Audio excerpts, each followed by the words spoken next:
Chapter 488, C501 Kill. Want to read ahead of what I've posted so far? Go to my Patreon and get early access chapters. As of now, the Patreon is 6 chapters ahead. Stop sign Patreon.com/alien warlord stop sign. Police car light insert school gifts pics here. Most likes wins police car light, /n, only 2 entries per person. Trophy yesterday's GIF winner, S Monka King Trophy AN Crown. Paperclip cover art submissions paperclip. Batman's gaze bore into Peter and Tony, his stoic demeanor demanding answers. Who are you, and how did you come into possession of those communications devices? Peter offered a casual shrug. I'm just your friendly neighborhood Spider-Man. He then took a mock thinking pose. As for the comms, well, I found them abandoned on the road of life. Tony, on the other hand, decided to play along with the banter, adopting an air of arrogance. And I'm your average genius, billionaire, playboy, philanthropist, similar to yourself. He adds, sending a knowing look Batman's way. The annoyed and surprised look on Batman's face was evident, but he had more pressing matters at hand. Ignoring Batman's piercing glare, Peter turned to Superman, who protectively cradled Lois in his arms. Thank you for saving her. I don't know what I'd do if anything happened. Peter replied nonchalantly, as him and Tony shared a glance. They knew exactly what would have happened if Lois died. Tony smirked as his face mask flung open. Yeah, no problem, big guy. So, Peter gestured toward Joker, whose face was grotesquely mangled from the acid, and Harley, who was starting to regain consciousness. you might want to deal with these clowns. Superman's eyes narrowed dangerously as Peter explained what happened. Joker and Harley plan to use scarecrow toxin mixed with kryptonite to trick you into killing Lois. But you have nothing to worry about now. I've already healed her and removed the toxin that was in her system. The realization hit Superman like a speeding locomotive, his face hardening with anger as he realized the magnitude of the danger Lois had been in. She wasn't just in danger from the Joker, but himself as well. Tony chimed in, offering a bit more info.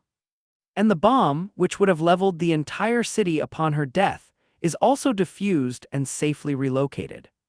Superman's eyes began to shine red with rage as he readied to unleash his heat vision upon the Joker, whose taunting laughter had begun to fill the air. Ha ha ha! But just as he was about to exact his vengeance, Batman stepped forward, placing a calming hand on Superman's shoulder. Lois, exhausted from the day's chaos, had fallen asleep in his arms, providing a sliver of an anchor to his simmering anger. Batman's voice was firm as he spoke to his friend. You're a better man than this. Green Lantern added his support. Yeah, don't do something you'll regret for the rest of your life. A collective sigh of relief swept through the group as Superman calmed, his eyes dimming back to his normal baby blues. Before the situation could settle any further, Wonder Woman stepped forward, her voice carrying the weight of her convictions. Why are you defending these murderers? She began, her words as sharp as her blade. Let's not forget the countless lives they've taken and the infinite second chances Batman has granted them. They go to Arkham for a month or two and then escape. And every time they escape, innocent people pay the price for our mercy, for Batman's mercy. We can't keep giving them chances, as the blood on their hands will no longer be just theirs alone, but will stain ours as well. A heavy silence fell upon the group as Superman looked down at his sleeping lover and then to Joker, who had started to laugh again, loving every second of this. Joker goaded them. Come on, do it. He jeered, his tone as twisted as his grin. End my life, end our lives. Or do you want to see me escape again? The bloodshed that follows will be on your hands and I'll kill millions tilde. Harley giggled beside him. Yeah, snuff me, bats. No, we aren't killers. Batman stated, but he couldn't help but ask the one question that had lingered in his mind. Why, Joker, why are you doing this? Usually this is about you and me. Joker's deranged eyes locked with Batman's, and he scoffed. Because, Bats, I'm tired of always losing. I wanted to play the game on easy mode for once, so I decided to vacation in Metropolis. He then shifted his gaze toward Peter and added with a wicked grin. And I would have succeeded if it weren't for this guy with the spider fetish. Superman's rage continued to smolder, and he asked the ultimate question, his voice trembling with anger. You wanted to ruin my life, kill my wife and child, destroy my city. Joker nodded with a maddening smile, relishing in the chaos he had sown. Oh yes, and what do you think you would have become? A god who deluded himself into believing he was just a man. What will you turn into once everything you've ever loved and cared for is destroyed by your own hands? Isn't it such a good joke? I'm getting tingles just thinking about it, Tilda. Batman stepped forward, firmly restraining the Joker, his gloved hand gripping the villain's shoulder. We're not killers, we've never been killers, and we won't start now. I'm turning you over to the police. With his jaw set and eyes focused, Batman moved to Harley Quinn and repeated the same restraints. But as he tried to walk away with both Joker and Harley in tow, Wonder Woman, her eyes unyielding, stepped in his path. And a moment later, Superman stood beside her, his face hardened. Don't do this. Batman warned, but it sounded more like begging. Flash and Green Lantern formed up behind Batman, creating a wall of heroes standing their ground. On the other side, Wonder Woman and Superman remained resolute, their convictions unwavering. As both sides stared each other down, tensions rising, and the air thick with uncertainty, Peter and Tony exchanged a glance, then spoke up, their voices cutting through the tension and gaining everyone's attention. Peter mused aloud. Do you think they have some kind of shared autism in this universe, Tony? Some sort of collective moral compass that makes them averse to killing, and if they do kill, they're immediately labeled or become evil. Tony held his chin, contemplating the strange conundrum. It would make sense. After all, how has the government not given Joker the death penalty? If he's truly slaughtered thousands upon thousands of people, then how has he not been sentenced to the electric chair or lethal injection? The heroes listened, their expressions reflecting a mixture of confusion and reluctant agreement with the outsider's perspective. Peter nodded, his thoughts taking a contemplative tone. They must all have some peculiar form of moral code. Or perhaps this universe is more black and white when it comes to defining good and evil. Universe. Batman thought, immediately realizing why he didn't know of either of them, and he wasn't the only one to realize this. Every League member came to the same conclusion. Peter, you killed the Penguin, so is the universe affecting you? Do you feel evil because of it? The revelation hit like a thunderclap, particularly for Batman, whose expression shifted from stern to infuriated. You did what? Joker, on the other hand, cackled in delight. Well, it's about damn time, you know. That obese bird was really starting to get on my nerves, Tilda. Peter chose to ignore Joker's amusement and replied calmly. I don't feel evil. I saved lives, including Robin and Batgirl, who would be dead or seriously injured without my help. So maybe Batman should be thanking me. Joker laughed hysterically. Haha, yeah, thank him, Bats. He's such a kind and giving soul, Tilda. Batman's face contorted with anger as he set down both Joker and Harley, turning his stern gaze toward Peter. His voice was unwavering as he proclaimed. You're under arrest for murder. Peter couldn't help but chuckle, a sound that seemed to bring joy to the Joker's twisted heart. The Flash, confused, inquired. What's so funny? With a smile, Peter stated. I find it funny that you want to arrest me for killing a man who tried to kill me. And let's not forget that you aren't a cop, Mr. Wayne. Joker and Harley's eyes widened upon hearing Batman's real name. In my universe, that's called self-defense. Plus, that fat waddling trash was about to kill a 10-year-old girl before I arrived, so self-defense or not, he was already going to die.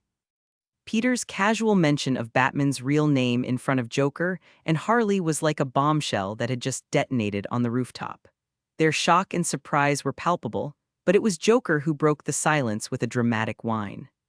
You ruined it! Joker exclaimed, his voice a mix of disappointment and annoyance. The mystery, the intrigue, the suspense between us and Bats. Now it's not fun anymore.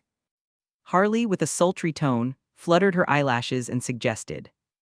Why don't you take me back to your mansion, Brussy Poo? We could have a little fun, just the two of us, Tilda. Her flirtation was undeniable, as her gaze locked onto Batman, who was now visibly uncomfortable. Joker, in mock shock, gasped. Down, girl. He then turns to Batman. Sorry about this, Brussy. She just can't resist a billionaire Tilda. Harley giggled, her voice full of mischief as she leaned closer to Batman, her arms and legs cuffed. I want to have your baby, Brussy Tilda. When they learned you're a billionaire. So Bruce, what are you going to do now? Joker and Harley will spread your name far and wide. You won't be able to act anonymously anymore. Tony spoke up, following Peter's lead. Maybe you should just. The room fell into an eerie silence as neither side seemed to be coming to a decision. Wonder Woman was 100% decided in killing them. Superman was conflicted but felt more inclined toward her side, and everyone else stood by Batman, agreeing with his view. Here, let me help start things off. Peter said as he conjured a revolver into his hand and fired before anyone had time to think. Bang. Instantly, a bullet fired from the chamber and shot across the rooftop, landing right between Harley's eyes. In a matter of seconds, her brains were blown out of the back of her head, painting Joker's face red. Mr. J. Chapter 489, C502 Moral Divide. Want to read ahead of what I've posted so far? Go to my Patreon and get early access chapters. As of now, the Patreon is 7 chapters ahead. Patreon.com/alien warlord stop sign. Police car light insertion gifts pics here. Most likes wins police car light, /N, only 2 entries per person. Trophy yesterday's GIF winner, Dark Slayer Trophy AN Crown. Paperclip cover art submissions paperclip. The rooftop fell into an eerie silence as everyone, including the Joker, stared in shock at Harley's lifeless body. Her death had come swiftly, and even the notorious clown prince of crime was caught off guard. For a moment, it seemed as if the world had frozen in time. Joker's initial reaction, however, was not what one might expect. He burst into hysterical laughter, cackling as if he had just witnessed the grandest of jokes. His voice echoed off the nearby buildings, filling the city with madness. It was a peculiar reaction, one that left everyone puzzled. Was this laughter of amusement, or was it mourning for his beloved Harley? Peter couldn't be bothered to ponder the Joker's emotional state. In his mind, the Clown Prince was nothing more than a remorseless psychopath, devoid of any redeeming qualities. He had seen the Joker's handiwork in countless comic, movies, and shows, and his loss brought no tears to Peter's eyes. Meanwhile, Batman's gaze remained fixed on Harley's lifeless form, a deep frown etched across his face. He had always adhered to a strict no-kill policy, believing in the possibility of redemption, even for the likes of Harley Quinn. After all, she had once been Dr. Harleen Quinzel, a psychologist at Arkham Asylum, before the Joker's twisted influence had turned her into his loyal accomplice. Batman had always seen a glimmer of humanity in her, a chance for rehabilitation. In the chaos that followed Harley's death, Peter turned to Superman, Wonder Woman, Flash, and Green Lantern. He cleared his throat, breaking the heavy silence that hung over the rooftop. This universe is. Peter began, choosing his words carefully. But in some aspects, it's not so different from ours. We have our own league of superheroes, similar to your Justice League. The difference is, we don't shy away from taking down the really bad villains.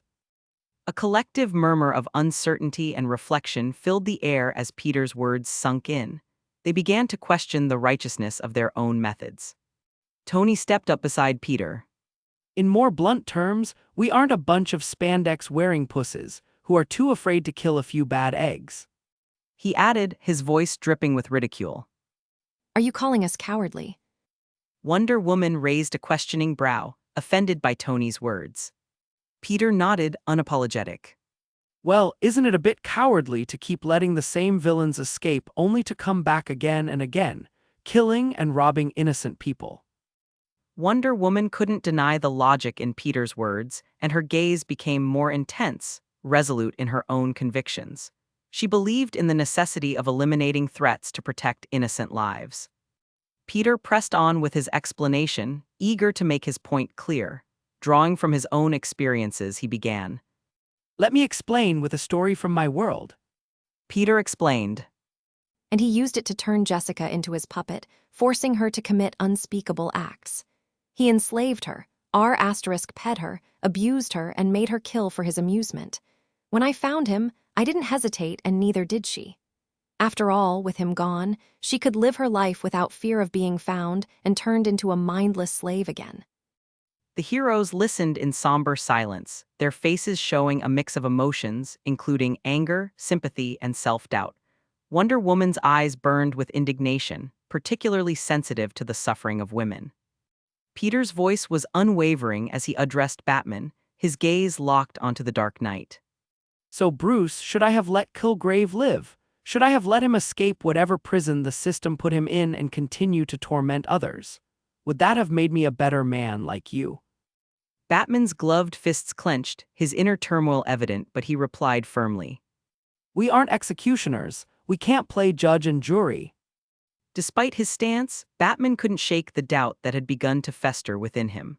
The lines between right and wrong had blurred, and he was left grappling with the unsettling notion that perhaps he wasn't always on the right side of justice. Peter's voice grew more resolute as he continued, emphasizing a crucial point. It's important to understand that not every bad guy deserves death. He insisted, eyeing Superman carefully. After all, he took it a bit too far in the Injustice movie. As he spoke, he couldn't help but recall the times he had successfully rehabilitated some of his world's former adversaries. Hell, I've been able to rehabilitate a monster that we called the Abomination, who's now one of our strongest allies, so not everyone has to die. Yet, Peter remained unwavering in his belief that there were exceptions. But make no mistake, He added, staring straight into Batman's eyes as he spoke. there are those like the Joker who don't deserve the right to live and enjoy life. He threw that away as soon as he repeatedly deprived others of that same right. The tension in the air was palpable as Peter gestured toward the Joker. People like him will never change. They thrive on chaos and death. Why let them continue to exploit your leniency, putting countless lives at risk? Shouldn't protecting the innocent be the ultimate goal? Peter's words left the heroes divided. Wonder Woman, her anger unrelenting, believed in taking action to prevent further suffering. Superman was torn, conflicted between his innate sense of justice and the brutal reality of the world. The rest of the heroes stood with Batman, defending their long-standing principles. Batman's final words were a resolute declaration of their moral code. We're not killers. The tension on the rooftop was thick, an unspoken challenge hanging in the air. Peter's logic and reasoning had shaken the DC heroes to their core, and he raised his gun, taking aim at the Joker's head. Pausing for a moment, he turned to Superman. Would you rather take care of him yourselves, or should I do it for you? He had offered a chance for Superman to take the final decision. After all, it was his life that the Joker just tried to ruin. Superman stood frozen, torn between the desire for retribution and his responsibilities. He had Lois in his arms, her safety his top priority, but at the same then, the Joker had to go. Lois and his child's safety depended on it. Before a decision could be reached, Batman acted swiftly, pulling a batarang from his utility belt and hurling it toward Peter's gun. It sliced through the air with precision before Peter reached out with his free hand, catching the oddly shaped blade. Batman turned to Flash, who stood nearby, and ordered. Take Joker and run. Without hesitation, the Flash sprang into action, an electrifying burst of speed that took the Joker with him. The maniacal laughter echoed through the night as the two vanished, leaving the heroes to grapple with their unresolved choices. Peter watched as the Joker and Flash disappeared into the distance. Sighing to himself, he eyed the batarang in his grasp for a moment before stashing it away in his suit. I'll add this for my collection. Should we go after him? Wonder Woman asked. Superman, torn between pursuit and safeguarding Lois, watched the Joker's escape, his frustration growing. He looked down at Lois, her peaceful slumber a stark contrast to the turmoil around her, and made his decision. We'll find the Joker later. He said, his voice tinged with determination. But for now, Lois's safety comes first. As Superman came to this conclusion, Batman had already engaged Peter in a furious confrontation. Batman attacked with calculated precision, but Peter's mastery of combat and superhuman abilities gave him an overwhelming advantage. He deftly blocked and deflected Batman's strikes without moving a single step. All right, this is enough. With a casual backhand, Peter sent Batman hurtling through the air, and the Dark Knight crashed into a conveniently placed cushioned chair conjured by Green Lantern.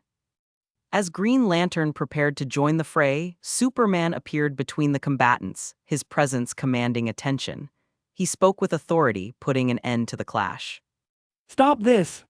Superman urged, his voice resonating with a sense of urgency and responsibility. We have much to discuss. Meet me at the Watchtower. There are decisions to be made about the future of the Justice League. Peter, a smirk playing on his lips, knew he had set them on a path of reflection. Hopefully, they would be able to find the sweet spot between benevolent heroes and bad guy murderers. Good luck with that. Peter said as he began to walk away, his steps carrying an air of confidence. Tony followed. Are we leaving already? He groaned. Before they could depart, Superman called out. Wait, can you come to the Watchtower? We could use your insight on all of this. Batman didn't like where this was going. Clark, I don't think that's a good idea. Ignoring Batman, Peter shrugged and agreed, his stomach rumbling audibly. Fine, but we need to grab some food. We haven't eaten since we arrived in this universe. Tony, perking up at the idea of staying a while longer, added. Yeah, I could go for a burger right about now. Chapter 490, C503. The cycle continues. Want to read ahead of what I've posted so far? Go to my Patreon and get early access chapters. As of now, the Patreon is 6 chapters ahead. Patreon.com/alien warlord stop sign. Police car light insert lost gifts pics here. Most likes wins police car light /n, only 2 entries per person. Trophy yesterday's GIF winner, S, Emir 3815 and a Buwad 1 trophy, AN, crown. Paperclip cover art submissions paperclip. The Watchtower, an awe-inspiring space station that served as the Justice League's base of operations, orbited silently above the Earth. Its massive structure gleamed in the cosmic backdrop, an emblem of strength and unity. The exterior of the Watchtower was adorned with the iconic emblem of the League, a beacon for hope and justice. Inside, on one of the top floors, Superman gently laid his beloved Lois on the spacious bed of his private room. He had brought her to the Watchtower, not as a hero, but as a husband and soon-to-be father. The need to protect her and their unborn child had become his paramount concern. He gazed at her with affection, the weight of responsibility heavy on his broad shoulders. As he ensured Lois was comfortable and safe, Batman stood stoically in the doorway, his scowl more pronounced than ever. The tension between the two iconic figures was palpable, a reflection of the current divide among the Justice League. Meanwhile, in the cafeteria, Peter and Tony sat at a table, savoring their burgers. Batman managed to separate them from Superman, hoping to talk some sense into him before the League meeting started. Superman, without turning away from Lois, softly inquired. Did you call everyone? Batman replied curtly. Yes, I called for a full-scale League meeting. Clark nodded. And will Flash be joining us, or is he too busy hiding the Joker from me? Bruce shook his head. No, and he's not hiding the Joker from you. I know you won't kill him, you're better than that. You may be contemplating his death, but you haven't come to a decision yet. He said, and he wasn't wrong. I'm hiding him from Diana and our guests. Diana's attitude is troubling, but our guests are another story entirely. We can't let them corrupt and destroy everything that we've built. Clark's eyes remained fixed on Lois, their love a source of solace and concern. He acknowledged Bruce's point with a nod. I understand that you're opposed to killing, but you should at least keep an open mind. Because what we're doing now isn't working, you have to see that, right? I didn't truly notice it until today. Bruce's resolve hardened. It may not be perfect, but the way we do things is the right way. Clark shook his head. And that's where we disagree. Hopefully, having more voices might help us reach some sort of understanding. Bruce couldn't argue with that, but he also couldn't shake his fundamental beliefs. He finally spoke his mind. I'll be honest, Clark, I'm conflicted about all of this. I've always followed a strict code against killing, and I know it's a slippery slope, but so is murdering every criminal that P*S says us off. We aren't gods, nor are we the government. We can't just go around acting like judge, jury, and executioner. Clark nodded, his mind racing with all sorts of ideas. You're right, we aren't gods. Bruce's eyes go wide in shock. You can't be serious. Clark, still focused on Lois, took a deep breath before turning to Bruce. You know, Bruce, I don't blame you for not killing the Joker. I know you're just a man trying to do your best in an impossible world like me and every other League member. But I do blame the system, the government. Our guests were right when they said the Joker should have been sentenced to death by now. After all, how many thousands of people has he killed? Bruce but clenched his fists and answered. 79,698. He kept count of every single murder. Clark froze for a moment, not realizing that it was actually that much. And that's all that's been linked to him. I wonder how many murders we don't know about. The room went quiet for a moment. Bruce, I think I'm starting to realize just how corrupt and ineffective our justice system is. Batman's shoulders slumped as he let out a tired sigh. Yes, but that doesn't mean we have to. He began to argue, but just then, Wonder Woman appeared behind him at the end of the hall, her presence commanding attention. The League members have arrived and are waiting for us to start the meeting. She informed them. Clark nodded, his talk with Bruce only seemed to strengthen his resolve. Bruce, Diana, go ahead of me. He instructed. I'll pick up our guests from the cafeteria. Bruce tried to protest, but Diana firmly took his arm, guiding him away, leaving Clark to prepare for the difficult discussions that awaited. In the meeting room in the watchtower, every chair was occupied by members of the Justice League. The room buzzed with anticipation and curiosity as they waited for Superman to arrive, accompanied by the unfamiliar faces of Peter and Tony. When the trio entered, it was evident that everyone was curious about the newcomers, their identities shrouded in mystery. Superman led Peter and Tony to empty seats and offered them a respectful nod before taking his own place. He motioned to Batman, indicating that it was time to provide a briefing.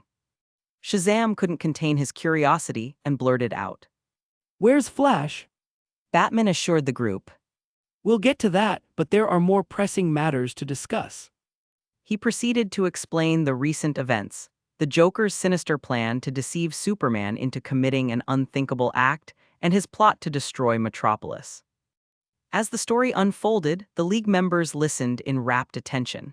Batman continued, begrudgingly emphasizing how Peter and Tony had thwarted the Joker's scheme.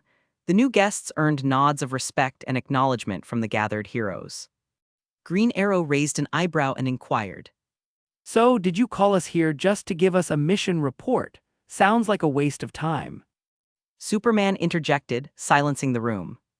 Today's events have opened my eyes to a bigger problem, a problem I want to discuss with the League. I need your perspectives. Aquaman questioned. What problem are you referring to? Wonder Woman, her voice resolute, declared. The problem is criminals like the Joker. No matter how many times we arrest him, he escapes, repeats his crimes, and innocent people pay the price, often with their lives or the lives of their loved ones. Tension filled the room as her words hung heavily in the air.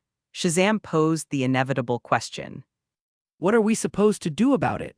Isn't our job to catch the criminals and let the government handle the rest? Superman affirmed Shazam's point and then added. Yes, but I want to change that. The way we operate needs to change before more people get hurt or, worse, killed because of our negligence and leniency. Black Adam spoke up, his voice a mix of interest and curiosity. Do you mean what I think you mean, Superman? Are you suggesting we kill people? Superman paused for a moment, his gaze unwavering before nodding. If it's necessary, yes. If killing people like the Joker, who have killed over 70,000 innocent people, will stop others from sharing the same fate, then yes. The room erupted into a debate, with some heroes supporting Superman's stance and others vehemently opposing it. Seeing an opportunity, Peter pulled out his phone and connected to a large screen in the room, projecting images of atrocities occurring across the globe, from war crimes to small-scale holocausts and prison camps.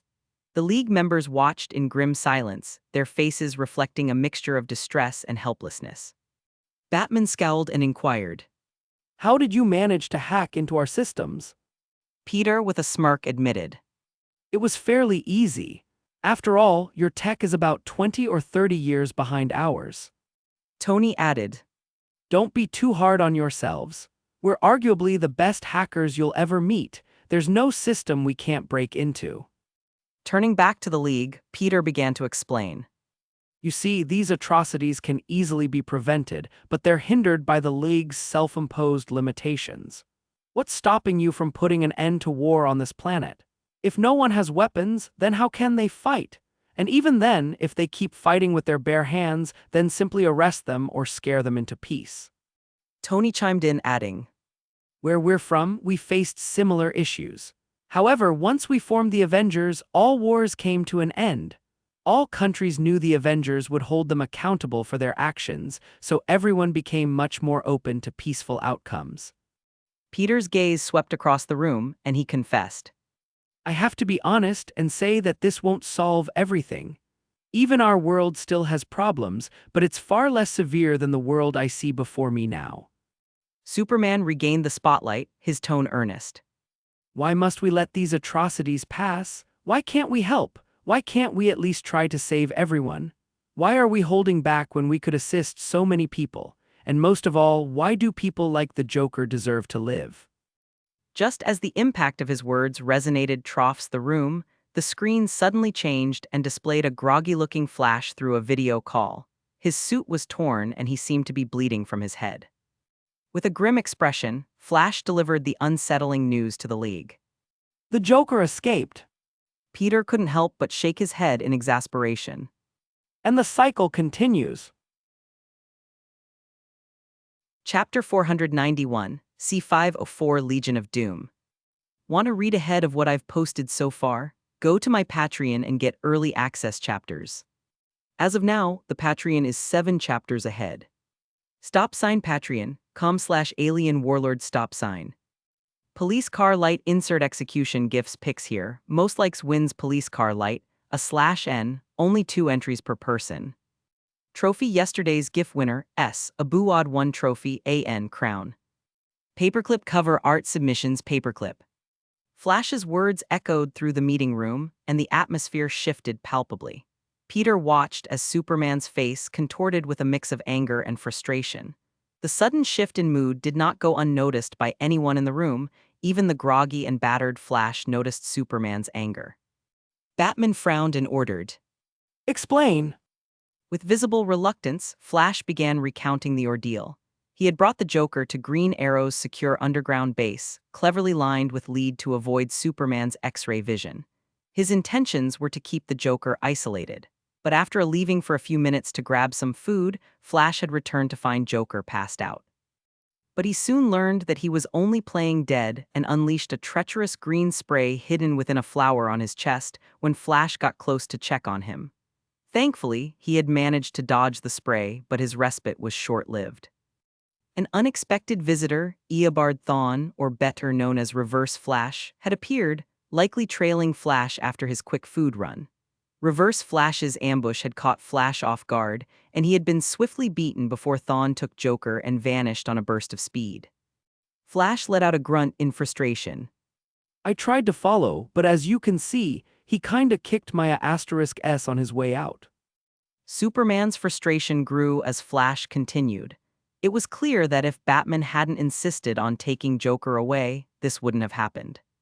Flash admitted, I have no idea what Thawne and Joker are plotting, but it can't be anything good.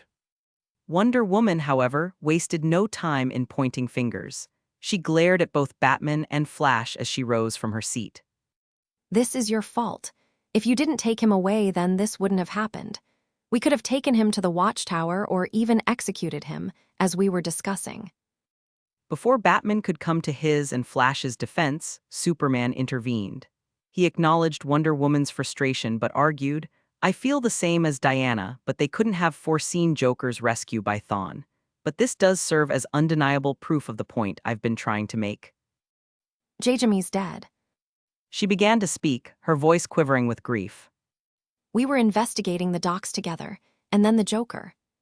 Superman held Lois tightly, his own eyes betraying a deep sadness. I know. Jimmy had been more than just their colleague, he had been a close friend to both of them, but more than that, he was Clark's best friend. And sadly, after everything that's happened, Clark wasn't able to mourn Jimmy's death. He measly found his body and immediately went searching for Lois. As Lois wept in Clark's embrace, she suddenly thought of something and clutched her stomach, a silent cry for her unborn child's safety. Although her pregnancy didn't show yet, the concern for her baby's well-being was evident in her eyes as she looked up at Clark. Noticing this, Clark reassured her with a gentle tone. I've checked 100 times since I found you, Lois. The baby is perfectly fine. Lois's distress began to subside as she took comfort in her husband's embrace. The room watched in solemn silence as this intimate scene played out. It was a clear picture of the innocent lives caught in the crossfire, lives like Jimmy's and families like Superman's, that suffered due to their reluctance to take more decisive action against criminals like the Joker.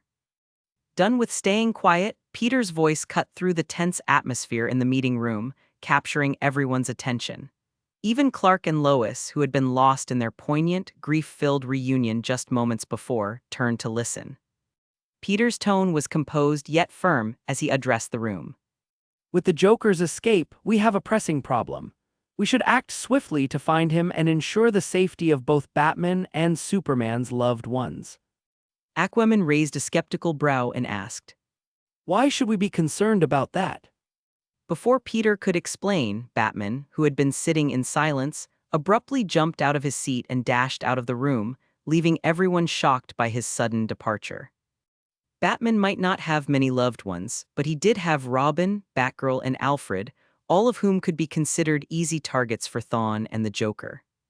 As Batman exited, Clark's eyes widened with realization, and he muttered. My parents. He released his hold on Lois and, without a moment's hesitation, launched himself out of the room, leaving her behind and following after Batman. Peter didn't waste a moment and quickly explained the situation to those who remained. As many of you might have guessed by now, Joker knows both Batman and Superman's true identities. He emphasized. Which means anyone connected to them is at risk. The room was left in a state of alarm, the gravity of the situation hanging heavily over them. Superman wasn't so hard to figure out, as he doesn't wear a mask, not to mention his fairy-trusting attitude towards fellow League members, but Batman was startling. Only very few select members know who he really is. Soon, Wonder Woman stepped forward to take charge. Her voice was authoritative as she ordered. While Batman and Superman are busy securing their friends and family, we must initiate a search for the Joker and Thawne immediately. Hawkman, with a furrowed brow, posed a question that was on everyone else's mind. What should we do when we find them? Should we capture or kill them, considering what you and Superman have suggested her today? Taking a moment to think, Wonder Woman responded. For now, we will focus on capturing them. Their fates will be decided later, but we must not let them evade us any longer. Innocent lives are on the line. As the room began to empty and members of the Justice League prepared to fan out in search of the dangerous duo, Flash raised his voice, seeking guidance. What about me? What should I do? Wonder Woman, with a hint of concern in her voice, instructed. Return to the watchtower for a thorough checkup, Flash. You don't look too good. Flash smirked, blood dripping down his lip. Oh, I didn't know you cared so much about me. Diana sneered in annoyance. I don't. She refused instantly as she marched out of the room. I just don't want you interfering in this more than you already have. You can pretend all you want, but I know you love me. Flash yelled at her as she walked off, and once she was gone, he ended the call. As the last ones remaining, Peter and Tony looked between one another. Should we get back to fixing the ship? Peter asked. Fine. Tony begrudgingly agreed. But we can't leave too early. I want to see what they decide to do. This is so much better than reading a comic or watching a movie. Sure, besides it shouldn't take too long to fix the ship. Peter shrugged as he waved his hand and opened a portal. In the shadows of the night, Eobard Thawne brought the Joker to a concealed base hidden deep within a labyrinthine network of underground tunnels beneath Gotham City. As they traversed the tunnels and entered a dimly lit chamber, the Joker, surprisingly, found himself among some familiar-looking colleagues. The room was filled with all sorts of notorious criminals. From Poison Ivy and Bane to Bizarro and Brainiac, each of them were big names in his line of work. Joker's arrival did not go unnoticed, and the mix of wicked smiles and annoyed scowls of his fellow villains hinted at the divide in the room. I still disagree with recruiting this clown. He can't be trusted. Poison Ivy was the first to speak. It's already been decided by a majority vote. Just let it go. Sat at the forefront of the group, Lex Luthor waved off Ivy's concerns before turning back to the new arrivals, smiling welcomingly. Thawne, I see you found our friend. Joker frowned for a moment, but soon enough his trademark smile returned. I don't remember us being so friendly, Lexi. Lex shrugged as if it didn't matter. Well, things change, and we've brought you here to offer you a chance to join us. He declared, his voice laced with a chilling undertone. What's this? Are you putting together some sort of boy band? Joker's manic laughter filled the room before his eyes landed on the females in the room. If this is a boy band, then I refuse to join with these girls around. You know they have cooties, right? It's a deadly disease. As the woman in the room rolled their eyes in annoyance, unaware of Harley's death, Lex finally got to the point. No, not a boy band. I would say that we're more of an antithesis of the Justice League.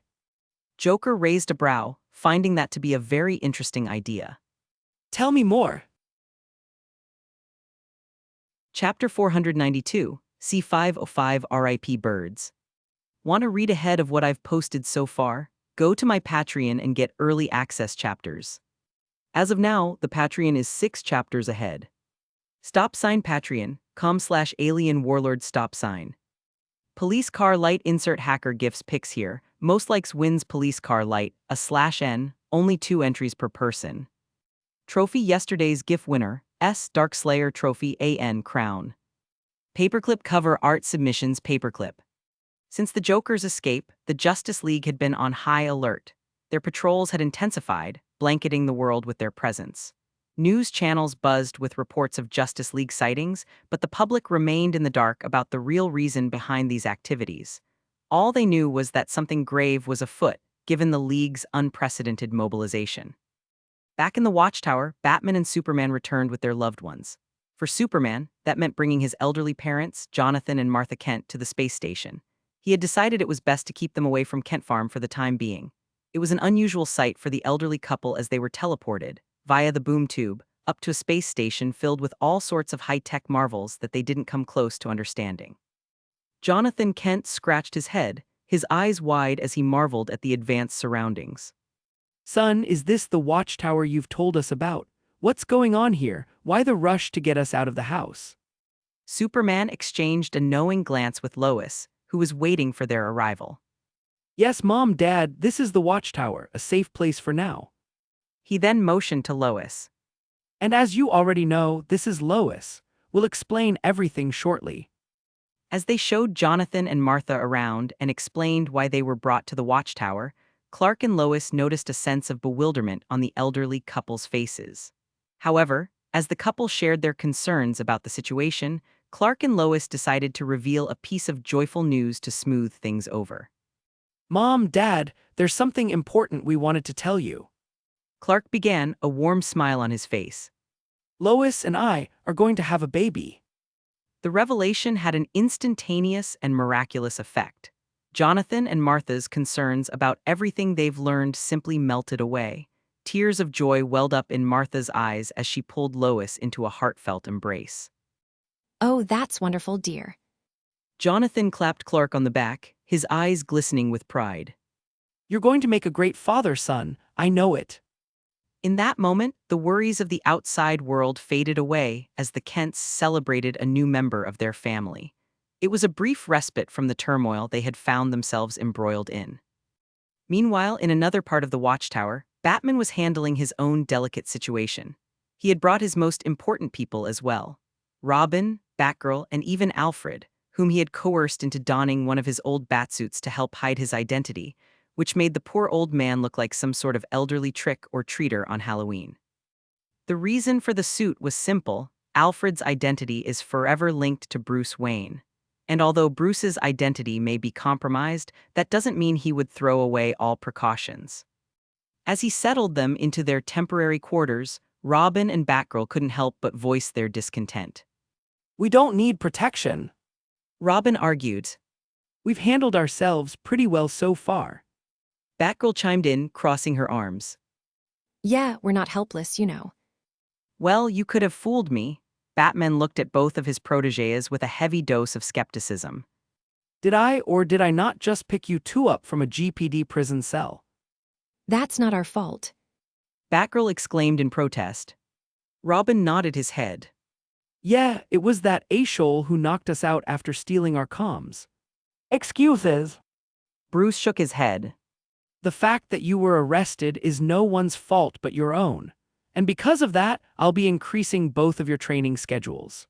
What? Both sidekicks exclaimed in dread. You heard me. Bruce raised an annoyed brow. Besides, you're both extremely lucky that it was Commissioner Gordon who found you, or else the whole world would know exactly who Robin and Batgirl truly are. Robin sighed in defeat. Fine, we messed up, but do we have to stay here? Yeah, can't we at least stay with you? Batgirl asks, filled with hope. We can handle the Joker, you know that. No. Batman answers simply. This goes beyond the Joker. Alfred, ever the loyal butler, nodded in agreement. Master Bruce may not say it very nicely, but he is correct. We should stay here until this business is dealt with. After their protests had subsided, Batman left them to settle in with Alfred, keeping a close eye. As he walked the corridors of the Watchtower, Bruce couldn't help but feel the weight of the world pressing down on him. Not only was the Joker still out there, but he also had to fight the growing murderous sentiments rising in his own organization. Just then, he turned a corner and almost collided with Superman. Both heroes seemed drained, their shoulders slumped as they stood face to face. Superman broke the silence. Bruce, any trouble on your end? Batman shook his head, a brief moment of camaraderie amid the tension. No issues, just ensuring everyone is safe. How about your? A faint smile touched Superman's lips. My parents are fine. They're a bit confused about everything, but the news about the baby lifted their spirits. Just as the two of them were about to delve into their ongoing debate about the kill or not kill policy regarding criminals, an alarm blared through the Watchtower, cutting their conversation short. Both heroes immediately made their way to the Situation Room, where emergency calls and situation reports were received and assessed. As they entered the room, Batman swiftly took a seat at the computer terminal and noticed the activated emergency beacon signals for Hawkman and Hawkgirl. Instantly, Bruce got to word and pulled up the CCTV cameras, which displayed a dimly lit street, and both heroes were visible, but the Hawk couple's condition sent shivers down their spine. On the screen, Hawkman and Hawkgirl lay in a puddle of their own blood, battered and broken.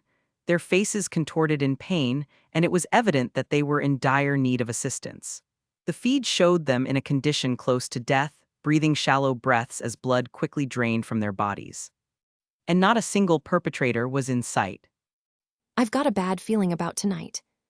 Hawkgirl confessed, her golden mace clutched tightly in her hand. It's just too quiet. Hawkman nodded absent-mindedly as his gaze scanned the city below, the feathers on his wings rustling. Just stay alert and we'll be fine. As they continued their patrol, their sharp eyes picked up a hint of movement down on the darkened streets. It was a familiar figure, clad in a purple suit with a bright green hair. The Joker had appeared, his malevolent grin visible from even this height. There he is. Hawkman exclaimed, his voice determined. Let's take him down. They dove swiftly, aiming to corner the Joker before he could escape.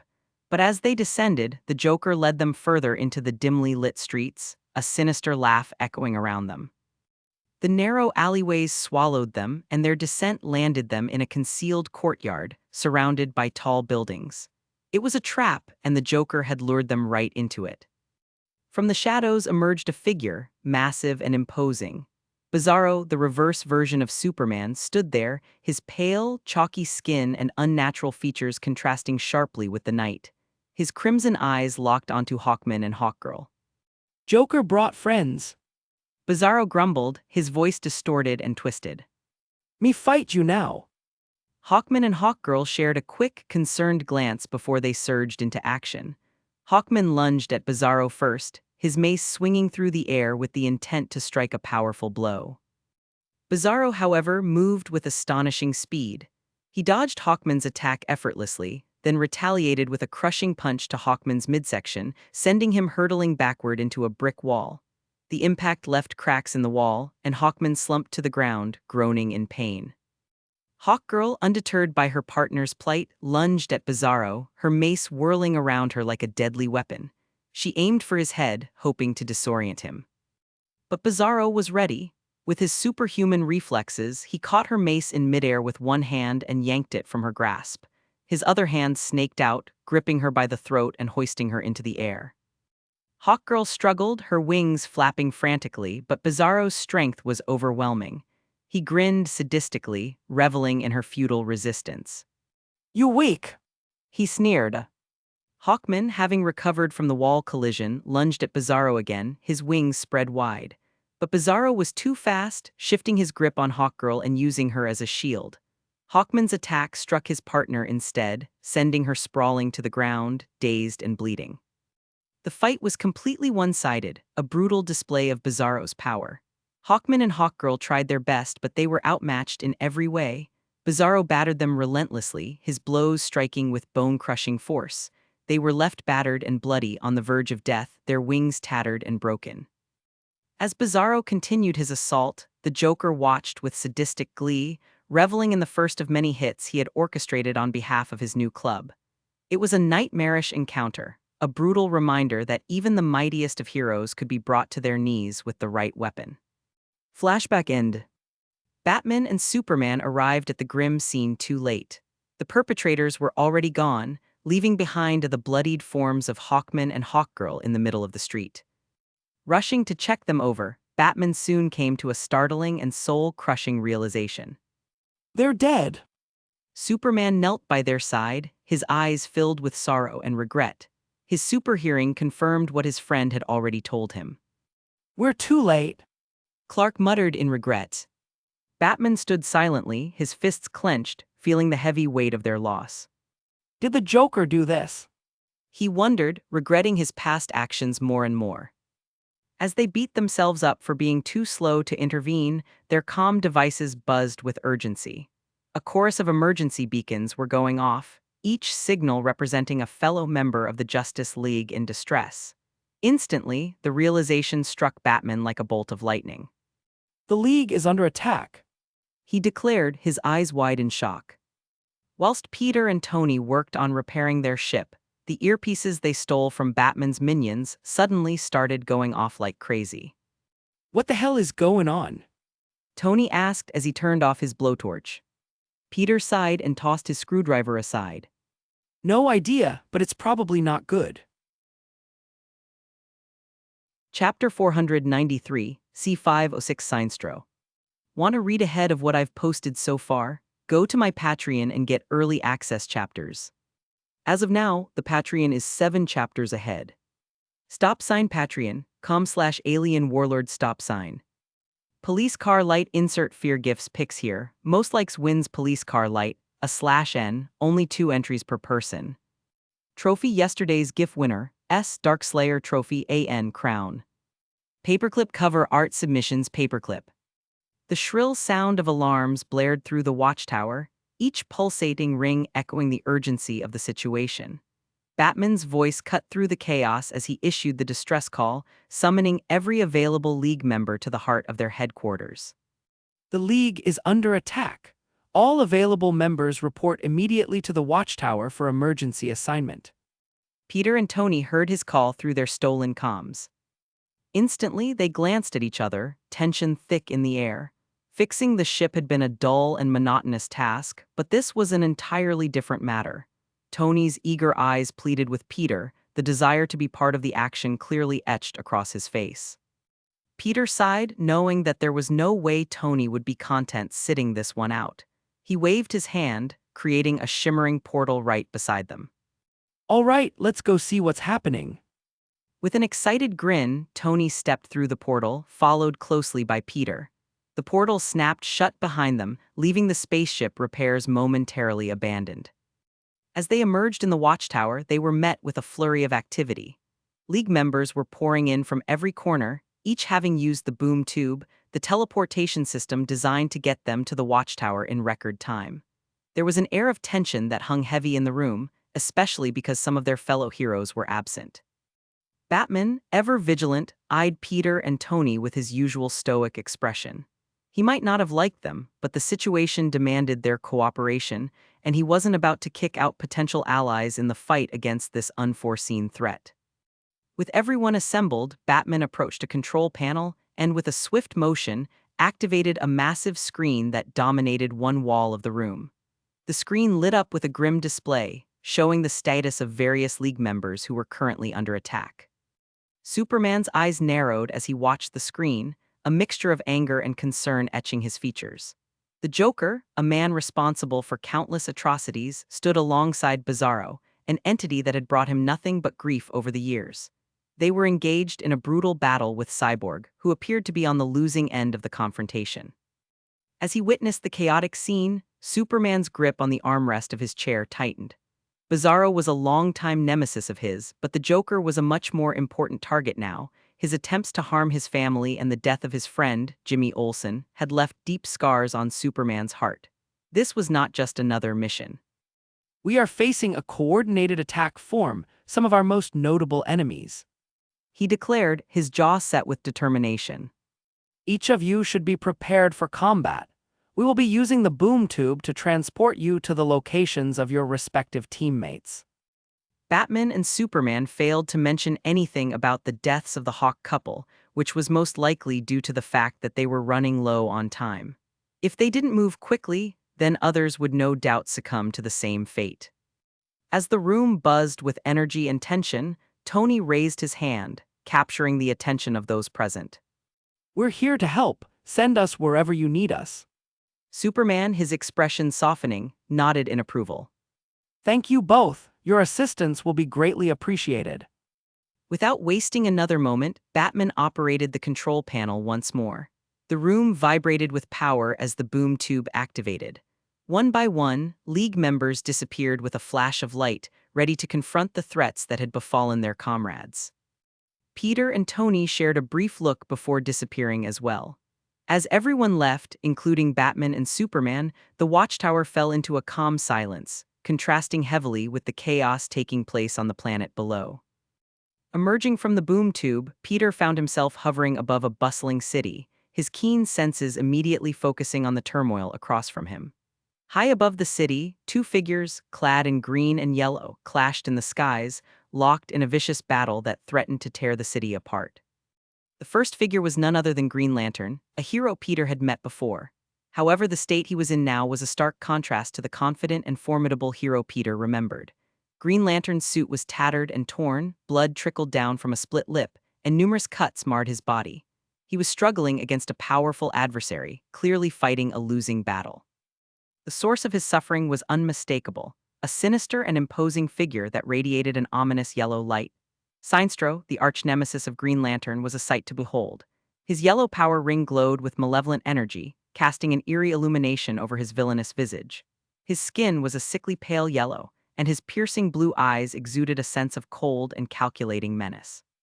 Insert picture of Sinestro here. Peter knew a bit about Sinestro and his yellow power ring, which was fueled by fear rather than the willpower that empowered Green Lantern's green ring. However, Peter was an exception to the rule. He didn't fear most people, and Sinestro was no exception. After fighting Dormammu and meeting beings like the Great Weaver, it's hard to be scared of most people. Hey, you good? Peter turned to check on Green Lantern, only to find him unconscious from the brutal battle. The extent of his injuries left Peter bewildered, unable to fathom how Sinestro had managed to gain the upper hand so brutally.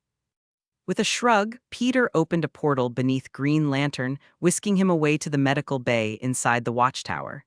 He only hoped someone would be there to tend to the fallen hero. Meh, whatever, he'll live either way. As Green Lantern vanished, Sinestro emerged from the rubble, seething with anger and a desire for vengeance. He had no knowledge of who Peter was, but he was ready to destroy the interloper who had dared to challenge him. You! Me! Peter faced Sinestro, jokingly looking over his shoulder to see who his opponent was talking to. Yes, you! Sinestro seemed more than P***s said off at Peter's antics, but he soon realized that Green Lantern was gone. Where are you hiding that weak-willed lantern? Shrugging, Peter began pointing in all sorts of direction. There, no, maybe over her. Huh, not there either. This only seemed to anger Sinestro even more as he bore down on Peter while bloodthirsty, radiating from his harsh glare. Enough of this. Without another word, Sinestro launched himself at his new enemy, utilizing his yellow power ring along the way to create constructs in the form of deadly weapons, each designed to brutally tear his enemies apart. But Peter's unique combination of powers made him a challenging opponent. His extreme agility and reflexes allowed him to evade Sinestro's attacks with grace and ease. With a burst of phoenix flame, Peter soared through the air, his fiery silhouette illuminating the sky. He launched tendrils of flame at Sinestro, who responded by creating an energy shield to protect himself. It held for a few seconds but ultimately crumbled under the flames of destruction, which could burn away anything. Sinestro's eyes widened in alarm as his shield was eaten away. Not letting up, Peter waved his hand and summoned a spell circle, which in turn launched eldritch-powered bolts of lightning at Sinestro, who was forced to constantly adapt his defenses, running from every attack that came his way. As the battle raged on, Peter's relentless attacks began to wear down Sinestro. The combination of his agility, phoenix flames, and mystic arts gave him the upper hand. Sinestro struggled to keep up, his energy constructs faltering as they clashed with Peter's relentless onslaught. Finally, as Sinestro was preoccupied with dodging a ball of phoenix flames, Peter seized the moment. All right, I think this has gone on long enough. In a burst of eldritch energy, Peter summoned a gleaming spear of pure energy, poised to deliver the final blow. He drove it through Sinestro's heart, impaling the villain with a surge of eldritch power. Sinestro's defiant scowl turned to shock as his chest was pierced through. With a shuddering gasp, Sinestro's life drained away, and he fell to the ground, his yellow power ring flickering and fading. Don't mind if I do. Peter reached down, plucking the ring from Sinestro's lifeless hand and pocketing it as his spoil of war. As the battle ended, the city below breathed a collective sigh of relief. Sinestro had been vanquished and the threat had been eliminated. Peter stood victorious, hearing the sounds of an entire city thanking him and cheering from below. He had been ruthless in the way he dealt with Sinestro, yet the people didn't seem to care a single bit. Maybe not everyone in this universe is a pacifistic idiot. Now, with Sinestro defeated and Green Lantern safely in the watchtower, Peter could finally go and check in Superman, who was no doubt fighting Bizarro and the Joker right now. I wonder if he'll kill them. Chapter 494, C507 Taking a Life. Want to read ahead of what I've posted so far? Go to my Patreon and get early access chapters. As of now, the Patreon is 6 chapters ahead. Patreon.com/alien warlord stop sign. Police car light insert killing gifts pics here. Most likes wins police car light, /N, only 2 entries per person. Trophy yesterday's GIF winner, S. Project Horton Trophy AN Crown. Paperclip cover art submissions paperclip. Tony should be able to handle himself, so I'll just check on Clark and the Joker. Opening a portal to the location where he had seen the Joker and Bizarro fighting Cyborg earlier, Peter stepped through and found a scene that he had pretty much expected to walk in on. In the futuristic city of Metropolis, Cyborg lay unconscious in a pile of rubble, his robotic body in pieces, though he was still alive. Across from him, Peter could see both Superman and Bizarro locked in a fierce battle high above the city. They were joined by Lex Luthor, who wore a high-tech suit that enhanced his powers enough to fight alongside Bizarro against Superman. He wasn't here earlier. Peter presumed that he had been waiting for Superman to take the bait and come after the Joker, who had recently attempted to kill Lois and his unborn child. And Lex's plan seemed to work perfectly, as Superman had come running as soon as he spotted the Joker. Speaking of the Joker, the green-haired clown stood atop a building, laughing maniacally while watching Lex and Bizarro double-team Superman. Their every punch and collision sent shockwaves throughout the city below. What's the matter, Sups? The Joker taunted, his grin as wide as ever. Isn't this just the perfect moment for a picture? Maybe we should call that friend of yours. He taunted with a manic smile. It doesn't matter what his name was. He's dead either way. Shut up. Superman seethed with rage, his eyes burning with fury as he struggled to focus on the opponents in front of him. The Joker's taunts had hit a nerve, especially when he mentioned Jimmy Olsen, Superman's best friend, whom the Joker had cruelly murdered just days earlier. Man! Before making his presence known, Peter decided to assist Cyborg. He waved his hand and opened a portal beneath the fallen hero, safely depositing him inside the Watchtower's medical bay just like Green Lantern. With that done, Peter was just about to capture the Joker before helping Superman, but before he could move, a green light filled the night sky, and he could hear the sound of Superman grunting in pain. Looking up, Peter saw a compartment on Lex's suit open, revealing a fist-sized piece of kryptonite. It immediately began to sap Superman's powers and inflict excruciating pain upon him. Ugh! Lex taunted, floating confidently in the air. You know, I always love to see you powerless. It's quite entertaining, really, when a god feels what it's like to be an ordinary man. Peter watched as Lex, with a malicious grin, grasped the kryptonite and slapped it onto Superman's chest. Seconds later, a metal belt shot out from the suit, locking the kryptonite in place around Superman's chest. Before Peter could react, Lex gave a casual swipe of his hand, sending Superman crashing to the ground at the Joker's feet. The Joker burst into laughter, relishing the opportunity to beat down the fallen hero with a hail of stomping kicks. Superman, despite being powerless due to the kryptonite strapped to his chest, began to rise to his feet. His extensive training with Batman and Wonder Woman had honed his combat skills, allowing him to fight as a regular man. He looked Joker up and down with a bloodthirsty glare. Oh, that smoldering stare of yours is almost as good as the Bat's tilde. Joker practically moaned in pleasure. He was enjoying this entire situation more than anyone else present. Just as Lex and Bizarro descended to finish off the weakened Superman, Peter jumped into action, blocking their path. Lex froze, his eyes fixed cautiously on Peter, but Bizarro, driven by brute force, barreled forward. Where do you think you're going? Seeing Bizarro charging, Peter effortlessly backhanded the brute, sending him tumbling back towards Lex, who casually moved out of the way. Ultimately, Bizarro crashed into a nearby building, causing a spectacular, bone-shattering impact. Peter took a moment to assess the situation. Superman was holding his own against the Joker, and Peter couldn't help but notice the burning rage in Superman's eyes. He knew that Superman desired nothing more than to end the Joker's life, and Peter was willing to let him have that opportunity. However, to ensure Superman had the chance to deliver the justice he sought, Peter needed to keep Lex and Bizarro occupied. With a smirk under his mask, Peter waved the two villains over, eager to take on more of DC's notorious villains. I wonder how many I can kill before we leave. Seeing Peter appear and finally give him the opportunity to vent his frustration against the Joker, Superman smirked happily. Even as Joker punched him across the face, he couldn't help but smile. It's just you and me now. Joker seemed to enjoy the outcome as well. Superman, weakened by the kryptonite strapped to his chest, all alone for him to play with. That sounds oddly sexual. If only this rock wasn't strapped to my chest. With his honed speed and reflexes, the Joker evaded every punch Superman threw, taunting him as he danced around. Come on, Sups, you can do better than that. Even Batman can beat me black and blue, and his superpower is being rich and broody. What's your excuse? Superman fought through the pain, determined to avenge his friend's death. He swung with his good arm, and this time, his fist connected, sending the Joker sprawling. The clown's laughter faltered for just a moment as he crashed into a nearby wall. But the Joker was far from done.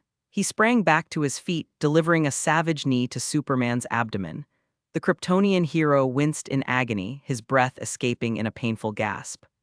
Superman's eyes blazed with determination as he grabbed the Joker by the collar, lifting him off the ground. But the Joker wasn't one to go down easily. He drove his elbow into Superman's chin, forcing him to release his grip. With a wild grin, the Joker produced a hidden knife, which fell into his hand from his sleeve, slashing at Superman. The blade cut through his costume, drawing a thin line of blood, but the pain only fueled Superman's resolve. He tackled the Joker to the ground, wrestling for control of the weapon. Their struggle continued, a brutal back and forth. The Joker's laughter mixed with Superman's grunts of effort as they fought for dominance. The knife danced between them, a deadly instrument of their clash. In the midst of the chaos, the Joker's taunts continued. You know, it was so easy to get under your skin. Lois, your child, Metropolis, your poor friend, Jimmy. I mean, the punchline didn't end as I'd hoped, but it was still funny, right? Superman's vision blurred, not just from the kryptonite but from the seething anger within him. He wanted nothing more than to end this madness, to put an end to the Joker's chaos once and for all. With one final surge of strength, Superman managed to wrest the knife from the Joker's grasp. In a swift motion, he tried to stab the Joker in the head, but the knife ended up stabbed into the ground beside the Joker's head instead. Giving up on the knife, Superman's hands closed around the Joker's throat, his fingers tightening. The laughter that had echoed through the night continued alongside a desperate gasp for air. The Joker's egged him on, as his eyes widened at the fact that he really might die. This was a death match, and Superman was willing to deliver the ultimate justice. With a primal roar, Superman tightened his grip and snapped the Joker's neck, watching as the light left the clown's eyes, though the smile on Joker's face never disappeared. The city fell into a somber silence as Superman, still weakened by the kryptonite, rose to his feet. His eyes were a mix of sorrow, relief, and the weight of his actions. He had avenged Jimmy, protected Lois and his unborn child, and put an end to the Joker's madness for good. I did it! Chapter 495, C508 Rising Kill Count. Want to read ahead of what I've posted so far? Go to my Patreon and get early access chapters. As of now, the Patreon is 7 chapters ahead. Patreon.com/alien warlord stop sign. Police car light insert YouTube gifs pics here. Most likes wins police car light, /n, only 2 entries per person. Trophy yesterday's GIF winner, Tidai Technician Trophy, AN, a new King Roses crown. Paperclip cover art submissions paperclip. Minutes before the Joker's death, Peter stood firm, blocking the path of Lex Luthor and Bizarro. His stance was confident, a subtle smirk beneath his mask. Lex Luthor eyed Peter cautiously, his high-tech suit glistening in the city's dimly lit streets. You pack quite the punch, don't you? He asked as Bizarro fumed beside him, upset at being B*TCH slapped into a building only moments ago. I'm Lex Luthor, and who might you be? Just your friendly neighborhood Spider-Man. Peter answered with the usual line. Before Lex could continue the conversation, Bizarro, his brutish form still recovering from the impact with the building, growled with rage. His monstrous fists clenched and his eyes locked onto Peter. Bizarro crush puny spider. Peter couldn't help but chuckle. You know, I've already killed 3 villains since I've arrived in this universe, and I'm trying to get my kill count even higher. So why don't we do what the guy with a few missing chromosomes wants and skip the talking, huh? With lightning speed, Peter disappeared and then reappeared beside Bizarro, slapping him for a second time, knowing full well that it would enrage the big idiot even further. While Bizarro launched backwards for a second time, Peter didn't waste a single second and lunged at Lex, who activated his suit's defenses just in time. A shimmering force field erupted around him, deflecting Peter's initial strike. Lex grinned, his confidence unwavering. Impressive, but it's not going to be that easy. Peter wasn't discouraged. He unleashed a barrage of punches and kicks, each one faster and more precise than the last. And surprisingly, Lex's suit held up against the assault, but it was clear that Peter was pushing the limits of its defensive capabilities. Just as Lex's shields were about to break, Bizarro charged toward Peter with a roar. His fists were like wrecking balls, but Peter's agility gave him the upper hand. He dodged, weaved, and countered with precise strikes that left Bizarro reeling. Is that all you've got? Peter taunted as he somersaulted over Bizarro, landing a powerful kick to the back of the brute's head. Bizarro stumbled forward, crashing into a nearby car with a deafening impact. Peter returned his attention to Lex, who was waiting for his force field to recharge. With a grin, Peter intensified his assault. You know, I'm actually impressed by this tech of yours. It's too bad that it's about to take a serious beating. Lex grunted in frustration, realizing that his suit's defenses were shattered and gone. In a last-ditch effort before Peter could land the next punch, he fired energy beams from his palms, forcing Peter to leap out of the way. The beams collided with a building, causing it to crumble in a shower of debris. As Peter avoided the blast, Bizarro returned to the fight, his fury unabated. He launched a massive punch at Peter, who managed to evade it at the last second. The shockwave from Bizarro's punch shattered the ground beneath them. So close! Peter taunted, striking Bizarro's exposed neck with a well-aimed punch. The brute staggered, disoriented. You might need some brain exercises to help you come up with a better plan than just screaming and rushing forward. Lex, realizing they were losing ground, tried to retreat and leave behind his lesser-brained partner, but Peter wasn't about to let either of them go. He webbed Lex's legs and yanked, slamming the bald genius into the street below. Now, where do you think you're going? We only just met and you're trying to leave. Before Peter could finish dealing with Lex, Bizarro regained his footing. He roared in frustration, his fists crackling with energy. With a mighty leap, he launched himself at Peter, who was still focused on Lex. The impact sent Peter crashing into the side of a building, causing a shower of bricks and dust. All right, big guy, you got me that time. I'll give you that. Peter grunted as he stood up. MD dusted himself off. Bizarro raised his massive fists for a finishing blow, but just as he was about to strike, Peter tapped into his mastery of mystic arts. He conjured a portal, causing Bizarro's fists to pass harmlessly through it. The behemoth stumbled forward, disoriented. As Bizarro struggled to regain his balance, Peter emerged from another portal behind him. With a powerful punch, he sent Bizarro flying through the air. The brute crashed through several buildings, leaving destruction in his wake. Turning back to Lex, Peter found the billionaire still sprawled out on the ground, trapped by his webbing. Now, Lex, where were we again? Peter said with a grin. He was confident that Lex wouldn't be causing trouble anytime soon. But just as Peter was about to interrogate Lex further, Bizarro returned to the battle, his eyes filled with fury. Bizarro not done yet. Peter sighed. Guess I'll have to finish you first. With a flick of his wrist, he conjured a handful of phoenix flames, which he tossed at Bizarro.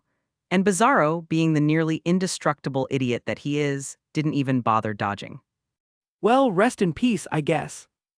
In an instant, the flames engulfed Bizarro, who howled in agony as he burned, his roars turning into pained screams as he began to flail in the air.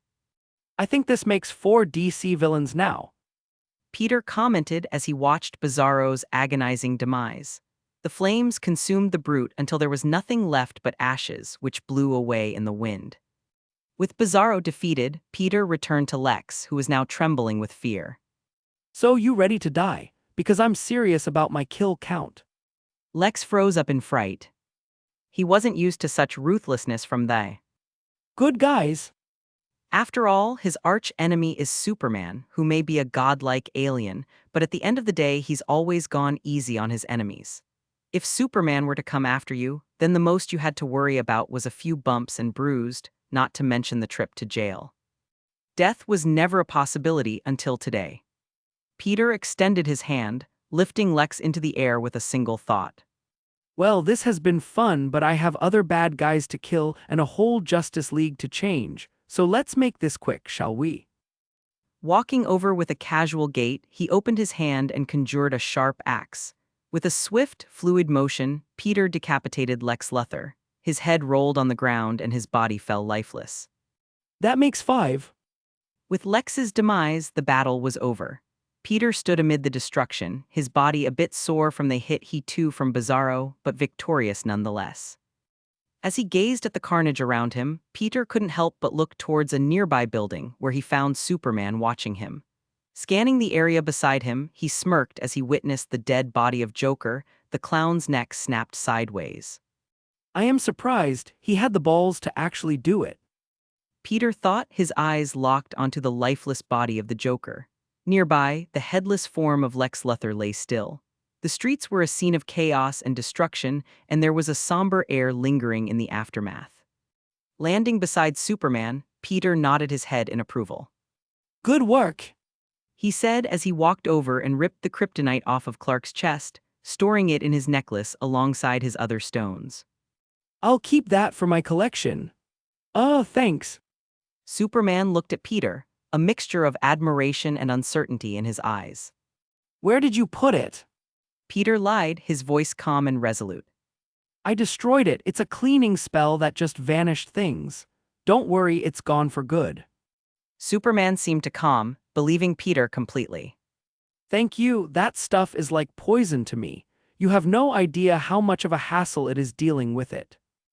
As the two heroes conversed, Peter conjured another phoenix flame, tossing it onto the Joker's body. He watched as the flames began to slowly consume the clown. Superman raised an eyebrow, clearly disapproving of the act. Burning the body, that's... Peter didn't waver. In our line of work, it's the safest option for guys like him. You never know what they're capable of or who's willing to help them. They always seem to find a way back, like cockroaches. Burning the body ensures they can't return, or at least cuts down the possibility that they will. Superman pondered this for a moment, the weight of Peter's words sinking in. He realized the truth in what Peter was saying, even if it went against his principles. I may not like it, but I can't deny your logic. We can't risk the Joker returning. Just as the flames consumed the Joker's remains, a dark figure silently descended from the shadows of the nearby building. Batman, his stoic expression hidden beneath the cowl, surveyed the scene with a disapproving eye. He noticed Lex Luthor's headless corpse as well as the illuminated Joker, and it was clear he wasn't pleased. So you made your choice, huh? Batman eyed Superman in disappointment, his words striking directly into his friend's soul. He had come to inform them that the threat against the Justice League had been taken care of, but that was instantly forgotten after seeing the dead bodies.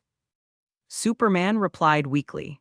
Although he believed that Joker's death was for the best, he still didn't take pleasure in doing it, nor did he like his friend's disappointed stare. Peter turned to face Batman, ignoring his judgmental glare.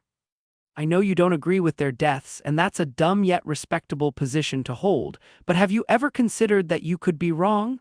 I mean, I kill scumbags in my universe all the time and the world hasn't come to an end. It's still the same as it was before, just safer and more peaceful for people to live in. Batman didn't respond, his eyes never leaving Superman. Superman spoke, trying to ease the tension. Bruce, I'm sorry if I didn't live up to your expectations, but I truthfully believe that this was for the greater good, and I hope you'll see that one day. Batman shook his head, his expression remaining stern. I doubt I ever will. Chapter 496, C509A League Split. Want to read ahead of what I've posted so far? Go to my Patreon and get early access chapters. As of now, the Patreon is 6 chapters ahead. Patreon.com/alien warlord stop sign. Police car light insert disgusting gifts pics here. Most likes wins police car light, a /N, only 2 entries per person. Trophy yesterday's GIF winner, S. Project Horton Trophy AN Crown. Paperclip cover art submissions paperclip. The sun had risen on a new day, casting a gentle light on a world forever changed by the previous night's battle. The threat to the Justice League had been vanquished, but not without its sacrifices. In the wake of the battle, the League gathered to pay their respects to 2 fallen comrades, Hawkman and Hawkgirl. Although they knew that the 2 of them would be reborn sooner or later, as they were cursed to repeat their lives together, it still didn't make losing them in this life any less hard. After all, who knew when they would return? It could be 20 or even 200 years before they reincarnate again. Mid the somber atmosphere, the funeral took place in a secluded garden at the Justice League's headquarters on Earth. The tranquil setting provided a stark contrast to the previous night's chaos. The fallen heroes lay side by side, their lifeless forms shrouded in the American flag. The League members, including Peter and Tony, who were invited by Superman, stood in solemn formation. The Flash, with tears glistening in his eyes, stepped up to speak. They were always there to help us, even when it meant putting themselves in harm's way. Their courage knew no bounds. They flew high, and they'll forever be remembered as the bravest of us all. Wonder Woman, a symbol of strength and grace, added her voice to the tribute. Hawkman and Hawkgirl were true warriors, defenders of the innocent, and champions of peace. We will carry on their mission, for the world still needs heroes like them. Superman, the Man of Steel, stepped forward, his voice filled with a deep sense of loss. Hawkman and Hawkgirl were more than our teammates. They were our friends, our family. Their unwavering dedication to justice was an inspiration to us all. Their wings may be stilled, but their legacy soars on. He kept it short and sweet before stepping back. Batman, his stoic demeanor unyielding, stepped forward next. In the face of danger, they never faltered for even a second. They fought for a world where justice prevails, like the rest of us. He paused for a moment to look around the crowd, his gaze landing heavily on Superman. Because life is precious, no matter who that life might belong to. Tony rolled his eyes as he leaned over to whisper in Peter's ear. Did this mother of asterisk seek her just use a funeral speech to lecture us? Peter nodded his head, noticing the annoyed look on Superman's face. Yeah, he did. As the eulogies came to an end, the heroes of the Justice League lowered Hawkman and Hawkgirl into the ground. Each member placed a white rose on their graves, a symbol of remembrance and respect. The fallen heroes would rest in peace, their duty fulfilled. The funeral served as a stark reminder of the sacrifices heroes make to protect their world. It was a day of mourning, but also a day of recommitment to the cause of justice, a cause that wasn't so clear anymore. The League stood together physically, but ideologically, they couldn't be more divided. With the meeting that took place before all of yesterday's chaos, as well as the fact that Superman killing the Joker was common knowledge among the League, two parties were beginning to form. On one side, you have those that would follow after Batman's example. People like Flash, Green Lantern, and Aquaman, who believe that killing, in any form, is an inexcusable and evil act. On the other side, you have those that would follow after Superman's example. People like Wonder Woman, Cyborg, and Black Adam, who don't mind killing as long as it's for the good of others. Especially Black Adam, who has always been more of an anti-hero than anything else. Soon enough, the sun dipped below the horizon, casting a warm glow over the garden as the heroes took their leave.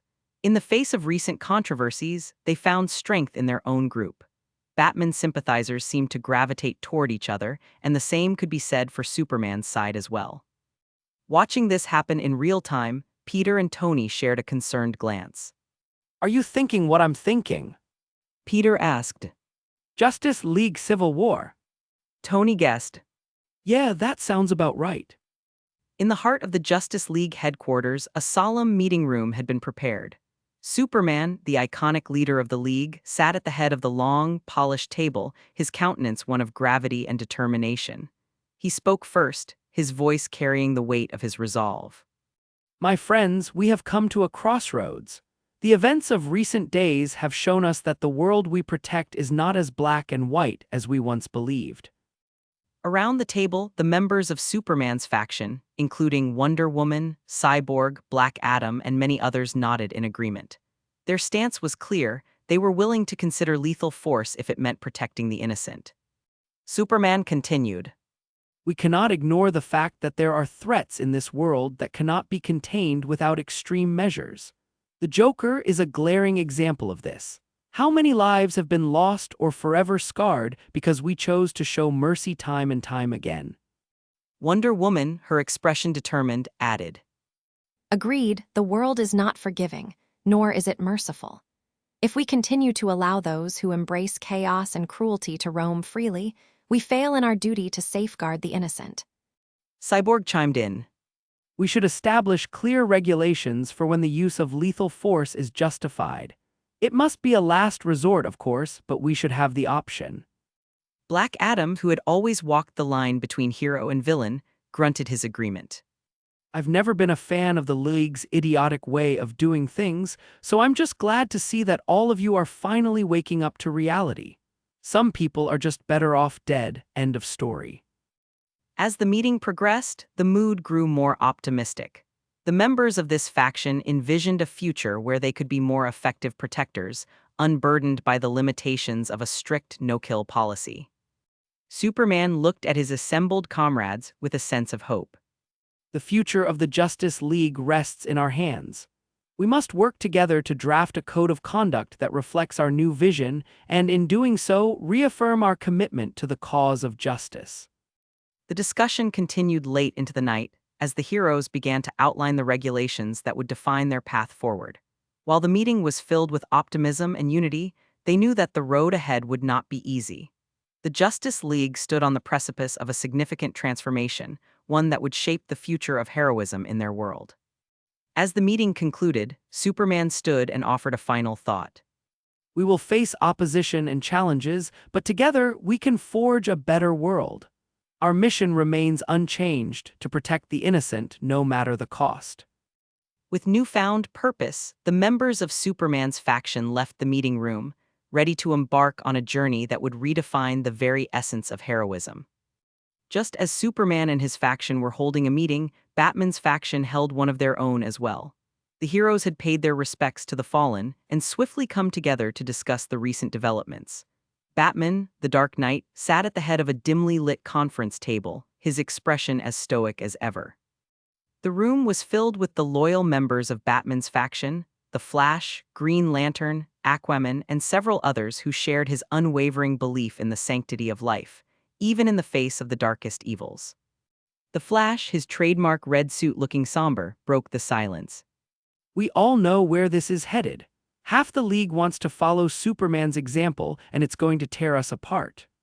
Green Lantern, his emerald ring glowing faintly, nodded in agreement.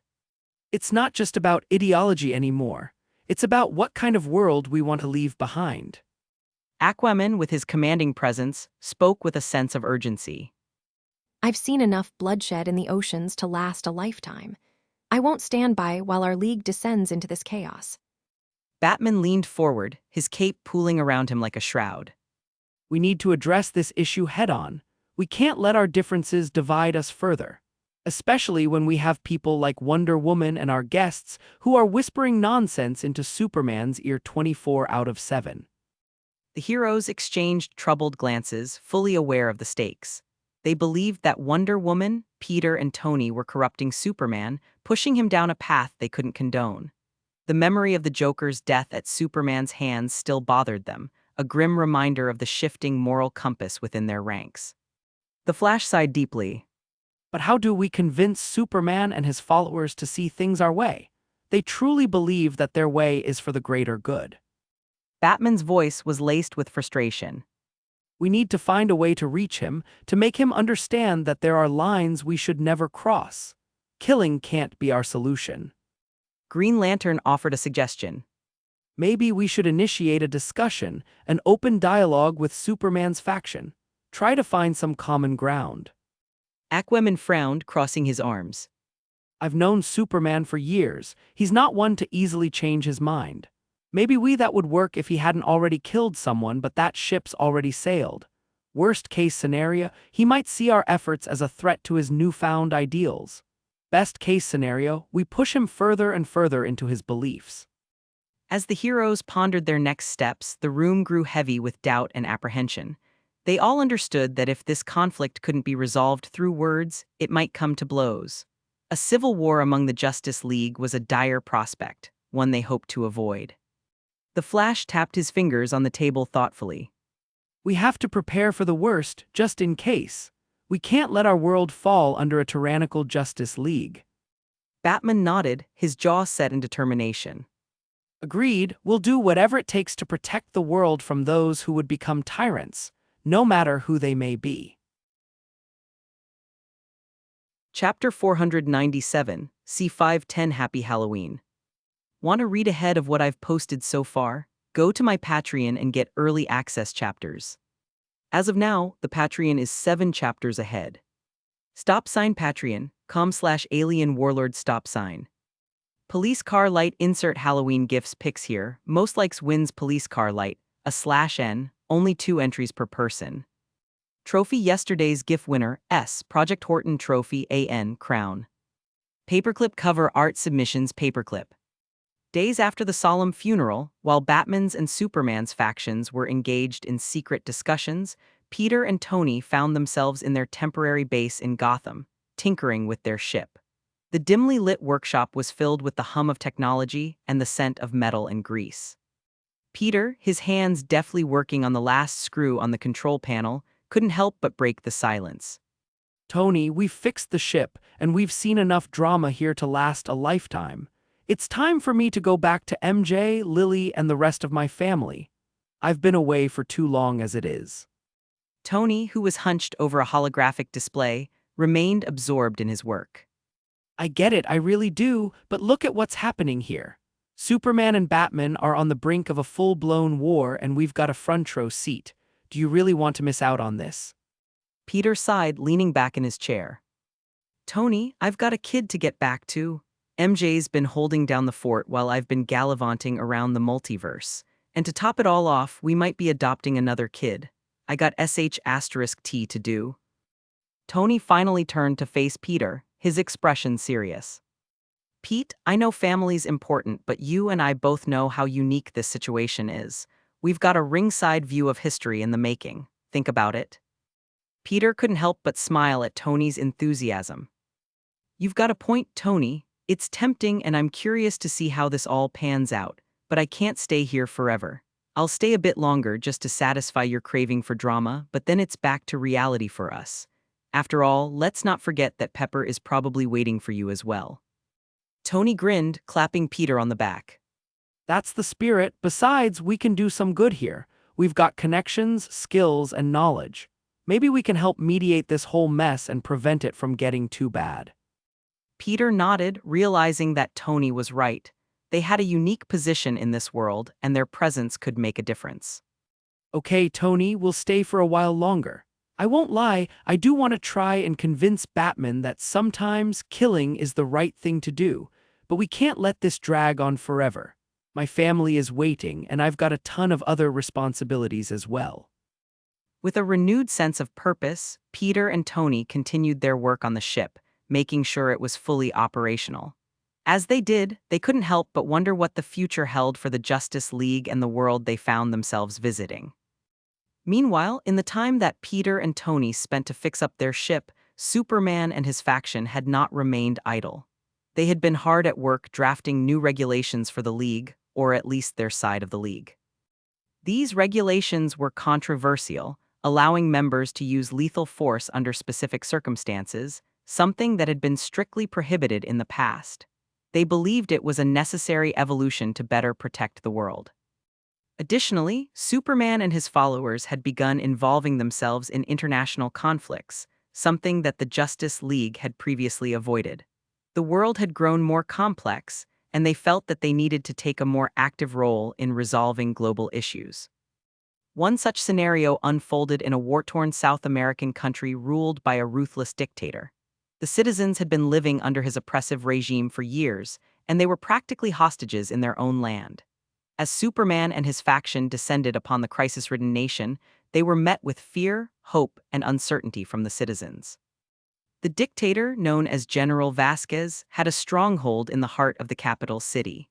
He had hoarded wealth while his people suffered, and he was not above using brutal force to maintain his grip on power. Superman and Wonder Woman landed in the city, their presence a beacon of hope for the oppressed. The citizens watched from the shadows, afraid to openly support the heroes, but their hearts swelled with the possibility of freedom. General Vasquez's soldiers were heavily armed and fortified. They had orders to shoot on sight, and they defended their dictator with fanatical loyalty. As the Justice League members approached the stronghold, the soldiers opened fire. Superman, his blue and red costume shining in the sun, moved with incredible speed, deflecting bullets with his body and sending shockwaves through the air that disarmed the soldiers. Wonder Woman, wielding her lasso of truth, bounded through the air, capturing enemies and compelling them to surrender. Their combined prowess allowed them to bulldoze past all security measures with ease, leaving General Vasquez and his men shocked and confused. After seeing the state of the civilian population, it was hard for there of them to show restraint as they unleashed the full extent of their immense power on Vasquez's army. In a matter of minutes, the stronghold was taken. General Vasquez, bloodied and defeated, was brought before the League.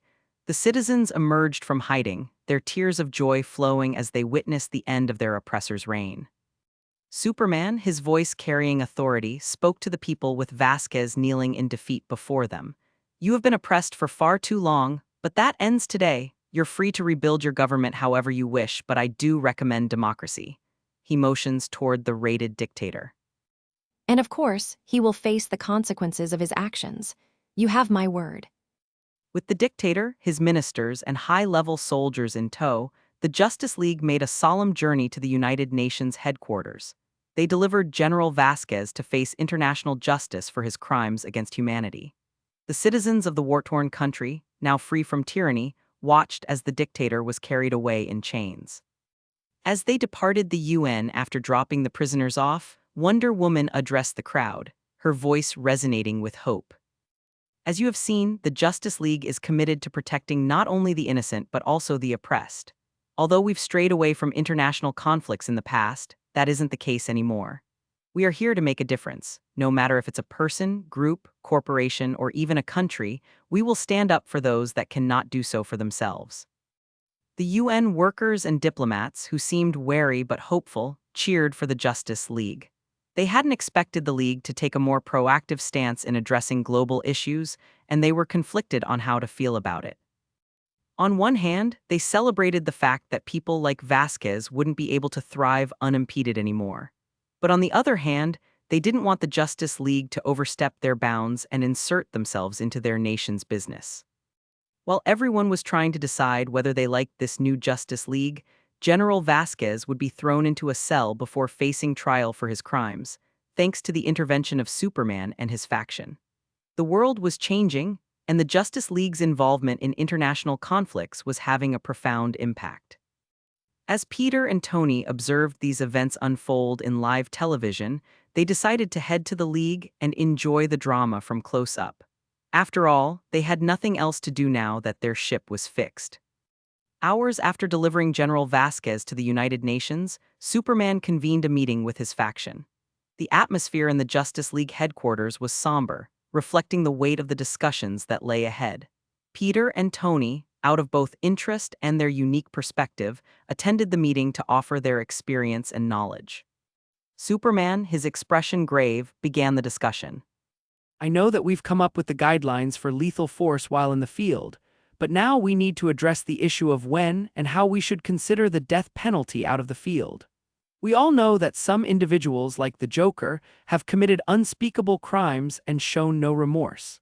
They pose a perpetual threat to innocent lives, even while in prison. Peter nodded in agreement. The Joker is a prime example of someone who shouldn't have been given more chances. But you need a clear criteria on what type of person deserves the death penalty. Tony added, You should consider the scale of their crimes, the number of lives they've taken or ruined, and whether they've been given opportunities for redemption before. You should also factor in the level of threat they still pose. Superman nodded, absorbing the input.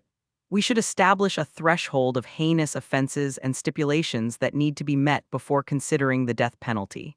We can't take this decision lightly. It's a matter of balancing justice and the protection of innocent lives.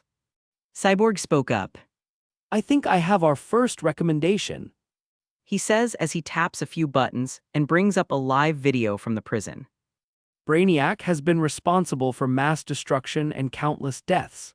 It's clear that some villains simply can't be contained or rehabilitated, and he is sat at the top of that list. No matter what we decide, he'll probably make the cut.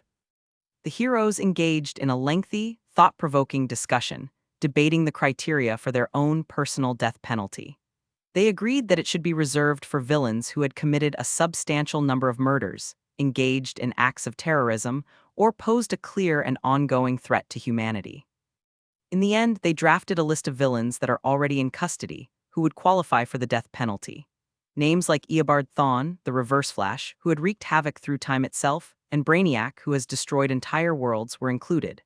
These individuals had shown time and again that they couldn't be rehabilitated and that their continued existence posed a grave danger. Superman concluded the meeting with a sense of resolution. Our goal is to protect the innocent, and we'll do what's necessary to achieve that. The death penalty is a last resort for the truly irredeemable, but it's a tool we need to have at our disposal to safeguard the innocent. The Justice League had taken a significant step in defining their stance on the death penalty for the most heinous of villains. The list of those who would be brought to the ultimate justice had been set. As the meeting adjourned, many heroes left with a shared sense of purpose, leaving behind Wonder Woman, Superman, Peter, and Tony. Peter curiously glanced between Superman and Wonder Woman. So, Chapter 498, C511 Mass Execution. Want to read ahead of what I've posted so far? Go to my Patreon and get early access chapters. As of now, the Patreon is 6 chapters ahead. Patreon.com/alien warlord stop sign. Police car light insert hot gifts pics here. Most likes wins police car light, a /N, only 2 entries per person. Trophy yesterday's GIF winner, S/Ninja Trophy AN crown. Paperclip cover art submissions paperclip. In the dimly lit meeting room of the Justice League headquarters, the weight of their decision hung heavy in the air. Superman and Wonder Woman exchanged a long, silent look, understanding the gravity of the task they were about to undertake. Superman turned to Wonder Woman, his voice steady but filled with determination. Diana, you don't have to do this. I'll take care of it. She shook her head, her eyes reflecting the same resolve. No, we'll do it together. After a moment, they both nodded in unison, volunteering themselves for the daunting role of executioners. Peter spoke up, hoping to continue his kill streak. I'll tag along as well. There's over 40 names on that list, so more hands will expedite the process. Tony echoed his sentiments, realizing the urgency. Yeah, and we better get moving before someone blabs to Bruce. The decision had been made and they couldn't afford to delay. The 4 of them united, ready to carry out the grim task ahead. The villains on the list, each locked securely in their cells, were all located only a few floors below in the maximum security wing of the Justice League's headquarters. Many of them were just recently captured during the orchestrated attack on the League. The heroes moved together, their steps echoing ominously in the sterile, dimly lit corridors of the prison. As they approached the first cell, a wave of tension washed over them. The man inside, the notorious Eobard Thawne, the Reverse Flash, known for his malicious manipulation of time, stood defiantly behind the reinforced bars. He glared at the 4 of them, a sneer curling his lips. Peter stepped forward, his voice rather casual for the situation. Thawne, sadly for you, it's time to face the consequences of your actions. Thawne gave him a confused look. After all, the Justice League has never done anything like this before. Seeing his confusion, Peter stated it plainly. You've been sentenced to death. Thawne's eyes darted from one hero to another, realization sinking in. With a bitter smile, he muttered. Do your worst. Without hesitation, Wonder Woman used her lasso of truth to immobilize Thawne, and Clark, his eyes glowing in red light, administered a quick, painless end to the villain by decapitating him with his laser eyes. Thawne's eyes widened in shock as his head toppled off of his body, never truly expecting the heroes he knew so well to execute him. As the group moved to the next cell, Peter managed to discreetly swipe a tiny bit of Thawne's blood before tossing a wisp of phoenix flames at the body. I wonder if I can get the speed force with this. He wondered as the body quickly turned to ash. The procession continued, cell by cell, as the heroes went down the list. Some villains, aware of their imminent fate, begged for mercy, their pleas falling on deaf ears. Others remained defiant, vowing vengeance even as their lives were extinguished. As the minutes turned into hours and the list dwindled, the atmosphere grew increasingly bloody. Everyone, each with their unique abilities, played their part in the grim task. In order to spare Clark the entire responsibility, each person took turns killing off the irredeemable villains. Superman didn't enjoy this at all, but he knew that it had to be done. Wonder Woman wasn't as pure as him, and seemed to take a small bit of pleasure in the deaths of these villains, who over the years have caused her and her comrades so much trouble and heartache. On the other hand, Peter and Tony were very used to killing scumbags at this point. As long as the F** seekers deserved it, then they wouldn't cry over their deaths. In fact, they enjoyed the killing about as much as Wonder Woman did. At last, they reached the final cell on the list. It contained Brainiac, a ruthless artificial intelligence responsible for the destruction of countless civilizations and worlds. Unlike the others, Brainiac was not defiant or remorseful. Instead, it regarded them with an eerie calmness. Superman stepped forward, determination etched on his face. Brainiac, you've caused immeasurable suffering. It ends today. With a nod from Superman, Tony activated a new feature on his armor from Kang's tech, designed to disable nearby tech. As the malevolent AI's lights flickered and its metallic form slumped, Peter completed the task like he did with all of the others, tossing a small ball of phoenix flames inside. Hey, Clark! He couldn't help but ask himself. As the killing spree reached its gruesome conclusion, with a body count of 47 defenseless prisoners, Batman refused to sit still any longer. He just couldn't. He stormed out of his seat, his voice firm but tinged with anger as he spoke to his allies over their secure communication channel. Listen up, everyone! Batman's voice resonated with steely resolve. I need everyone suited up and at the Justice League headquarters within the hour. We're finally making our move. He calls out as he pulls out a handheld device and taps the touchscreen a few times. I've just sent a video to all of you. Watch it and prepare yourselves for the battle to come, because it won't be easy. His faction, filled with heroes who had shared his principles and values, listened in shock and disbelief as they received the video footage of the prison executions. Their responses ranged from anger to disbelief, mirroring Batman's own emotions. Flash's voice crackled over the comms. That can't be real. Green Lantern spoke in agreement. Yeah, are we sure that's Superman? Batman grunted in response. It's him, all right. Martian Manhunter added. This goes against everything the Justice League stands for. It's a betrayal of our core values. As the heroes digested the shocking information, Batman prepared to confront Superman and the others.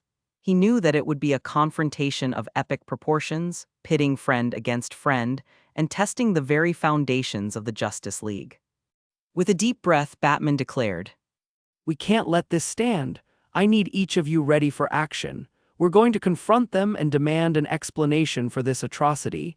Get to the rendezvous point and be prepared for anything. It's about time we put a stop to this madness. Relaxing in the Justice League headquarters, Peter and Tony lounged in the dimly lit media room, the silence between them broken only by the soft hum of the AC. Tony's patience wore thin, a growling reminder from his stomach that he hadn't eaten in hours. He shot a disgruntled glance at the wall clock. Come on, Peter. Tony complained, the frustration evident in his voice. We've been waiting here forever and nothing's happening. I'm starving. Can we just grab a bite to eat? Peter, however, had a thoughtful expression on his face. He turned to Tony with a knowing look, and his response was laced with significance. Tony, have you thought about what happens when Batman finds out about what we did? Tony's eyes widened in realization as the gravity of their actions sank in. You mean? Peter nodded in agreement. That's exactly what I mean. We've just set the stage for a major conflict among them, which will no doubt be interesting to watch. Are you sure you still want to leave? We might miss the good parts. Tony shook his head, a wry smile playing on his lips. You know, you have a knack for situations like this. I'll stay. After all, who would want to miss out on the show? Chapter 499, C512 Eve of Civil War. Want to read ahead of what I've posted so far? Go to my Patreon and get early access chapters. As of now, the Patreon is 7 chapters ahead. Patreon.com/alien warlord stop sign. Police car light insert dark gifts pics here. Most likes wins police car light, a /N, only 2 entries per person. Trophy yesterday's GIF winner S. Jujumu trophy AN. I'm ashamed to admit that I looked at that GIF for longer than most. Batman will undoubtedly confront us about the executions. Our actions, while necessary in our eyes, go against everything he stands for.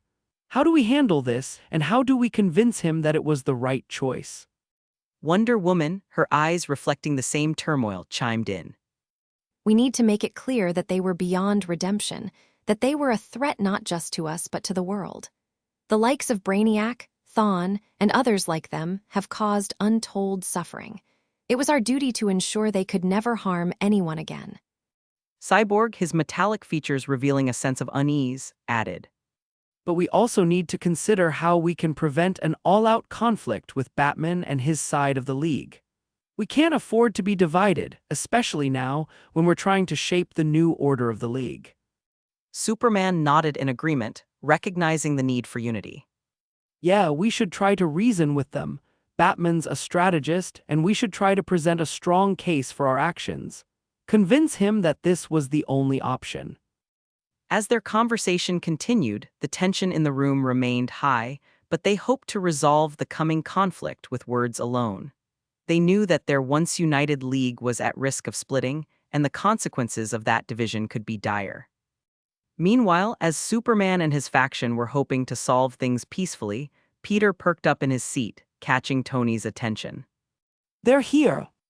Hopping to his feet, Peter walked to the lobby of the Justice League, followed by Tony, who already activated his suit.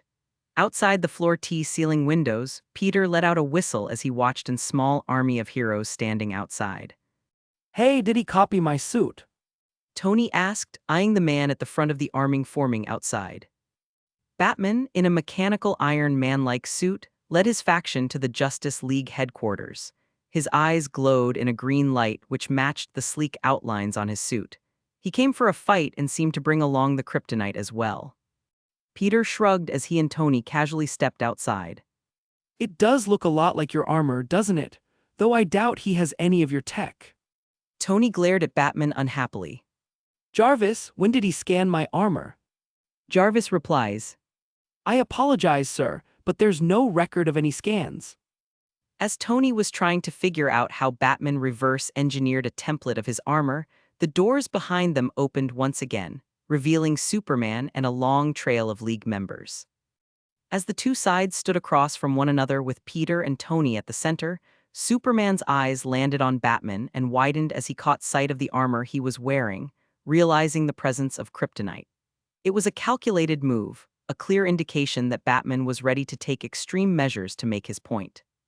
Superman began, his voice laced with regret and determination. I know what you all have seen, and I understand how it looks, but we need you to understand the reasons behind our actions. These were not decisions taken lightly. Each of those criminals we executed posed a clear and present danger to the world, a danger that we couldn't allow to persist. Batman, on the opposite side, his mechanical suit a constant reminder of the impending battle, remained stoic. His voice was cold as he responded. You slaughtered those people in their cells like animals. Actions like these can never be justified. We stand for justice, not vengeance. You took the law into your own hands, and you executed prisoners without a trial. This goes against everything we stand for. Superman attempted to plead with his longtime friend, his voice tinged with desperation.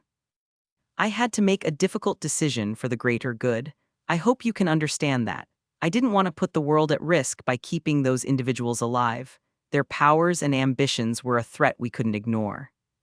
Wonder Woman, who had long shared Superman's view but had never voiced it, stepped forward to support him.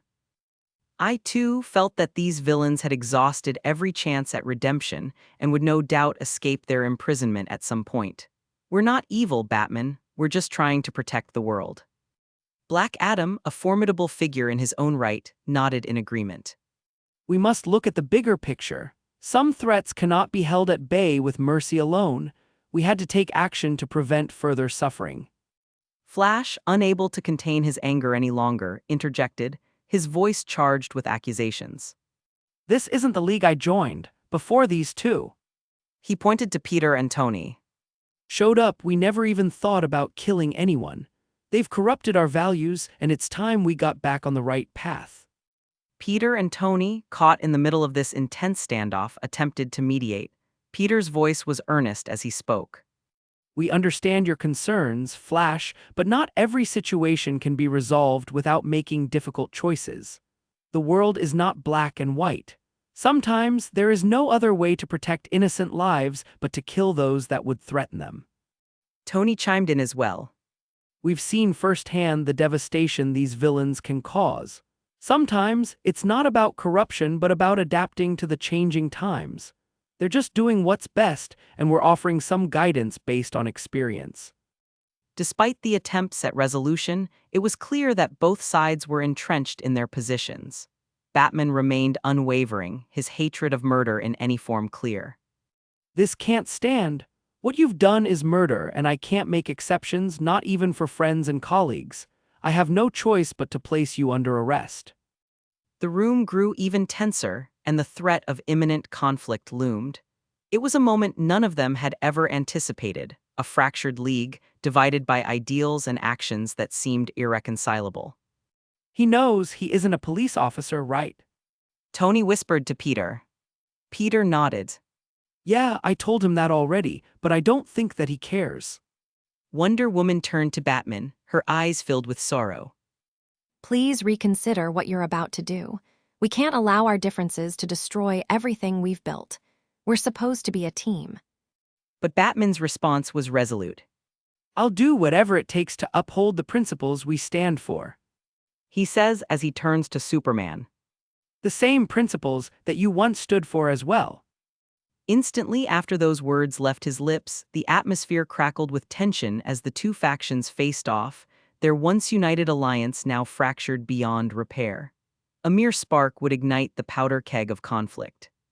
Superman and his faction, their actions justified in their eyes, were prepared to stand their ground, even if it meant clashing with their fellow League members. Batman, resolute in his commitment to justice, stood firm, prepared to arrest his friends for the murders they had committed. And with a powerful rush of air, the clash began. Cyborg, surrounded by the hum of his mechanical body, was immediately attacked by Aquaman, the Sea King's trident clashing against Cyborg's integrated weapons. The air echoed with the sounds of metallic strikes as the two collided. Wonder Woman, her lasso in hand, clashed with Green Lantern, their fighting styles a stark contrast. The green constructs formed by the power ring met Wonder Woman's agile, sword-wielding techniques. Sparks flew as they exchanged blows, each determined to prove their point. Flash, his speed a blur of crimson, darted across the battlefield, taking on both Peter Parker and Tony Stark. He delivered lightning-fast strikes, creating afterimages that left his opponents disoriented. Peter's spider sense tingled as he barely evaded each assault, while Tony's armor provided him with some much-needed protection. Black Adam, radiating electric energy, faced off against the formidable Martian Manhunter. Their powers clashed, as Black Adam's might and Martian Manhunter's many abilities created a mesmerizing and destructive battle.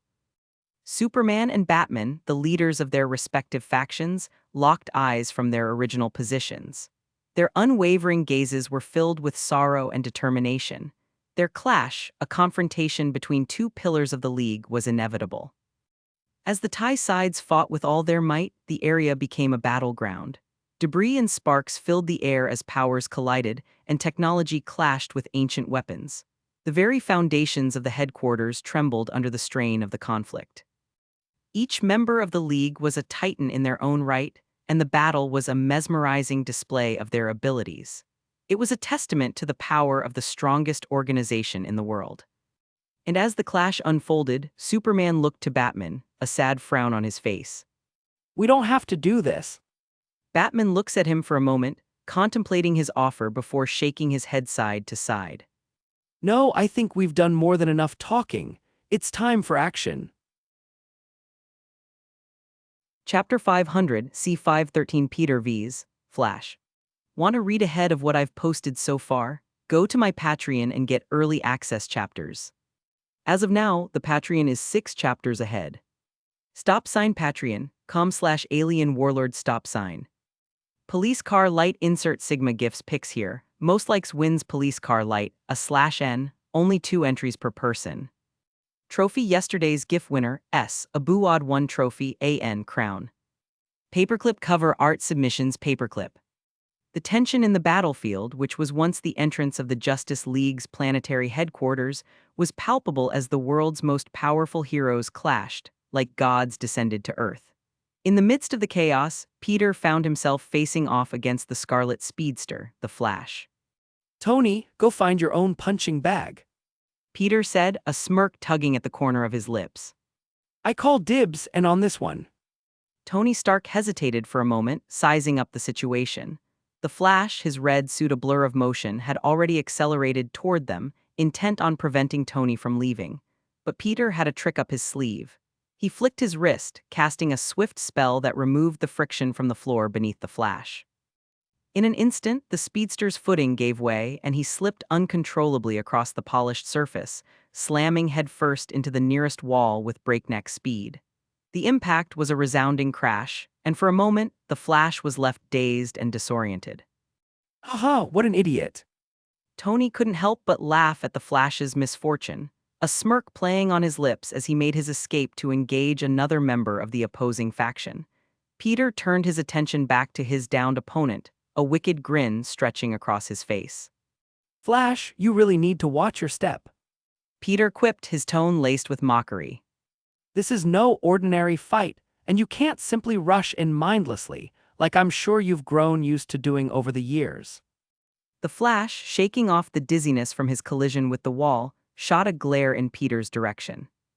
You won't get away with that cheap trick, and you certainly won't get away with corrupting my friends and turning us against each other. And what are you going to do about it? Peter chuckled, weaving strands of eldritch energy between his fingertips.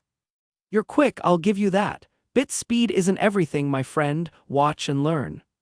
He smirked and disappeared, teleporting directly behind Flash and smacking him upside the head. What? Flash muttered in confusion as he was hit, launching across the battlefield. I didn't see him move. Quickly recovering from the surprisingly fast attack, the speedster darted around the area, his movements almost too swift for the human eye to follow. Peter, on the other hand, exhibited a remarkable combination of perception and agility.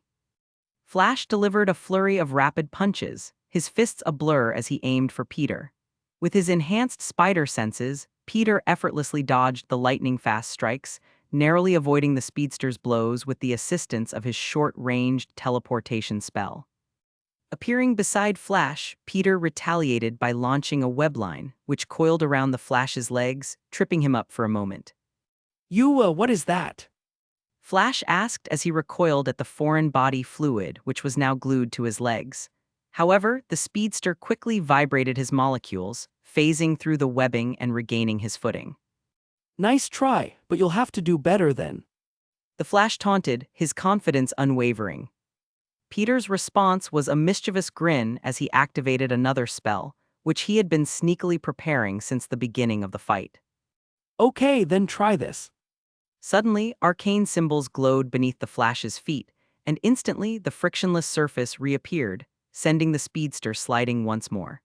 This time, however, he didn't just slide off into a wall, but instead ran in place like a treadmill, trapped in the same spot no matter how much he struggled to get free. Peter said, feigning innocence. You know what I'm talking about, right? With no other choice, Flash was forced to allow himself to fall, so that he might be able to slide out of the trap he's found himself in, but once again he didn't get very far. Crun. Don't mind me. Peter waves at him dismissively. I'll wait until you're ready, so just take your time. I know it's hard for you to use your brain, so it may take a while before we can continue our fight, but I've got food and a show to watch in the meantime, so don't worry. Instantly, an infuriated look appeared on Flash's face as he vibrates his body once again. Phasing through the floor by a single inch, he was able to bypass the spell and leap out of the area, landing on the friction-filled ground once again. So you do have a brain. Peter muttered as he stood from his seat and clapped his hands in applause. Infuriated by Peter's condescending and sarcastic words, Flash rushed at him, a mad glint in his eyes. But infuriatingly enough, Flash was always a millisecond too late before Peter would simply disappear, dodging his speedy attacks with relative ease. The battle raged on, a dynamic exchange of blows, dodges, and spells. Peter's mastery of the mystic arts allowed him to teleport at short range and even create portals, making it difficult for the Flash to predict his movements. Meanwhile, every time the Flash failed in his attacks, Peter would punish him with a quick punch, slap, or kick that left the poor speedster with a torn costume and minor cuts and bruises all over his body. And soon enough, after using his opponent like a living punching bag, Peter cast a binding spell, restraining the Flash with mystical chains. The speedster struggled against the ethereal restraints, but Peter's control over his magic was absolute. Give it up. Peter declared, his voice firm. You won't be able to escape. The Flash, panting and bloodied, tried to vibrate his molecules once again, but soon realized the futility of his situation. He finally relented, his voice strained. Fine, you win. Kill me already. Is that what you think of me? That I'm some mindless killer who slaughters everyone that I meet? Peter asked with a scoff as he released the mystic chains, allowing the Flash to stand once more. What? Flash mutters in confusion as he picks himself up off the floor. Peter gazed at the speedster with a mixture of triumph and sympathy. I don't want to kill you, Flash. I just want you to understand that sometimes the world isn't as black and white as we'd like it to be. Some threats are beyond redemption, and we have a duty to protect innocent lives, even if it means taking the lives of others. With no other choice, Flash was forced to allow himself to fall, so that he might be able to slide out of the trap he's found himself in, but once again he didn't get very far. Crunch. Come on, you can't tell me that you didn't feel the least bit relieved knowing that people like the Joker or Reverse Flash were dead. Peter asks incredulously. With no other choice, Flash was forced to allow himself to fall, so that he might be able to slide out of the trap he's found himself in, but once again he didn't get very far. Crunch. I admit, when I heard Thawne was gone, I couldn't help but feel a sense of relief. I thought, no one will ever have to suffer because of him again, but… Peter raised a questioning eyebrow, interrupting before he could add anything else. Then why are you on Batman's side? It seems like you agree with us. Flash said weakly, as if he were internally conflicted. So you like that they're gone, but don't like what was needed to be done in order to make that happen? Peter asked in annoyance. I guess. Flash answered. You're really an idiot, you know that? Peter stated matter-of-factly. You remind me of animal lovers who would argue all day long for the lives of cows or other farm animals, while still regularly enjoying meat from their local grocery store. You're a hypocrite who doesn't have the balls to do what they know is right. Just like they should either shut up and enjoy the food or cut it out of their diet for good, you should either shut up and do what needs to be done or hang up that suit and retire. Flash stuttered in self-doubt before turning into a blur and disappearing into the distance. Peter watched his opponent leave the battle, wondering whether he should chase after him, but ultimately he decided to give the speedster some space to think. Maybe he'll change his mind. Chapter 501, C514 Batman vs. Superman. Want to read ahead of what I've posted so far? Go to my Patreon and get early access chapters. As of now, the Patreon is 7 chapters ahead. Patreon.com/alien warlord stop sign. Police car light insert alpha gifts pics here. Most likes wins police car light, /N, only 2 entries per person. Trophy yesterday's GIF winner, S Dark Slayer Trophy AN Crown. Paperclip cover art submissions paperclip. The whole battlefield was a chaotic storm of clashes and powers, heroes and villains locked in a fierce struggle. At the epicenter of it all, 2 titans faced off, each with their own convictions and strengths pushing them towards conflict. Superman, his eyes burning with a mix of betrayal and annoyance, floated a few feet above the ground, cape billowing behind him. His chiseled muscles were barely contained by his iconic blue and red suit, a symbol of hope that had inspired many. Yet, in this moment, hope seemed to be in short supply. Opposite him, Batman, encased in a formidable mechanical suit, gazed at Superman with steely resolve. The suit's metallic surface gleamed in the flickering light of the ongoing battle, alongside the faint green glow of kryptonite. Superman broke the silence, his voice laced with disappointment. Bruce, I never thought you'd stoop this low to use kryptonite against me. Batman's response was curt. You left me no choice, Clark. With a burst of inhuman speed, Batman lunged forward, closing the gap between them in the blink of an eye. The first punch was a blur, the mechanical suit amplifying Batman's strength, and it collided with Superman's jaw, sending him staggering backward. Superman shook off the impact and retaliated with a powerful heat vision beam. The searing energy scorched the ground as Batman deftly dodged, jets on his suit roaring to life. He maneuvered through the sky, firing a volley of missiles that exploded around Superman, momentarily blinding him. As the smoke cleared, Superman charged forward, fists clenched. His punches landed with earth-shattering force, creating shockwaves that rattled the battlefield. Batman's suit absorbed much of the damage, but he felt the impact in his bones. Is this the only way, Bruce? Superman asked, his superhuman speed allowing him to land blows faster than the eye could follow. To fight your friends and comrades to prove your point. Batman parried a strike and countered with a precision blow to Superman's midsection, his fist pulsing in a green light. Superman gasped, a searing pain ripping through him. Oh, here. The weakened Kryptonian spit out a mouthful of blood as his ribs cracked, buckling under Batman's assault. I'll do what I must to protect the world, even from you. Batman growled, his voice distorted by the metallic helmet of his suit. Superman's frustration was evident as he unleashed a devastating heat vision blast, forcing Batman to activate an energy shield that shimmered to life in front of him. The intense heat caused the shield to crack and sizzle, but it held. Their battle continued, each move a calculated dance of power and strategy.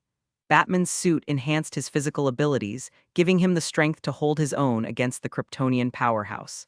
Meanwhile, the kryptonite in his suit served as a constant reminder to Superman of his vulnerability. Is this what it's come to, Clark? Batman asked, grunting as he landed a punishing blow to Superman's face, splitting his lip. Your godlike powers brought you adoration, but they also brought fear. Fear that one day you'd turn against us all, which is why I created this suit. Superman retaliated with a super-speed flurry of punches, his frustration mounting. You think I'm the enemy. You, the man who came here in a suit made specifically to kill me. You, who allowed the Joker to slaughter so many people, over and over again. He said accusingly. Why can't you just see that you're wrong? Blood trickled from Batman's mouth as he ducked and weaved to avoid the blows. Sometimes, Clark, even heroes have to make the hard choices. Do you think I didn't want to kill the Joker? I would have loved to snap his neck and watch the life leave his eyes just like you did, but life is precious, no matter who it belongs to. Their battle raged on, the whole league, including its leaders, waging war on one another. Batman's suit was battered, and Superman's invulnerability was useless thanks to the presence of kryptonite. Blood, cuts, and bruises adorned their bodies, evidence of the brutal confrontation. Superman's frustration grew with every punch he threw, his godlike powers momentarily usurped by the brilliant strategy of a mortal in a suit of armor. Batman's combat skills and unwavering resolve allowed him to hold his ground. As their brutal contest carried on, they closed the distance one another, and in a final, desperate lunge, Batman delivered a crushing blow to Superman's chest with the kryptonite-infused gauntlet. The Kryptonian gasped as the painful energy surged through him, sapping his strength.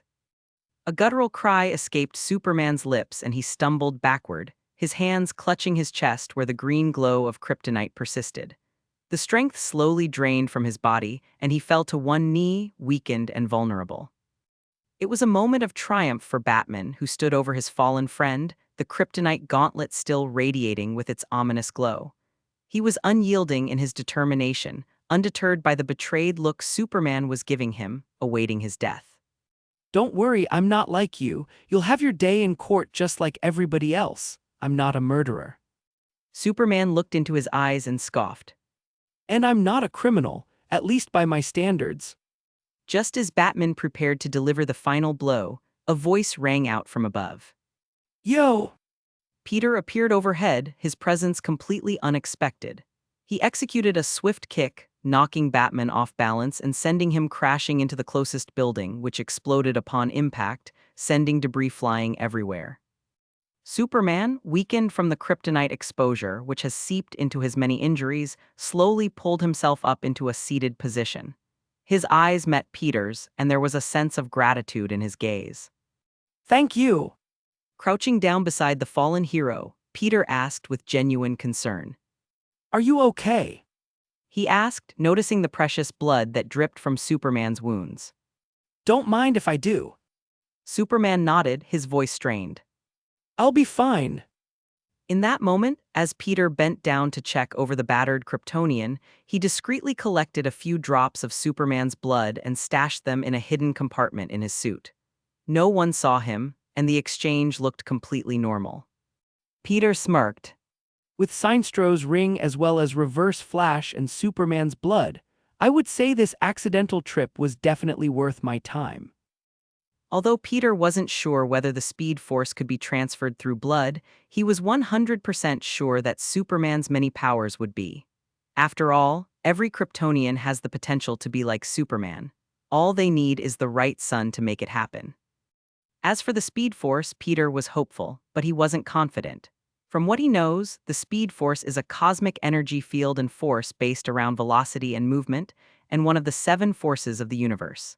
It is the representation of reality in motion, being the very cosmic force that pushes space and time forward. It grants all speedsters their power, which means he may not be able to take the ability without consent. Not to mention the fact that I don't even know if the Speed Force exists outside of the DC multiverse. Though technically, Wanda's brother Pietro could count as a speedster, so there is a possibility. Maybe I can use some of Pietro's blood if it doesn't work. Either way, Peter was more excited about getting Superman's powers than anything else, especially due to the fact that kryptonite doesn't exist in his universe. A Superman with no weaknesses is a scary thing to imagine. He thought, the smirk never leaving his face. It's going to be so awesome. As the dust from his impact settled, a disheveled figure emerged from the rubble of the headquarters building. Batman, battered and bruised, struggled to his feet, his mechanical suit showing signs of extensive damage. He glared at the interruption that had halted their confrontation. Peter! He growled, his voice laced with irritation. This was between Clark and me. You had no right to interfere. Peter, standing confidently, raised an eyebrow and smirked. No right, Bruce. You brought kryptonite to a fist fight with Superman. You're lucky I stepped in before things got even messier. Batman's frustration boiled over as he lunged at Peter, his movements fueled by anger and desperation. His gauntlet, charged with kryptonite, was ready to strike. But sadly for him, kryptonite has zero effect on him. After all, Peter wasn't a Kryptonian. At least not yet. With ease, Peter leaned away from Batman's attack, a taunting chuckle escaping his lips. You really think that's going to work, Bruce? You're out of your league here. Before Batman could react, Peter backhanded him across the face, sending him tumbling through the air. The Dark Knight crashed into the ground with a resounding thud, his suit's systems flickering as it struggled to maintain functionality. Superman, still recovering from his battle and the effects of the kryptonite, watched the whole battlefield with a mixture of sadness and resolve. He knew he had done what was necessary to eliminate dangerous threats, but seeing his former allies fight like mortal enemies weighed heavily on his conscience. The League's battles continued around him, heroes clashing and powers colliding. It was a stark reminder of how much had changed, how alliances had shifted, and how trust had eroded. With a sense of resolution, Peter declared, I think this has gone on long enough. Chapter 502, C515 Ending the War. Want to read ahead of what I've posted so far? Go to my Patreon and get early access chapters. As of now, the Patreon is 6 chapters ahead. Patreon.com/alien warlord stop sign. Police car light insert bad food gifts pics here. Most likes wins police car light, /N, only 2 entries per person. Trophy yesterday's GIF winner S, Shadow Demonarch 3 trophy, AN, crown. Paperclip cover art submissions paperclip. Police car light /N, Waving hand clocks went back an hour for daylight savings, so chapters will be out an hour earlier from now on. The battlefield was a chaotic maelstrom of power, and Peter launched right into it without an ounce of fear or hesitance. He moved with unparalleled grace, a fusion of spider-like agility and skills honed through years of practice. Heroes clashed, but in the midst of the turmoil, they were unaware of one crucial detail. You're far too slow, Fishman. Peter taunted as he sent an electric pulse through the webbing, electrocuting and temporarily disorienting the Fish King. Before he could react, Peter unleashed a barrage of webs that immobilized him completely before pulling him closer and delivered a punch to the back of his head. Oh, that looked like it hurt. Peter muttered as he watched Aquaman impact the ground, falling unconscious immediately. Have a nice nap, okay? Next, Peter turned his attention to Wonder Woman, who was currently fighting off 5 separate opponents: Black Canary, Robin, Batgirl, etc.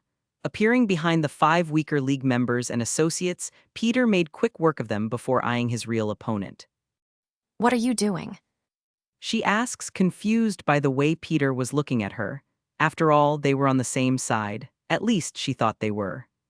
Peter shrugged, his lips quirking into a bloodthirsty smirk. I decided to put an end to the fighting, but I thought it would be more fun if I beat everyone, don't you agree? Raising an eyebrow, Diana stepped forward with her lasso in hand. This really isn't the time for this, but I doubt you'll change your mind. Nah, I won't, sorry. Peter spoke uncaringly. I see. Wonder Woman dashed forward, her movements fluid and her sword gleaming in the chaos. She lashed out, aiming to ensnare Peter with her truth-compelling weapon. Peter reacted with an acrobatic flip, narrowly avoiding the lasso's reach. He used a burst of webbing to disarm her, sending the sword spiraling through the air before he swiftly webbed her arms together, creating the perfect opening. I'm in a bit of a rush, so I'll end this quickly. Peter excused himself as he appeared beside her, knocking her out with a spiraling kick, a smirk on his lips. Maybe we can have a longer spar later. He offered as she collapsed to the ground, falling unconscious. Just as Peter was about to go looking for his next victim, a green glowing figure shot towards him, a hateful look in his eyes. Oh, hello there, Mr. Lantern. Peter greeted as he took a step to the side, narrowly dodging the green torpedo. Green Lantern, undeterred by his near miss, summoned a colossal, glowing construct of a giant fist, aiming to crush Peter. The construct descended with immense force, but Peter's senses alerted him to the imminent threat. With a flick of his wrist, he cast a binding spell that immobilized the construct. Nice try. Peter said, casually avoiding the incoming construct and charging forward. He punched through the emerald energy, his fist making contact with his opponent's jaw, sending the Green Lantern sprawling backward, falling to the ground below. Without wasting any more time, Peter opened a small fist-sized portal and stuck his hand through, plucking the ring from the lantern's finger. Green Lantern's eyes widen in shock as his powers disappear, realizing that his ring is gone. Night-night. Peter says as he walks over and kicks Green Lantern in the head, sending him straight to bed. Meanwhile, Superman and Batman stood side by side, their eyes locked on the unfolding battle before them. Their allies, members of the Justice League, were being beaten like children, laying bound or incapacitated, all thanks to Peter, the man who had suddenly and unexpectedly entered their lives, turning their world upside down. Superman, his body still weak from the effects of kryptonite, watched in amazement as Peter moved with astonishing grace and power. The casual way he dispatched their allies sent shockwaves of realization through the Man of Steel. For the first time in a long time, he felt vulnerable and outmatched. I never realized he had this much power. Superman muttered, his voice tinged with amazement and relief. If he were an enemy, we'd all be in trouble. Batman, his armored suit in tatters, his body battered and broken, shared the sentiment but couldn't help but feel a twinge of fear. He is a threat, Clark. Look at what he's doing. He's taken down the League like they're nothing. Superman's eyes returned to the ongoing battle, where Peter had now turned his attention to Beast Boy, who had transformed into a massive dinosaur, attempting to overpower Peter with his shape-shifting abilities. Superman turned his gaze toward Batman, his eyes filled with a mix of doubt and understanding. Bruce, he hasn't killed any of them. He's incapacitating them, ending the fight, not their lives. There's a difference. Batman's expression grew more severe. He's a wild card. We don't know his true intentions or what he's capable of. We can't afford to underestimate him. After all, he's already managed to corrupt your ideals and split the League into what it is now. He hasn't corrupted anything, nor has he split the League. Superman insisted, his tone firm. All he did was help open my eyes to the truth. We weren't doing things the right way. It may have felt right because we never bloodied our hands, but it wasn't. People continued to die and lives were constantly being ruined for senseless reasons. Batman's scowl deepened. He wanted to refute Superman's logic, but it was growing harder and harder to find the right words to get his point across. Not to mention the fact that a small part of him agreed with Superman, though he would never admit it. As the battle raged on, Peter subduing Beast Boy with a combination of portals and pure strength, Batman and Superman couldn't help but be awestruck by the man's abilities. They had fought countless battles and faced formidable foes, but Peter was something else entirely. The realization that Peter was far more than they had initially assumed had dawned upon them. He wasn't just a man with spider-like powers. I don't know what your plans are, but it stops now. He stated as he glared at Peter. Instantly, a hint of caution crept into Peter's mind. Jayons, a powerful shape-shifting telepath, possessed an arsenal of abilities that made him a genuine threat. If I had to rank the League by power, Martian Manhunter would stand at the top of that list. Peter surmised as he returned the Martian's stare, shrugging his shoulders. I don't have any plans. Right now, I'm just having a bit of fun. Jayon didn't seem to believe a word out of Peter's mouth. Their gazes locked, a silent acknowledgement that this battle wouldn't be avoidable. Peter didn't give Jayon a moment to initiate and launched himself forward, winding back his fist. As Jayon attempted to turn himself intangible to dodge the strike, Peter's hand was instantly coated with swirling eldritch energy. With a swift and fluid motion, Peter struck at Jayon's phasing form, utterly surprising and confusing his opponent. The Martian's phase was met with resistance, his body unable to pass through Peter's charged hand. It was a split-second miscalculation, and Peter's fist landed squarely on Jayon's chest, a shockwave of energy bursting from the point of impact. The Martian Manhunter was sent hurtling backward, crashing into a nearby building, creating a shower of rubble and dust. Peter didn't let up, leaping after his foe. Green Lantern's eyes widen in shock as his powers disappear, realizing that his ring is gone. "Night, night," Peter says as he walks over and kicks Green Lantern in the head, sending him straight to bed. Meanwhile, Superman and Batman stood side by side, their eyes locked on the unfolding battle before them.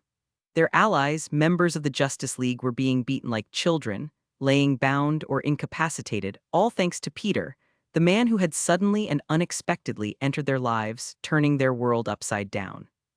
Superman, his body still weak from the effects of kryptonite, watched in amazement as Peter moved with astonishing grace and power. The casual way he dispatched their allies sent shockwaves of realization through the Man of Steel. For the first time in a long time, he felt vulnerable and outmatched. "I never realized he had this much power," Superman muttered, his voice tinged with amazement and relief. "If he were an enemy, we'd all be in trouble." Batman, his armored suit in tatters, his body battered and broken, shared the sentiment but couldn't help but feel a twinge of fear. "He is a threat, Clark. Look at what he's doing. He's taken down the League like they're nothing." Superman's eyes returned to the ongoing battle, where Peter had now turned his attention to Beast Boy, who had transformed into a massive dinosaur, attempting to overpower Peter with his shape-shifting abilities. Superman turned his gaze toward Batman, his eyes filled with a mix of doubt and understanding. "Bruce, he hasn't killed any of them. He's incapacitating them, ending the fight, not their lives. There's a difference." Batman's expression grew more severe. "He's a wild card. We don't know his true intentions or what he's capable of. We can't afford to underestimate him. After all, he's already managed to corrupt your ideals and split the League into what it is now." "He hasn't corrupted anything, nor has he split the League," Superman insisted, his tone firm. "All he did was help open my eyes to the truth. We weren't doing things the right way. It may have felt right because we never bloodied our hands, but it wasn't. people continued to die and lives were constantly being ruined for senseless reasons. Batman's scowl deepened. He wanted to refute Superman's logic, but it was growing harder and harder to find the right words to get his point across. Not to mention the fact that a small part of him agreed with Superman, though he would never admit it. As the battle raged on, Peter subduing Beast Boy with a combination of portals and pure strength, Batman and Superman couldn't help but be awestruck by the man's abilities. They had fought countless battles and faced formidable foes, but Peter was something else entirely. The realization that Peter was far more than they had initially assumed had dawned upon them. He wasn't just a man with spider-like powers. That's rude, you know. He says as he delivered a swift kick to the Martian's head. As Jayon slumped to the ground, barely conscious, Peter leaned in, a smirk on his lips. Guess this is the end of the line for you, Jayon. But don't worry, you'll wake up eventually. Blood trickled from a gash on Jayon's forehead as Peter left him bound and unconscious. With a quick flick of his wrist, he stealthily collected a bit of the Martian's blood, stashing it away for later use. This whole trip has been either helping the League see reason and logic or collecting new superpowers for myself. Maybe I should take some more trips like this in the future. Now, with Jayon out of the way, Peter turned his attention to the remaining stragglers. He quickly put down the remaining League members, leaving only him, Tony, Batman, and Superman. Batman and Superman, though battered and bruised, watched in awe as Peter subdued the last of their comrades. Peter's gaze swept the battlefield, which was now serene and calm without a single conflict, his eyes shifting to Batman and Superman. I think it's time we all come to an understanding. Chapter 503, C516 Imprisoned. Want to read ahead of what I've posted so far? Go to my Patreon and get early access chapters. As of now, the Patreon is 7 chapters ahead. Patreon.com/alien warlord stop sign. Police car light insert meme gifs pics here. Most likes wins police car light, a /n, only 2 entries per person. Trophy yesterday's GIF winner, S Dark Slayer Trophy AN Crown. Paperclip cover art submissions paperclip. Once the Civil War was put to an end, Peter, Tony, Batman, and Superman took a moment to assess the battlefield. Many heroes lay injured and some were unconscious, but not a single one was killed. Of course, Peter wouldn't let them suffer for long. Give me a minute. Peter told them as he waved his hands, drawing a large spell circle in the air. Eyes widening in alarm, Batman reaches for his belt, ready to stop Peter from whatever magic he was about to cast, but thankfully, Tony was there, rest a hand on his shoulder. Relax. Tony says as he gestures to the runes on the spell. I've studied a bit of magic, and although it's nowhere near as in-depth as Peter, I know that's a healing spell he's cooking up. And before Batman's skeptical and paranoid eyes, Peter's spell was finished before shooting off to every injured League member. One by one, the spell tended to their wounds, stabilizing their conditions on a matter of seconds. But not only that, Peter managed to speed up the healing process significantly. Injuries that would have taken weeks or months to heal would be gone by the end of the day. Thanks again, Peter. Superman felt even more grateful than he already was as he watched Peter heal his fallen comrades. Peter paused briefly from his work to meet Superman's gaze. It's no problem. After all, I can't just leave them suffering, can I? Batman scowled in annoyance. Although he felt thankful as well, he would never admit it. As Peter continued healing, the rest of the group joined him in assisting the injured League members.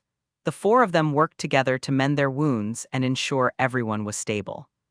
Once the injured were taken care of, Peter turned his attention to those that started this whole altercation. Batman raised suddenly got a bad feeling as Peter surveyed the area before his gaze landed directly in him. What are you? Without a word, Peter quickly webbed and Batman as well as his immobilized followers, ready to lock them up in the League's prison. Batman, who was too exhausted to fight back at the moment, couldn't help but protest. What do you think you're doing? Superman, conflicted, stepped in. Yeah. Peter answered. Batman glared in anger, his body tightly wrapped in web. You can't do this, we aren't criminals. Superman frowned in contemplation. Peter shook his head before explaining. I'm not saying this is permanent, but it's necessary for now. We need to figure out what to do next, how to address this situation. Address the situation? Superman asked in confusion. Yes. Peter nodded. Like, what is the League now? Are you two splitting up? Can there be a compromise? If not, then who gets to keep being the Justice League and who has to go? And most of all, will there be more conflicts like this afterwards? Batman tried to argue his way out. And we can talk about that without locking half the League up like common criminals. Peter sighed, looking at Batman with a hint of sadness. Look, Bruce, I know you have good intentions, but you're a hard-headed man. I've seen it, and so has Clark. Giving you freedom now will only create more problems in the future.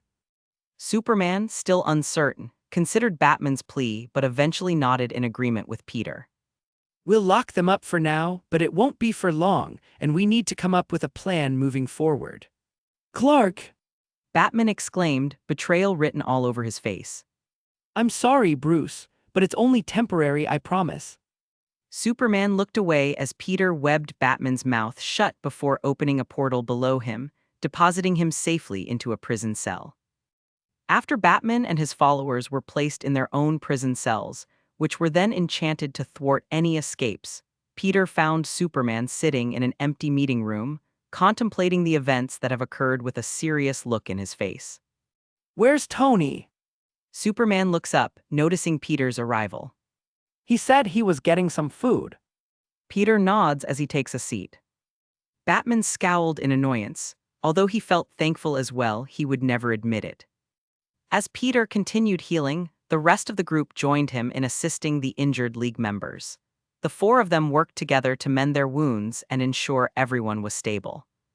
Once the injured were taken care of, Peter turned his attention to those that started this whole altercation. Batman raised suddenly got a bad feeling as Peter surveyed the area before his gaze landed directly in him. What are you? Is this the end, Peter? Is the League supposed to just split up now, with Batman and his side going their way and us going ours? Peter remained silent, allowing Superman to vent his feelings and thoughts. It was clear that the Man of Steel was carrying a heavy burden, and he needed to express it. Superman continued, his voice tinged with a sense of defeat. I never thought it would come to this, to a point where we're divided like this. I wanted to make a difference, to change the League for the better, to stop heinous, irredeemable criminals. But now... Clark, you had good intentions, and in my opinion, you did the right thing. You want to make the world a better place, and I still believe that's possible. Maybe this division is a necessary step in the process of change. It's not the end, but a new beginning.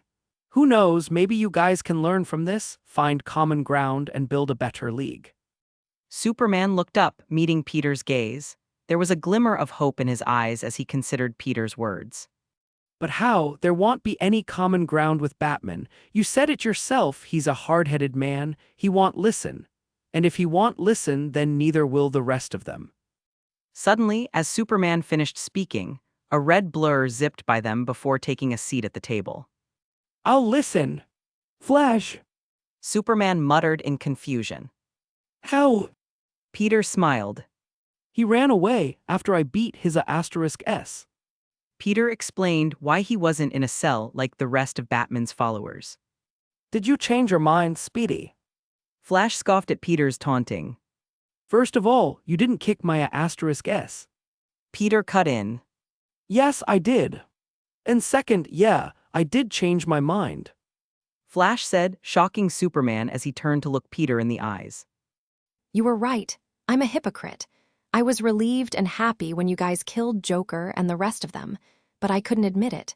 We've been playing this game of catch and release for so long that I just couldn't see anything else working.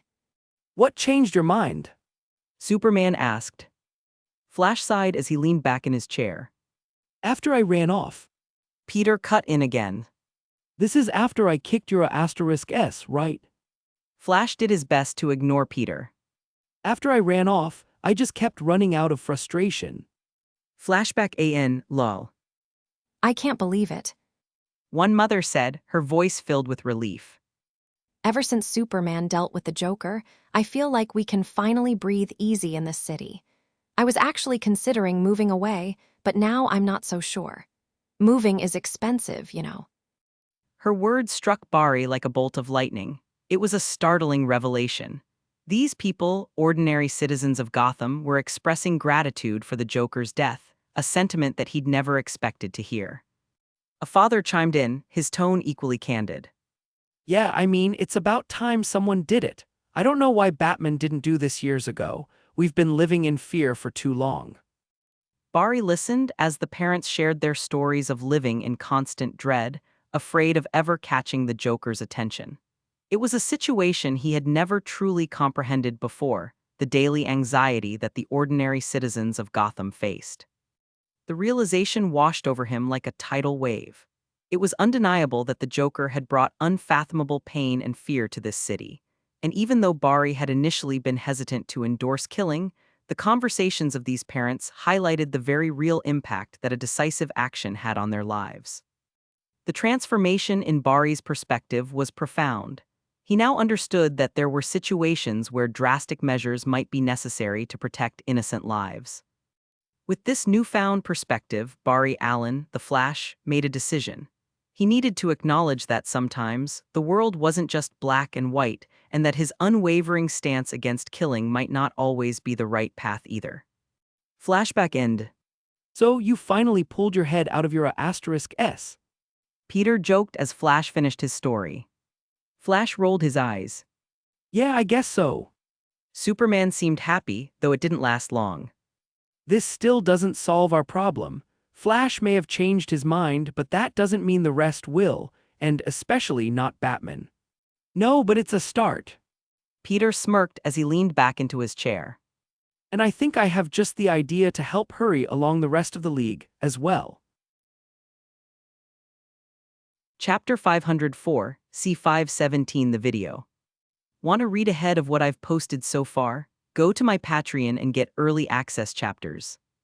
As of now, the Patreon is 6 chapters ahead.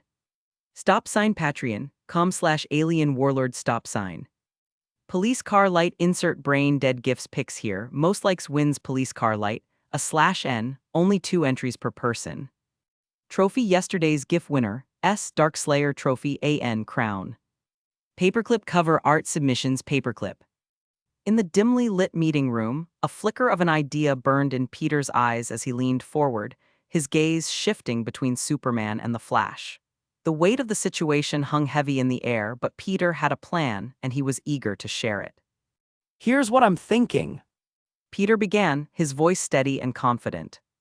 We need a way to make Batman and his followers truly understand why you guys have taken this drastic step toward executing certain criminals. It's not just about making them agree, it's about making them realize the senselessness of your previous methods. Superman and the Flash exchanged curious glances, their attention fully captured by Peter's proposal. I suggest we compile all the recorded crimes that would have a significant impact on them. Peter continued. These could be anything from phone recordings and security footage, to news broadcasts and military recordings, all depicting the chaos caused by the criminals they've apprehended or the situations they feel the League shouldn't be policing.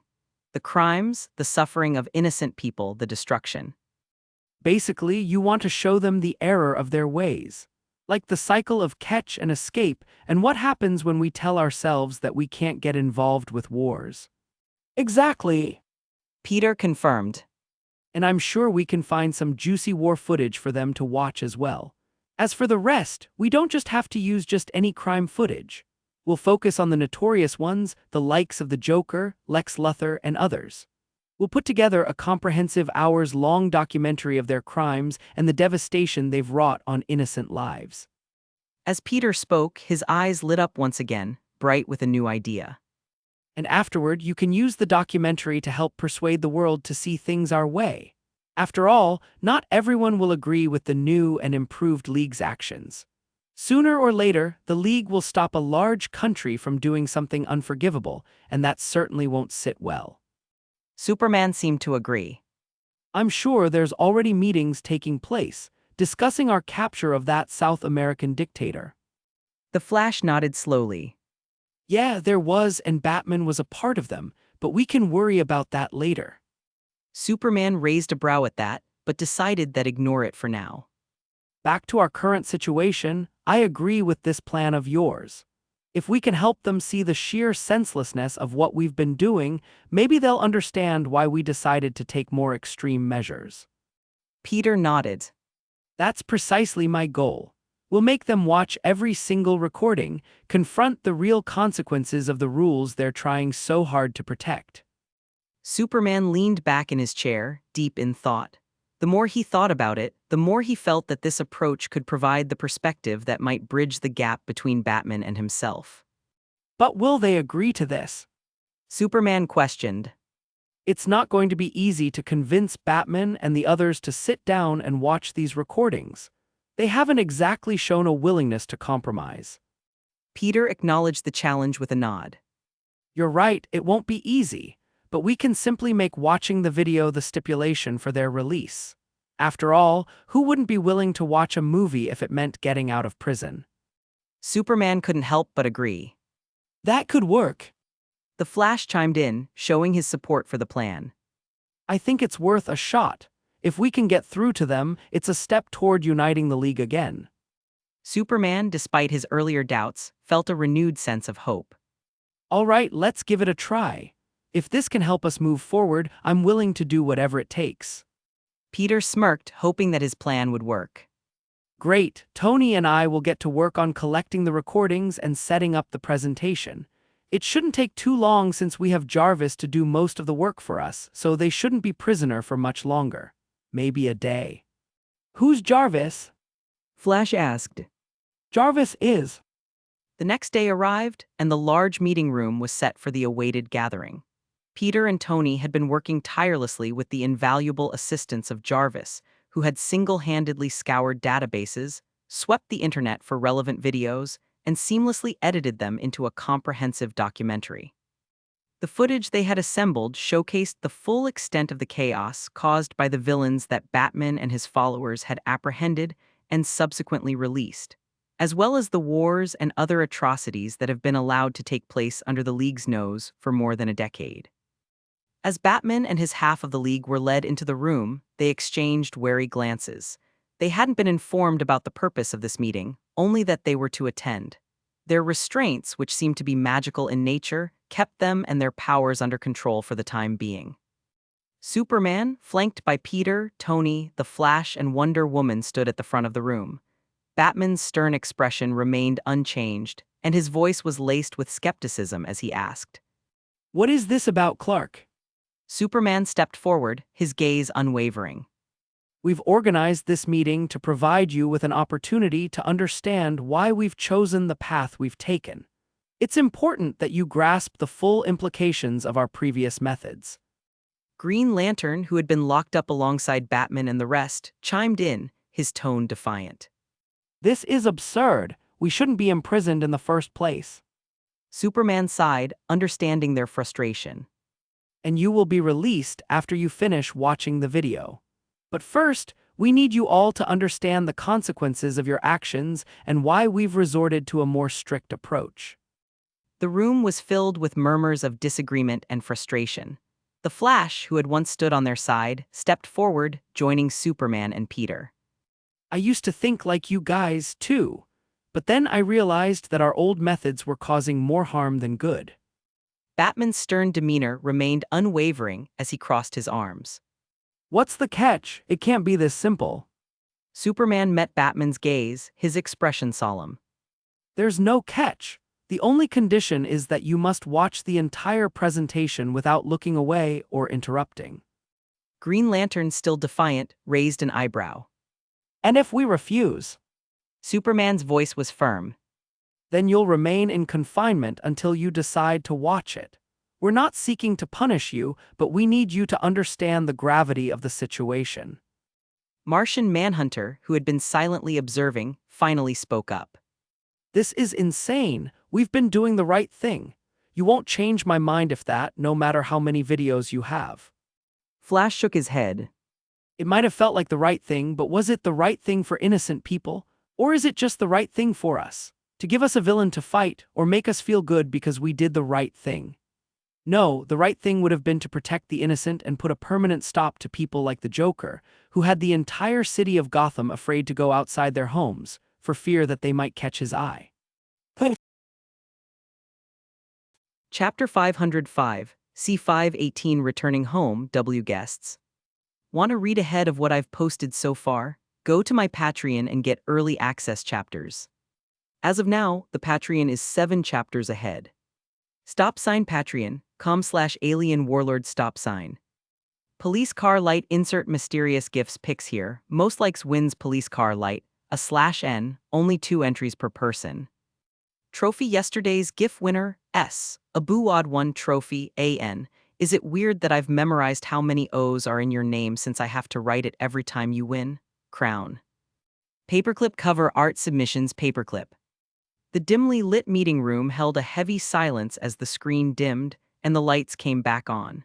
Both sides of the league sat in stunned silence, their faces etched with horror and conflict. Each of them had witnessed the graphic depictions of crime, chaos, and suffering caused by the very villains they had once apprehended and subsequently allowed to be released.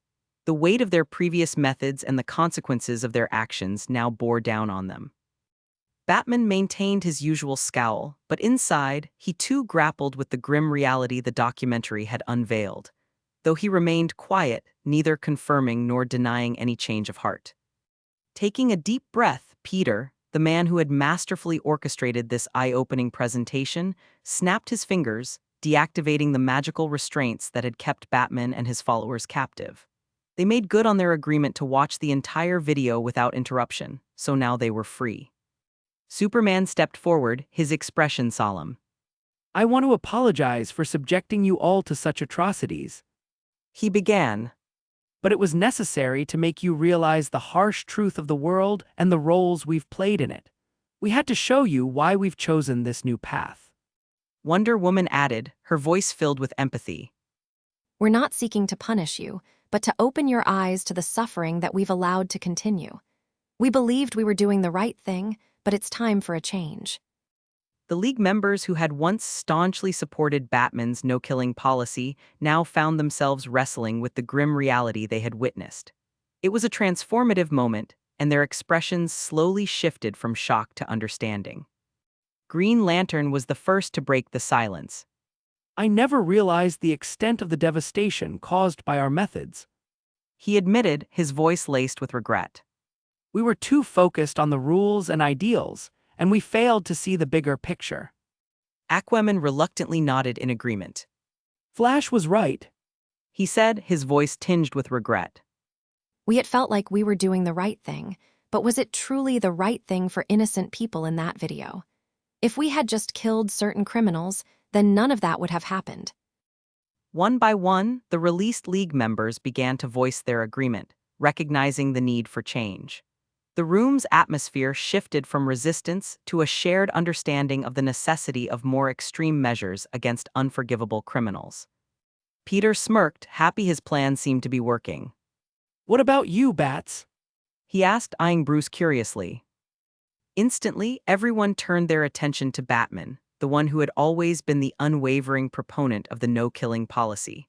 All eyes were on him, wondering how he felt about this revelation and if he too would change his stance. The silence grew increasingly uncomfortable, broken only by the faint hum of the room's ventilation. Peter's question hung in the air, challenging Batman to reveal his stance on the matter. Finally, after what felt like an eternity, Batman spoke, his voice as resolute as ever. I understand the need for change. I've seen the devastation and suffering caused by our methods, and it's a burden that I'll continue to carry. He paused, his gaze unwavering. But I still believe that killing is not the answer. Peter couldn't help but exclaim, exasperation in his voice. Oh, Superman, standing by Peter's side, sighed and offered a wry smile, having expected this from Batman. He respected the Dark Knight's unwavering dedication to his ideals, even if it was starting to tax his patience. Others in the room, those who had once been staunch advocates of Batman's ideals, chimed in with their own perspectives. They pleaded with Batman to reconsider, to adapt to the changing world and the new insights the documentary had provided. Aquaman added, Batman, your ideals have their place. But in a world where our actions have led to unimaginable suffering, we have to make a difficult choice. We can't allow these atrocities to continue. Green Lantern spoke up as well. It's not about becoming murderers, it's about putting an end to the suffering that these villains have caused for far too long. It's about saving lives and preventing more pain and loss. However, Batman remained steadfast in his beliefs. He couldn't abandon his principles, no matter how compelling the evidence against them. His determination to preserve the sanctity of life was unwavering, even in the face of overwhelming evidence to the contrary. Frustration simmered in the room as those present tried in vain to sway Batman's stance. Everyone was ready and willing to follow Superman's new way, except for him. Finally, seemingly weary of the persistent attempts to change his mind, Batman rose from his seat. The room fell into a stunned silence as he declared, If the League is so lost that you'd all turn to murderer to solve your problems, then I have no place here anymore. The shock that rippled through the room was palpable. No one had expected Batman, the stoic leader of the League, to quit. The consequences of his decision hung heavy in the air as he strode toward the exit, each step carrying a weight that echoed like a drum. But just as he reached the door, Peter couldn't let him leave without one more attempt to reach the Dark Knight. He snapped his fingers, which caused the door to slam shut in Batman's face, locking him inside. Batman turned back around, looking P*S off. Open the door. He ordered, a threateningly tilt to his voice. Not just yet. Peter shook his head before speaking up. What if I show you that our way works? Would you be willing to change your mind? Batman turned his glare to Peter, his gaze questioning. What do you mean, show me that it works? How? Ignoring Batman's question for a moment, Peter turned to Superman and asked, Can we end this meeting and talk in private? It's a delicate matter, and I think it's best discussed away from prying ears. There were a few murmurs of protest from the remaining League members, who were eager to hear Peter's plan, but Superman nodded and instructed everyone to leave. We'll hold another meeting soon to outline the new rules for the League. But for now, please give us some privacy. As the League members left the room, the heavy doors closed behind them, leaving only Peter, Superman, Batman, and Tony. The atmosphere in the room shifted, and Peter finally revealed his plan. Peter met Batman's gaze calmly. I mean, I can take you to a universe where they've adopted a similar approach, where they don't hesitate to deal with these kinds of criminals. You'll see for yourself that it works, especially in the long run, which I'm sure is your main concern. Batman's skepticism remained evident, but he couldn't help but be intrigued. And how do you plan to do that? Tony smirked knowingly. We have a ship that can travel the multiverse. How else do you think we got here? Peter looking directly at Batman. I can take you to my universe where we've been following a similar approach to the one Superman has been proposing. There, you'll see firsthand how it's worked for us, how it's made a difference. Batman remained skeptical, his arms crossed. And why would I agree to this? Peter smirked as he spoke. Because sometimes seeing is believing, Batman. You're not one to take things at face value, and I respect that. I think if you see the results with your own eyes, you might consider a new perspective. Superman, who had been quietly observing the exchange, couldn't contain his excitement. I think it's a great idea, Peter. I'd like to come along too, if you don't mind. After all, traveling to another universe is an opportunity that I'd regret missing out on. Tony chimed in enthusiastically. I can't wait to show you guys how much better the Avengers are compared to the Justice League Tilda. He just wanted to show off, and so did Peter. Peter shrugged. Well, that's just obvious. Batman sighed, his reluctance evident, but he couldn't deny that the idea intrigued him. Fine, I'll go, but I'm not promising to change my stance. I just want to see this for myself. Peter nodded, satisfied with Batman's agreement. That's all I'm asking for. He says as he waves his hand, opening a portal to his and Tony's temporary base in Gotham.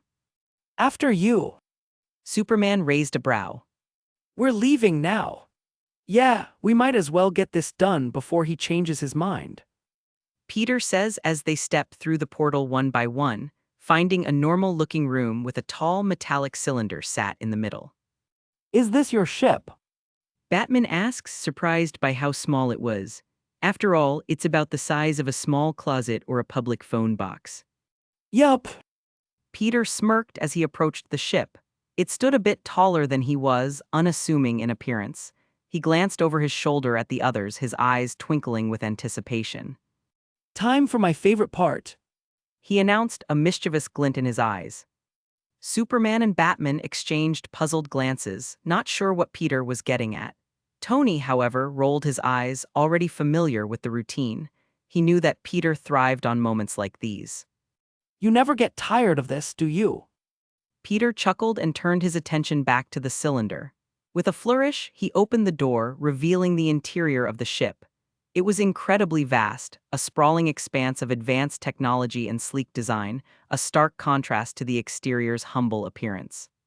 Superman's eyes widened in astonishment, and he couldn't help but utter the words that always seemed to make Peter's day. It's bigger on the inside. Peter couldn't help but laugh at Superman's comment, his excitement bubbling over. Oh, you said it. I love that part. He flashed a grin at Tony, who was unimpressed. Seriously, when is that joke going to get old? Tony asked, though he couldn't deny the wonder of the technology he and Peter possessed. Peter just shrugged, still grinning. Never. With everyone on board, Peter set about starting up the ship's systems. Without explaining anything to his guests, he started up the ship, which soon phased in and out of this universe before finally disappearing altogether. It was a sensation that could make one's stomach churn if they weren't used to it. Seconds later, the ship reappeared on top of the Avengers Tower, with the New York City skyline stretching out below. Peter opened the doors, ushering the shocked Superman and Batman into his and Tony's universe with a wide grin. Welcome to our world. He said, gesturing to the cityscape.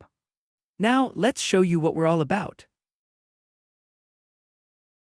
Chapter 506, C519 Tour and Reunion.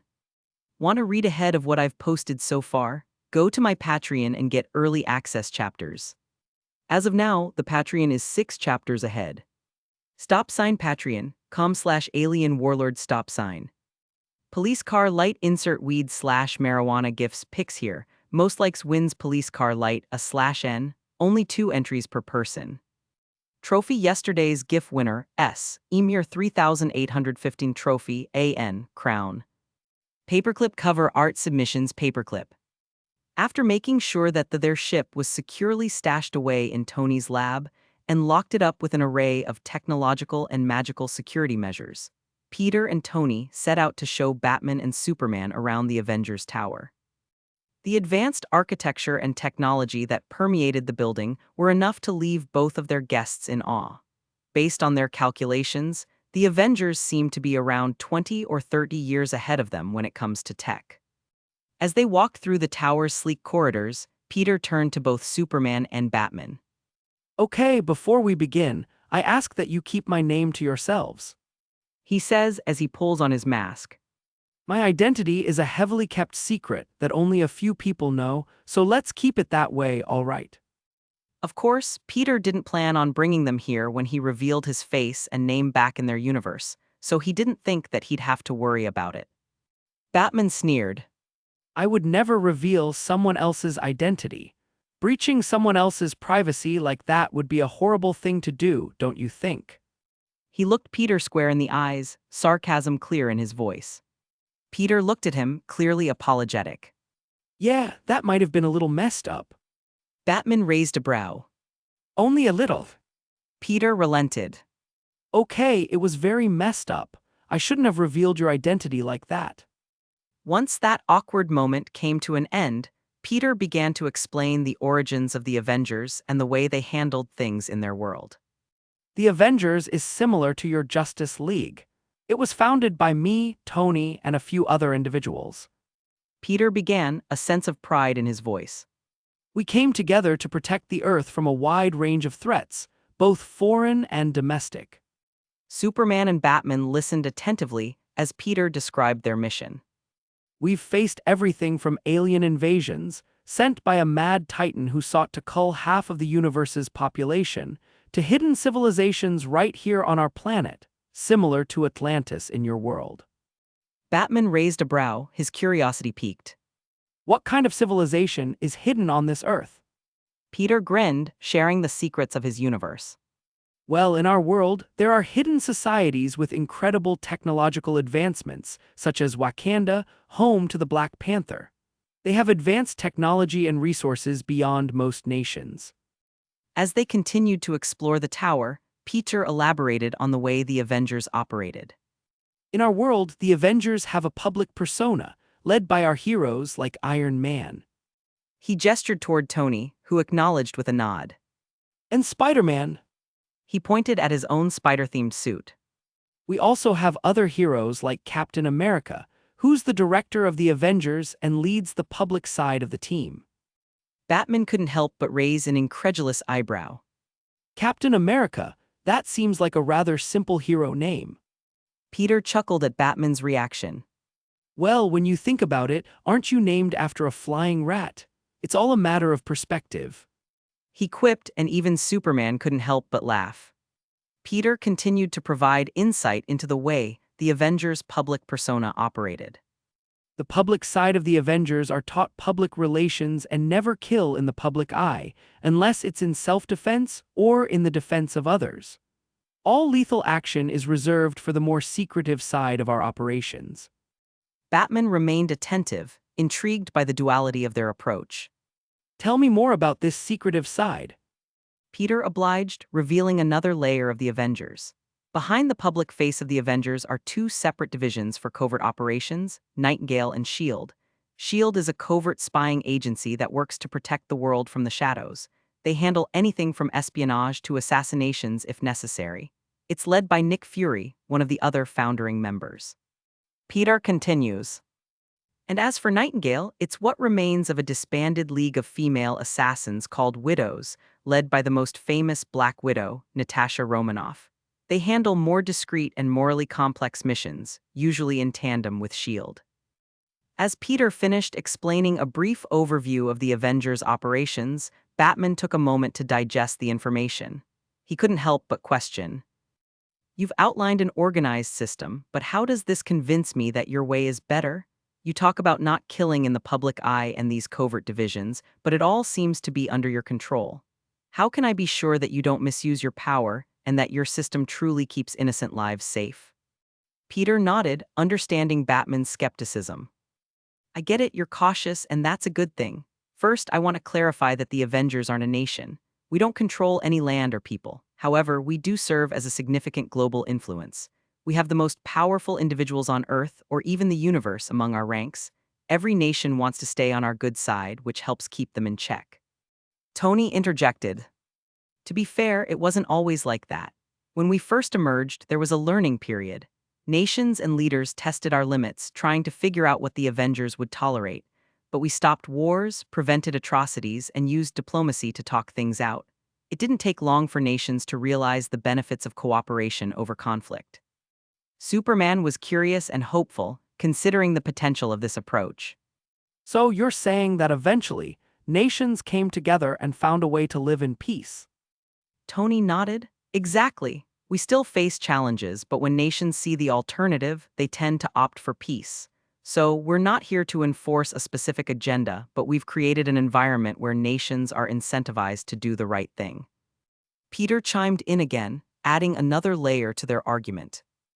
Crime has fallen dramatically, too. By eliminating certain individuals who would undoubtedly cause trouble in the future, we've made significant progress.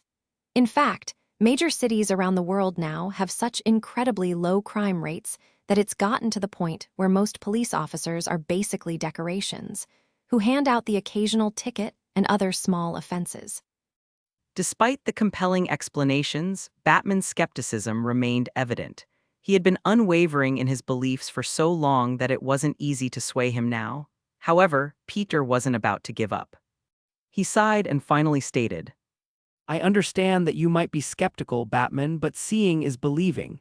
If you truly want to understand our approach and its impact, I encourage you to investigate for yourself. Go out into this world, talk to people, and see the results firsthand. You'll find that actions sometimes speak louder than words. Batman considered Peter's words for a moment, his face shrouded in contemplation. He wasn't ready to admit any change of heart just yet, but he also couldn't deny the logic in Peter's argument. Perhaps a practical examination of this alternate world was necessary to truly understand the merits of their methods. Without another word, Batman turned and headed toward the elevator, prepared to take Peter's advice and investigate this world further. He couldn't let go of his skepticism, but he was willing to explore a reality that challenged his beliefs. As Batman made his way to the elevator, Superman, who had been listening to the conversation intently, called out. Wait up! His desire to explore this world was clear to see. Hey, Clark! Peter called out, stopping Superman as he stood in the elevator's door frame. Superman turned back just in time to catch a sleek Stark brand smartphone and a wad of cash. Call if you need anything. I already put our numbers in the contacts list. Peter says as he gestures to Superman and Batman's costumes. And feel free to use the money for some normal clothes and any food that you'll need. Thank you! Superman said gratefully as he stepped into the elevator alongside Batman, leaving both Peter and Tony behind. As they leave, Peter turns to Tony. Have Jarvis keep an eye on them. Tony nodded. You hear that? He called out. Yes, sir, Jarvis's voice filled the hall. I'll keep an eye on our guests. As Jarvis finished speaking, unbeknownst to anyone, a panel in the tower's rooftop opened up and a swarm of Tony drones came pouring out. They would keep an eye on Batman and Superman from a distance, especially in places without CCTV. Are you sure we shouldn't have had them change? After all, Batman and Superman are pretty well known. Tony asks worriedly. Peter shrugged uncaringly. I doubt anyone will believe that they're actually comic book characters. Well, that's unless Superman starts flying or shooting lasers for his eyes. And even then, people will probably just think he's a metahuman who's copying a fictional character. Tony nodded before bringing up another point. But what if they find a comic shop or look themselves up? Well, then they get to have an existential crisis, I guess. Peter didn't really care. It was too much work to try and hide it. If they get into any trouble, let me know. Waving his hand and opened a portal, Peter's living room appearing before them. I'm headed home for now. All right, I should probably go see Pepper as well. Tony waves goodbye and walks off as Peter steps through the portal, which snaps shut behind him. Peter returned to his home, the familiar surroundings of his living room comforting to him after a long travel. As he stepped through the portal, he couldn't help but let out a contented sigh, glad to be back in his own world again. However, as he closed the portal behind him, he noticed something unusual. The sounds of laughter and chatter reached his ears, coming from the direction of the kitchen. Curious, Peter walked over to the kitchen door and peeked inside, finding a surprising scene. His kitchen was bustling with activity. Around the dining table, there were about 10 children, including his daughter Lily, who was at the center of the gathering. America Chavez, who was currently living with them, was also among the kids, engaged in the fun and laughter. Peter froze for a moment, caught off guard as one of the kids, a particularly energetic one, suddenly ran in his direction. In a swift move, Peter leaped up, sticking to the ceiling where he remained concealed from their view.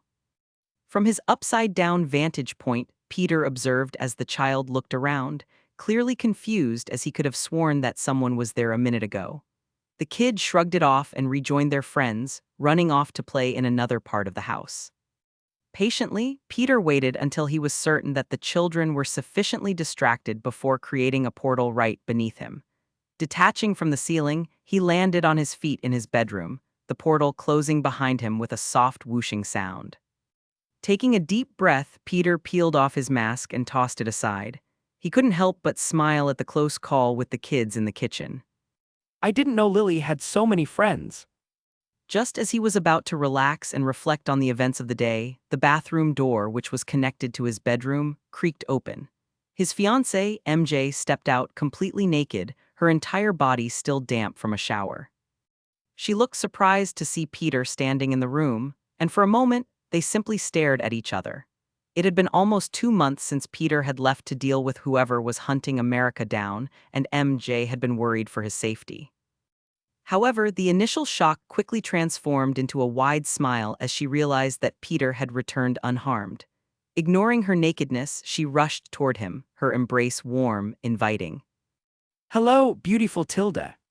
Peter wrapped his arms around her, allowing them to wander. After all, it's been 2 months since they've seen each other. Did you miss me? MJ looked up, pecking him on the lips. Always. After their loving reunion, Peter and MJ shared a tender moment. The joy of being back together after his absence was undeniable. However, as they held each other close, Peter's heightened senses began to tingle, and he sensed something was amiss. Before he could react, MJ suddenly withdrew from their embrace and wound her hand back, delivering a resounding slap across Peter's face. It was a sharp, stinging slap, and her expression held a mix of happiness and frustration. She was upset that he had been away for so long, leaving her worried and alone. Peter could have easily dodged the slap with his spider-like reflexes or even stopped it altogether, but he chose not to. He knew that he deserved it. He had put MJ through a lot with his frequent disappearances and the danger that always seemed to follow him. He took the slap without complaint, understanding that it was her way of expressing her feelings, a mixture of relief and pent-up frustration. After all, he had a lot of explaining to do about where he had been and the circumstances of his prolonged absence. Once the sting of the slap began to fade, Peter looked at MJ with sincere eyes. I'm sorry. He said, not just for being gone, but for all the times he had to leave her behind. He knew it wasn't easy, but he hoped she could understand the reasons behind his actions. MJ's anger seemed to ebb as well, replaced by understanding and concern. She sighed and touched his cheek gently. You have a lot of explaining to do, Peter Parker. Chapter 507, C520 Comic-Con. Want to read ahead of what I've posted so far? Go to my Patreon and get early access chapters. As of now, the Patreon is 7 chapters ahead. Patreon.com/alien warlord stop sign. Police car light insert knocked out gifts pics here. Most likes wins police car light, /N, only 2 entries per person. Trophy yesterday's GIF winner, S, a Buwad 1 trophy, AN crown. Paperclip cover art submissions paperclip. AN, quick question. Did you guys not like that MJ slapped Peter in the last chapter? I saw a couple comments where people didn't seem to like it. Let me know and I might edit it into her crying or something. Something to show that she was worried about him. Anyway, enjoy the chapter. As Peter reconnected with MJ and the rest of his family, Superman and Batman exited the Avengers Tower, stepping out onto the bustling streets of New York City. They still wore their superhero costumes. Their striking appearances drew the attention of the people around them. As they walked through the city, anyone who passed them couldn't help but glance in their direction. Some smiles of appreciation crossed the faces of onlookers, while others couldn't resist a sense of awe, assuming that the 2 towering figures were merely dedicated cosplayers. Superman and Batman exchanged puzzled glances, wondering why the pedestrians were paying such close attention. They were well aware that their superhero costumes made them stand out, but it felt as though these people recognized them, and that was more than a little perplexing. Why does it feel like we're famous? Superman questioned, his brow furrowed. Everyone's looking at us and smiling. It's making my skin crawl. Batman, too, was bewildered by the attention. I don't know, but it's like they know who we are, but that's impossible. We're in a different universe. And it only got weirder as they continued. Soon enough, people began to comment on their cosplay, appreciating their dedication to accuracy, while a small minority of passerbys laughed at them, calling them comic nerds as they walked off. Superman couldn't help but chuckle despite the confusion. I thought wearing our suits wouldn't matter, but it seems our costumes are even more conspicuous here than they are in our universe. Batman kept his gaze focused ahead, the gears in his mind turning. There must be a logical explanation for this. Perhaps the people in this universe are simply more social than others, though I still haven't figured out what a cosplay is. Superman was just as confused. Maybe we should use the money Peter gave us and buy some normal clothes. Batman nodded in agreement. That's probably a good idea. As they strolled through the city, looking for a clothing store, they encountered a large building with colorful banners and posters featuring a familiar group of heroes. Batman and Superman froze, recognizing their own images among the depictions of the Justice League and other unknown characters. What in the world is this place? Batman muttered, his eyes locked on the signs and banners. Superman scanned the surroundings, his superhearing picking up the excited chatter of people nearby. I think this is some kind of event center. Look at all those people entering the building. Indeed, they had stumbled upon Comic-Con, a massive convention for fans of comics, movies, and pop culture. To their astonishment, they saw cosplayers in elaborate costumes, many of them dressed as characters from their own universe. The crowd was a vibrant mix of enthusiasts who were deeply passionate about the world of comics. Batman's analytical mind quickly connected the dots. It's all starting to make sense. Superman nodded in agreement. This must be why people recognized us and thought we were cosplayers, whatever that means. We're not just famous, we're iconic characters in their world. They shared a moment of realization and confusion, coming to terms with the fact that they were considered fictional characters in this universe. It was a revelation that challenged their understanding of reality.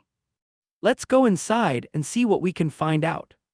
Batman suggested, his curiosity piqued. Maybe we can learn more about this world's perspective on the Justice League. Superman agreed, and together, they entered the convention center.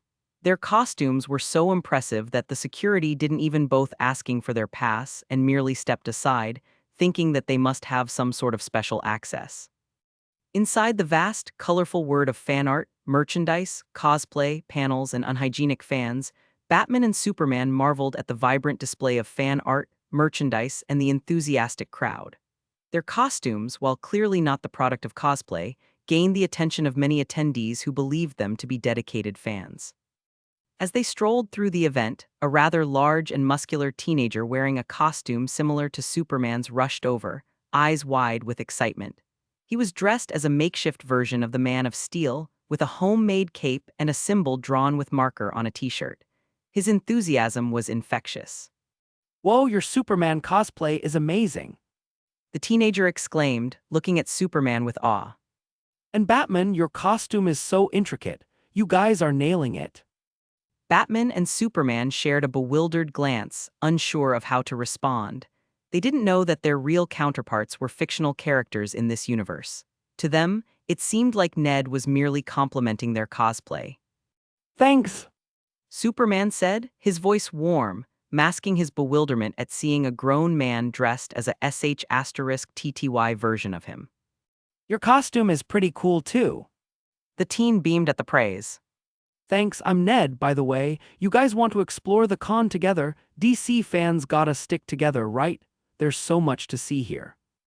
Batman and Superman, still trying to grasp the situation, introduced themselves as Bruce and Clark. which Ned seemed to get a kick out of. Ultimately, they found themselves nodding in agreement with Ned, figuring that exploring the convention with him might be a way to learn more about this world's perspective on the Justice League. Mind showing us around, Ned? Superman asked with a friendly smile. Sure thing. Ned replied enthusiastically. I'll give you guys the grand tour. I was here yesterday as well, so I know where everything is. As they explored the convention with Ned, Batman and Superman found themselves overwhelmed by the depth of knowledge that fans of their universe possessed. They discovered things they had never known, such as the existence of the Presence, the ultimate creator and source of all things, often referred to as God. Batman didn't know how to feel about the existence of God. If he's real, then why doesn't he do something about all of the suffering in our world? After all, it would be as easy as snapping his fingers for God to remake the world. The multiverse and alternate DC universes fascinated them, and they were surprised to learn about fanfictions and alternate interpretations of their own stories. Though they were shocked, appalled, and disgusted to find some erotic fan art of themselves, which made both heroes instinctively step away from one another. Ned expertly ignored the dubious artwork as he eagerly explained all sort of lore and concepts to them, sharing his own passion for the DC universe. Superman couldn't help but comment. This is incredible. As their journey continued, Batman, with a thoughtful expression, finally broached the subject that had been on his mind. Ned, I'm curious about something. The Justice League adheres to a strict no-killing rule. How do you feel about that? Superman nods. Yeah, Bruce and I have been arguing over this for a while now. I think they should just dispose of the more heinous criminals, while he thinks they should never take a life, no matter who it belongs to. Ned paused, considering his response carefully. Well, in a perfect, idealized world like cartoons and comics, that rule makes sense. But when you bring the Justice League into a real-world setting, it can be extremely challenging. The no-killing rule could potentially hamper the League's ability to keep people safe, especially when dealing with ruthless villains. Superman and Batman exchanged meaningful glances, silently acknowledging the tension between their different approaches. Ned continued. I've read a lot of fan fictions and discussions on forums, and I think most DC fans share this perspective.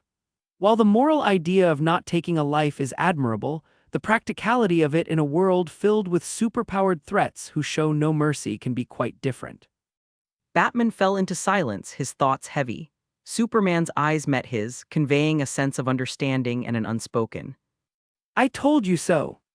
Ned, unaware of the complex dynamic between the heroes, grinned and said, But that's just my opinion. There's all sorts of online debates about this stuff. he said, his mood suddenly turning a bit somber. I'll just wish my friend Peter was here. He'd love your costumes. We usually go to Comic-Con together, but he's been busy lately. Batman and Superman turned to one another, wondering whether they were thinking of the same Peter. You mean Peter Parker? Far across the deepest reaches of the universe, Thanos, the Mad Titan, finally returned to full health after the poison that almost took his life. He stood in his sanctum, the gleaming Mind Stone embedded inside the long spear in his grasp. The events of his previous encounter with Spider-Man still burned in his memory, and he was determined to exact revenge. In the dimly lit chamber, Ebony Maw, the loyal servant of Thanos, approached his father and master. His eyes, adorned with a haunting glow, reflected the intense light emanating from the Mind Stone. My lord, you are fully healed and more powerful than ever. Maw acknowledged with a low, subservient tone. How may I serve you? Thanos turned to his trusted servant, the corners of his lips curling into a sinister smile. It is time. Ebony Maw inclined his head, understanding the gravity of the situation. What are your orders, my lord? Thanos raised his spear, the Mind Stone pulsating ominously. Prepare what remains of the Black Order and our armies. It is time to depart for Earth. We must retrieve the planet's Infinity Stones and ensure that Spider-Man pays for what he's done. Chapter 508, C521 Adoption, Baby. Want to read ahead of what I've posted so far? Go to my Patreon and get early access chapters. As of now, the Patreon is 6 chapters ahead. Patreon.com/alien warlord stop sign. Police car light insert escape gifts pics here. Most likes wins police car light, /N, only 2 entries per person. Trophy yesterday's GIF winner, S, Alien Warlord Trophy AN, Muhaha It's Me Crown. Paperclip cover art submissions paperclip. Peter, having recently reunited with his family and explained the crazy events of the past 2 months, was finally home with his loved ones. He sat on the couch, taking a moment to savor the feeling of normalcy and peace as MJ nestled close to him. Their daughter Lily and America Chavez, their prospective adoptive daughter, were huddled together on the opposite couch, engrossed in their smartphones. Only May, Grace, and the Ancient One were missing since they were still at work and wouldn't be home for a few more hours. As the house finally turned quiet, thanks to the parents who picked up Lily's school friends, Peter leaned closer to MJ and spoke in hushed tones. Have you talked to America about? MJ's eyes met Peter's and she nodded slightly, understanding the gravity of the situation. I wanted to wait for you to be here when we told her. She replied softly. I think it's the right time now. With a nod of agreement, Peter nudged MJ gently, prompting her to call America over. America! The young girl looked up from her phone curiously, as MJ beckoned her to sit across from them on the edge of the coffee table. America settled in front of Peter and MJ, still uncertain about the situation. She had been living at the Parker residence for the past 2 months and really started to love having a home for the first time in a long time. Instantly, her imagination ran wild with worry, believing they might ask her to leave, fearing that she might have overstayed her welcome. MJ began, her voice gentle and reassuring. America, you've been living with us for a while now. You've become part of our family, and we've grown to care about you very much. However, before she could continue, America interrupted, her eyes filling with tears. I knew it. You want me to leave, don't you? I was waiting for this to happen. Tears welled up in her eyes as she hastily wiped them away, preparing herself for the difficult moment when she'd have to pack her bags and say goodbye to the only family she had ever known since she lost her first one. Peter couldn't help but chuckle softly, seeing America's misunderstanding. America, you've got it all wrong. He said with a warm smile. We're not asking you to leave. We want to ask you something else. MJ leaned forward and gently pulled America in her embrace. Peter and I have been thinking about this for a while now. We're wondering if you would like to be part of our family officially. We want to adopt you, America. America was struck by this sudden revelation, her emotions running high. She had always been afraid that growing close to them would mean losing them someday. Now, the fear of being left behind began to melt away, but new doubts arose. Would getting adopted mean betraying her real parents, who might still be out there, lost in the multiverse? MJ recognized the turmoil in America's eyes and gave her a comforting squeeze. America, we don't want to take away your right to find your real parents. If you ever discover where they are or want to reunite with them, we'll support you all the way. But for now, we want to be here for you, like any family should. You're just a child, and you deserve a stable home. Lily, unable to contain her excitement, chimed in. I'd love to have a sister. She hopped up out of the couch, vibrating either excitement. Say yes, America. Okay. America muttered lowly, accepting their offer. Tears glistened in America's eyes once again, but this time they were tears of happiness and relief. She was overcome with emotion, unable to put her gratitude into words. Peter reached out and placed an arm around MJ's shoulder, sandwiching America between them. Lily, thrilled to have a new sister, leaped onto Peter's lap, adding to the joyous family embrace. As the Parker family enjoyed a loving moment on the couch, the front door of their home swung open abruptly, revealing a surprising trio. Walking through the entrance was none other than Ned, clad in his makeshift Superman costume, and Batman and Superman, now dressed in normal clothes. Their superhero suits were neatly packed in backpacks, which they wore on their backs. Ned's eyes widened as he stepped inside, his homemade cape flapping dramatically. Peter, you're back. He exclaimed with pure excitement. His eyes darted around the room and took in the heartwarming scene. He soon realized he might have walked in on a family moment and hesitated. Oh, did I interrupt something? Peter chuckled and waved it off, recognizing the longing in his best friend's eyes. It's okay, Ned. We were just having a moment. Come here. He got up from the couch and approached Ned, giving his friend a warm hug. I've missed you, buddy. How have you been? Ned reciprocated the hug with enthusiasm, patting Peter on the back. I've been fine, but I've got a lot to tell you. He finally noticed the presence of two unfamiliar individuals in the room. Oh, right, this is Clark and Bruce. They said that they might know you, so I brought them along. Clark and Bruce exchanged nods of greeting. Clark offered a polite smile while Bruce, ever the stoic one, kept a neutral expression. They weren't sure how much they could reveal about their true identities, not to mention Peter's. All they knew was that Ned was unaware of the complexity of the situation. I have to admit, I didn't expect to see you two so soon. Peter was certainly surprised. How did you guys meet Ned? Clark cleared his throat, considering his words carefully. We actually met at Comic-Con. He explained, eliciting a smirk from Peter, who realized that they must have found out about their fictional counterparts. Ned's been a great friend. Ned, always curious, turned to Peter, his eyes filled with questions. Peter, how do you know Clark and Bruce? Peter smirked mischievously. Who doesn't know Batman and Superman? Ned just looks at Peter oddly, clearly confused. MJ rose from the couch, followed by Lily and America, who was no longer crying but had rather a curious look in her eyes. They stared at the two newcomers, shocked to see Batman and Superman standing before them in the flesh. Ned looked at Lily and America, then at Batman and Superman and started grinning. Guys! Lily and America, fully aware that they were in the presence of the actual Batman and Superman, couldn't contain their excitement. Their faces lit up as they practically bounced on their feet. Wow, you're really Batman and Superman. Lily exclaimed, her eyes gleaming with wonder. Have you seen your movies yet? America added, How many bad guys have you caught? Did you meet the Joker? He's so cool. Is the Batcave as cool as it looks in the comics? Batman and Superman were unsure how to handle this and wanted to answer their questions, but they froze upon hearing America call the Joker cool. Listen here, the Joker is not cool. He's a murderous psychopath. They immediately started lecturing the girls.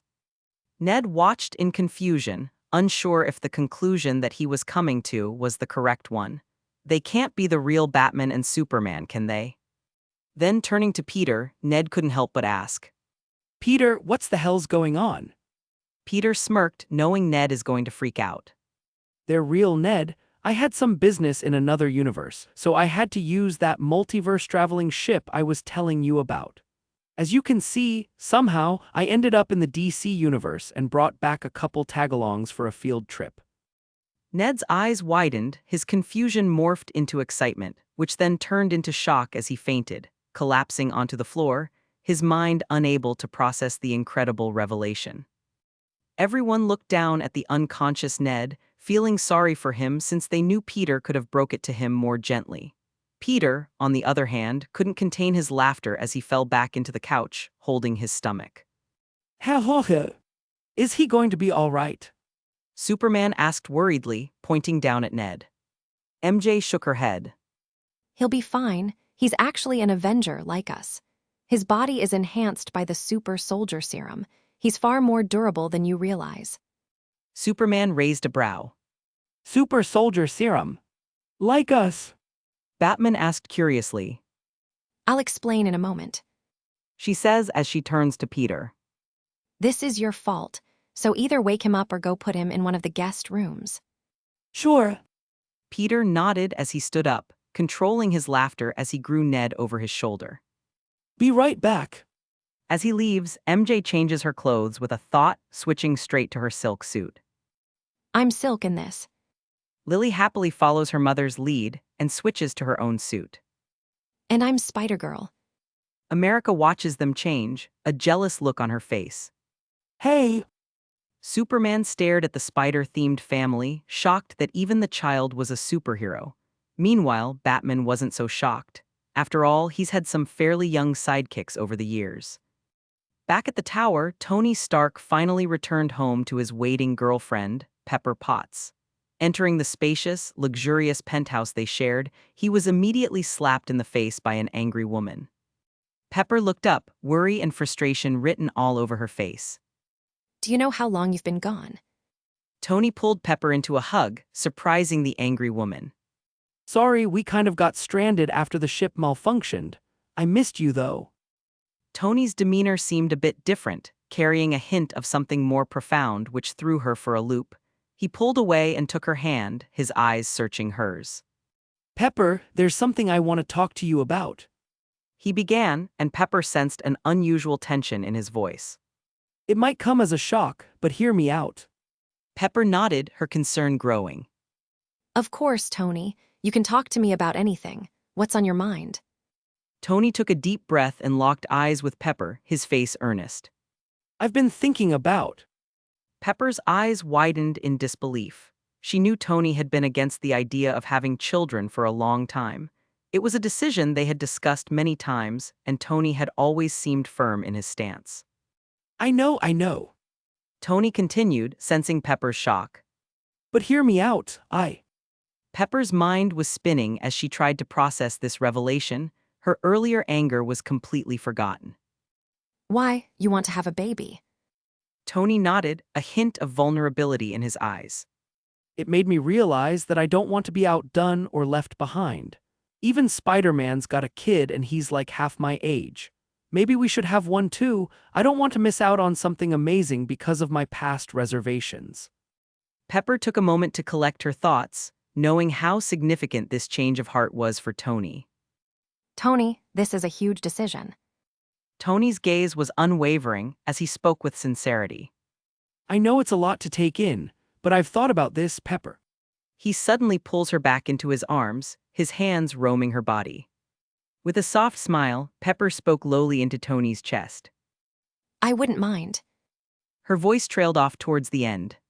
Tony smirked. I'm sorry, what was that? I couldn't hear you. Pepper sighed as she looked up into Tony's eyes. I said, Chapter 509, C522 Change of Heart. Want to read ahead of what I've posted so far? Go to my Patreon and get early access chapters. As of now, the Patreon is 7 chapters ahead. Patreon.com/alien warlord stop sign. Police car light insert fart gifts pics here. Most likes wins police car light, /n, only 2 entries per person. Trophy yesterday's GIF winner S. Manohara S. Trophy AN, a new king rises from the peasants, crown. Paperclip cover art submissions paperclip. Batman had always believed in his strict code of justice, adhering to a path of order and discipline in his mission to rid Gotham City of crime. He had become a symbol of fear to criminals, a relentless force against corruption, and a guardian of the night. Yet recently, his unwavering beliefs were beginning to crumble more and more. As he spent a couple days observing and investigating the new world around him, Bruce couldn't help but be both impressed and shocked. Peter's claims about the state of his world were substantiated with evidence he couldn't ignore. The crime rate was abysmally low, leaving only the truly deranged and desperate to even bother trying anymore. And even then, criminals were almost always thwarted by some sort of hero, vigilante, or otherwise, and most surprisingly, the world was at peace. What struck Batman the most was how prosperous this world had become. It was the complete opposite of the grim and crime-ridden Gotham he was used to. Is this even possible back home? He wondered. Even things like global warming were being taken seriously, the oceans were undergoing a mass cleaning, and governments were uniting to fight world hunger, poverty, homelessness, and other societal problems. It was a world on the path to healing and prosperity. As Batman studied the proof before his eyes, his ironclad beliefs began to unravel. He questioned himself, how could he have been so wrong for so long? His single-minded pursuit of justice through intimidation and fear had only perpetuated a never-ending cycle of violence and chaos in Gotham. And now, he was faced with irrefutable evidence that there was a better way. Muttering to himself, Batman couldn't help but voice his internal turmoil. How could I be so wrong all this time? How could I have failed so miserably? But that wasn't all. It's definitely them, though. Batman muttered as he put everything together, connecting all of the seen and unseen dots. However, as he scrutinized their approach more deeply, he found himself compelled to admire their way of doing things. It was swift and efficient. The removal of irredeemable threats, while unorthodox, led to a safer world for all, just as Peter said it would.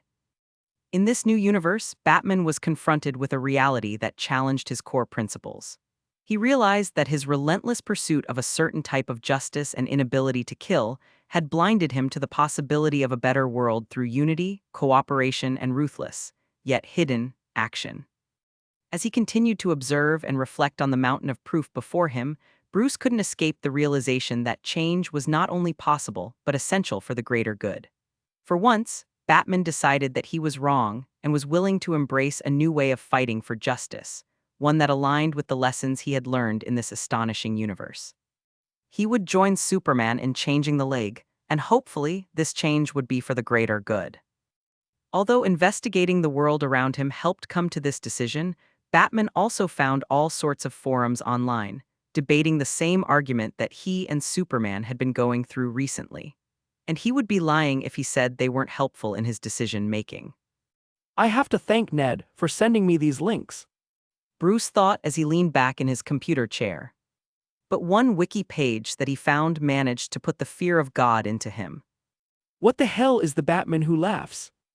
On that day, as he read through that horror-filled wiki page, Bruce swore to himself that he would do anything and everything he could to stop that from happening to him. Thankfully, the Joker was dead, so it wasn't likely to happen. A penny for your thoughts. Startled, Bruce whipped his body around, shocked that someone had managed to sneak up on him, a feat he had become an expert at. His eyes met those of a man leaning against the wall across from him. Who are you? Bruce asked, his instincts and unease on high alert. Nick Fury regarded Bruce with a cool, assessing look. Nick Fury. Bruce shook his head. No, I'm just visiting. Spider-Man gave me and a friend an apartment to stay in. Suddenly, Fury's temperament changed as a cold smile graced his face. That little sh*T is back, huh? Fury was happy to hear that Peter was back, but it wasn't for any sort of loving reason. No, Fury thirsted for revenge. For 2 months he was forced to do all of Peter's paperwork, while the man himself was nowhere to found. Yeah.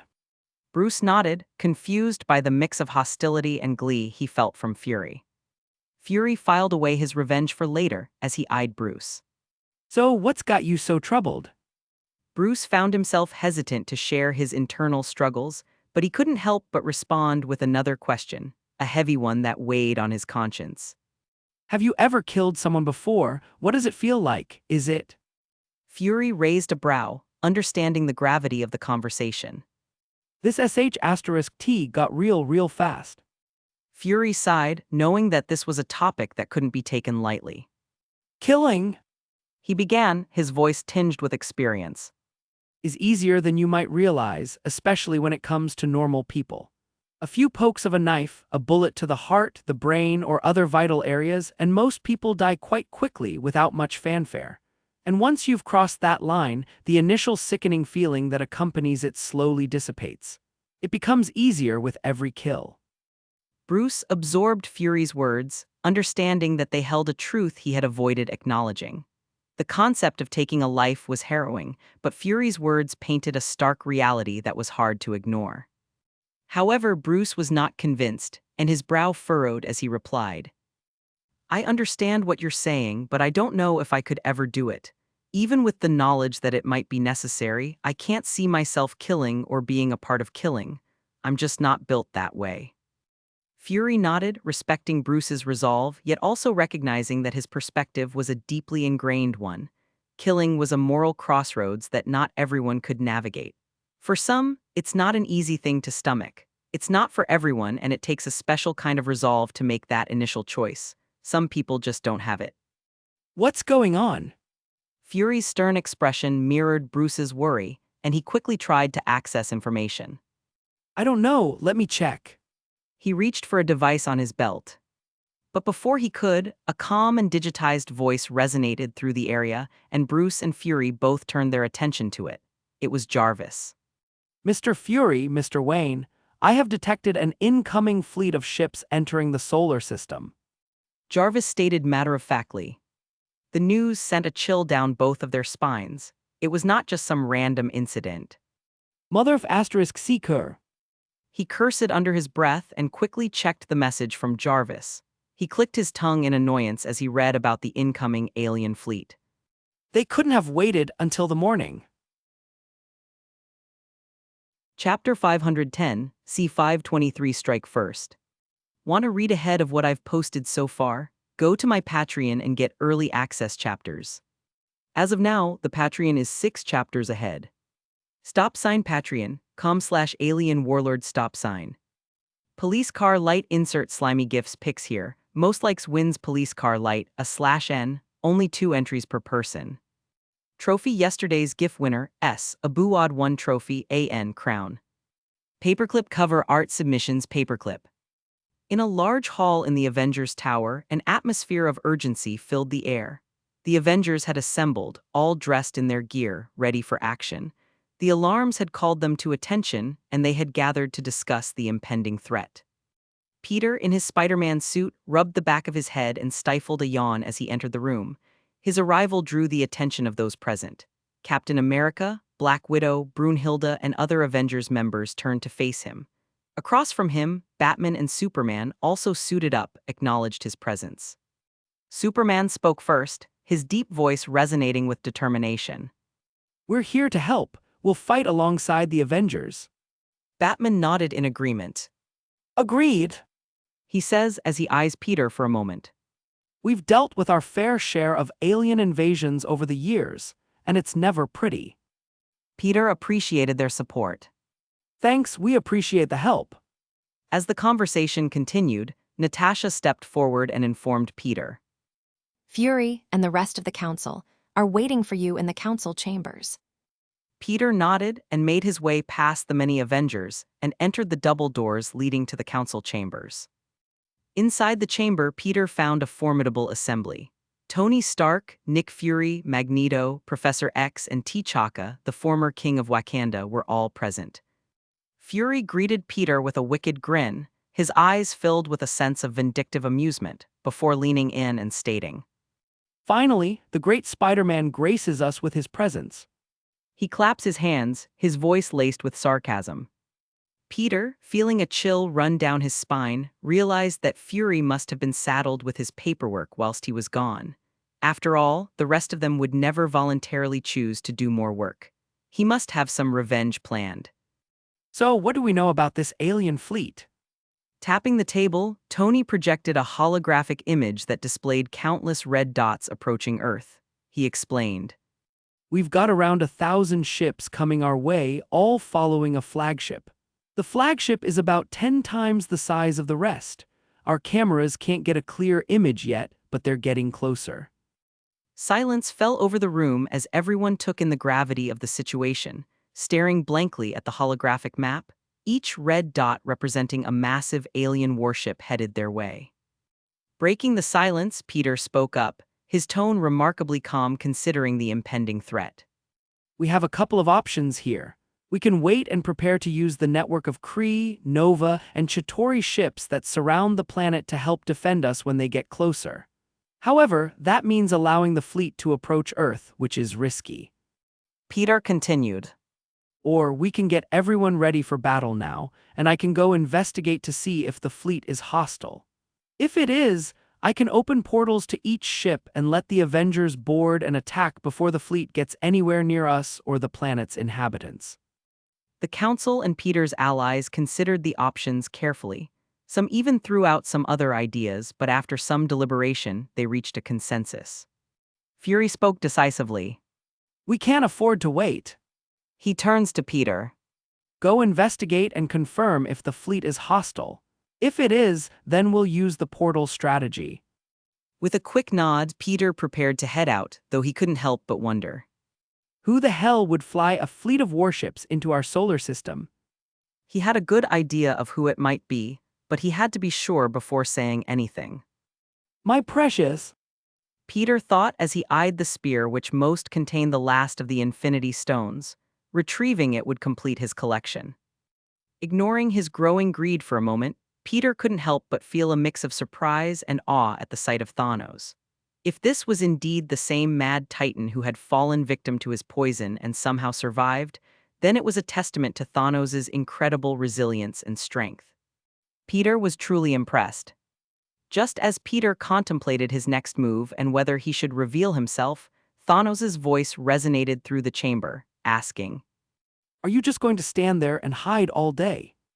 Startled, Peter watched as Thanos turned around and gazed directly at him, as if he wasn't invisible. He was well aware that Thanos was no ordinary adversary, but this ability to perceive him went beyond what Peter had anticipated.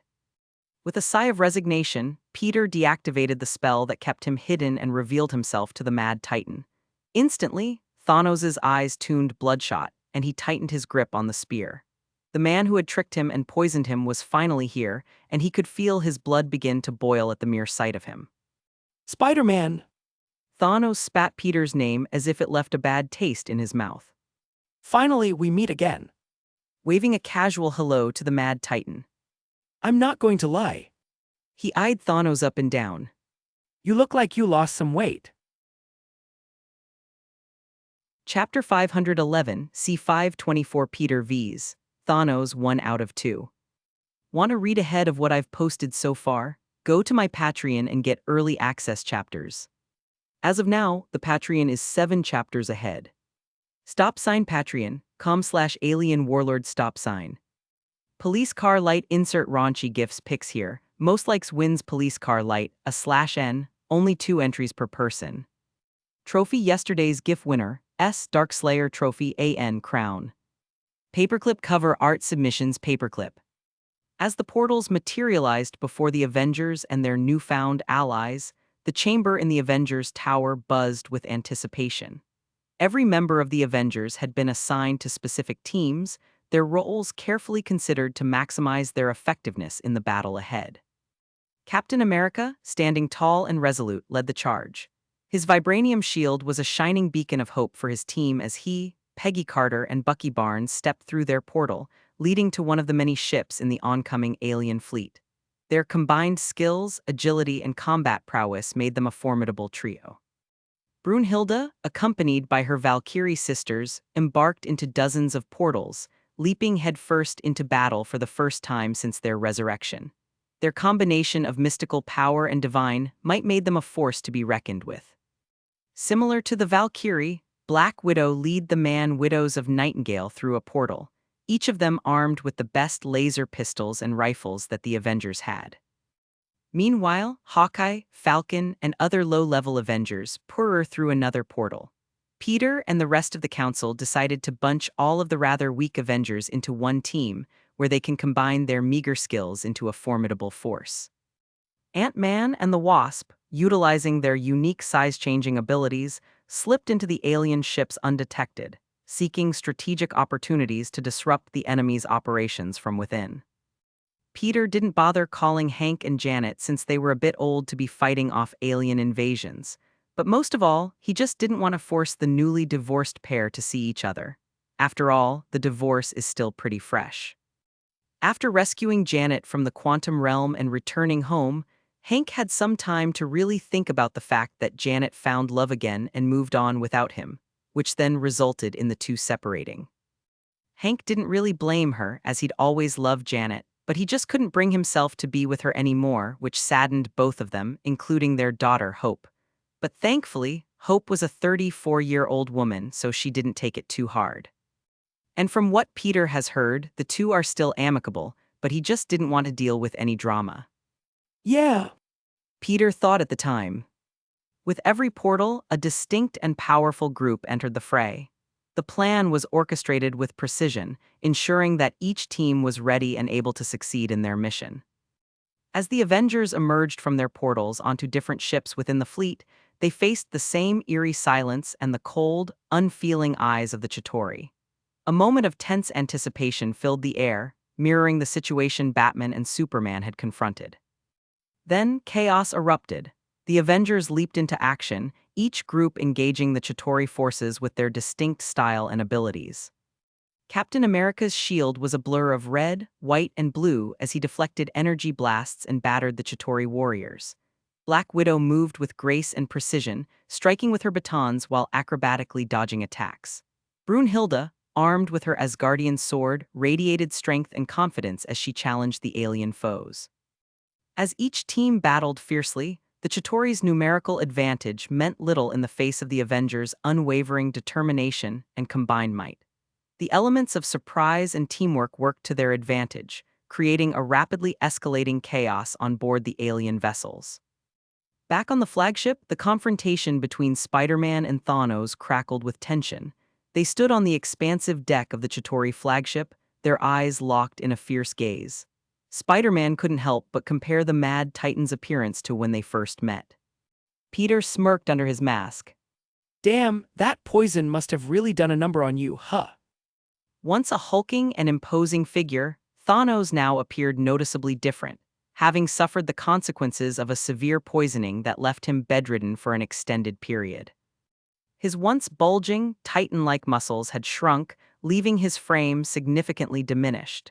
The pronounced contours of his imposing physique had faded, replaced by a more lean and shrunken appearance. Despite his regained health, Thanos bore the unmistakable signs of a body weakened by prolonged inactivity and sickness, his once intimidating presence reduced to a shadow of its former self. Thanos angrily gripped the Mind Stone-empowered spear, its intricate engravings shimmering with an otherworldly glow. And whose fault do you think that is? He asked in contempt. Each movement he made was both deliberate and graceful, ready to finally get his vengeance. With a taunting grin hidden beneath his mask, Peter's voice was laced with playful mockery. Would that belittle old me? He asked, pointing directly at himself. But you know, for a guy who's supposed to be dead, you look pretty good. Thanos responded with an amused chuckle, his deep voice resonating through the chamber. Ah, Spider-Man, always the jester, aren't you? As they spoke, both parties began circling each other, probing for weaknesses, testing the waters. Their movements created a captivating spectacle. Being the first to act, Peter kicked off the ground, closing the distance between them with blinding speed. His reflexes were honed to perfection, a result of his arduous training throughout the years. Appearing before the Mad Titan, Peter sent a Spartan kick to his chest. Since you're too afraid, I'll make the first move. Thanos, eye twitching from the annoying comment, met Peter's attack with grace. His superhuman agility allowed him to dodge, though only by a hair's breadth. As they clashed, Peter's superhuman strength and combat skills became evident. His punches and kicks landed with the force of a speeding freight train, and he demonstrated a deep understanding of martial arts. On the other hand, Thanos' superhuman strength was formidable, allowing him to hold his own against Peter's onslaught. Their blows collided with tremendous force, causing shockwaves that reverberated throughout the flagship. The impact of each punch sent tremors through the ship's structure. Peter's movements were fluid and unpredictable, his body morphing and twisting like an acrobat. He harnessed his arachnid agility to evade Thanos' strikes while taunting him. Is that all you've got, big guy? Oh wait, maybe it should be little guy now. Thanos responded with an annoyed grunt, yet his resolve was unshaken. Just give up, Spider. I promise to repair your planet as long as you surrender now. He says as he sent Peter a murderous look. Otherwise, I'll slaughter everyone you love alongside your entire planet, and I'll make you watch as I do it. Peter jokingly shivered, feigning fear. Oh no! Thanos merely shoo in his head. Just remember, you choose this yourself. I hate to say this, but... Thanos exclaimed, which caused Peter to smirk, knowing that he struck a chord that time. As the battle raged on, the Mad Titan found himself on the defensive. The Chitauri flagship quaked under the intensity of their struggle. I don't think I'll need to use any of my Infinity Stone. Peter mused, almost disappointed by how weak Thanos had become. Pressed his advantage, Peter forced Thanos to defend himself against a barrage of punishing blows. Yet, Thanos' resolve remained unbroken. With a defiant roar, he unleashed a shockwave of energy, sending Peter hurtling backward. The ship's deck crumbled beneath the impact, and a gaping chasm formed between the two adversaries. Spinning in the air, Peter landed on his feet and brushed off his suit. Oh, I didn't expect that. Thanos stood across from him, breathing heavily as he tried to catch his breath. I can't lose. He thought as he gripped his spear tightly, drawing upon the Mind Stone's power. But before the battle could resume, their attention was diverted by the bright light of explosions that lit up the chamber from outside. Surprised, they turned to witness a grim spectacle through the windows. One by one, the fleet of Chitauri warships was being torn apart by the Avengers' coordinated attack.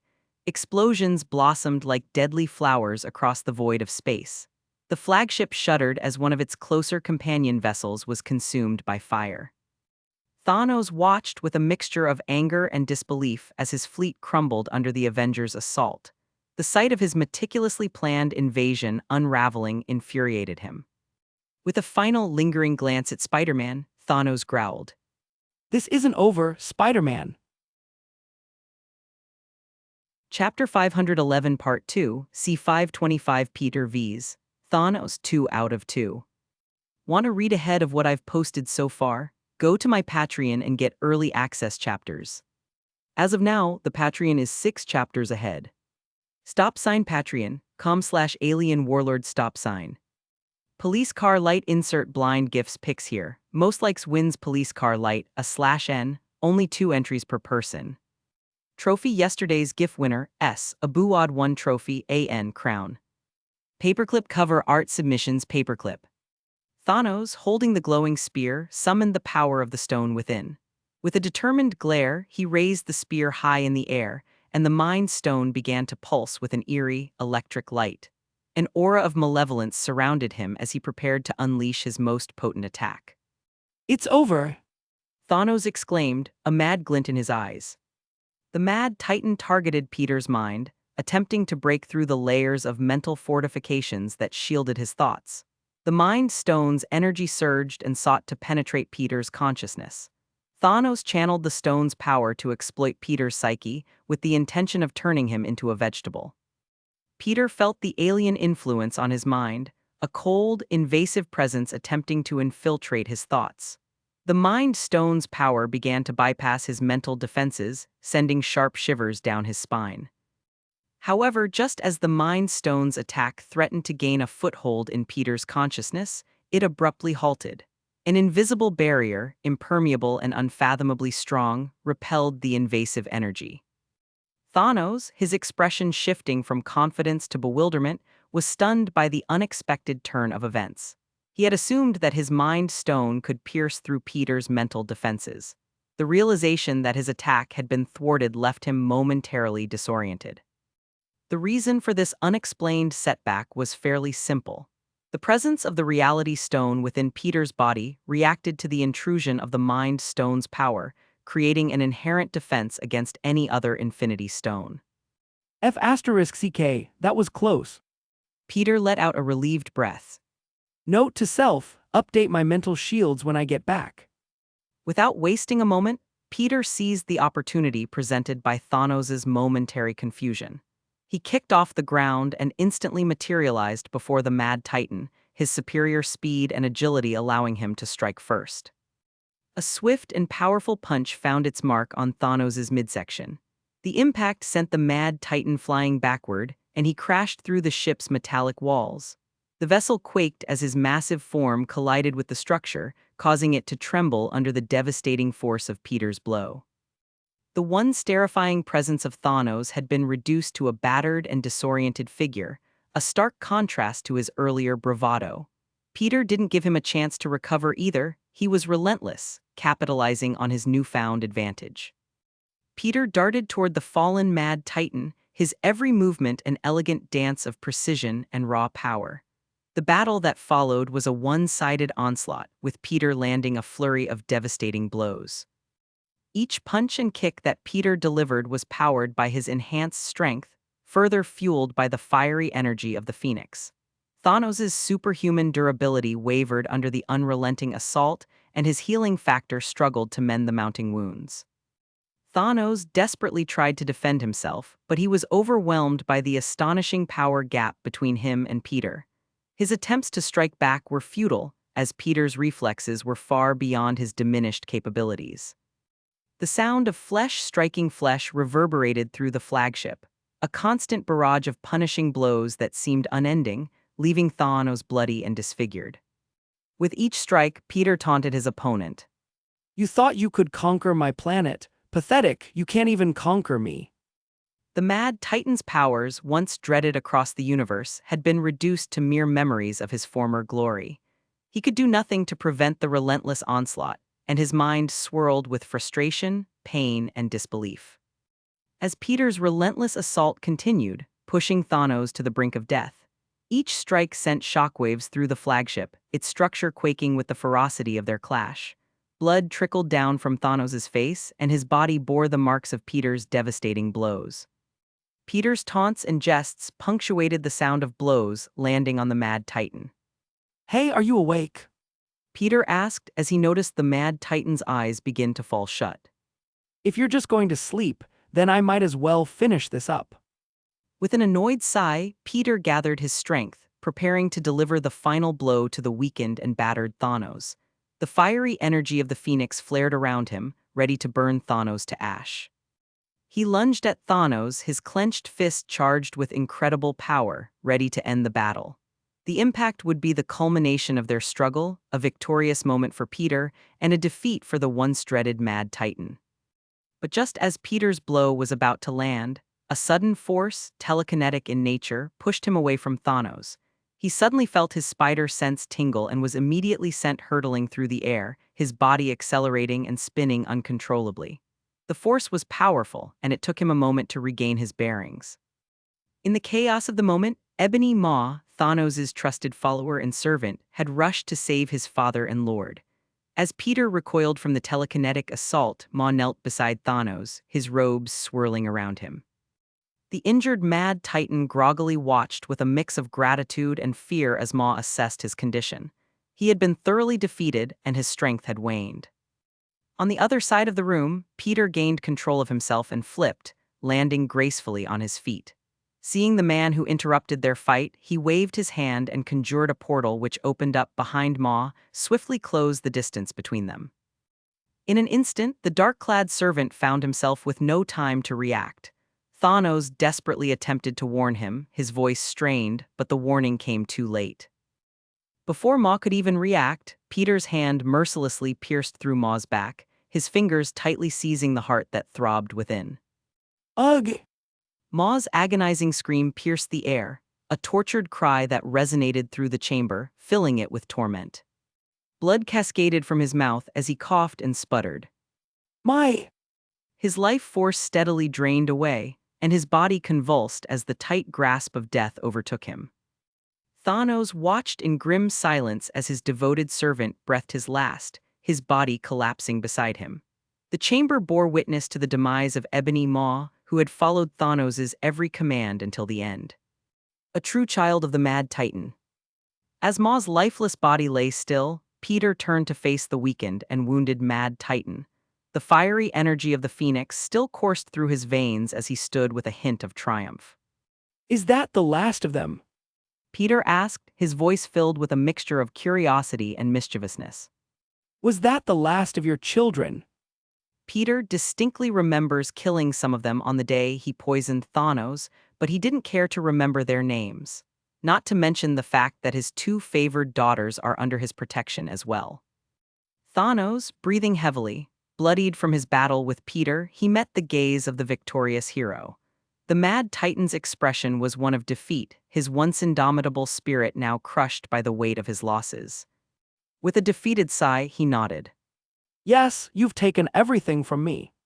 His words were tinged with resignation, and his eyes held a trace of melancholy.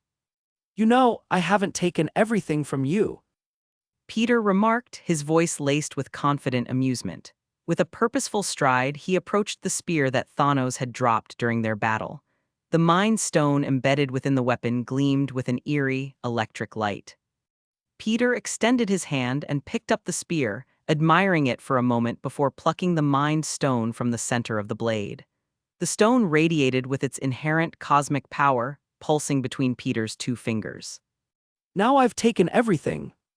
Peter declared, holding the Mind Stone aloft for a brief moment before securing it within the protective confines of his storage necklace. With the Mind Stone in his possession, Peter's powers and control over the elements of the universe were supreme. He now held every single Infinity Stone. I finally collected all of them. Peter thought as he felt an overwhelming sense of accomplishment surge through his body. As Peter stood there, having secured the Mind Stone and possessing all 6 Infinity Stones, his thoughts turned towards Thanos. The Mad Titan, bloodied and battered, remained seated, his arrogance shattered and his once lofty goals reduced to ashes. You thought that wiping out half the universe was the solution to overpopulation and scarcity, right? Peter asked, his voice tinged with a mixture of pity and amusement. You know, you're F***seeking brain dead. Thanos ignored the petty insult, confused as to why he's not dead yet. With a wry smile, Peter produced 6 ornate rings, each designed to hold their own stone. These rings were the culmination of his and the dwarves' hard work. With deliberate precision, he slipped them onto his fingers. One by one, Peter conjured each Infinity Stone, placing them into the corresponding ring. The Power Stone, Space Stone, Reality Stone, Time Stone, Soul Stone, and Mind Stone found their designated positions. Thanos couldn't believe his eyes. As the stones settled into their new homes, the rings began to emanate a soft, harmonious glow, synchronizing with the power of the Infinity Stones. The energy that swirled around Peter was both magnificent and terrifying, a force of nature that transcended the limits of reality. Here goes nothing. Peter pressed his thumb and middle finger together, hoping that he didn't explode. With a snap of his fingers, Peter activated the power of the Infinity Stones, but his intention was far different from the genocidal purpose Thanos had envisioned. Instead, Peter harnessed the limitless power of the stones for a more compassionate and constructive fix. The Infinity Stones glowed brilliantly as the universe was reshaped before their eyes. Millions of uninhabited planets, barren and desolate, began to transform. Lush vegetation sprouted, fertile lands emerged, and life-giving oceans appeared where once there was only desolation. These planets became welcoming, idyllic havens, capable of sustaining life and flourishing. They were no longer the lifeless husks of the cosmos, but fertile worlds, ripe with potential and opportunity. Peter turned his attention to Thanos, who watched the transformation in awe and disbelief. The Mad Titan's eyes widened as he comprehended the scale of what he was witnessing. His dream of culling half the universe's population now seemed small and inconsequential in comparison. Say, Peter said, his voice laced with a mixture of admonishment and empathy. you could have used the power of the stones to make the universe better, to create a future where everyone can thrive. Instead, you wanted to kill everyone. With a sweep of his hand, Peter revealed more of the transformed planets to Thanos, emphasizing the scope of the opportunity that had been wasted. Millions of worlds, each one a sanctuary for those who suffer, for those who struggle. You could have made life better for everyone, but you chose a path of suffering and death. Peter continued, his words resonating with conviction. You had the power to bring hope to the universe, but you squandered it. Chapter 512, C526 officially meeting asterisk. Want to read ahead of what I've posted so far? Go to my Patreon and get early access chapters. As of now, the Patreon is 7 chapters ahead. Patreon.com/alien warlord stop sign. Police car light insert beach gifts pics here. Most likes wins police car light, /N, only 2 entries per person. Trophy yesterday's GIF winner S, FR1 day trophy AN crown. Paperclip cover art submissions paperclip. With the blaze of phoenix flames casting an ethereal glow across the ship, Peter stood amidst the aftermath of the cosmic confrontation. Thanos, once a looming threat, now reduced to ashes scattered across the metallic floor, served as a somber testament to the end of an era.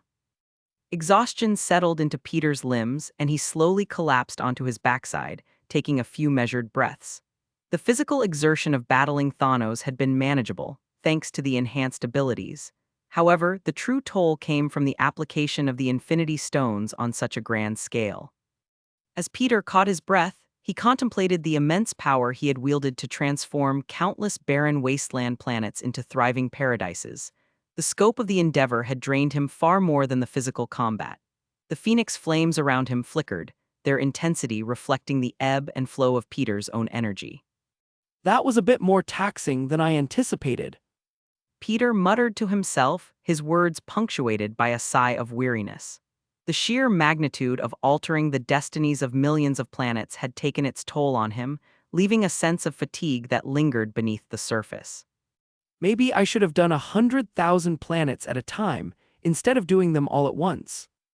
With a self-reflective gaze, Peter acknowledged that using the Infinity Stones for grand, universe-altering acts required a considerable investment of his own energy. It was a revelation that resonated through the core of his being. While the stones granted godlike abilities, there were limits to what even someone like him could achieve without suffering consequences. I guess using these stones on a large scale is a bit like running a marathon.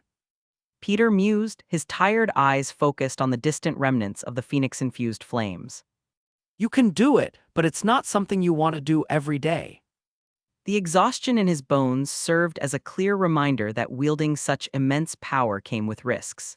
He concluded that, moving forward, he needed to exercise caution, not pushing the boundaries of what his body could handle.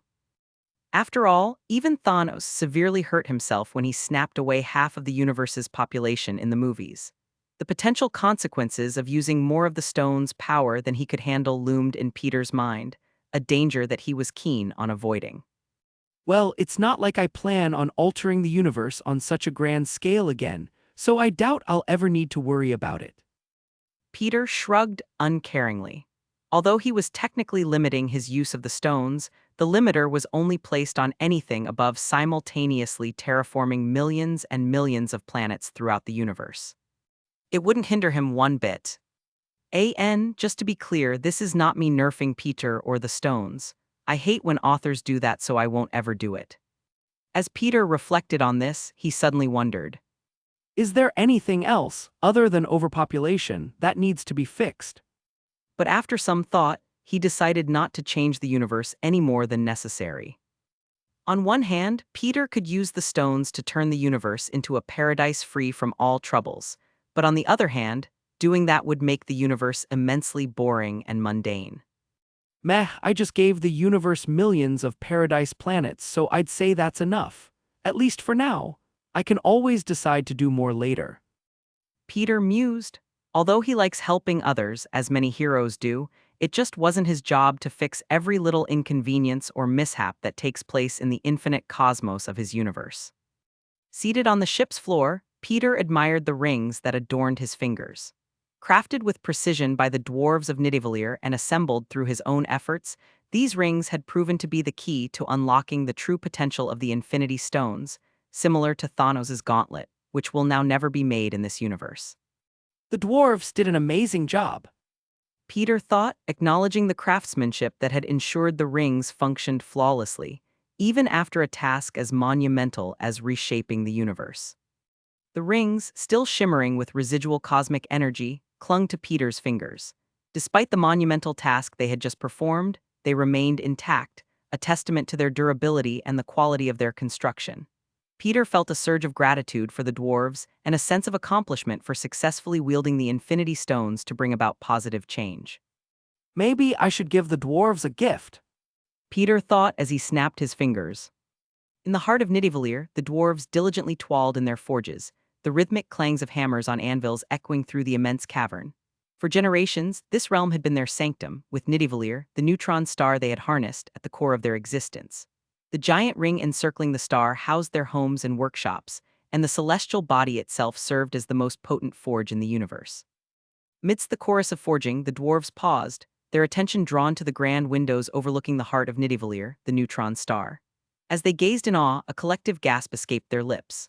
The neutron star, their source of power and inspiration, began to surge with an unprecedented intensity, its luminosity growing more vibrant and its heat escalating beyond any measure they had known. Eitri, the revered king of the dwarves, his eyes wide with a mixture of astonishment and trepidation, joined his kin at the windows. The once stable neutron star pulsated with newfound vigor, its flames dancing with an intensity that both fascinated and terrified the dwarves. What the F asterisk CK? Eitri muttered in shock. As seconds passed like an eternity, the neutron star continued to burn with an otherworldly fervor. Gripped by the fear of impending catastrophe, the dwarves watched the star pulse and expand in their direction. But suddenly, just as they thought the star would swallow them whole, the surge ceased, and the neutron star began to recede, returning to its usual size. A collective sigh of relief swept through Nidavellir as the star settled into a new equilibrium. The once blue hues of the star transformed into a brilliant gold, casting a warm glow across the forges and workshops. Eitri whispered in awe. What? While the dwarves marveled at the altered star, they remained oblivious to the true architect of this cosmic transformation. Unbeknownst to them, Peter, having wielded the Infinity Stones, had extended his benevolence to Nidavellir. The neutron star, the very lifeblood of their craftsmanship, had undergone a metamorphosis at his hands. The upgrade to the neutron star brought forth a multitude of possibilities for the dwarves. Anything forged within its radiant embrace would now possess an unparalleled quality and potency, surpassing anything the dwarves had ever achieved before. After Peter snapped his fingers, channeling the power of the Infinity Stones to gift the dwarves of Nidavellir with an upgraded neutron star, he watched the surprised looks on the dwarves' face with a smile. The warm hues of the golden star reflected the dumb expressions they were currently making. As Peter stopped watching the dwarves, a voice, gentle yet powerful, resonated over his shoulder, catching him off guard. Peter, with a start, spun around to find himself face to face with a figure that was extremely familiar. It was as if the essence of Stan Lee had materialized before him, wearing a knowing smile. Instantly, realization dawned on Peter. That's a very nice thing you've done for the dwarves, and the rest of the universe as well. The figure said, the voice carrying a sense of cosmic wisdom. Peter, still processing the sudden appearance, stammered a surprised greeting. Hello there. The figure chuckled softly. No need to be alarmed, Peter. I'm here because it's been a while since someone collected all of the infinity stones in this universe. Hopping to his feet, Peter struggled to find the right words, his eyes wide with a mix of fear and awe. Okay, sir. Although Peter has seen the one above all a few times, he never had a conversation with him. Every time they met, he would be in some sort of disguise and swiftly disappear before he could say anything. The one above all smiled kindly, reassuring Peter. No need for formalities, just call me Stan if you will. I'm here because I'm happily surprised that, for once, the infinity stones have fallen into the hands of a good guy. You know, not many Spidermen have collected the stones. People like you are exceedingly rare, you should be proud. Thank you. Peter smiled, his hand raising to scratch the back of his head awkwardly. After all, it's not every day that an all-powerful god of the Marvel multiverse compliments you. You're welcome. The one above all smiled kindly as he checked his watch. Oh, it seems I have an appointment to get to. Sorry to take up your time like this. Peter shook his head. No, it's fine. After all, it's not every day I get to meet a god. The one above all waved Peter's words off uncaringly. Like I said, just treat me normally. He says as he began to fade away. It was nice to officially meet you, Peter. I hope to see more of your incredible feats. They've certainly been entertaining thus far.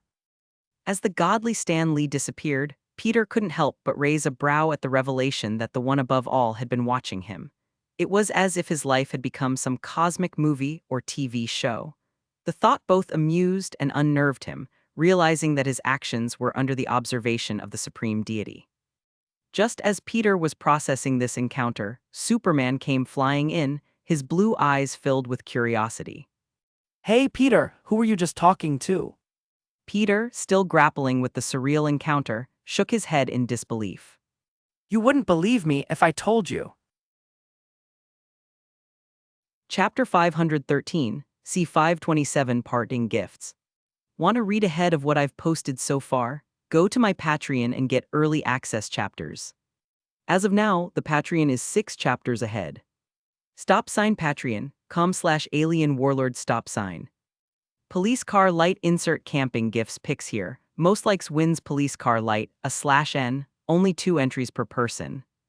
Trophy yesterday's gift winner, a Buad 1 trophy, AN crown. Paperclip cover art submissions paperclip. With Thanos and his army defeated, and Stan Lee gone, Peter and the Avengers shifted their focus to the aftermath of the war. The bug-like remnants of Chitauri invaders lay scattered across the many destroyed ships, their lifeless bodies serving as grim reminders of the conflict that had unfolded. In the wake of victory, the Avengers commenced the arduous task of cleaning up the debris and disposing of the fallen foes. After taking everything back to Earth, Peter used his flames to burn the many bodies as everyone else assisted in gathering the dead bugs, each member contributing their unique abilities to streamline the cleanup process. Meanwhile, Iron Man and a few others scanned and cataloged salvageable technology from the enemy fleet. The remains of Thanos' fleet, scattered like broken toys, presented a treasure trove of potential resources. The Avengers decided to salvage what they could. Luckily, the intact vessels, numbering around 50, were deemed salvageable. Tony marked them down as candidates for retrofitting. After all, these warships would make a good addition to the Avengers' growing fleet, especially Thanos' warship, which was damaged from their battle but still usable.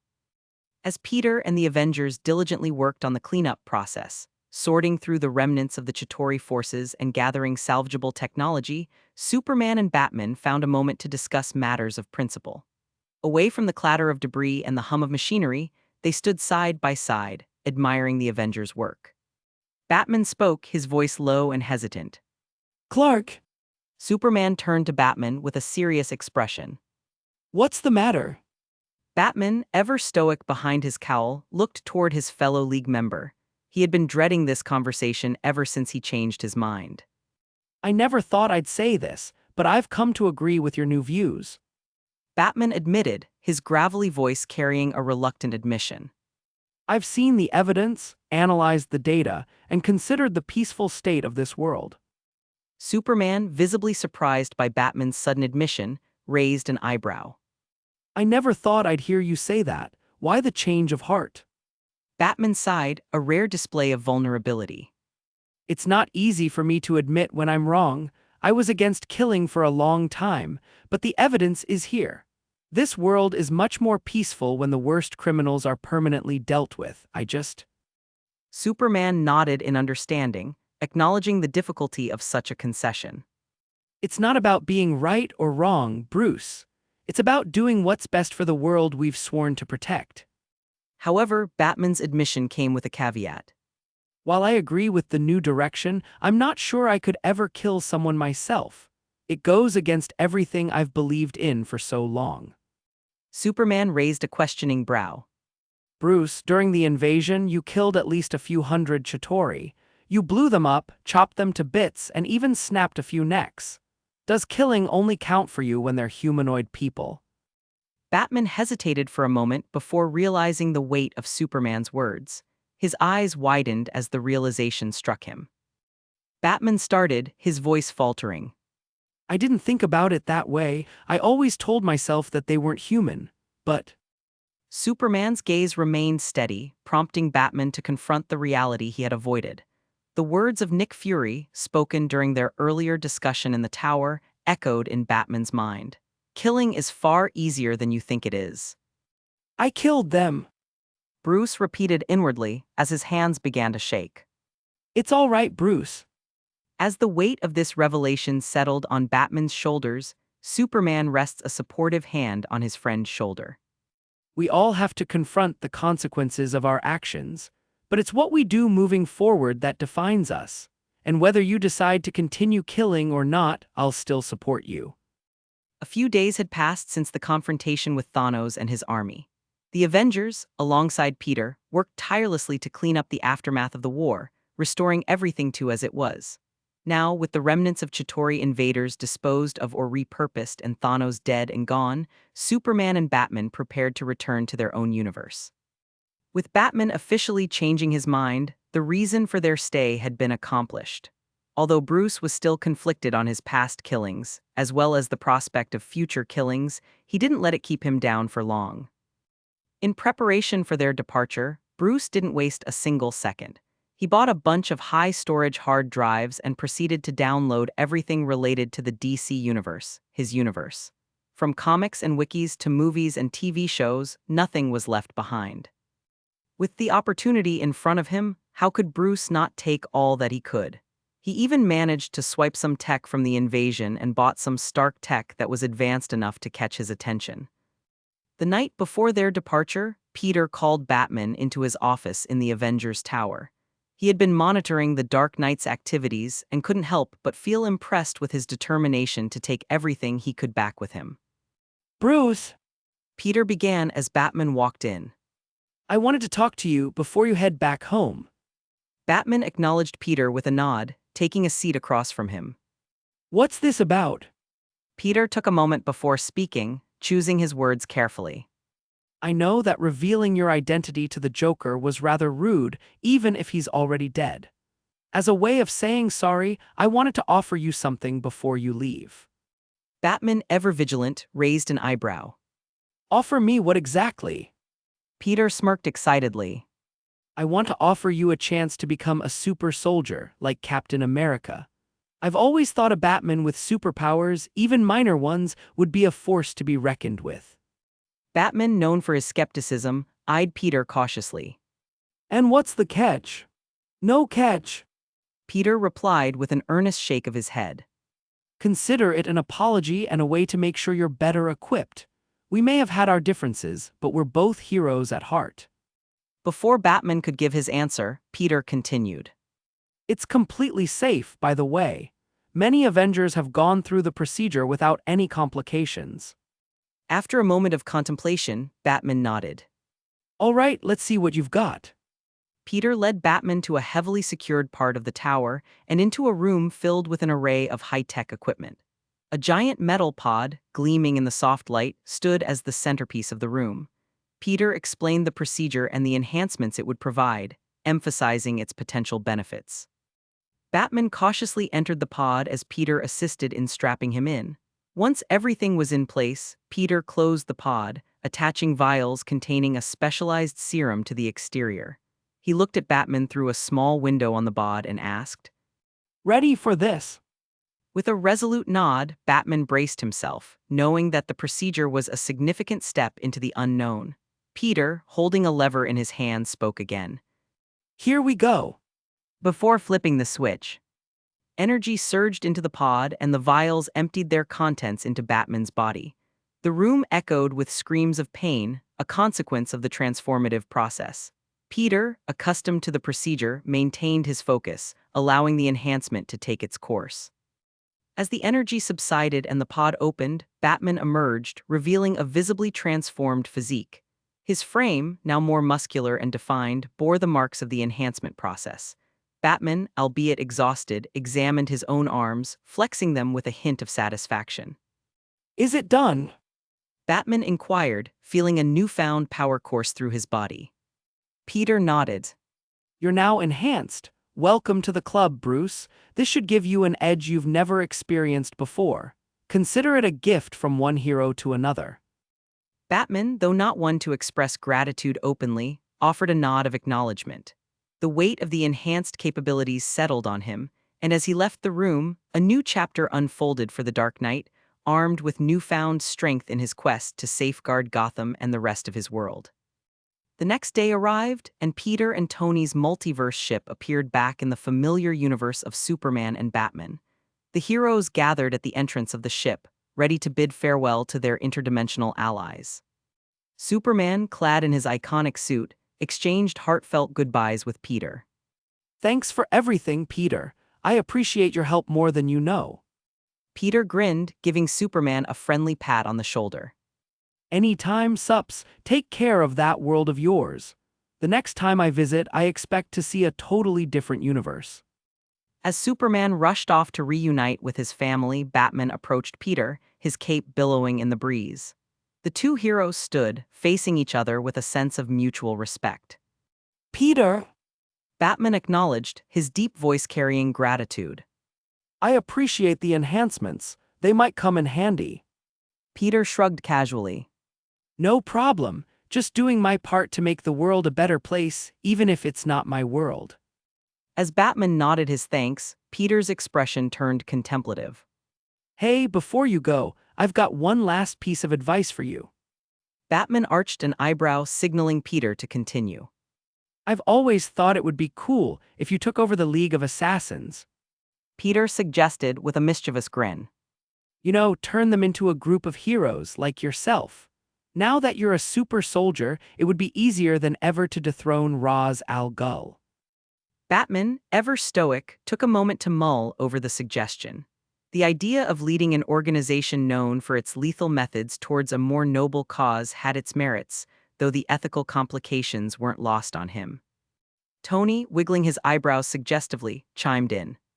And it helps that Ra's al Ghul's daughters are both hot, and at least one of them usually has the hots for Batman in the comics. Batman rolled his eyes at Tony, but couldn't help a subtle smirk. I'll consider it. As Batman was about to leave, Peter tossed a small, sleek phone to him. Take this, it connects to a group chat, just in case of emergencies or if you ever want to catch up on superhero gossip across the multiverse. Batman inspected the phone for a moment before pocketing it. Thanks. He said, acknowledging the practicality of staying connected. With his hands free, Peter tossed him a second phone. And give this one to Clark. I wouldn't want him to feel left out. Chapter 514, C528 Marriage. Want to read ahead of what I've posted so far? Go to my Patreon and get early access chapters. As of now, the Patreon is 7 chapters ahead. Stop sign Patreon, com/alien warlord stop sign. Police car light insert crying gifs pics here. Most likes wins police car light, /n, only 2 entries per person. Trophy yesterday's GIF winner, Alien Warlord Trophy AN Crown. Paperclip cover art submissions paperclip. The night after Peter dropped Batman and Superman back into their universe, he found himself drifting into a deep and peaceful sleep beside his beautiful fiancée, MJ. As he slumbered, the tranquility of the night took an unexpected turn. Suddenly, Peter's consciousness transitioned to an expansive white void. What brings you here? He inquired, knowing that the Phoenix rarely manifested without a purpose. The Phoenix, its fiery form pulsating with cosmic energy, regarded Peter with an otherworldly intensity. You and I have unfinished business. It resonated, its voice echoing within the void. Peter raised an eyebrow, his spider sense tingling with anticipation. Unfinished business. Is this about the deal we made? Didn't you say that I could do it in my own time? The Phoenix, in its majestic yet enigmatic way, began to unveil the nature of their cosmic pact. Indeed, our arrangement was one of balanca symbiosis.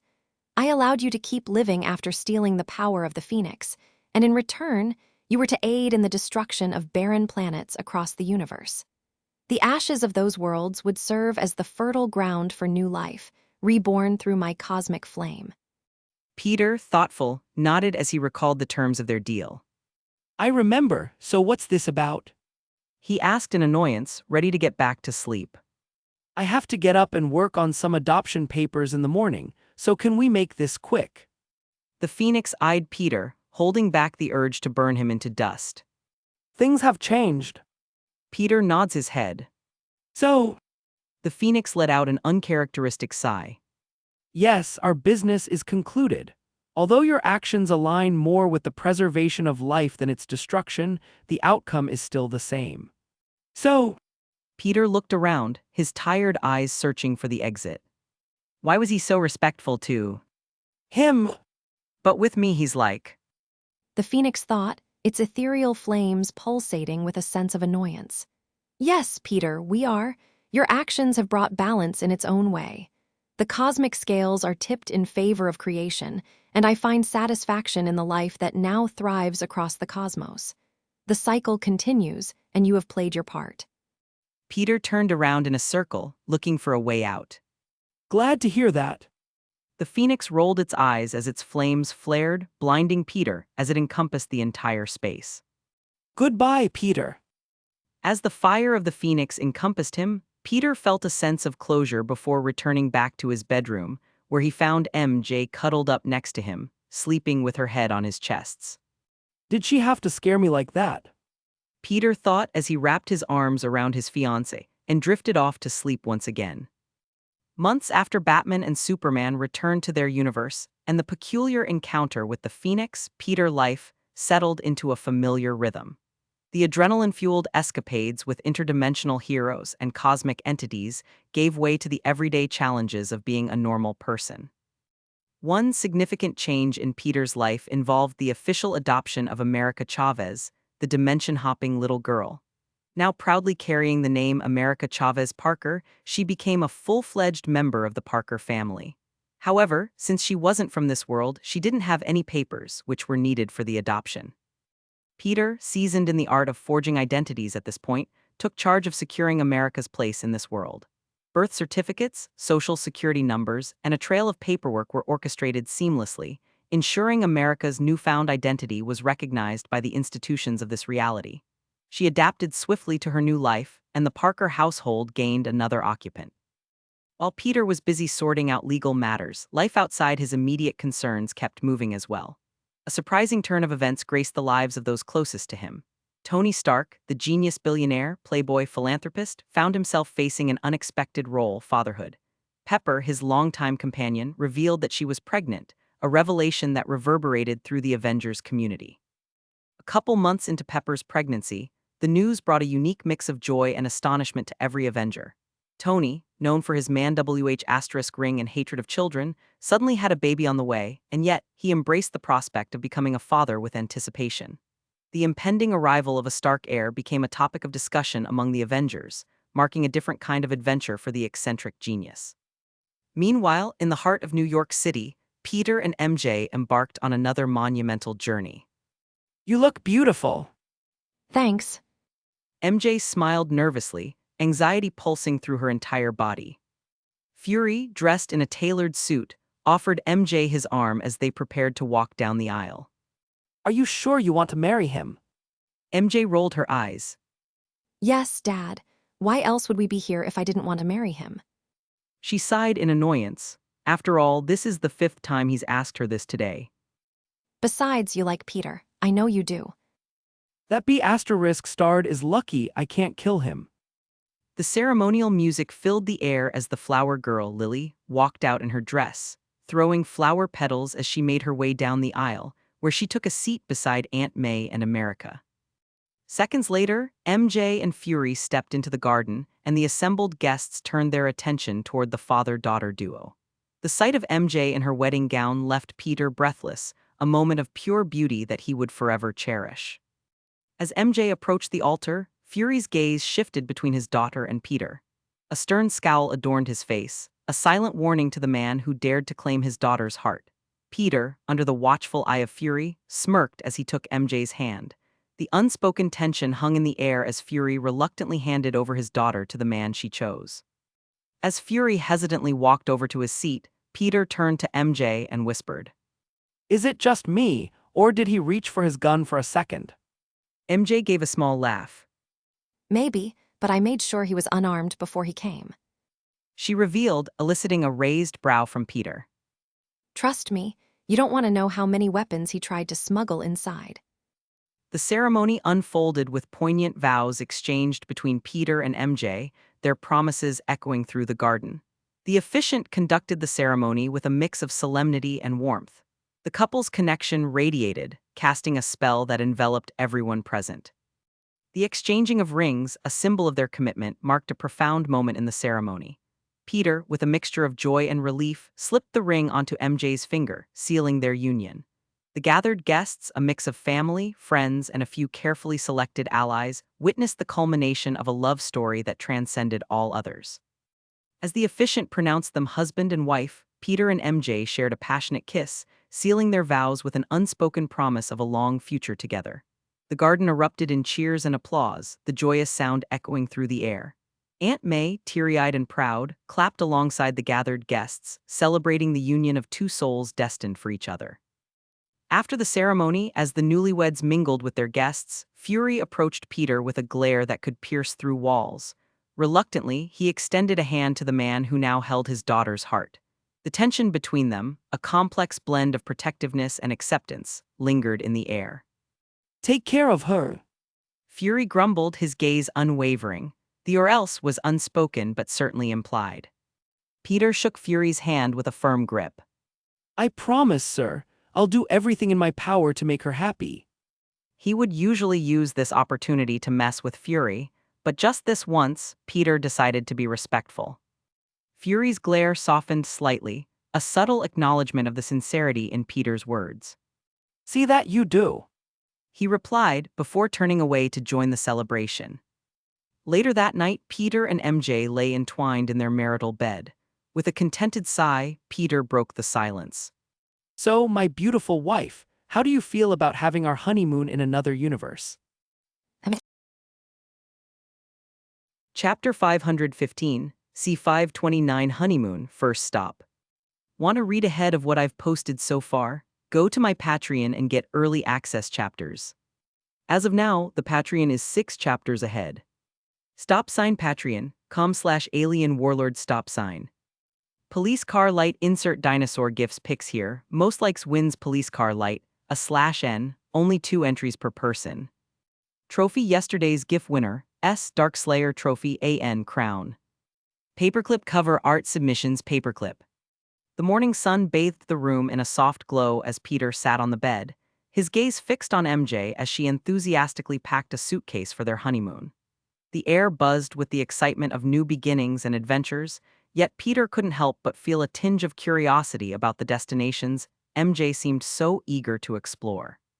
So, where are we going for our honeymoon? Peter asked, a playful smile on his face.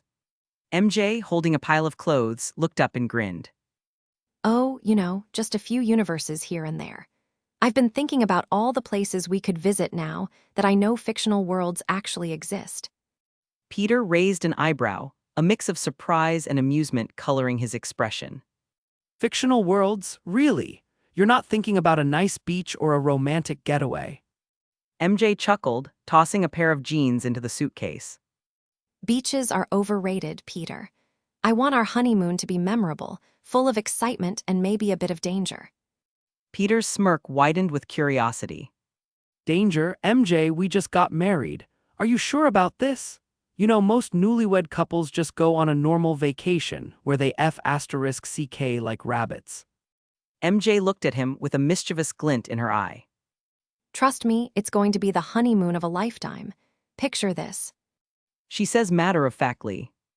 Besides, we already F***CK like rabbits, so there's no reason that we can't just do it in a more interesting place, Tilda. Peter blinked, processing the whirlwind of destinations MJ had just listed. Wait, how many places do you want to go to? We have 2 children now, right? We can't just spend a year traveling the multiverse. Also, don't get your hopes up. I've only mapped a small portion of the multiverse, so we'll have to find a good universe. MJ enthusiasm deflated slightly. Oh, In all of her fantasizing, she forgot about all of the responsibilities that they both have. Peter sighed, feeling bad for crushing her hopes. Relax, I'll find you at least one of the universes that you want to visit, and we can enjoy ourselves for 3 months. But after that, we need to come back or else Lily and America might cry.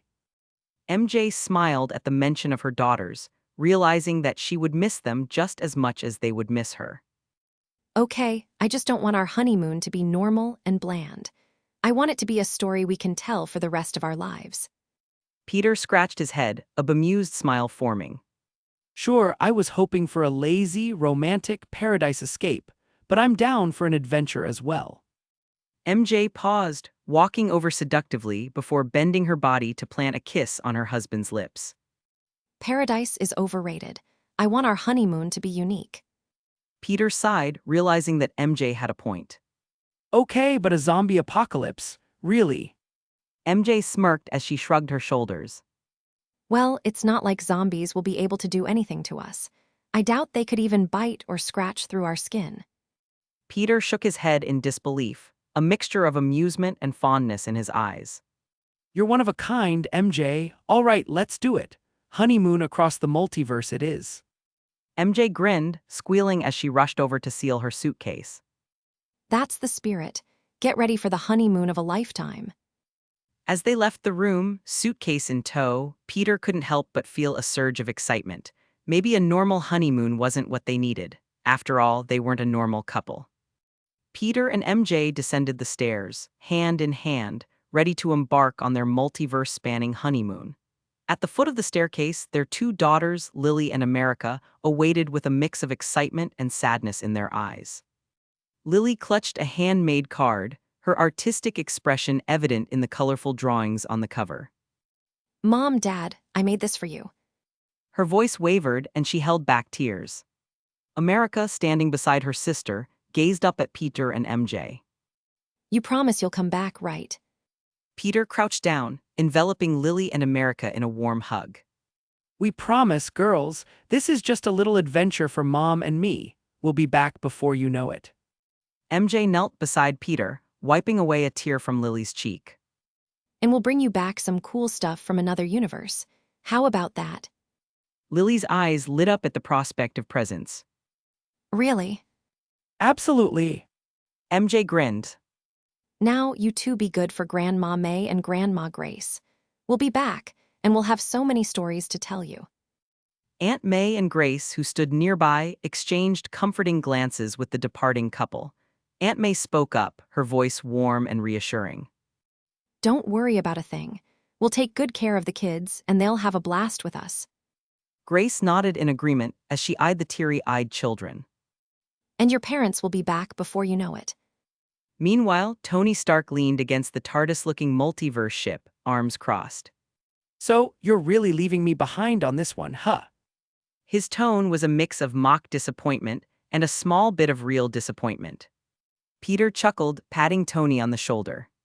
Sorry, Tony, but we both know Pepper would kill you if you skipped the birth of your kid. And even if you weren't having a baby, this is our honeymoon. I'd rather not have a third wheel ruining it. Tony sighed, a theatrical expression of defeat. Fine, but I get to come on the next trip. I refuse to be left behind twice in a row. Peter grinned. Sure, why not? Pepper, visibly pregnant, stood off to the side, a gentle smile on her face. You two go and have the time of your lives. We'll be right here when you get back. Since Tony attended Peter and MJ's wedding, they knew that it was time to tell Pepper about their identities. After all, she was having Tony's baby and they would probably get married at some point, so it was about time that they told her. Although she was surprised by Peter's age, just like Tony in the end, she took the news well. Now she keeps hinting at MJ, prodding her to get pregnant so that her child can have a friend. Even now, she was wiggling her eyebrows at MJ, wordlessly telling her to get knocked up on her honeymoon. Seeing this, MJ rolled her eyes, unwilling to get pregnant so young in her life. After all, she was already a mother of 2 children. As Peter and MJ approached the ship, Lily and America hugged them tightly, a mix of joy and sadness in the air. Aunt May and Grace stood beside Tony and Pepper, offering reassuring smiles. With a final wave, Peter and MJ stepped into the multiverse ship, the door closing behind them. The ship's engine hummed to life, and the exterior began to shimmer as it prepared to traverse the boundaries between realities. Inside, Peter set a random course on the control panel before turned to MJ, a grin on his face. Ready! MJ smirked, her eyes sparkling with anticipation. Absolutely. And with that, the multiverse ship vanished from the Parker residence, leaving behind an air of excitement, a hint of melancholy, and the promise of extraordinary adventures in the vast expanse of alternate realities. The multiverse ship materialized in a new universe, and MJ rushed out eagerly, finding herself stepping out of a familiar blue phone box. The ship had disguised itself, blending into the surroundings. As she emerged, the bustling cityscape came into focus, revealing a chaotic scene. The street was crowded with panicked people running and screaming. Fires blazed, stores were looted, and the night was alive with the groans of what appeared to be zombies. MJ couldn't contain her excitement. She had gotten what she wished for, a zombie apocalypse. Peter stepped out beside her, closing the ship's doors with a wry smile. Well, you asked for danger and here we are. A zombie apocalypse, hope you're happy. MJ grinned, her eyes gleaming with excitement. Ecstatic, actually. This is exactly what I wanted. She said as she watched a guy get his eaten by a horde of zombies. Though I do feel bad for everyone in this world. Maybe we should help them. As they stood on the sidewalk, surveying the chaotic scene, Peter's sharp eyes caught sight of a man frantically rushing through the crowd, carrying a young girl in his arms. The man's face seemed familiar, and a moment later, recognition dawned on Peter. He nudged MJ and pointed discreetly. Look over there, I think I know who they are. Following his gaze, MJ spotted the man rushing into an alleyway, attempting to evade a couple of zombies that were hot on his tail. The little girl in his arms seemed scared but unharmed. Peter's eyes widened as he realized the truth. That's Joel and that girl is Sarah, right? Peter whispered as MJ's eyes widened in shock. Congrats, my love, it's your favorite video game, The Last of Us. Insert picture of Joel from The Last of Us. Insert picture of Sarah from The Last of Us. The Last of Us is also a good TV show. You guys should watch it if you haven't already. Excitement surged through MJ as she stepped into the zombie-infested universe, but it quickly gave way to a somber realization. This was the world of The Last of Us, and she knew the tragic fate awaiting Joel's daughter, Sarah. Without a word, she rushed across the chaotic street, determined to change the tragic scene that made her cry while playing the game. Peter, understanding the gravity of the situation, locked up the multiverse ship before following at a leisurely pace. Confident in MJ's ability to change the story, he gracefully maneuvered through the zombie-infested street, casually slapping away any undead threats that dared to approach him. At the other end of the dimly lit alley, MJ caught up with Joel and Sarah just as a FEDRA soldier aimed his rifle at them. Joel desperately pleaded, We're not sick. trying to explain that they weren't infected, while Sarah cried in his arms. In that critical moment, the soldier pulled the trigger, the sound echoing through the alley. But before the bullet could find its mark, MJ, with swift determination, rushed forward and pulled Joel and Sarah out of the line of fire, saving their lives. The soldier's shot missed, hitting the cold, concrete wall. Suddenly, before the soldier could even think of firing again, Peter appeared beside him, his expression cold and resolute. Without hesitation, he snapped the soldier's neck, rendering him motionless.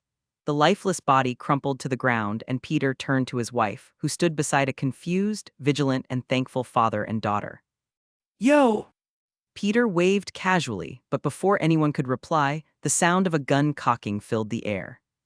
Step an inch closer to my family, and you're dead. A voice called out from behind, causing everyone to turn his way. Insert picture of Tommy from The Last of Us. Tommy, no. Chapter 516, C530 Loot.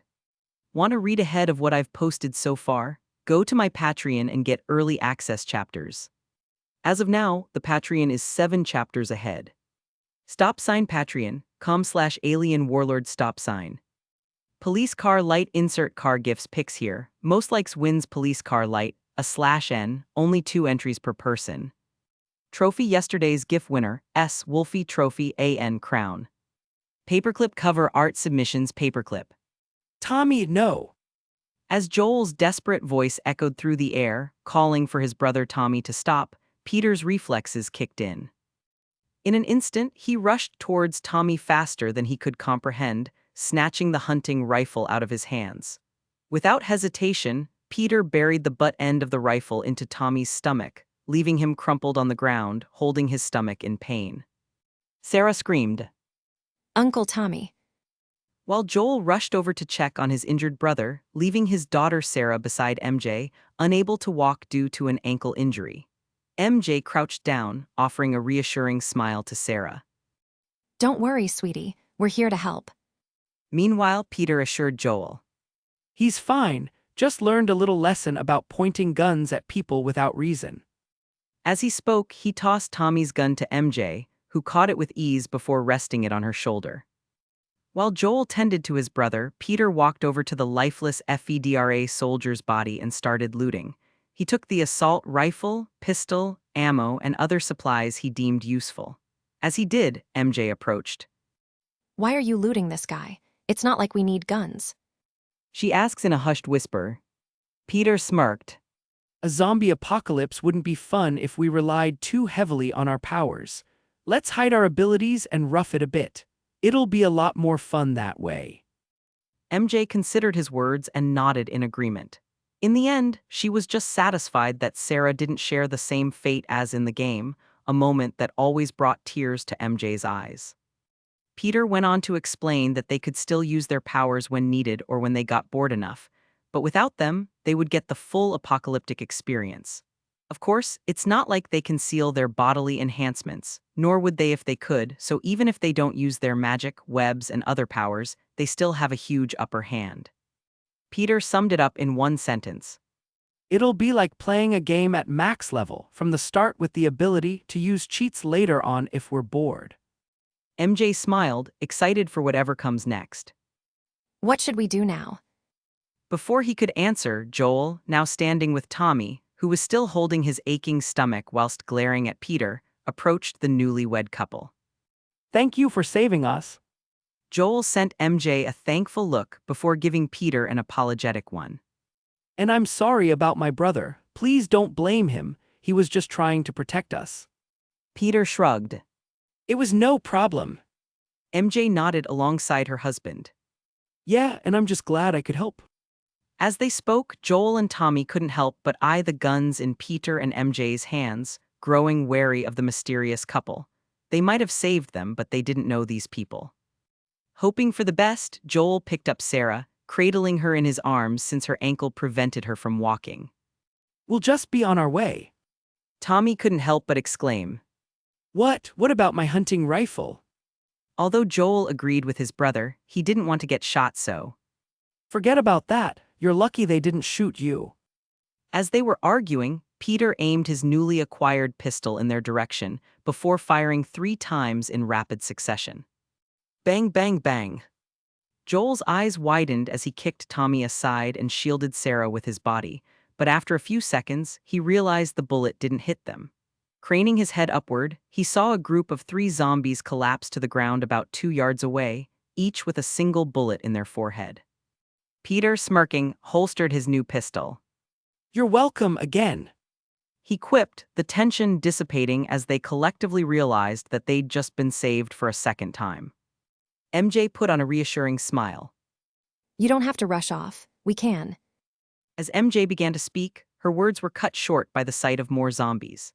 Instantly, her and everyone else realized that they were drawn to the gunshots and yelling. In the distance, they could see a horde pouring through the town's alleyways, headed directly toward them. Dozens turned into possibly hundreds of undead, a relentless wave of rotting flesh and fungus, each step echoing an ominous threat. Acting quickly, Peter pulled out his pistol once again. He would save the assault rifle for later, keeping it strapped to his back for the time being.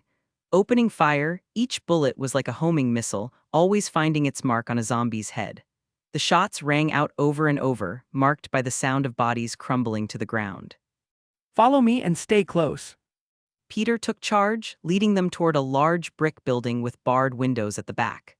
The bricks, a seemingly sturdy barrier, and the metal bars provided an added layer of protection.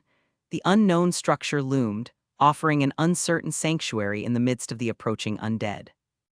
Amid the chaos, Joel and Tommy exchanged a wary glance. They didn't know Peter and MJ, yet they had saved them twice now. Reluctantly, they decided to put some trust in this mysterious couple and did as Peter ordered. Reaching the back of the building with a zombie horde hot on their tail, MJ discovered a metal fire exit door, seemingly the only way in. However, it appeared to open only from the inside, lacking any handle on the exterior. Peering over her shoulder to make sure no one else could see, MJ, with a surge of strength, dug her fingers into the metal door and pulled it open, breaking the lock as it flung wide. Waving everyone inside, MJ strategically positioned her body to hide the bent and broken part of the door. As Peter, being the last to enter, slipped inside, he quickly pressed a kiss on MJ's lips. Meanwhile, Joel and Tommy, aware of the approaching horde, yelled for them to close the door. What are you doing? Close the F***-seeking door. Seeing this, Sarah shared the same thoughts as her father and uncle, but she couldn't help but blush and turn her head away from the unexpected display of affection. Closing the door behind them, MJ subtly used a bit of magic to fix it, ensuring it would stay closed and secure. The repair was discreet, invisible to everyone except Peter. In the relative safety of the building's interior, the group caught their breath. The moans, shuffles, and banging of the zombie horde echoed outside, a reminder of the peril they narrowly escaped. Joel, catching his breath, eyed Peter and MJ with a mix of gratitude and wariness. You too. Peter, holstering his pistol, offered a casual grin. I'm Peter, by the way. He says as he gestures to the side. And this is my wife, MJ. Joel nodded. I'm Joel, and this is my daughter, Sarah, and my idiot brother, Tommy. Tommy ignored his brother's words as he eyed the inside of the building, finding nothing but a clean, empty hallway. Where are we? What is this place? MJ, glancing around the dimly lit interior, responded. Your guess is as good as ours. We're not actually from around here. Joel, though still cautious, acknowledged their predicament. Fair enough. You saved us 3 times already, so I guess we can trust you. We'll stick together for now, but we need to figure out a plan. We can't stay here forever. Peter nodded in agreement. Agreed. We'll need supplies, a vehicle, and a plan to get out of town. Let's make sure this place is sealed and see if there's anything useful laying around. Then we can discuss our next move. As Peter finished speaking, Tommy's eyes lingered on the gun in MJ's hand. Hesitantly, he spoke up. Hey, can I have my rifle back? It was mine to begin with. MJ shrugged nonchalantly, tossing the gun back to him. Simultaneously, she reached over to Peter's back, deftly pulling the assault rifle off and claiming it as her own. This one's better anyway. She remarked, glancing at Peter with a mischievous grin. Peter clicked his tongue in mock irritation. Not cool. Peter complained. That was my loot. MJ chuckled, giving a playful wink. Consider it a wife tax. What's yours is now mine, babe. Joel and Tommy exchanged sympathetic glances, having experienced similar dynamics in their own lives. Sarah, however, laughed and looked at MJ holding her new rifle with admiration, as if she were the coolest person she'd ever seen. With the weapons distributed, the group split up. Joel carried Sarah, following Tommy in one direction, while Peter ventured in another. Peter gestured for MJ to follow Joel and Tommy. I know you want to make sure Sarah's safe, He said, understanding her protective instincts. Walking through the halls and rooms of the building, Peter realized that it was a police station, explaining the bars on the windows. It seemed empty, as if the staff had either left town or the station was closed when chaos erupted. Even the jail cells were empty, which was probably normal for a small town like this. Speaking of the town, Peter was finally able to see where they were. A plaque on the wall displayed. Wimberley, Texas. Texas, I guess we won't have to worry about finding guns and am. Peter thought. Reaching the front entrance, Peter noticed it filled with zombies who had broken through the glass doors. However, the lobby was sealed away from the rest of the building, thanks to sturdy metal doors and bulletproof glass separating it from the receptionist's desk. The design likely aimed to prevent any potential danger from reaching the police on duty. Ensuring the doors were locked and there was no other way for zombies or others to breach from the lobby to the rest of the building, Peter went to find MJ, but suddenly, he heard multiple gasps with his enhanced hearing. Walking over at a normal pace, as he knows MJ is there to protect them, Peter found everyone standing outside a locked armory door.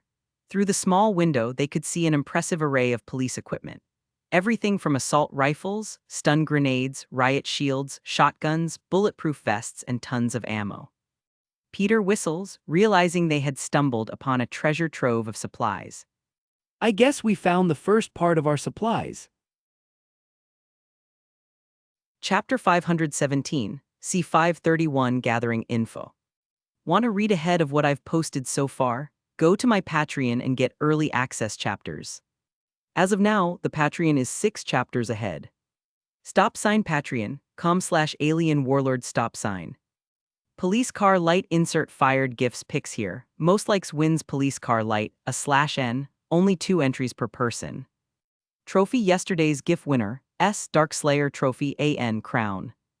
Paperclip cover art submissions paperclip. After attempting to open the armory door and realizing it was securely locked without a key in sight, Peter decided they should continue exploring the police station before attempting to breach it again. The group split up once more, scouring rooms and hallways for any useful supplies or information that could aid their survival.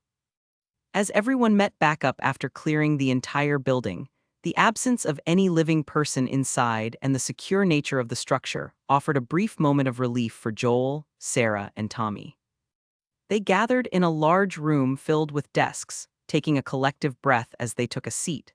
The adrenaline that had sustained them through the immediate danger now dissipated, leaving them shocked by the harsh reality of the apocalyptic scenario they found themselves in. Joel, attempting to make sense of their situation, voiced the questions swirling in their minds. How did this happen? Why are these people turning against each other? Anxiety and fear resonated in his voice. Tommy chimed in. I told you they're infected. Infected with what? Joel asks in exasperation. Because this ain't just some cold or flu. They're out there hunting people. Tommy said thoughtfully. It's like it's controlling them or something. Sarah, wide-eyed and visibly shaken, started checking herself for any signs of infection, her hands trembling. Joel and Tommy were so caught up in their own conversation that they didn't notice. Seeing this, Peter spoke up. Hey, take it easy. You're scaring the kid. Instantly, Joel and Tommy turned to Sarah, who looked to be on the verge of hyperventilating. Peter rests a hand on her head, ruffling her hair. Relax, you aren't infected. If any of us were infected, we'd probably know by now. Sarah shot him a skeptical look. How do you know? Peter hesitated for a moment, choosing his words carefully. I saw someone turn in the street earlier. They got swarmed by the infected and killed. Seconds after, the fungus started growing all over them and then they joined the rest of the infected. It seems to be a pretty quick and noticeable change, though dying might just speed it up. Of course, Peter knew exactly how all of this worked as he played the game and watched the show. The infection spreads through direct contact with an infected, via bite, or indirectly via airborne fungal spores released by a corpse. These spores can quickly infect an individual, making breathing difficult and movement sluggish within only minutes of exposure in spore-dense areas.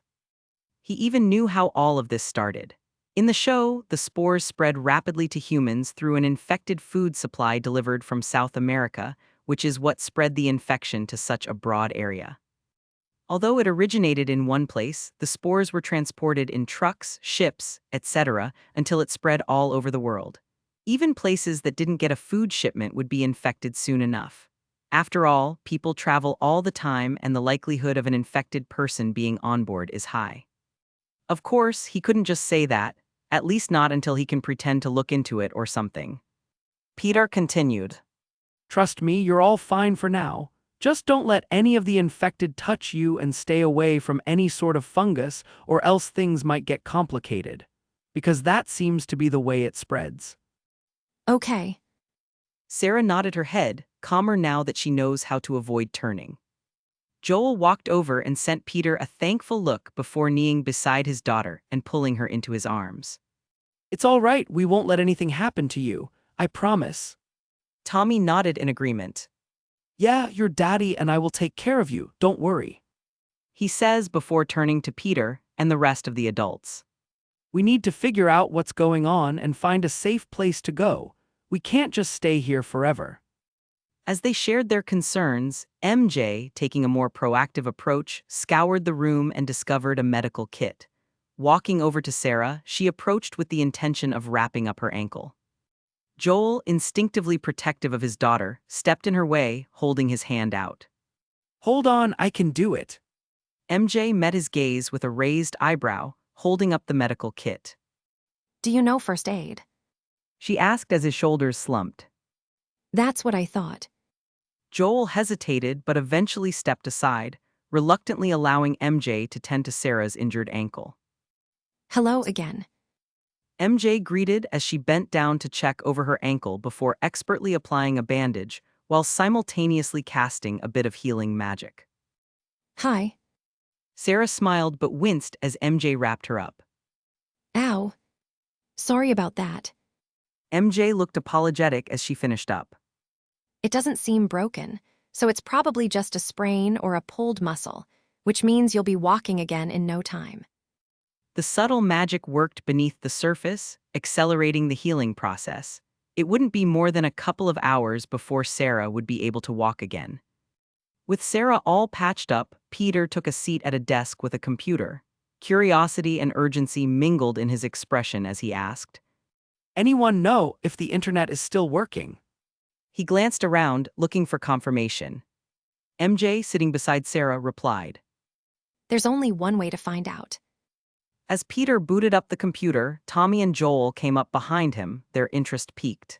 MJ engaged Sarah in conversation, aiming to keep her distracted so that she could fully calm down. As the computer turned on, the trio of men watched with anticipation. However, their excitement soon turned into frustration as the screen prompted for a password.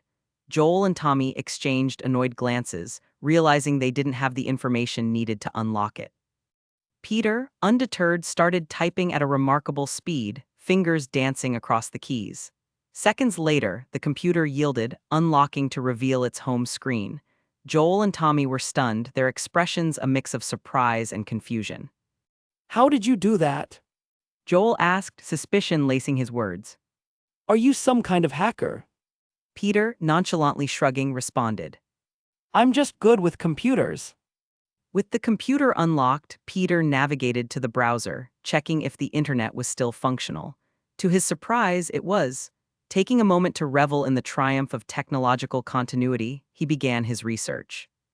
His first search led him to a multitude of news articles detailing the infection. The fungus, originating in South America, contaminated the food supply and spread rapidly. Make sure to memorize and avoid those foods. unless you want to start growing fungus like everyone else. Done with the immediate concerns, Peter turned to the group. Is there anything else I should search for before the internet goes down? He gazed at them, awaiting their input. MJ had a good suggestion. Download or print some survival guides and information that might help us in the future. Things like how to make medicine, concrete, steel, furnaces, factories, cars, clothes, guns, and anything that could be useful in the long run. Peter smirked, acknowledging her foresight. Smart thinking. We might need these things sooner than we think. Well, technically, Peter and MJ probably won't need it, as they wouldn't be here that long. But the information would certainly prove helpful for Joel, Tommy, Sarah, and anyone else they pick up along the way. Joel and Tommy watched in awe as Peter's fingers moved rapidly across the keyboard, coding with precision. Lines of code filled the screen before he finally leaned back and tapped enter. The screen transformed, rapidly cycling through websites, automatically downloading vast amounts of information. Curiosity tugging at him, Joel asked. What did you just do? Peter stood up as he explained. I wrote a program that instructs the computer to search for and download specific information. Now, we'll have everything we need on this computer's hard drive. Sarah spoke up. What happens if the power goes out? Peter shrugged. Then we find a generator. Gas or solar power would still work. As the data downloaded, Joel and Tommy exchanged glances, realizing the immense value of what Peter had just accomplished. With the world plunging into chaos, having a repository of essential knowledge could be their key to not just survival, but possibly rebuilding some semblance of civilization. All right, you guys should get some sleep. Peter says as he checks the clock on the wall. It's late and we have a busy day of looting planned for tomorrow. Tommy raises a suspicious eyebrow. And what are you going to do? Although Peter hasn't shown any reason not to be trusted, he and Joel were still a bit wary. Peter smirked. I'm going to work on getting that armory door open. Unable to fully trust Peter yet, Tommy decided to join him in the effort to break into the armory. They left Joel, Sarah, and MJ in the large room where makeshift beds were being created from rearranged couches and fire-retardant blankets. As Joel and MJ worked on creating a semblance of comfort, the weight of exhaustion weighed heavily on Joel's shoulders. He felt a mixture of vigilance and weariness, knowing that anything could happen. As the makeshift beds took shape, Joel couldn't help but cast an occasional glance in MJ's direction. Despite her seemingly helpful actions, a shadow of doubt lingered in his mind. However, fatigue soon took its toll, and Joel succumbed to the physical and emotional exhaustion that accompanied the chaotic events of the day. He worked a double shift today and still didn't get a wink of sleep, and on top of that, today was his birthday. Worst birthday ever. Joel thought as he drifted off to sleep.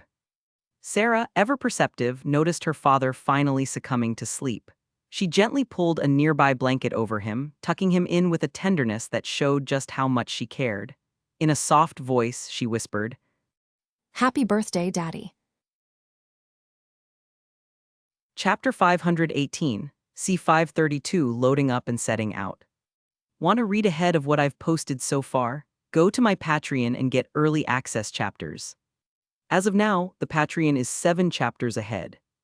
Patreon.com/alien warlord stop sign. Police car light insert miniature gifts pics here. Most likes wins police car light, /N, only 2 entries per person. Trophy yesterday's GIF winner, S, a Buwad 1 trophy, AN crown. Paperclip cover art submissions paperclip. The next morning, the group awoke to the aroma of makeshift breakfast in the police station's break room.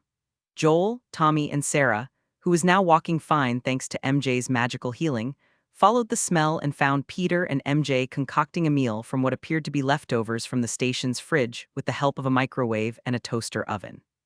Good morning. Peter greeted them with a wry smile.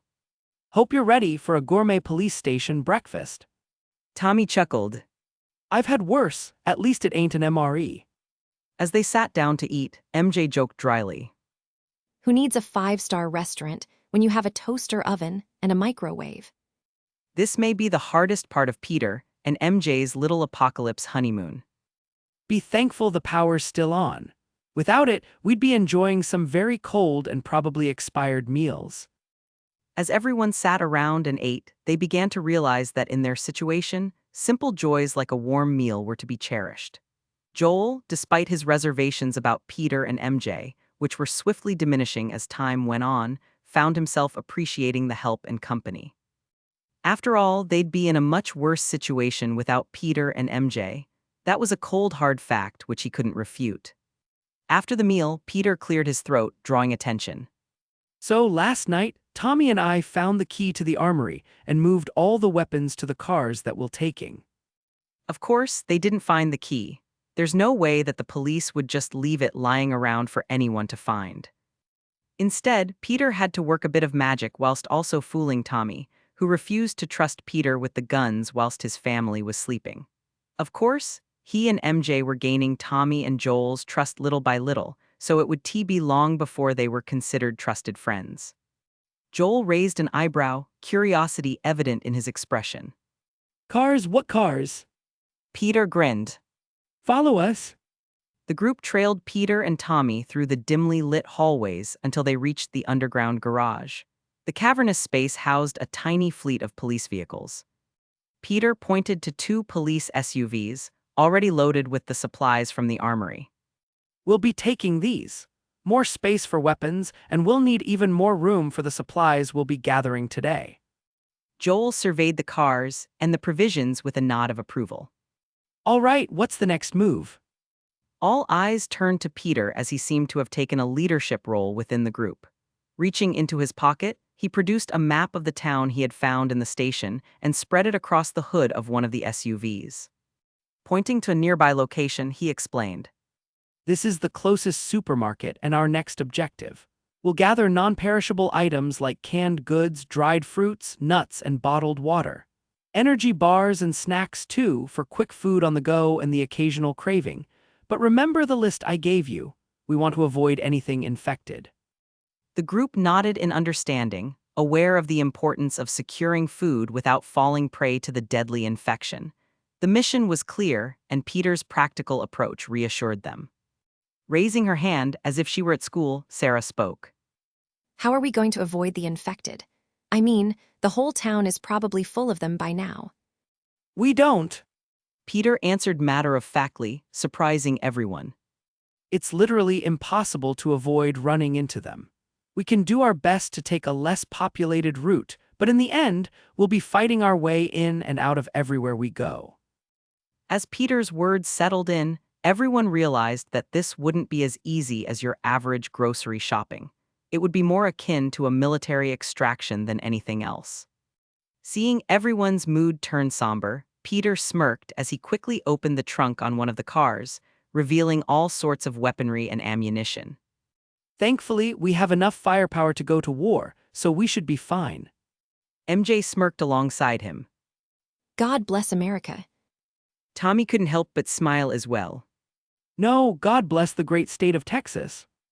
As the mood turned much lighter than before, Peter began detailing his plans so there wouldn't be any confusion later on. You guys ready? Over. Tommy replied. Yeah, ready to go. Peter paused for a moment before taking again. What was that? I didn't quite hear you. You have to say over. MJ couldn't help but roll her eyes at her husband's behavior, whilst in the other car, Sarah was chuckling in the backseat. Even Joel snorted in amusement. Sighing in annoyance, Tommy replied. We're ready.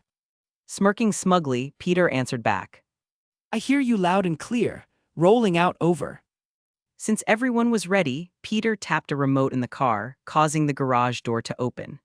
The convoy of SUVs rolled out into the desolate town, the doors closing behind them, enclosing their once safe haven. Driving through the town revealed a scene of devastation. Are you dumb? Just ignore them, unless you want to draw the whole town to us. As the convoy navigated through the town, the trailing pack of zombies grew, a grotesque parade accompanying them towards their destination, the supermarket. Arriving at the supermarket, the group found the parking lot littered with cars, a testament to the numerous attempts by others to secure supplies. The radio crackled with Peter's voice. Well, looks like a popular spot. Everyone be on guard, we're not the first ones here. Though it doesn't look like anyone survived.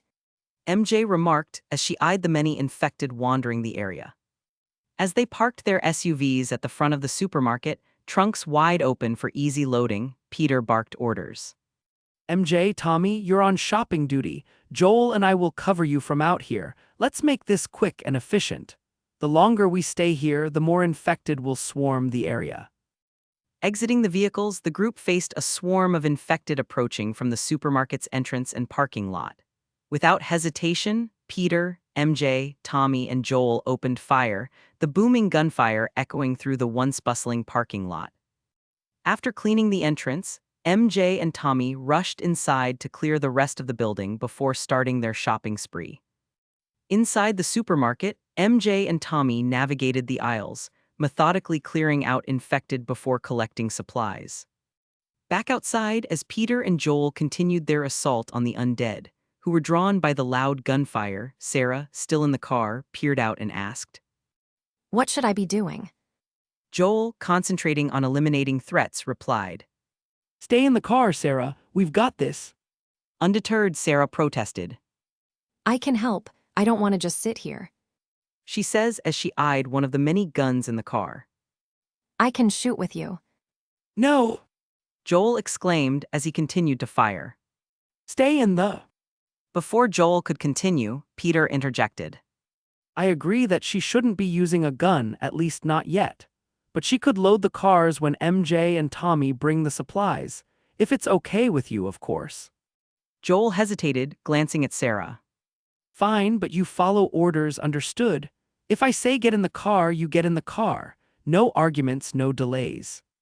Sarah agreed, a determined look in her eyes. As they spoke, the sound of gunfire intensified, drawing more and more infected towards them. As the horde closed in, Peter and Joel continued their defensive onslaught. Peter's precise shots seemed to find their marks effortlessly, providing cover for Joel, who was less accurate but no less determined.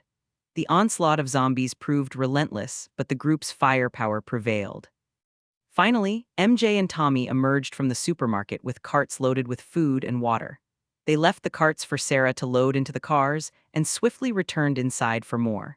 The process repeated until the SUVs were overflowing with supplies, even utilizing the rooftops alongside some duct tape to take even more. Duct tape is an apocalypse necessity. With their shopping spree complete, the group hastily returned to their vehicles. The once desolate parking lot now lay strewn with the remains of the undead.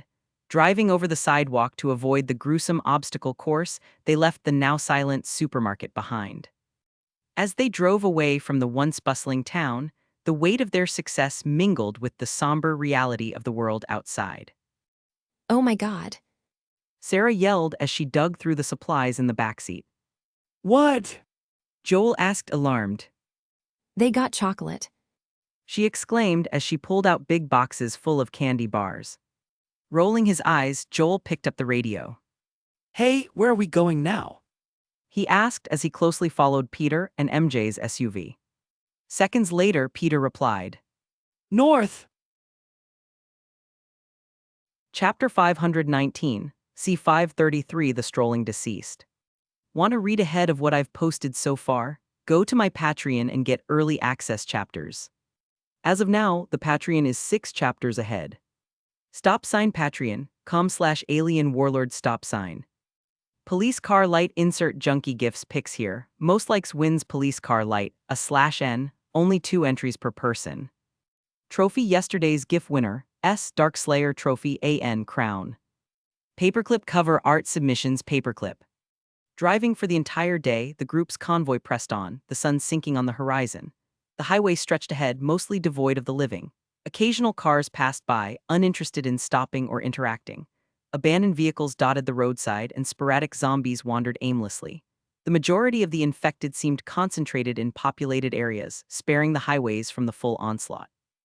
As they drove, they were lucky enough to stumble upon small storage trailers, hitched to abandoned cars in the road.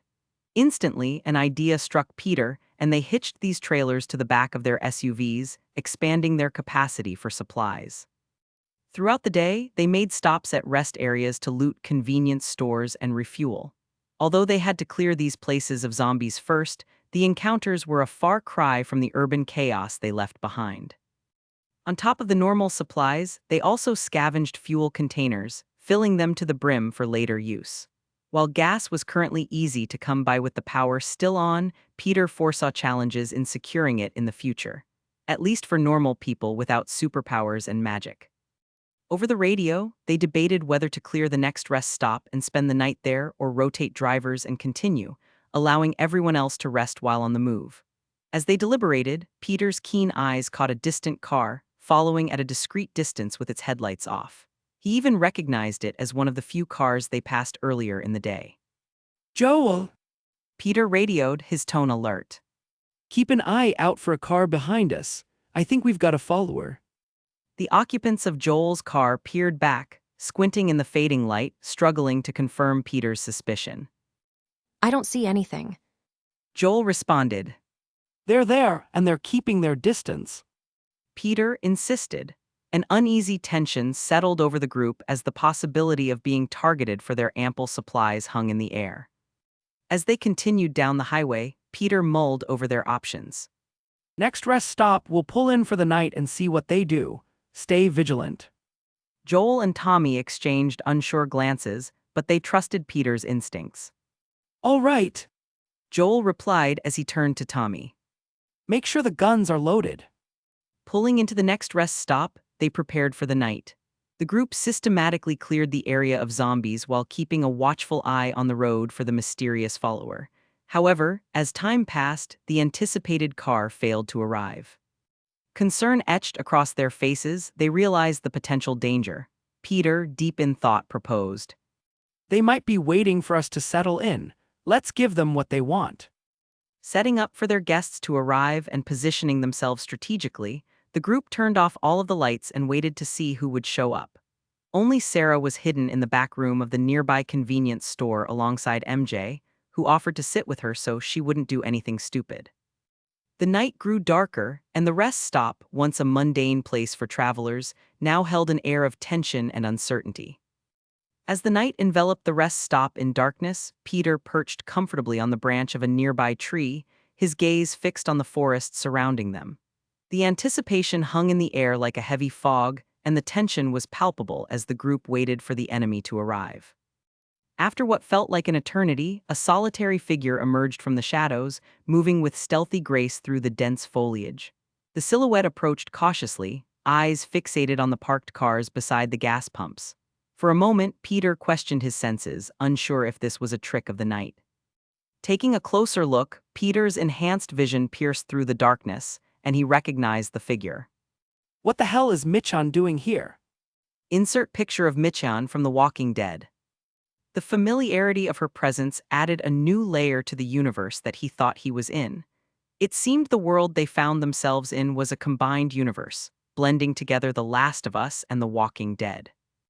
As Michan surveyed the parked cars, her hungry eyes betrayed a desperate need for the supplies within. Peter contemplated the best course of action, recognizing the delicate balance between survival and compassion in this harsh new world. After watching for almost 20 minutes, Michan finally stepped out of the bushes and creeped over to the cars. But she wouldn't get too far before, suddenly, the rest stop's lights flickered to life, casting an abrupt spotlight on the scene. Bang! A single gunshot echoed from the roof of the convenience store, the bullet ricocheting off the ground in front of Michan's feet, halting her approach. Startled and exposed, Michan attempted to retreat into the forest, but Peter descended from the tree, landing gracefully in front of her, blocking her escape route. Yo! Peter called out, waving nonchalantly, though he knew words might not be the solution. Michan remained silent, her eyes conveying a mixture of caution and determination. Her hand rested on the katana strapped to her back. Without hesitation, Michan lunged at Peter, her sword slicing through the air. Peter, however, effortlessly sidestepped the attack, expertly maneuvering his body. He extended a leg, tripping Michan as she tried to run past him, causing her and her sword to fall to the ground. Casually, Peter picked up the fallen katana, admiring its craftsmanship. Nice sword. He remarked, breaking the silence. Where did you get it? Michan, still silent, reached behind her back and produced a pistol. But before she could aim it at Peter, he swung the katana with precision, slicing the gun cleanly in half. Michan stared at the ruined firearm, a mix of shock, awe, and fear etched across her face. Realizing that her options were dwindling, Michan attempted to flee, but Peter appeared beside her in an instant. With a swift tap on her neck, he rendered her unconscious, allowing her body to gently slump to the ground. As Peter stood over the subdued Michan, he contemplated the unexpected turn of events. This world was a crossover, and he had to tell MJ, who would certainly be just as shocked as he was. After taking care of their intruder, Peter, Joel, and Tommy waited a bit longer to see if anyone else would show up, but no one ever came. She must be alone. Peter thought as he searched Michan's body, confiscating all of her weapons. Tossing Michan's unconscious body over his shoulder, Peter made his way toward the convenience store where they planned to spend the night. As he approached, Joel and Tommy emerged from their hiding spots, eyeing Peter and their captive with a mix of curiosity and concern. What should we do with her? Joel asked, glancing at Michan. Peter, still carrying Michan, shrugged nonchalantly. Let's wait until she wakes up and explains herself first. Seemed like she was after our supplies more than anything else. Might be more to the story. Joel exchanged a skeptical look with Tommy. The idea of keeping someone who had been stalking them around raised red flags. Joel was the first to speak. Maybe we should just leave her behind and go. We don't have to kill her, but keeping her with us seems dangerous. Tommy nodded alongside him. Yeah, but I'm fine with killing her as well. After all, she can't try to rob us again if she's dead. They voiced their concerns, wary of the potential danger she might pose, especially to Sarah. Peter brushed off their worries, knowing that he could easily protect them, though this did highlight a future problem. Maybe I should magically vet everyone that joins our group from now on. Peter wondered. After all, betrayals aren't a rare thing in an apocalyptic setting, so it might be smart to make sure the people they take in are trustable, upright individuals. Especially now that he knows this is a crossover universe. Look, we need answers before we make any decisions. Peter explained, glancing between Joel and Tommy. I'm not saying we trust her, especially after she just tried to rob us, but questioning her might give us a better picture. She might even know some information that we don't. Joel weighed the options, considering the potential risks. After a moment of contemplation, he agreed, albeit with a condition. Keep her away from Sarah. Agreed. Peter responded as he walked toward the entrance of the convenience store. Inside the store, he gently placed Michan down on a sleeping bag, securing her hands and feet with zip ties to be safe. As Joel and Tommy went to check on Sarah, MJ walked out from the back, freezing in her tracks at the sight of Michan. Is that who I think it is? MJ asked, turning to Peter, who nodded in confirmation. The one and only Michan. Peter replied, echoing MJ's realization. This world seems to be a combination between The Last of Us and The Walking Dead. Congratulations, you got a 2-for-1 deal this time around.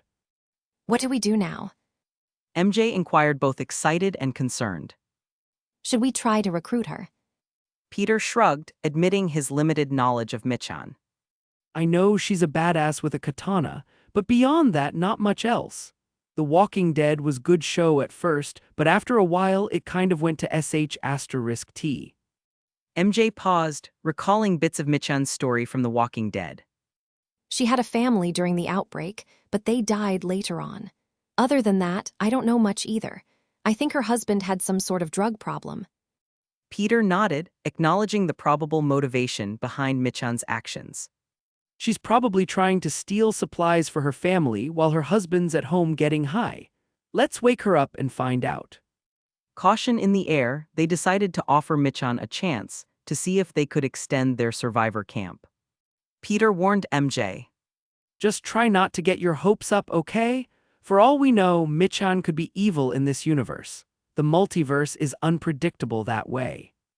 Although he didn't think that was the case here, he still wanted to warn her for future reference.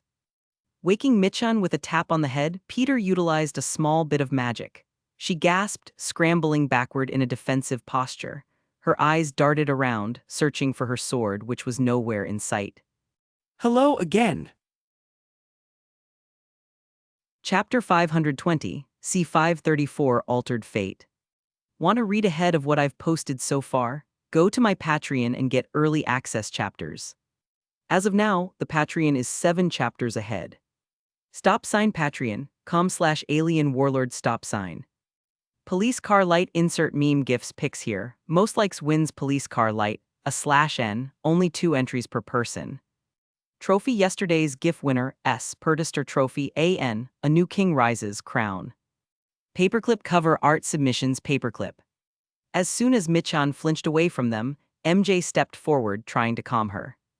Hey, we're not going to hurt you. Just take it easy. MJ said in a reassuring tone. Michan's eyes flickered open, initially met with confusion and disorientation. She tried to move, only to realize that she was tied up. She shot a glare at Peter, her voice cutting through the tension. If you're not going to hurt me, why the hell am I tied up? Peter, rolling his eyes, retorted.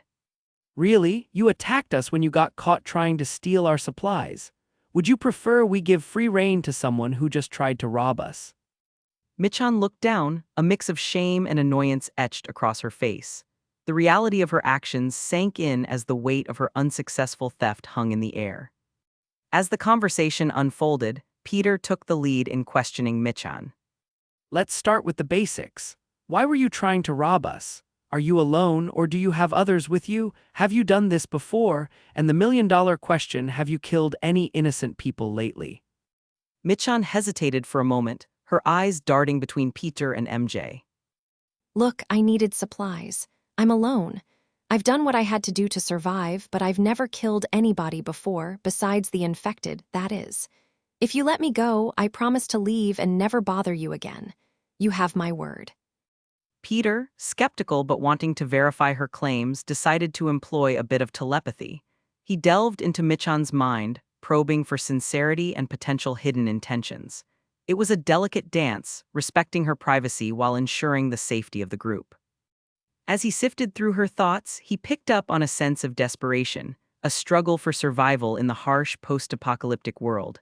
Apologies echoed in her mind, mingling with images of loss and the fight to protect loved ones. Michan grew up in Arkansas, which was different from her TV show counterpart. She came from a middle-class family where she grew up with a keen interest in both modern art and literature. Peanut. The 3 lived together as a family and presumably enjoyed a privileged and lavished lifestyle. Michan also came to befriend Mike's closest friend Terry. Was MJ right? Is he doing drugs behind her back? Peter wondered as he continued reading her mind. And finally, earlier today, she decided to go out and gather some supplies for her family, mainly her son, who is a toddler, since no one in their camp wanted to go out anymore. After all, everyone who left for supplies never came back, making them scared to leave the safety of their hiding place, even if it meant starving to death. And then she saw us driving by with supplies duct taped to the roof and decided to steal one of our cars. Peter summarized as he finished invading her mind. All while her useless boyfriend hides away from the world back in their camp. Satisfied that Michan wasn't an immediate threat and empathizing with her plight, Peter withdrew from her mind. All right, although you didn't say much, I don't think you're lying. He motioned to MJ to untie Michan. I can give 2 options, and luckily for you, neither include you dying today. We can either give you enough food for 1 person and send you on your way, or you can try to join our group. Though you'll have to earn some trust first, and that's easier said than done. Peter offered as MJ cut her hands and feet free. Michan's eyes widened, not expecting to get such an offer from the people that she just tried to rob. If she were in their position, she would have either tied them up and left them in the middle of the woods or killed them. Peter continued. We're giving you a chance here, so what do you want to do? Michan, rubbing her wrists after being freed, reluctantly shaking her head. Thank you for your offer, but I'll just take the food and be on my way.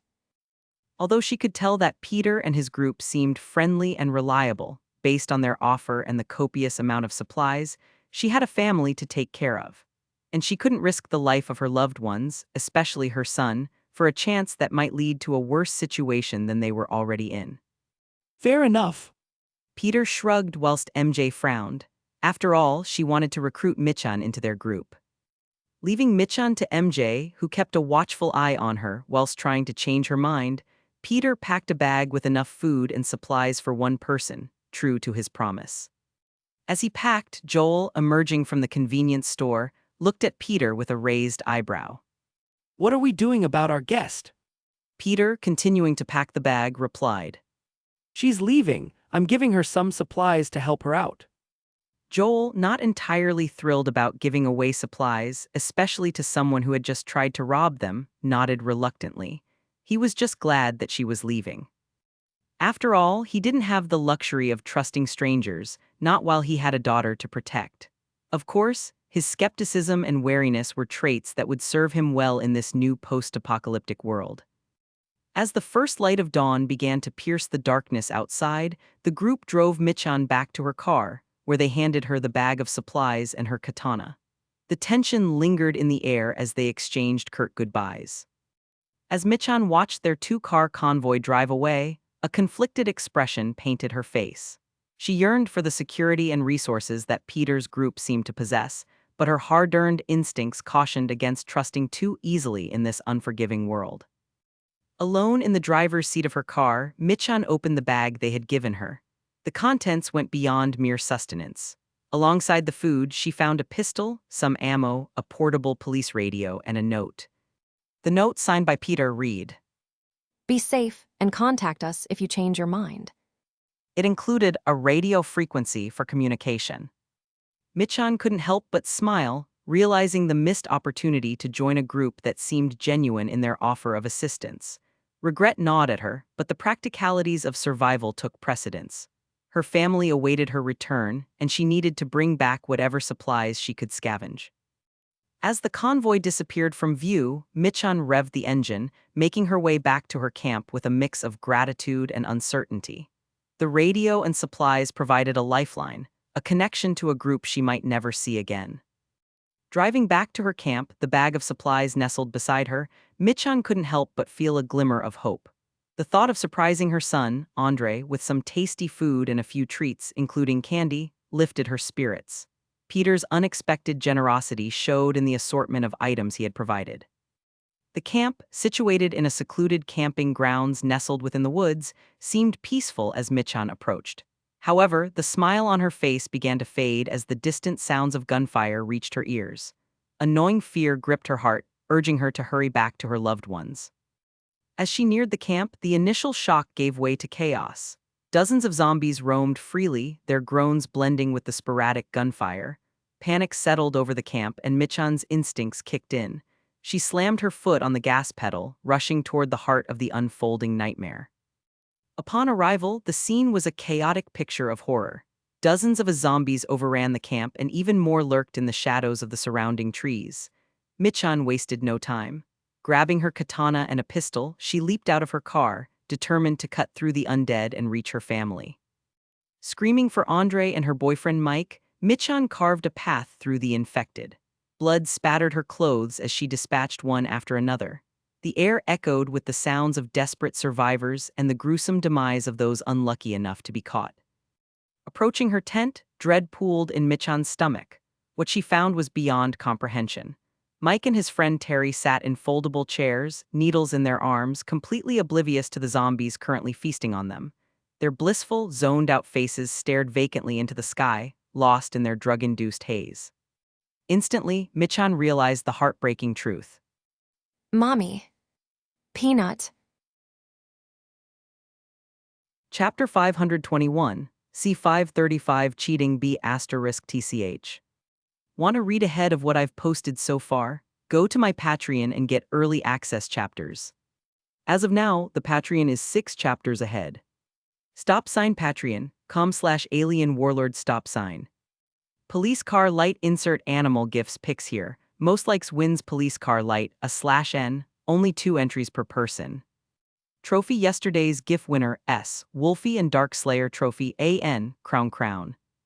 Paperclip cover art submissions paperclip. A few hours had passed since Michan parted ways with Peter's group. MJ, sitting sulking in the car beside Peter as he drove, couldn't shake the disappointment from her expression. She had hoped to recruit Michan into their growing group of survivors, but the woman had declined their offer and left. Peter glanced over at MJ, his lips curling into a teasing smile. He understood why she was upset. She wanted to bring people into their fold, envisioning a larger community and later, a base where they can live together before they had to leave this world. But Michan's refusal had put a damper on those plans. MJ, unable to contain her frustration, finally asked. What's so funny? Her pouting face was met with Peter's gentle amusement. Why so glum, my love? You can't expect every character that we meet to join us so easily. Peter said, his eyes focused on the road ahead. MJ bristled a bit, her frustration evident. Well, yeah, but Michan is one of the cooler Walking Dead characters, so I might have got my hopes up. Peter chuckled. I know, but hey, don't worry too much. We'll see Michan again sooner than you think. MJ shot him a questioning look. How can you be so sure? Peter's smile turned mysterious, and before MJ could inquire further, the radio crackled to life. A familiar voice echoed through the car, and MJ's eyes widened in recognition. Hello? It was Michan. As Peter picked up the radio, a sly smirk played on his lips. Well. Michan's voice wavered as she recounted the recent attack on her camp by the infected, though she left out anything that do with her boyfriend. I managed to escape with my son. She explained, her voice turning hopeful. And? Peter, playing it cool, responded nonchalantly. I don't know. Seeing his playful facade, MJ snatched the radio from him. Of course, you're welcome, Michan. You and your child can join us. We'll tell you where to meet up. Peter grinned at MJ's enthusiasm, secretly pleased with the turn of events. Meanwhile, in the car behind them, Joel, Tommy, and Sarah listened to the exchange. Sarah seemed open to the idea of Michan joining, but Joel and Tommy wore expressions of skepticism. The possibility of Michan lying about her situation to take advantage of them lingered in their minds. After a moment of deliberation, they came to a collective decision to follow Peter's lead, but maintain a cautious eye on the thief who would be joining them.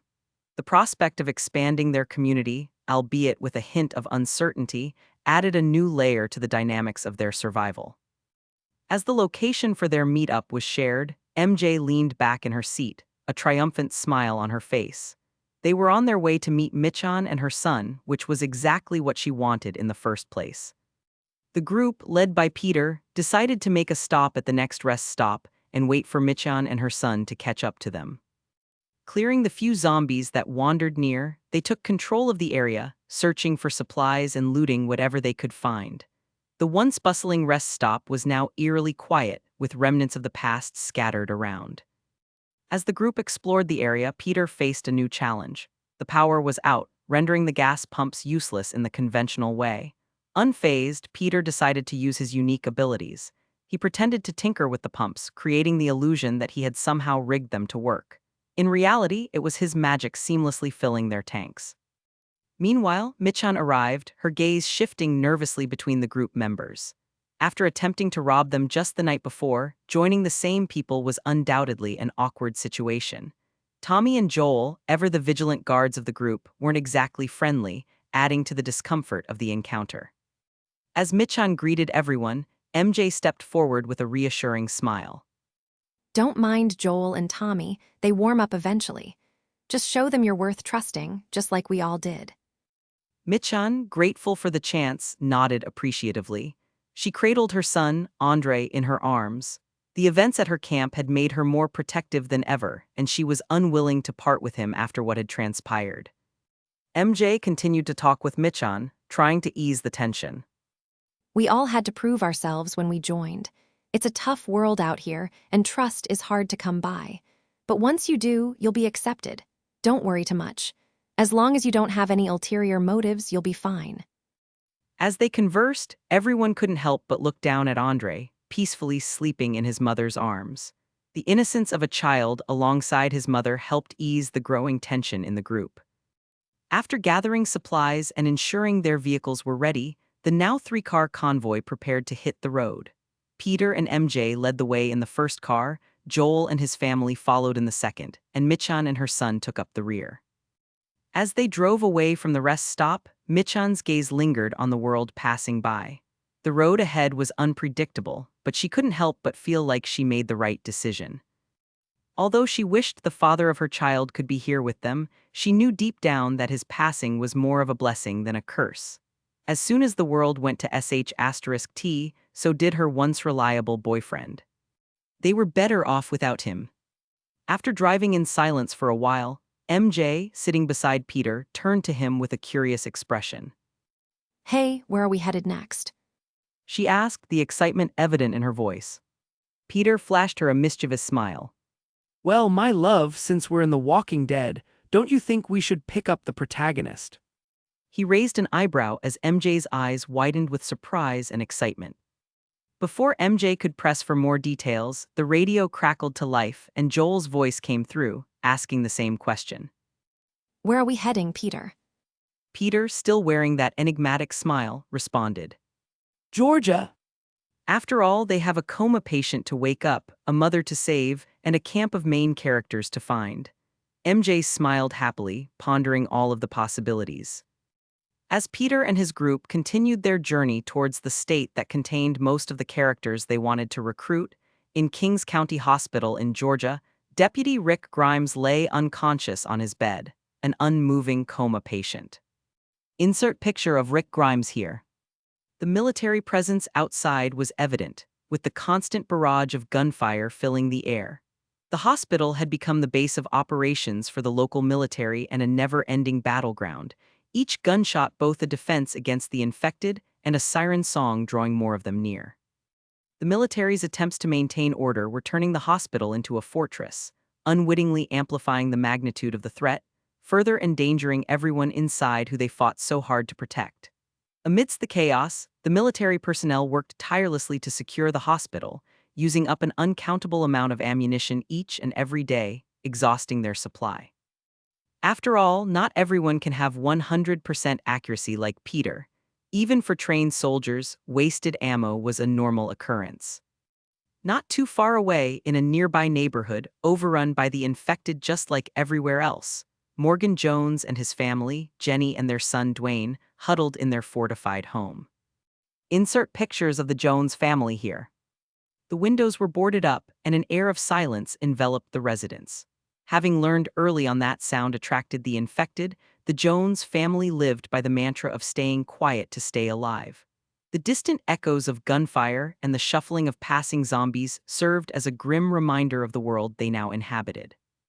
Across the state at the Quint Materials Company Road Base Quarry, a camp of survivors began to take shape. Rick's partner and trusted friend, Deputy Shane Walsh and Lori Grimes, Rick's wife, found themselves entwined in a clearly sexual embrace away from prying eyes. Insert picture of Shane, snake friend here. Insert picture of Lori, cheating *TCH here. Some might think that this relationship started during the outbreak, when Shane took responsibility for Rick's family and protected them from the infected, but they would be wrong. Even before Rick's absence due to his coma, Shane and Lori were romantically involved behind his back. Except now, instead of trying to hide their misdeeds from her husband, they were hiding from her son, Carl, who was currently sulking in a nearby tent, wondering if he'll ever get the chance to see his father again. Insert picture of Carl here. A whole day and night passed as Peter and his growing group of survivors crossed into the state of Georgia, where they would no doubt expand their group even further. I wonder if I can recruit the soldiers at Rick's hospital. Well, that is if they aren't dead or gone by the time we get there. Chapter 522, C536 Mysterious Samurai. Want to read ahead of what I've posted so far? Go to my Patreon and get early access chapters. As of now, the Patreon is 8 chapters ahead. Patreon.com/alien warlord stop sign. Police car light insert grotesque gifs pics here. Most likes wins police car light, a /n, only 2 entries per person. Trophy yesterday's GIF winner, Dark Slayer Trophy AN Crown. Paperclip cover art submissions paperclip.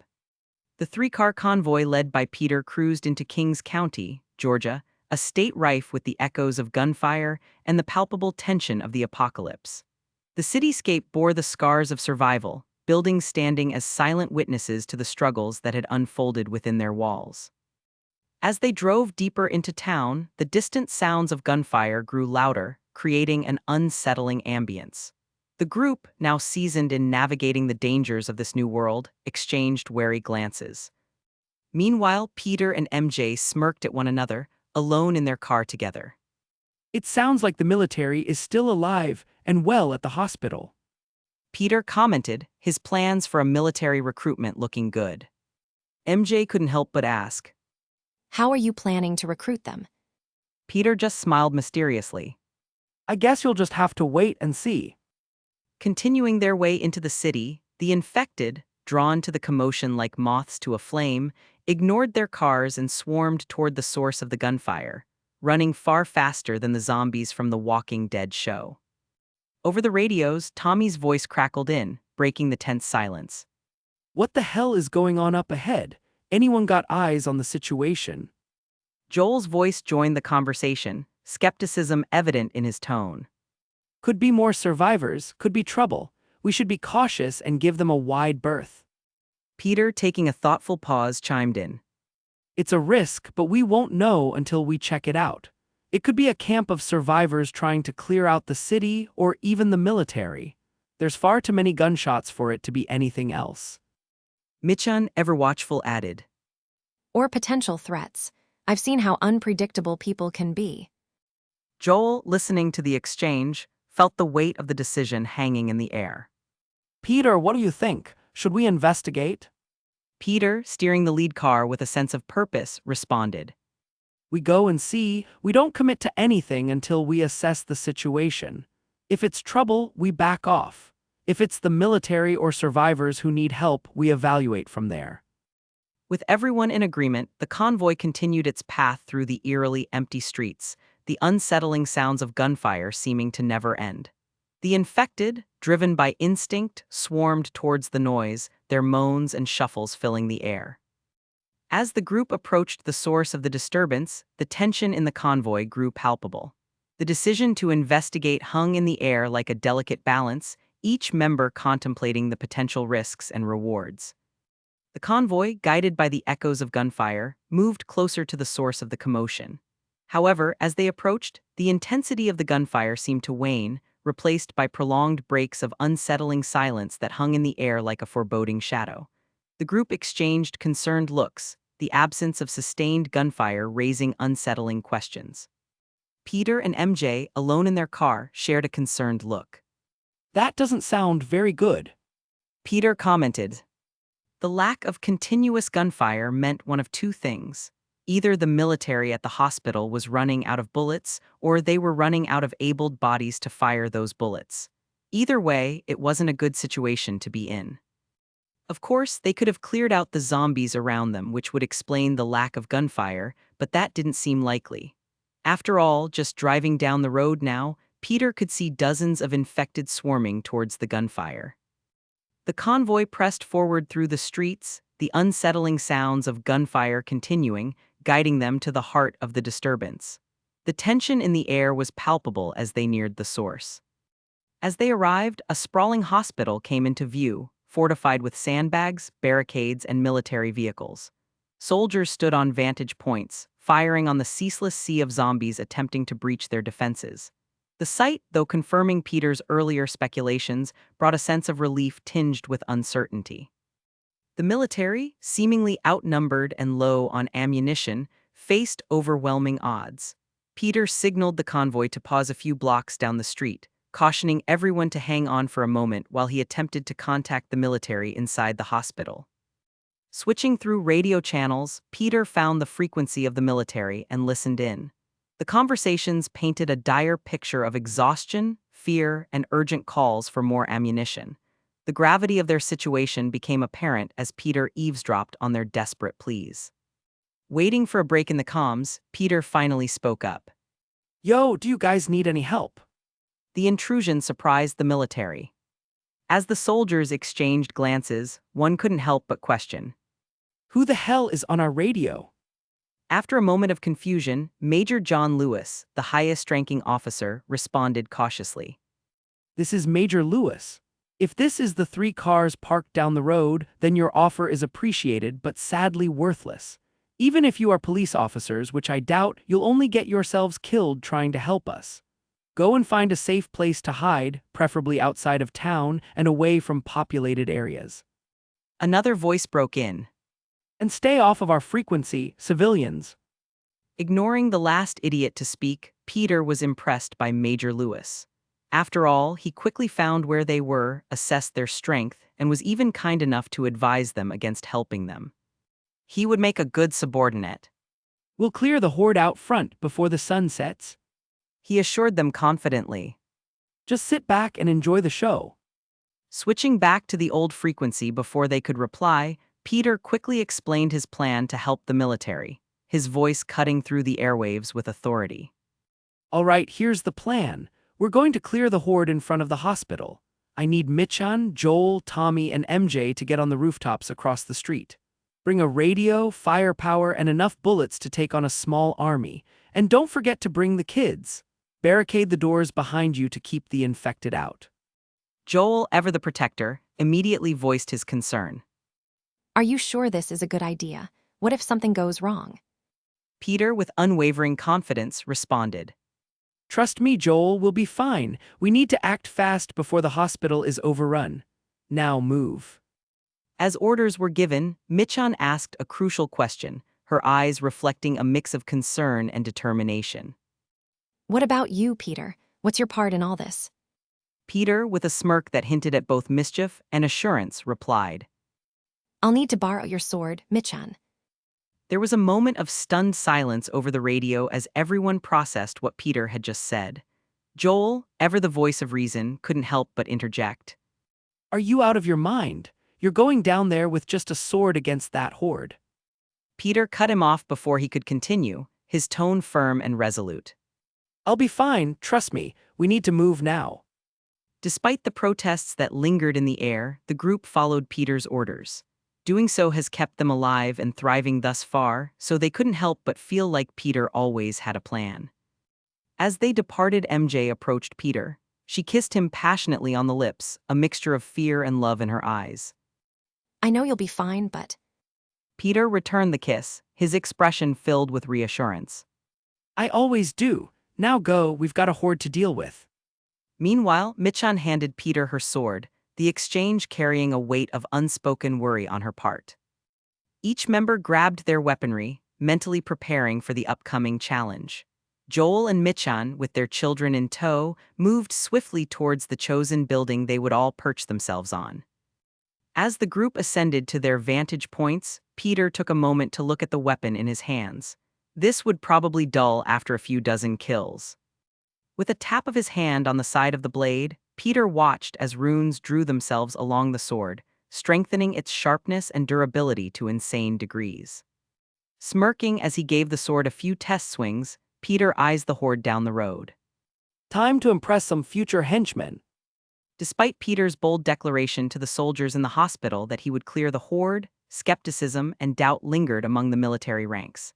Many soldiers mocked him for what they perceived as foolish bravado, while others, aligning with Major Lewis's caution, expressed concern for their safety. Either way, the prevailing sentiment was that Peter and his group were destined for failure. However, as Peter confidently strode down the street toward the approaching horde, the soldiers outside couldn't help but notice his arrival as well as his calm demeanor and the single sword he wielded. Murmurs and speculations spread through their ranks, wondering if he was a madman or a survivor with a death wish. As Peter neared the horde, which has just noticed his arrival, a collective gasp emanated from the soldiers as they witnessed a spectacle that defied their expectations. With a single, powerful swing of his sword, Peter decapitated over a dozen zombies at once. The bodies dropped to the ground, leaving the soldiers in awe of the unexpected display of skill. Surprisingly, Peter didn't stop there. He quickened his pace and plunged headfirst into the sea of zombies outside the hospital. Soldiers shouted warnings and a mix of disbelief and concern, but their astonishment only grew as Peter continued to mow down the infected. Rather than succumbing to the overwhelming numbers, Peter moved with an uncanny agility, slicing through zombies effortlessly. His sword became a blur of lethal precision, and the soldiers watched in disbelief as he carved a path through the horde, seemingly impervious to their attacks. Major Lewis, initially skeptical, emerged from the hospital to witness the unfolding spectacle. Shock and awe painted his face as he realized that the horde was now entirely fixated on Peter. He barked orders to his men, instructing them to hold their fire and focus on clearing out the infected furthest from Peter to avoid any accidental harm to their unexpected savior.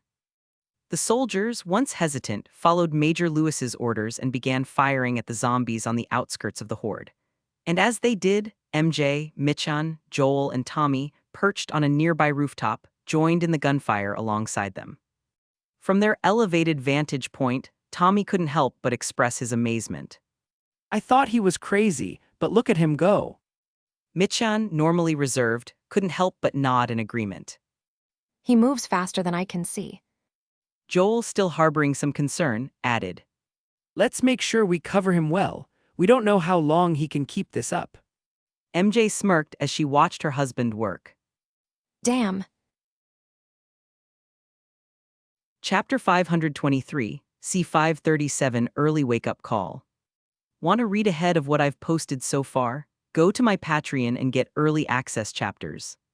As of now, the Patreon is 7 chapters ahead. Patreon.com/alien warlord stop sign. Police car light insert round gifts pics here. Most likes wins police car light, /N, only 2 entries per person.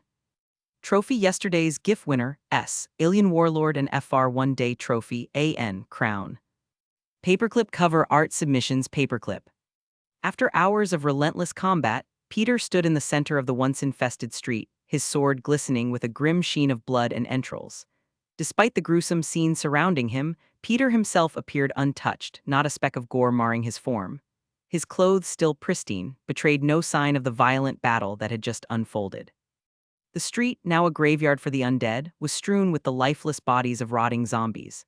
Most lay headless, victims of Peter's swift and precise strikes, while others bore the scars of bullets, courtesy of his allies providing cover from a distance.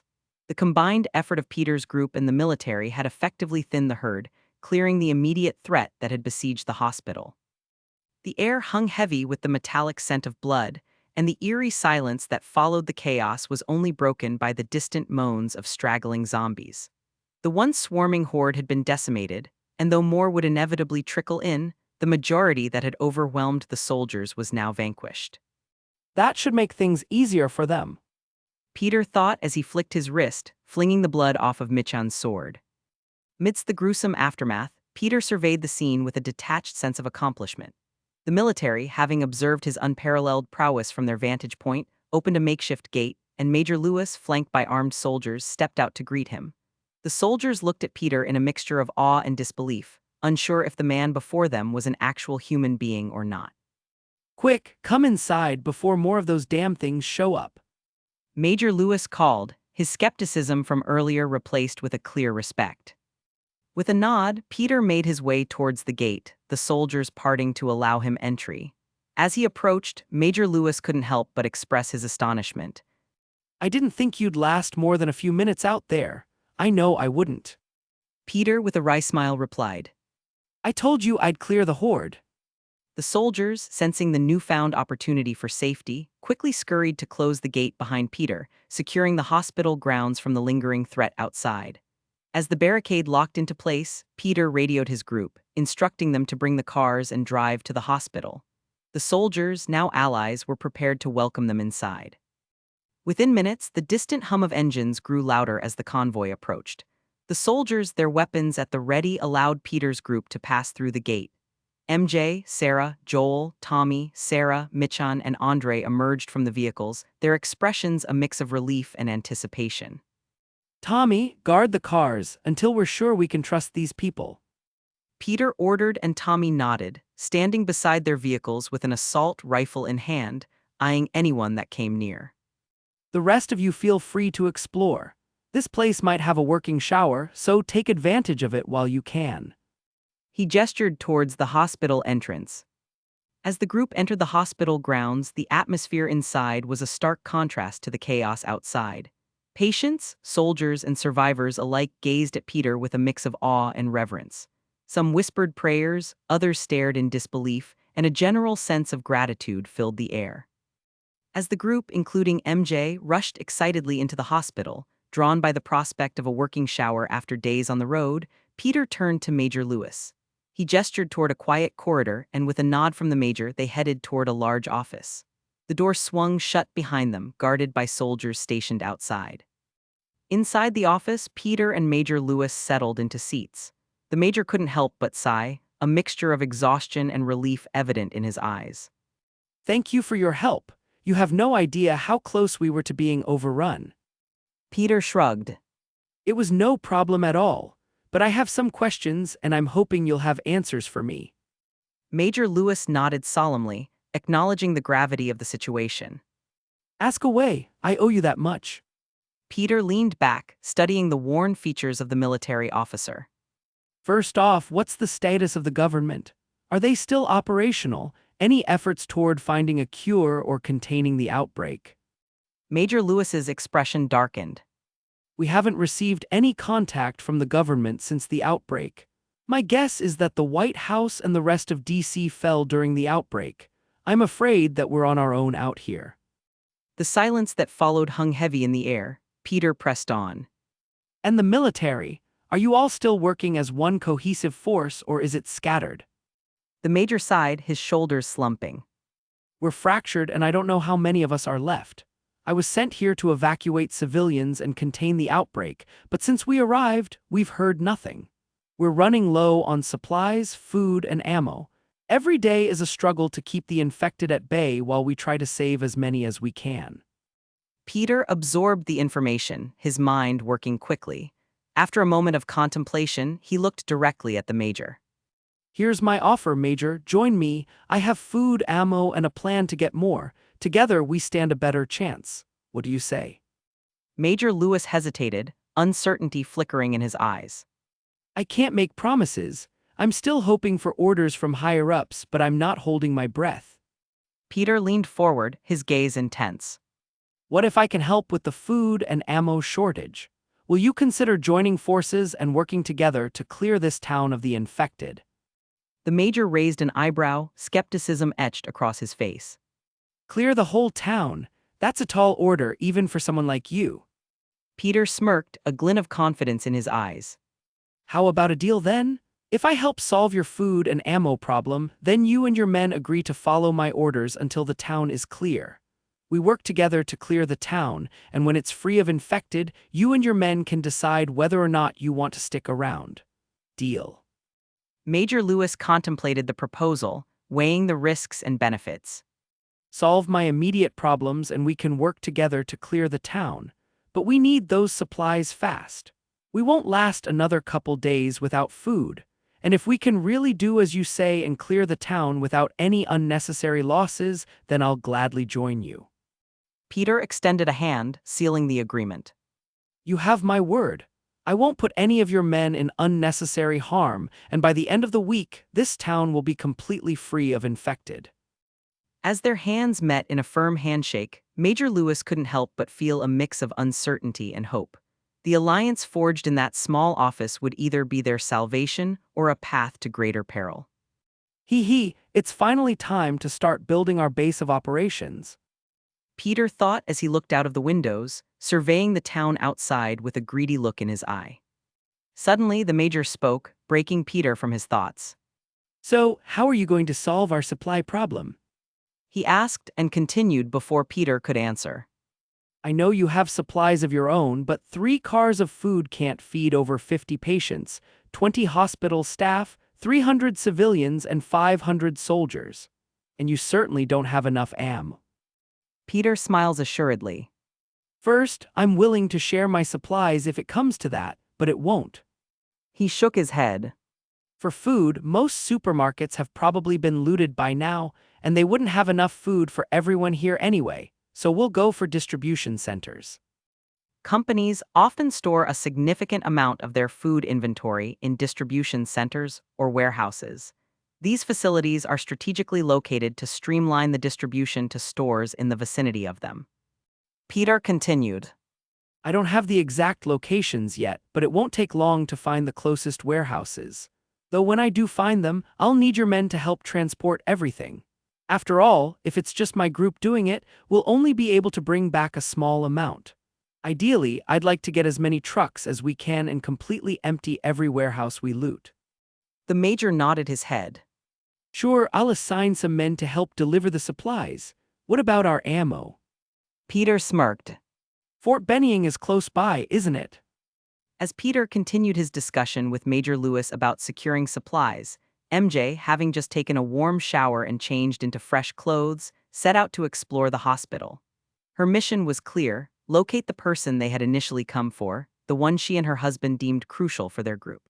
What are you doing in here? MJ shrugged. I was just walking by and heard the beeping. Chapter 524, C538 Happy Birthday to Me. Want to read ahead of what I've posted so far? Go to my Patreon and get early access chapters. As of now, the Patreon is 8 chapters ahead. Patreon.com/alien warlord stop sign.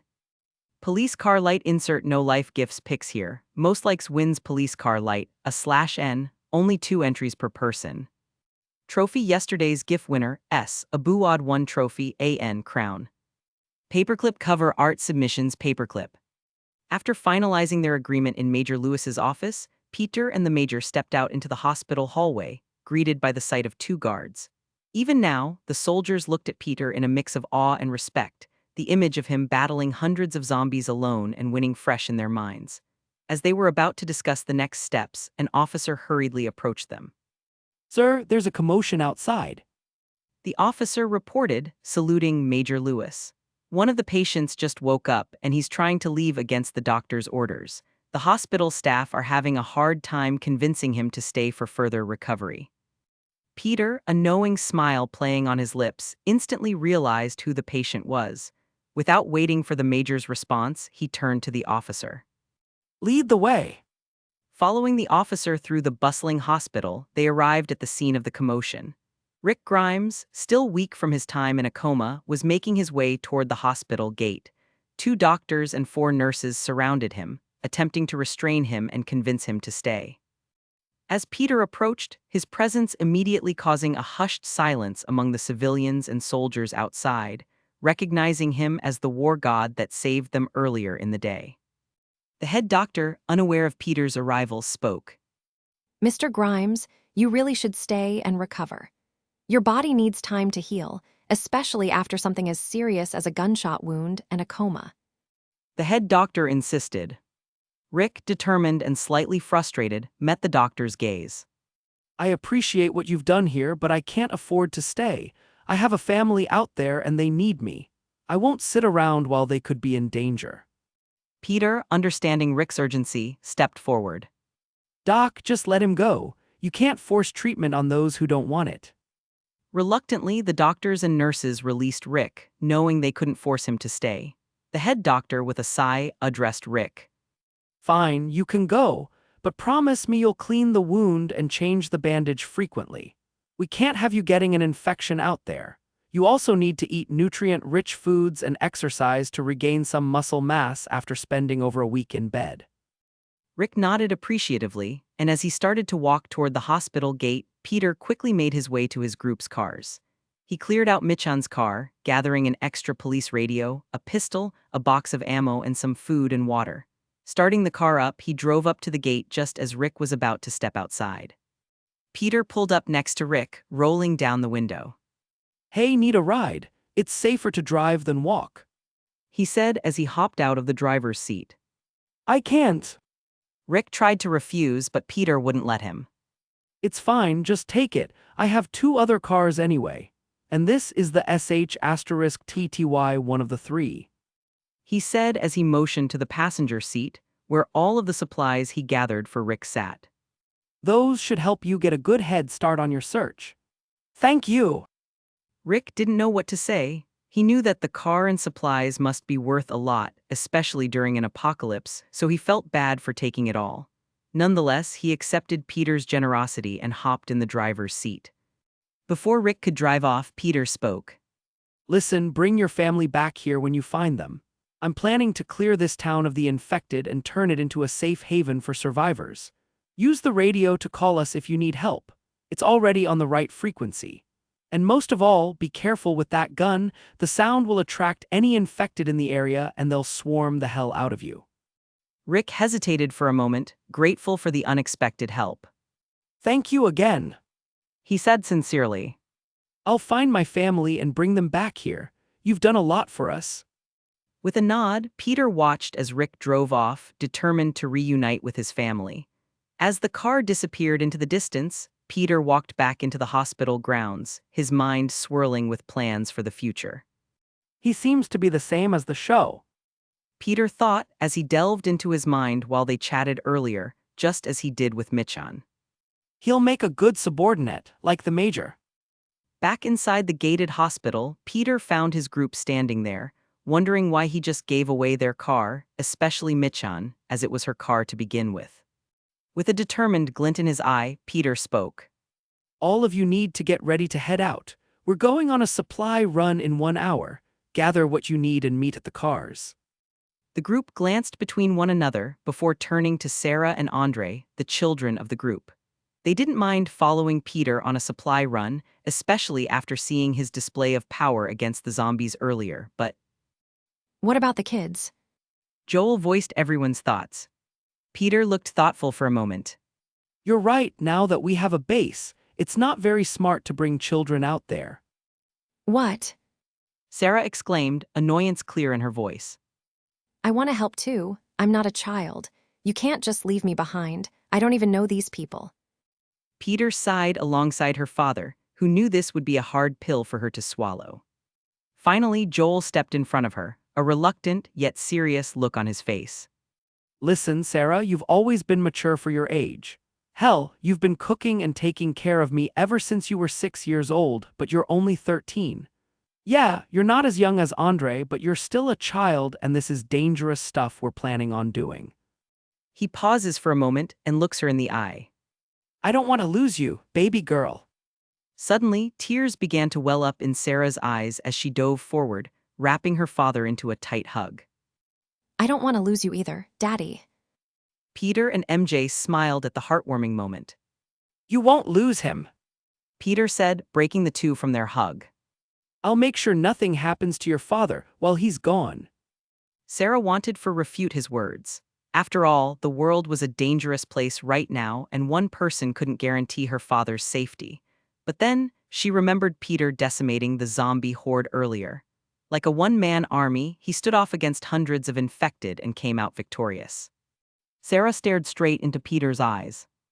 Fine, but if anything happens to him or my Uncle Tommy. She trailed off, a dangerous look appearing in her young eyes. Peter smirked. Yes, yes, you'll make my life a living hell. Kill me, feed me to some wild dogs. Sarah nodded her head matter-of-factly. As long as you understand.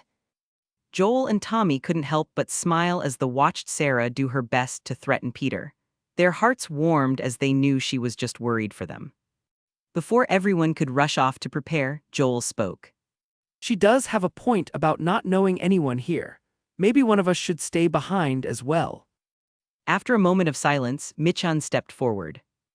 I'll stay behind. She said, her son cuddled safe in her arms. Andre needs a bit more attention and care, so I should probably stay and make sure he's fed and changed properly. All right, then that settles it. Peter says, clapping hands to draw everyone's attention.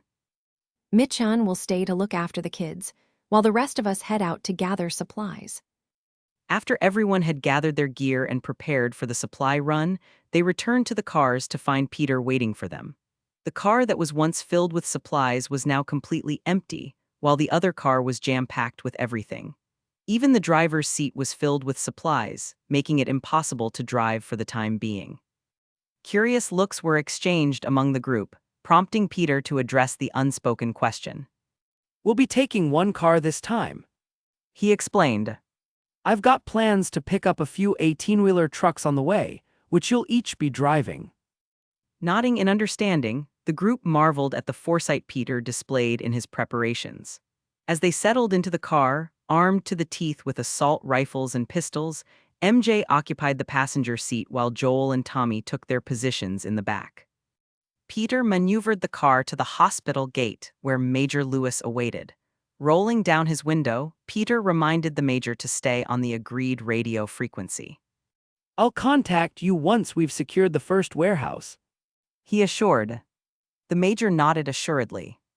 Once you give the word, I'll send my men over to help load and transport everything back here. He affirmed confidently. With the plan in place, the gate opened, and Peter drove the group out of the city.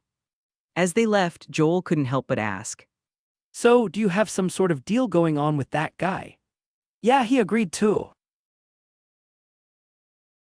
Chapter 525, C539 Rescued and Kindly Robbed. Want to read ahead of what I've posted so far? Go to my Patreon and get early access chapters. As of now, the Patreon is 7 chapters ahead. Patreon.com/alien warlord stop sign. Police car light insert flat gifts pics here. Most likes wins police car light, /N, only 2 entries per person. Trophy yesterday's GIF winner, S. Project Horton Trophy AN Crown. Paperclip cover art submissions paperclip. Inside the warehouse, a group of employees who had been working during the outbreak found themselves trapped, along with their families who thought taking refuge in a food-filled warehouse was a sensible idea. The large hordes of zombies roaming around the building made escape impossible, leaving them locked inside. However, despite being confined for a few days, the food supplies were vast, and they hadn't made the tiniest dent in the rows and stacks of boxes. The warehouse held the potential for survival, especially with an abundance of bottled water that could last them for at least a year. Hope lingered among the group as they clung to the belief that the military, police, or some government agency would eventually come to their rescue. This hope manifested in a sign taped to the side of the building's roof, a desperate plea for help, expecting their saviors to arrive promptly upon seeing the message. As they sat, awaiting rescue just like every other day, the sudden sound of gunfire echoed through the air outside. Rushing to the windows, they anticipated the arrival of the authorities to clear out the infected. To their shock, what unfolded before their eyes was far from expected. A lone man, wielding a sword with deadly precision, dashed between the zombie hordes outside. He moved with unparalleled speed, decapitating the infected effortlessly.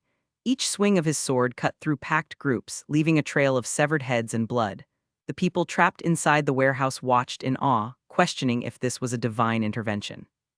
The sound of gunfire accompanied the sword-wielding savior. On top of 2 18-wheeler trucks nearby, a group of 3 individuals armed with assault rifles unleashed a barrage of bullets upon the infected. The synchronized gunfire picked off zombies one by one, keeping a distance from the sword-wielding hero, as they didn't want to accidentally shoot him. The trapped survivors, filled with a mixture of shock and awe, witnessed the unknown group of 4 swiftly clearing the area of infected. It became evident that these strangers were their unexpected saviors, a stark contrast to the anticipated arrival of government forces.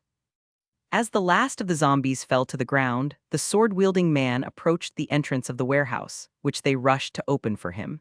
He sheathed his sword and gave a reassuring nod to those inside. Peter waved casually. Yo, we saw your sign. The survivors hesitated for a moment, still processing the surreal turn of events. Slowly, they began to realize that their salvation had come not from the government, but from a seemingly unstoppable force led by a man of extraordinary skill. One of the survivors, a man with a grizzled beard and a worn-out baseball cap, finally spoke up. Who? The man with the sword, now identified as Peter, offered a confident smile. We're here to help. We'll get you out of here and back to safety.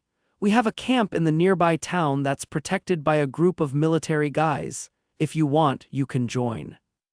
And that was more than enough to win them over. They had been waiting for the military to show up, and although they didn't, they were at least nearby. With a newfound sense of hope and gratitude, the trapped survivors hurriedly began voicing their agreement. After all, where else were they supposed to go? With the trapped civilians inside the warehouse overwhelmingly agreeable and the once menacing zombies cleared from the vicinity, Peter left them in MJ's capable hands. As he stepped away from the bustling scene, he pulled out his radio, signaling the Major. Major, this is Peter. We've secured a warehouse with survivors and food. The address is asterisk asterisk. They'll need transport back to camp along with the food. We've already got 2 18-wheelers with us, but it might be smart to find a few more along the way. Peter reported succinctly. The Major's voice crackled over the radio. Acknowledged, Peter. I'll send my men with trucks to your location. They'll pick up any additional vehicles they find along the way. We'll do our best to make room for everything and everyone. Good, we'll be ready for your guys. Peter replied, his mind already focused on the logistics of transporting both survivors and supplies back to the camp. After the conversation with the Major, Peter returned to the warehouse. Inside, MJ efficiently coordinated the survivors, directing them to gather their belongings and pack essentials. The atmosphere was one of organized urgency as everyone worked to ensure a swift evacuation. Half an hour later, the distant hum of engines echoed down the highway.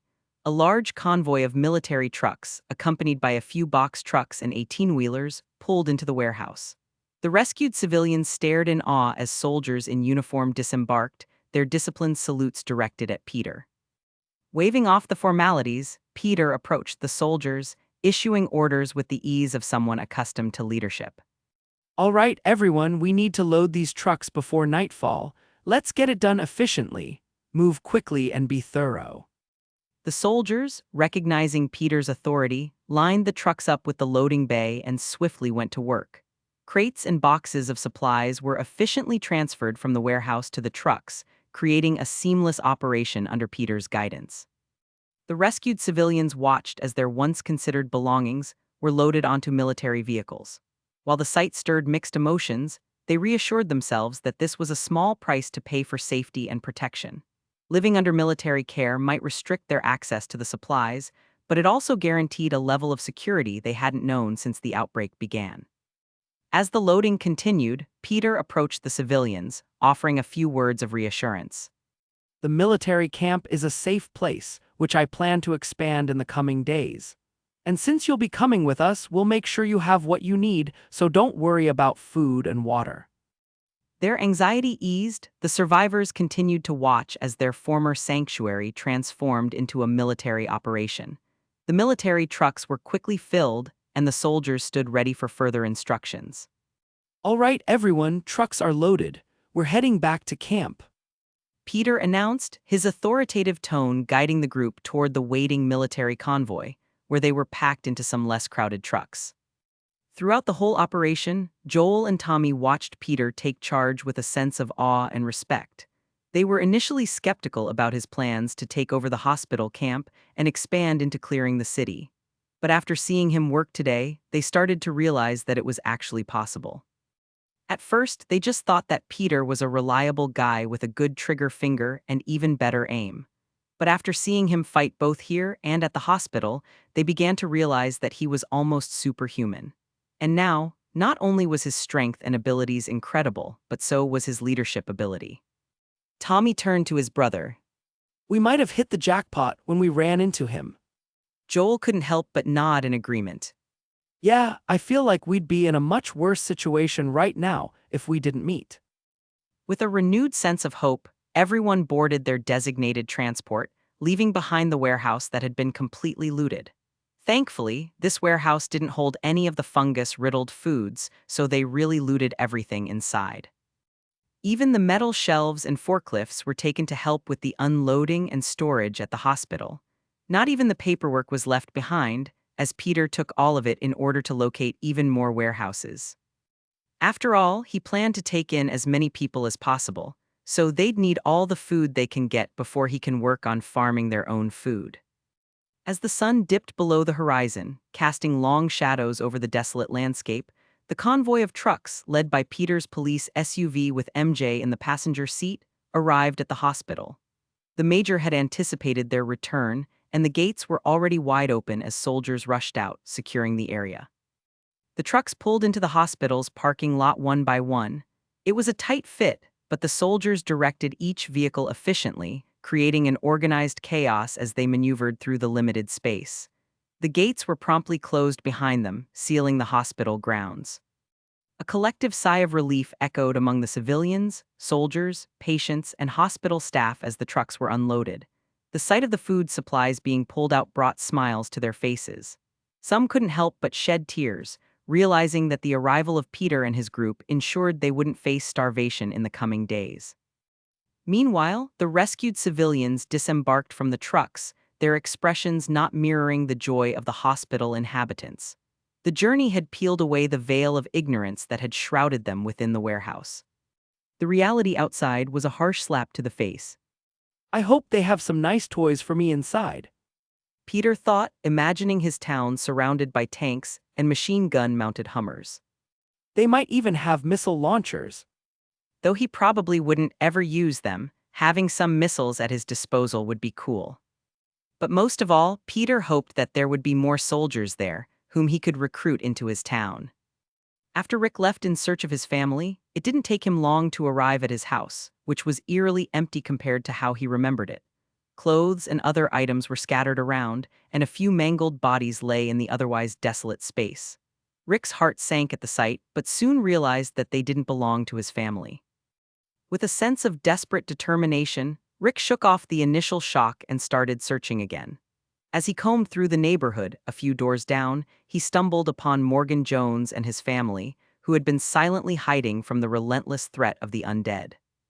Though the initial interaction with Morgan was marked by a certain guarded hostility, Rick's urgency to find his family prevailed.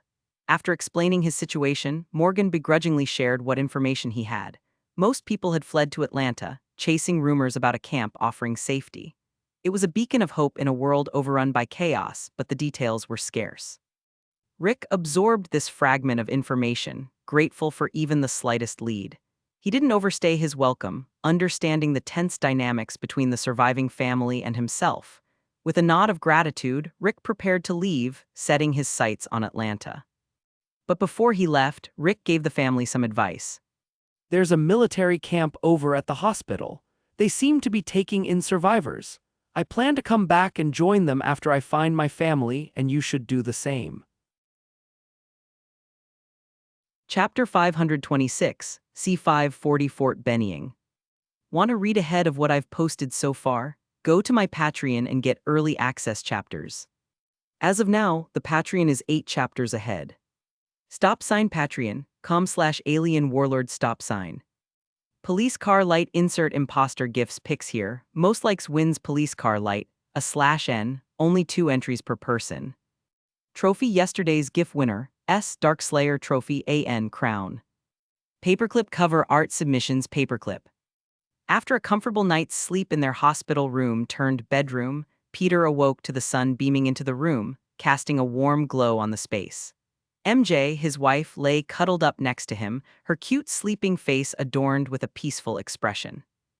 It was still their honeymoon, so the previous night had been filled with fiery passion and carnal pleasures. After all, this was their first night alone in a room together since they started their journey. Every other night was spent with Joel, Tommy, and Sarah somewhere in the vicinity. Peter couldn't help but smile as he admired MJ's serene sleeping face, even as she drooled on his chest. So cute. He could spend hours just looking at his wife sleeping, spit leaking out of her mouth. As MJ stirred awake, Peter gently brushed a strand of hair from her face. Good morning, beautiful. He whispered, eliciting a sleepy smile from his wife. The responsibilities awaiting them outside the confines of their private room were momentarily forgotten as they shared a quiet, affectionate moment. However, duty called, and after a while Peter got straight to work. Today was the day to raid Fort Benning, and he intended to leave nothing behind. The military base held the promise of valuable resources, weapons, and perhaps more soldiers to join their cause. Time was of the essence, and Peter was determined to clear out the entire facility in a single day. After getting ready, Peter assembled his team for the mission. With MJ at his side, along with Tommy and Joel, they made their way downstairs and out of the hospital. Once again, Michan would stay behind to look after Andre and Sarah. Since she has reliable people around her now, she didn't need to go out and leave her son behind anymore, something that should have been the case from the beginning. She seems much happier than she looked in the show. Peter thought as he saw Michan feeding her son his breakfast. After exchanging some words with Michan, the group prepared to leave, but as they stepped outside, they found a surprising scene. What the? The Major, recognizing Peter's capabilities and leadership, had not only given his approval, but also mobilized a significant number of soldiers to join the cause. Outside the hospital walls, a convoy of military Hummers and trucks lined up, soldiers in uniform prepared for the mission. More than 100 volunteers, armed and ready, offered their services to Peter. The Major himself approached, a nod of approval evident in his expression. These soldiers offered to help with the Fort Benning operation.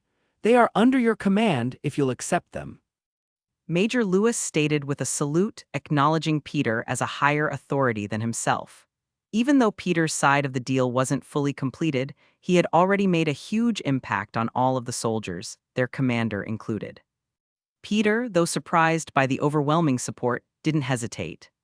I appreciate your trust. Let's get this done. They're all yours. The Major nodded his head. I'll be waiting to hear the good news. All of the trucks from yesterday have been emptied and refueled. As soon as you radio in, I'll send them over for transport.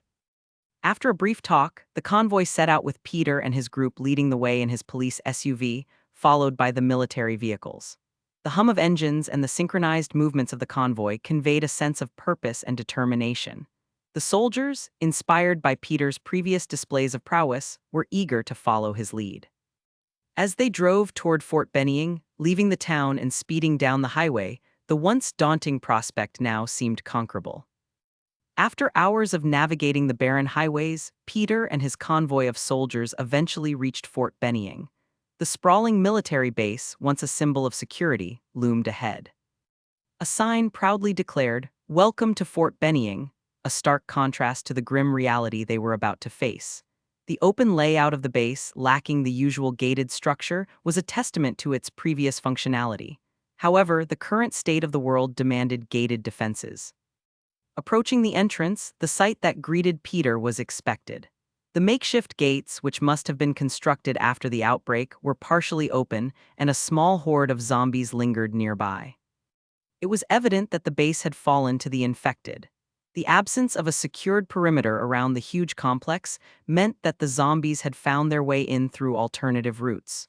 Peter couldn't help but think about the missed opportunity, which was the failure to gate off the entire base when the outbreak began. If they gated this place off, it would have made a good base instead of the town. Peter thought, although the town wasn't gated either, he had plans to make one once it was cleared out. As the convoy turned into the entrance, Peter and the others noticed the zombies scattered around, many of which were former soldiers still in uniform. Radioing to the soldiers, Peter instructed them to stop and hold their fire. Exiting his police SUV, he unsheathed Michan's sword and swiftly moved towards the small horde. Beheading each zombie with precise strikes, Peter demonstrated a mastery over the sword that continued to impress the soldiers that followed him. After dispatching the initial group, Peter returned to his vehicle. The gates were partially open, offering a narrow passage for the convoy to proceed. Leading the way, he guided the vehicles into the base. As they advanced, Peter remained vigilant, eyes scanning for signs of potential threats. He was acutely aware that a multitude of dangers could lie within the seemingly deserted Fort Benning. Driving down the lengthy road leading into the base, Peter couldn't shake the thought that this world's Fort Benning had fallen faster than its television counterpart. The rapid, relentless nature of the zombies in this combination of worlds had likely played a decisive role.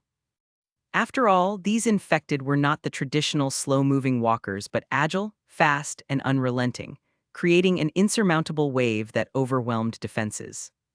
As they navigated deeper into the base, Peter kept a watchful eye, searching for signs of landmines or any automated security systems that might have been installed. The military's extensive resources often included such protective measures, and Peter was determined not to allow his men to fall victim to them. Thankfully, the immediate vicinity seemed to be free of landmines or any automated defenses. The tension in the air slightly eased, but their guard remained up as they continued their approach. Arriving at the end of the road, the convoy entered the massive campus-like complex that was Fort Benning. Large buildings sprawled across the area, interspersed with open fields presumably used for training exercises. Fort Benning, being a prominent military installation, included large barracks for soldiers, administrative buildings for command operations, training grounds for drills, and specialized facilities for various purposes. It was huge, like a giant university campus.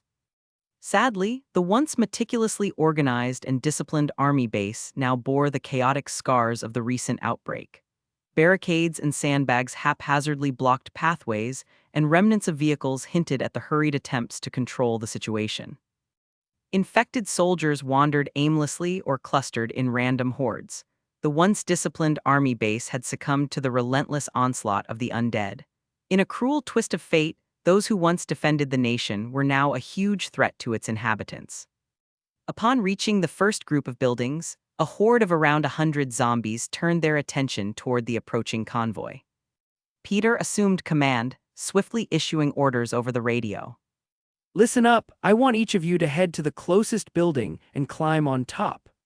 He directed. Only open fire when you're all out of reach of the infected.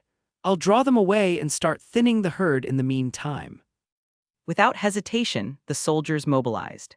Peter, armed with Michan's sword, dashed toward the approaching horde, skillfully slicing through the zombies as he deftly maneuvered among them. The soldiers swiftly drove up to the nearest building, using their vehicles as makeshift platforms and some teamwork to climb onto the roof. As the soldiers ascended, they opened fire on the horde of zombies, careful not to hit Peter, who danced among the undead with lethal precision.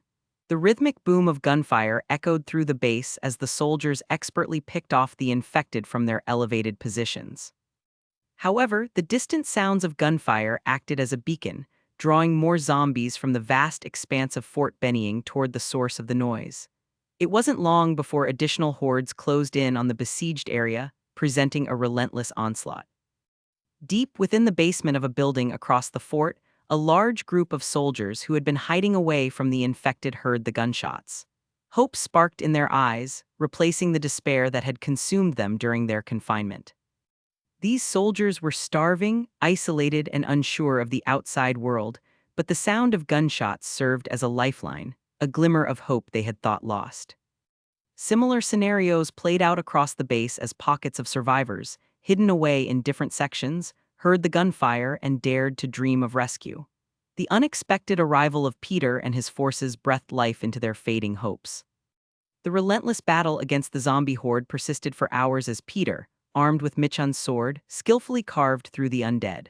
The sound of gunfire echoed through Fort Benning, acting as a siren call that drew more zombies to the scene. The soldiers, safe on the roof, fired constantly. Each shot was a step toward reclaiming the military base. Gradually, after hours, the horde thinned, and the constant stream of zombies dwindled to a trickle. The base floor was now littered with the bodies of the fallen infected, a testament to the relentless effort of Peter and his forces. Hundreds, if not thousands, of zombies had met their demise. Peter observed the aftermath, confident that they had eradicated the majority of the infected within the base. Satisfied with the progress, Peter sheathed Michan's sword and took charge once again. Good work, everyone. The majority of the infected are down, but we're not finished yet. Get down from there and prepare to sweep the grounds. We need to ensure every last straggler is taken care of.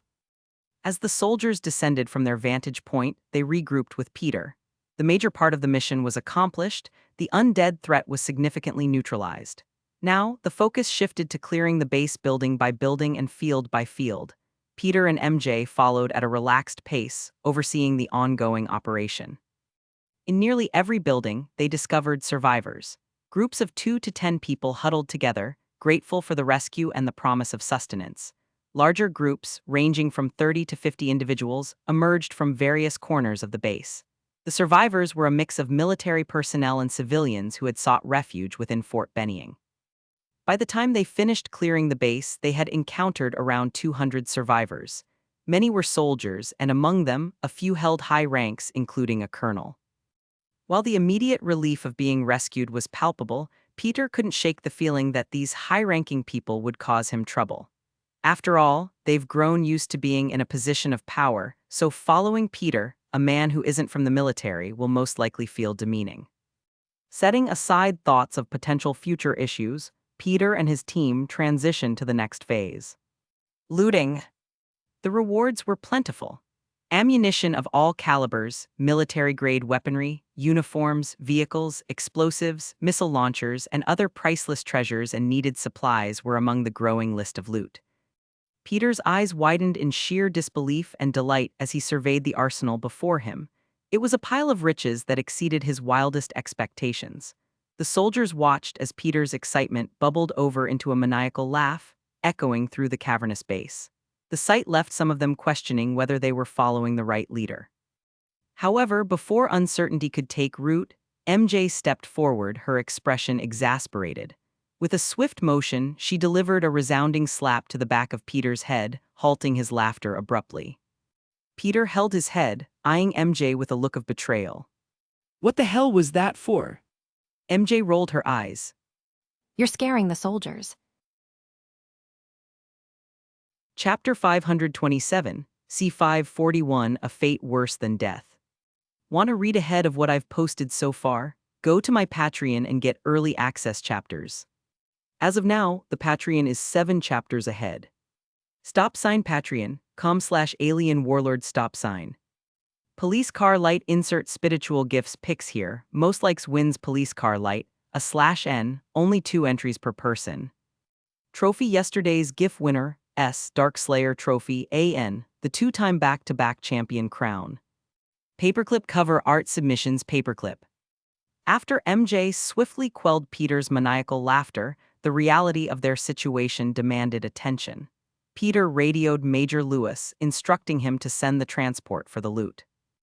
Even though the Major knew Peter would succeed after witnessing his power and ability, he still couldn't help but feel both shocked and impressed. The problems that he toiled over for days were solved by Peter in only 24 hours. At this point, he didn't mind keeping his end of the deal. After all, why wouldn't he want to follow Peter? He's brought their camp nothing but success. Within a few hours, a convoy of 18-wheelers, box trucks, and military transport vehicles rumbled onto the scene. And just like before, Peter took charge, efficiently organizing the loading process. As the soldiers diligently loaded the trucks with the spoils of their conquest, Peter's enhanced hearing picked up whispers among the newly rescued high-ranking officers. The colonel, highest in rank among them, seemed to be their focal point of discussion. Their discontent was palpable, questioning Peter's authority and openly voicing the belief that the colonel should be leading the operation. One officer remarked, Who is this guy anyway? How did he end up in charge of us? We're soldiers, not his personal henchmen. The murmurs of agreement spread, fueled by their ego and desire for the familiarity of military hierarchy. Peter, overhearing their conversation from afar, sighed in annoyance. He knew that the power dynamic would become an issue sooner or later.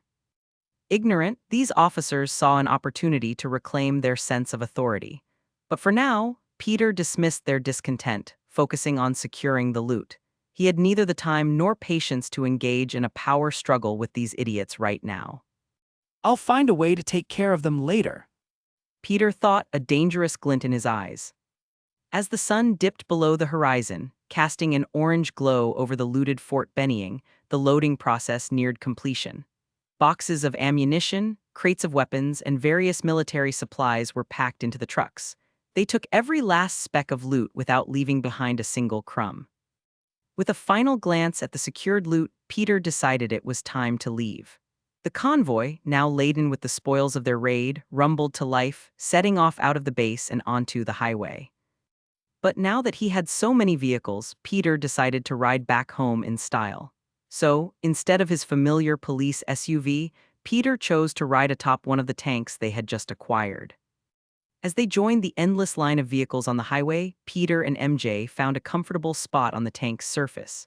Wrapped in each other's arms, they marveled at the night sky, unobstructed by the light pollution that once drowned out the stars.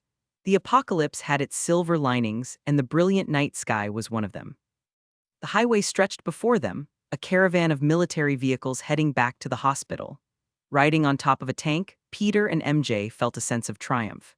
They had achieved a significant victory, acquiring not only supplies but also a symbol of authority, a line of tanks and other formidable military vehicles that roared down the highway. The journey home provided a rare moment of peace. The soldiers, tired but satisfied, reveled in the success of their mission. Peter couldn't help but appreciate the unity forged in the face of adversity. Yet, underneath the stars and the quiet hum of engines, Peter remained mindful of the brewing discontent among the high-ranking officers. Peter knew that managing egos would be a challenge, but it wasn't a challenge he intended to face head-on. I'll give them a chance to calm down and become a part of the group, but if they try anything, then I'll have to just get rid of them. Thoughts of killing them off tonight whilst everyone slept swirled around Peter's mind, but in the end he decided against it. Technically, they haven't done anything, so he'll give them one chance and one chance only. After a long and triumphant drive back, the convoy, laden with loot and all sorts of military vehicles, finally returned to the hospital. The sight of the impressive caravan surprised everyone inside the camp, the size of the loot forcing them to park a substantial portion of the convoy outside the hospital. Peter, unperturbed, had already planned to expand the camp to encompass the entire town, rendering the parking situation a minor inconvenience. As everyone disembarked, the camp welcomed them with cheers and applause. The people, already grateful for Peter's previous feats, were now astounded by the sheer abundance of supplies and weapons he had brought back. Peter, their newfound hero, wasn't a stranger to people's admiration. He just went straight to directing the unloading process with the efficiency of a seasoned commander. The soldiers, tired but proud, hurried to unload, ready to join the rest of the camp's residents in the celebration. Cookfires were lit for the second day in a row, and the smell of cooked food wafted through the air, a stark contrast to the usual somber atmosphere of survival they were forced to live before Peter's arrival. Amidst the festivities, Peter couldn't help but notice the colonel and his faction pulling Major Lewis aside for a private conversation. The secretive huddle raised suspicion, prompting MJ to look towards Peter with a raised brow. When are you planning on dealing with those ungrateful rats? They've been conspiring ever since we saved them. With an uncaring shrug, Peter replied, I am just giving them a chance to change their minds, either see reason or make a move.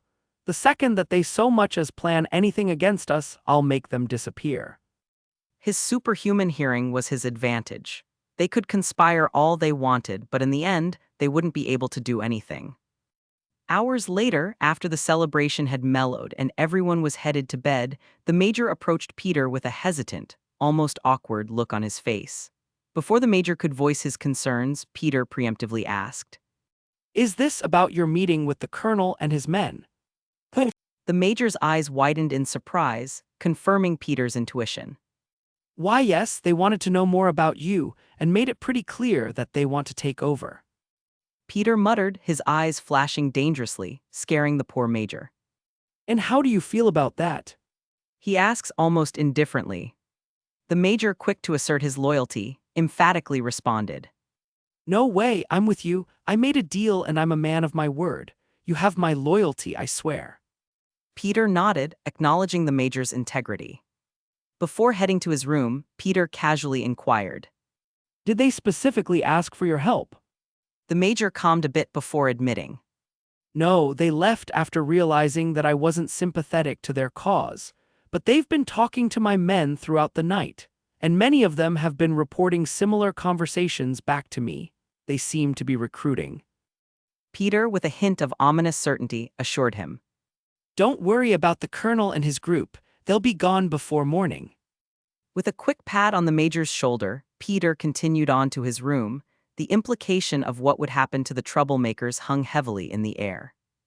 Fear flickered in the Major's eyes as he watched his new leader leave, grateful that his allegiance to Peter had spared him from the fate that awaited the dissenting officers.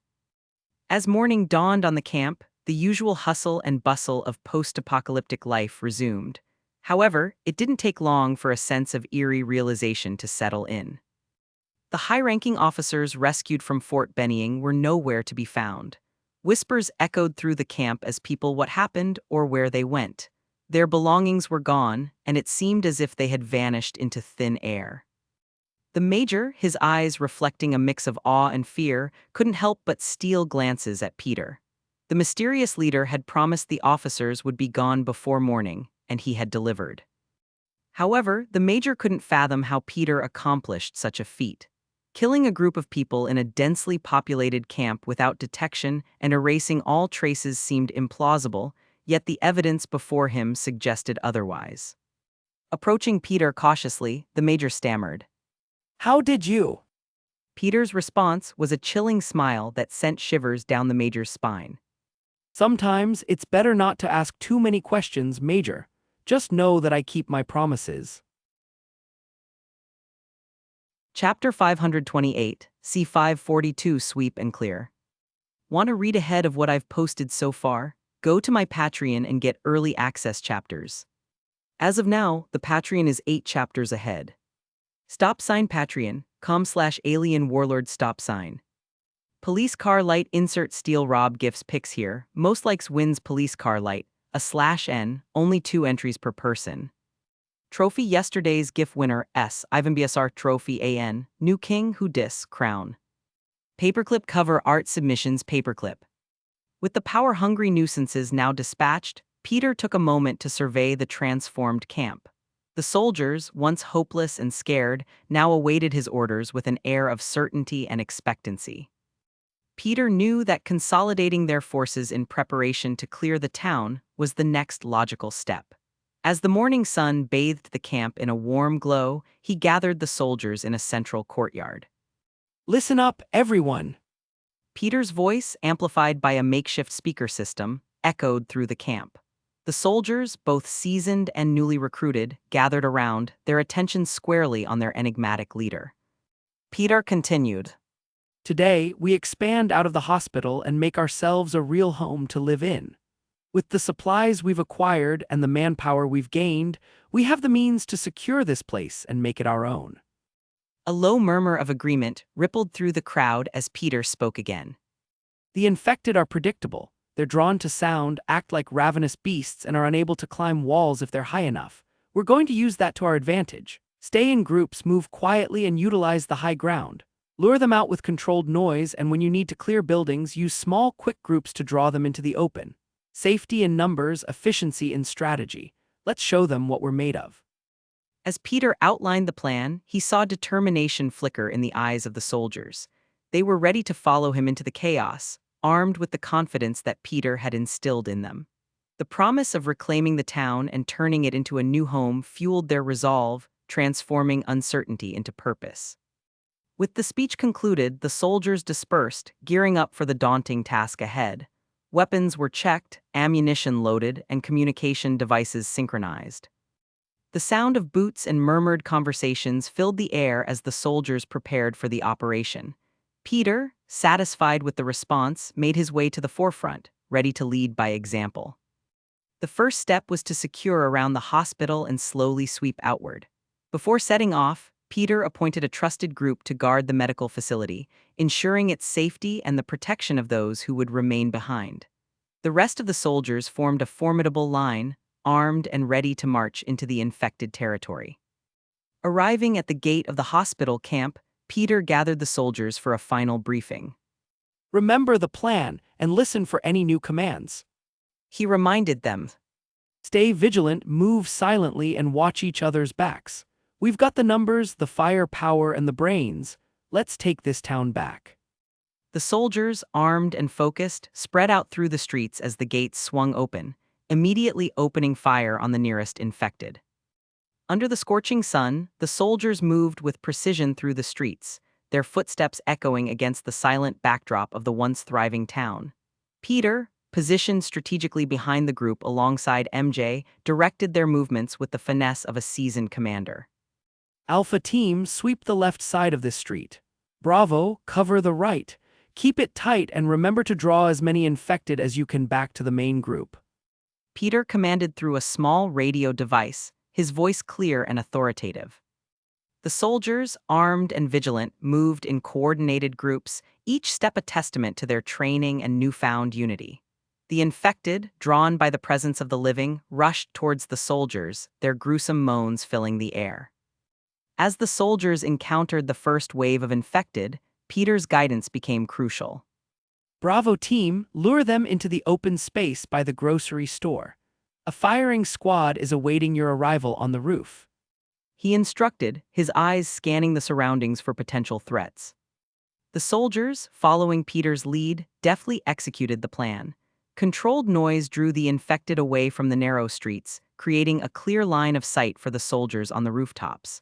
Gunfire erupted, echoing through the town as the soldiers efficiently dispatched the approaching threats. Moving methodically, street by street, the soldiers encountered various challenges. Some infected lurked in dark alleyways, while others stumbled out of dilapidated buildings. Peter, using his enhanced senses, anticipated potential danger and directed the soldiers to navigate the obstacles with caution. As they reached the first set of buildings, Peter signaled a small quick-response team. Charlie team, clear the first floor of that apartment building. Draw them out if necessary, but be quick and efficient. He commanded. The team, armed with precision and agility, entered the building. Controlled noise and strategic movements led the infected into the open, where the awaiting firing squad swiftly neutralized the threat. Peter observed with a watchful eye, ensuring the safety of his soldiers. The progress was deliberate, the soldiers advancing with a methodical rhythm.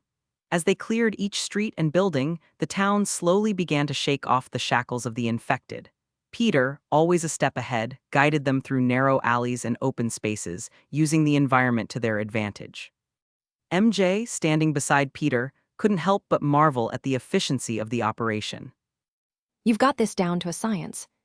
She remarked, admiration evident in her eyes. Peter, focused on the task at hand, nodded. It's all about understanding their patterns and using our strengths against their weaknesses. We'll fully reclaim this town by the end of the week. The soldiers, fueled by a sense of purpose and guided by Peter's leadership, pressed on. The first day's progress might have covered only a few streets and the buildings on them, but it marked a significant step toward reclaiming the town.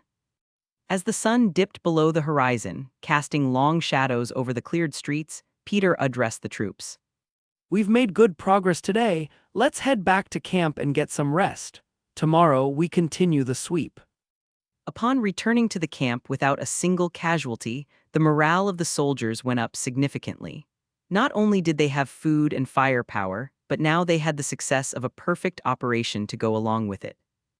As they ate, regaling the many civilians in the camp about their experience clearing the town, everyone couldn't help but smile. Some even whispered amongst one another, debating which house they'll pick to move into once the town was safe to live in. Overhearing this as well, MJ turned to Peter. I know we won't be here for long, but we should find a nice place to live too, just in case we ever come back to visit. Peter shrugged. Sure, I don't mind. He would leave all of that to her, as he didn't really care where they lived for the short time that they would be here. After several days of relentless work and strategic maneuvering, the soldiers, under Peter's expert leadership, successfully cleared the entire town of the relentless infected. The once desolate streets now stood as a testament to their perfect teamwork. Street by street, building by building, they had systematically eradicated the threat that had plagued the town. They even found over 100 survivors, all hiding in random places throughout the town, waiting for someone to come and save them. On the third day of the operation, as they pushed deeper into the heart of the town, the soldiers stumbled upon a familiar face. Morgan Jones and his family, including his wife who hadn't met her fate as she did in the show, were shocked and frightened at first sight of the well-armed group clearing out their neighborhood. The initial fear, however, gave way to relief as they realized they were not hostile. The Jones family, it turned out, had been debating whether to join the hospital camp ever since Rick had informed them about it. Fear had kept them confined to the safety of their home, but the sight of so many soldiers efficiently clearing the area convinced them that it might be a safer bet to join the organized camp. After a brief discussion with Peter and MJ, they agreed to become part of the camp, adding to the growing number of survivors. On the last day of the operation, as the soldiers returned to camp victorious, they were met with a celebration that echoed through the once silent streets. Excited faces, food, and drinks were shared as everyone reveled in the accomplishment of clearing the town. It seemed as though the nightmare was finally over. However, Peter, ever pragmatic, knew there was still work to be done. As the celebratory atmosphere lingered, he gathered the attention of the crowd and stepped forward. Listen up, everyone. Peter announced, his voice carrying through the cheering crowd. We've done an incredible job clearing the town, but our work isn't finished. We still need to clean up the aftermath, burn every single body, and dispose of any suspicious mold. We can't risk any remnants of the infection lingering. A hush fell over the crowd as Peter continued. Secondly, although the town is currently safe, it won't stay that way for long. We need to gate off the entire town to prevent any other infected from wandering in. This won't be an easy task, but if we work together, we can finally secure the town and Olive can move into any house you wish, as long as it hasn't already been taken. The initial excitement shifted to a more serious tone as Peter outlined the remaining tasks. The crowd, while understanding the necessity of the cleanup and fortification, couldn't help but feel a tinge of disappointment that their immediate dreams of returning to a semi-normal life could not yet be fulfilled. Nonetheless, the camp's resolve was not halted.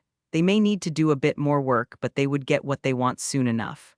The celebration may have been premature, but the path to a safe and thriving town was within reach. Across the state, as everyone back in Kings County was celebrating the town's eradication of the infected, Rick Grimes drove toward a dark, infested city, passing a sign that said, "Welcome to Atlanta." Chapter 529, C543 Mass Release 1 out of 3. Want to read ahead of what I've posted so far? Go to my Patreon and get early access chapters. As of now, the Patreon is 7 chapters ahead. Stop sign Patreon.com/alien warlord stop sign. Police car light /n. I see what seems to be a small fraction of you guys who are either bored of or don't like the zombie arc, so I've decided to put out 3 chapters today in order to help speed things along a little. Enjoy the extra chapters. Winking face. PS Peter and M. They have already moved on to a new universe in the latest chapters on Patreon. PPS, the gift pick contest is in the 3rd chapter. The following day dawned with a renewed sense of purpose as the soldiers, having successfully cleared the entire town, now shifted their focus to the challenging task of gating off the area. In a meeting room at the hospital, Peter, MJ, Major Lewis, Joel, and Tommy gathered around a table adorned with maps of Georgia, the remnants of a bygone era when paper maps were still indispensable. Peter, pointing toward the east coast of the map, took the lead in the discussion. Our next move is to raid the shipping docks, He declared. The others exchanged curious glances, prompting Peter to elaborate. We're not just going for supplies, although that's a bonus. We need the shipping containers. Confusion lingered in the room until Peter unveiled his plan. These containers will be the foundation of our perimeter. But thin sheeted metal won't hold against the infected, so we'll need to fill them with concrete or asphalt, reinforced with rebar if possible.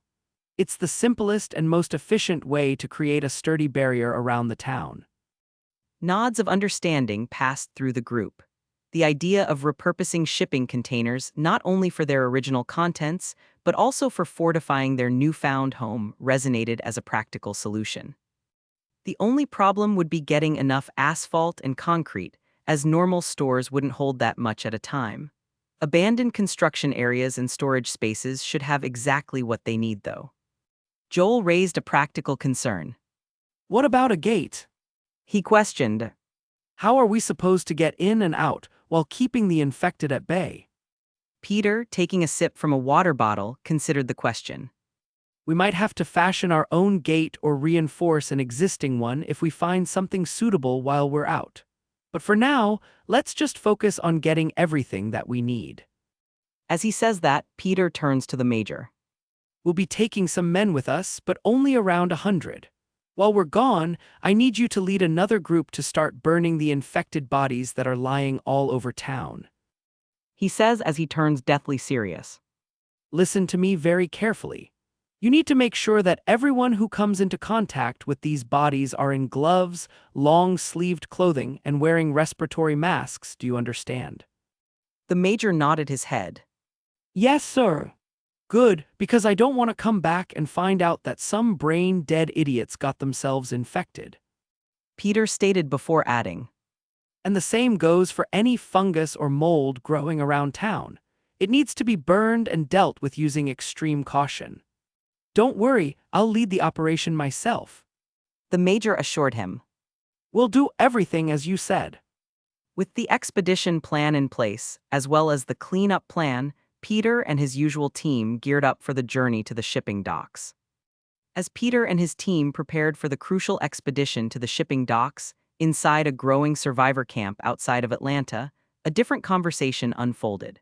The camp, nestled in an old quarry base, had become a refuge for survivors, and as the influx of people increased, so did the strain on their dwindling supplies. In a meeting area at the center of camp, surrounded by the rugged remnants of the quarry, a group of survivors huddled to discuss the impending need for supplies.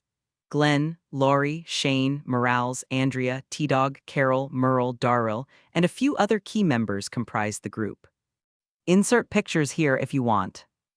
The conversation was marked by a sense of urgency as they debated who among them would venture out to gather the necessary supplies.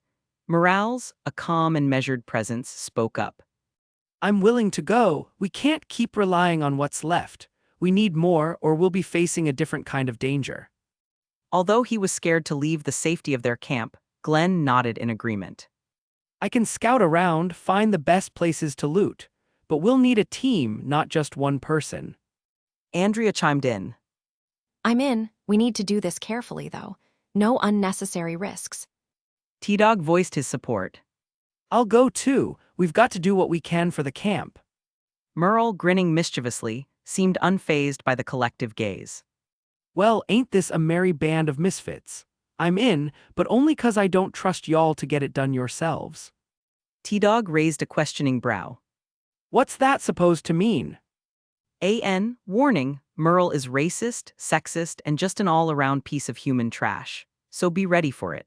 I'll try to keep the truly heinous words out or censored in some way, mainly because I don't want to get banned or annoyed by people who don't understand that it's just his character. It means that y'all wouldn't be able to survive without me. Merle states matter-of-factly, pointing at Glenn, Andrea, Morales, and T-Dog one by one. Look at you, a chink, a woman, a wetback, and an eye. Instantly, T-Dog jumped out of his seat and swings at Merle. You racist mother of asterisk seeker. Instantly, Darrell stepped in front of his brother and took the hit, whilst everyone else held T-Dog back. Merle, seeing that his brother was punched, tried to retaliate, but Darrell did his best to restrain him. Once everyone was separated and calm again, Darrell spoke up. I'll go too. He said as he eyed his brother, who didn't look happy. After all, someone needs to make sure he doesn't get killed or left behind. Darrell didn't trust any of these people to look out for his brother's well-being, so he would have to it himself. His brother had a knack for getting people to hate him, especially those of other races and genders. He just didn't care and let his mouth run, spewing all sorts of filth on a daily basis. Suddenly Shane spoke up. Maybe I should go as well. No. Instantly, Laurie disagreed. You're the only one who's keeping this camp together. If you leave, who knows what'll happen? Although it wasn't as big of a deal as Laurie was making it out to be, everyone couldn't help but agree that Shane was the one keeping this camp together. As a former sheriff's deputy, he held a position of authority among the many survivors. Without him, things may spiral out of control. Reluctantly, Shane agreed that he should stay. All right, then it's settled. Glenn, T-Dog, Morales, Merle, Darrell, and Andrea will go out for supplies. Remember, don't go deep into the city. Only search the outskirts. As they geared up for their journey, T-Dog took on a leadership role. We'll need to be quick and efficient. Hit supermarkets, houses, anywhere that might have food. No unnecessary risks. Stay together and we should be back before anyone misses us. Soon enough, the group left the quarry camp, venturing into the uncertain landscape surrounding Atlanta. The importance of their mission weighed heavily on their shoulders, knowing that the survival of the camp depended on the success of their looting expedition. As the quarry group ventured into the outskirts of Atlanta, their mission to gather supplies took an unexpected turn. Glenn, T-Dog, Morales, Merle, Darrell, and Andrea moved cautiously through the eerily silent streets, their eyes scanning for any signs of useful loot. The city, once bustling with life, now lay in ruins, a haunting reminder of the world they had lost. As they approached a supermarket, their hopes of finding much-needed provisions were high. The shattered glass doors creaked as Glenn cautiously pushed them open, revealing a dimly lit interior. The group spread out, scavenging for food, water, and any other essentials they could find. Suddenly, the stillness of the air was shattered by the sound of multiple guns cocking. Panic set in as the group realized they were not alone. Stepping out of the shadows, a group of unfamiliar survivors emerged with hostility in their eyes. A tense standoff unfolded as both groups assessed the threat, weapons aimed at one another. A burly man, leader of the hostile survivors, sneered at them. Thought you could just stroll in and take whatever you want, huh? He brandished his weapon menacingly, and tensions escalated. Merle, ever confrontational, shot back with a smirk. Well, looks like we got ourselves a welcoming committee. Ain't that nice? Before words could escalate into more violence, a gunshot rang out, hitting Merle in the arm. Arg F asterisk seeker. Chaos erupted as the quarry group sought cover, retreating into the supermarket. The hostile survivors continued to fire in their direction, but soon retreated as they saw a horde running over. Inside the building, the wounded Merle gritted his teeth. Those sons of bitches are gonna pay for that. T-Dog, scanning their surroundings, noticed a swarm of infected drawn by the commotion. We need to find a way out of here before those things reach us. As the infected closed in, the quarry group made a frantic dash through the market, searching for an escape route. A door at the back led them to a narrow alley, but the moans of the infected echoed around them. In a desperate move, they entered an abandoned building, hoping to evade both the hostile survivors and the approaching infected. With the infected now swarming the area, the quarry group found themselves trapped inside the building. The once silent streets were filled with the guttural sounds of the undead. Meanwhile, only a few blocks away, Rick, who had just arrived the previous night, heard the gunfire. Suspicious, he stealthily made his way towards the source, wondering if his family might be nearby. As he approached the supermarket, Rick spotted the quarry group as they holed themselves up inside the building, locking the door behind them. The tense situation had drawn the attention of the infected, making the environment even more perilous. Rick, assessing the situation, considered his options. The unknown group was trapped, and the infected wouldn't just leave, not after seeing some tasty food enter the building. They might know where Lori and Carl are. Rick thought as he decided to help them. The only question was how would he do so?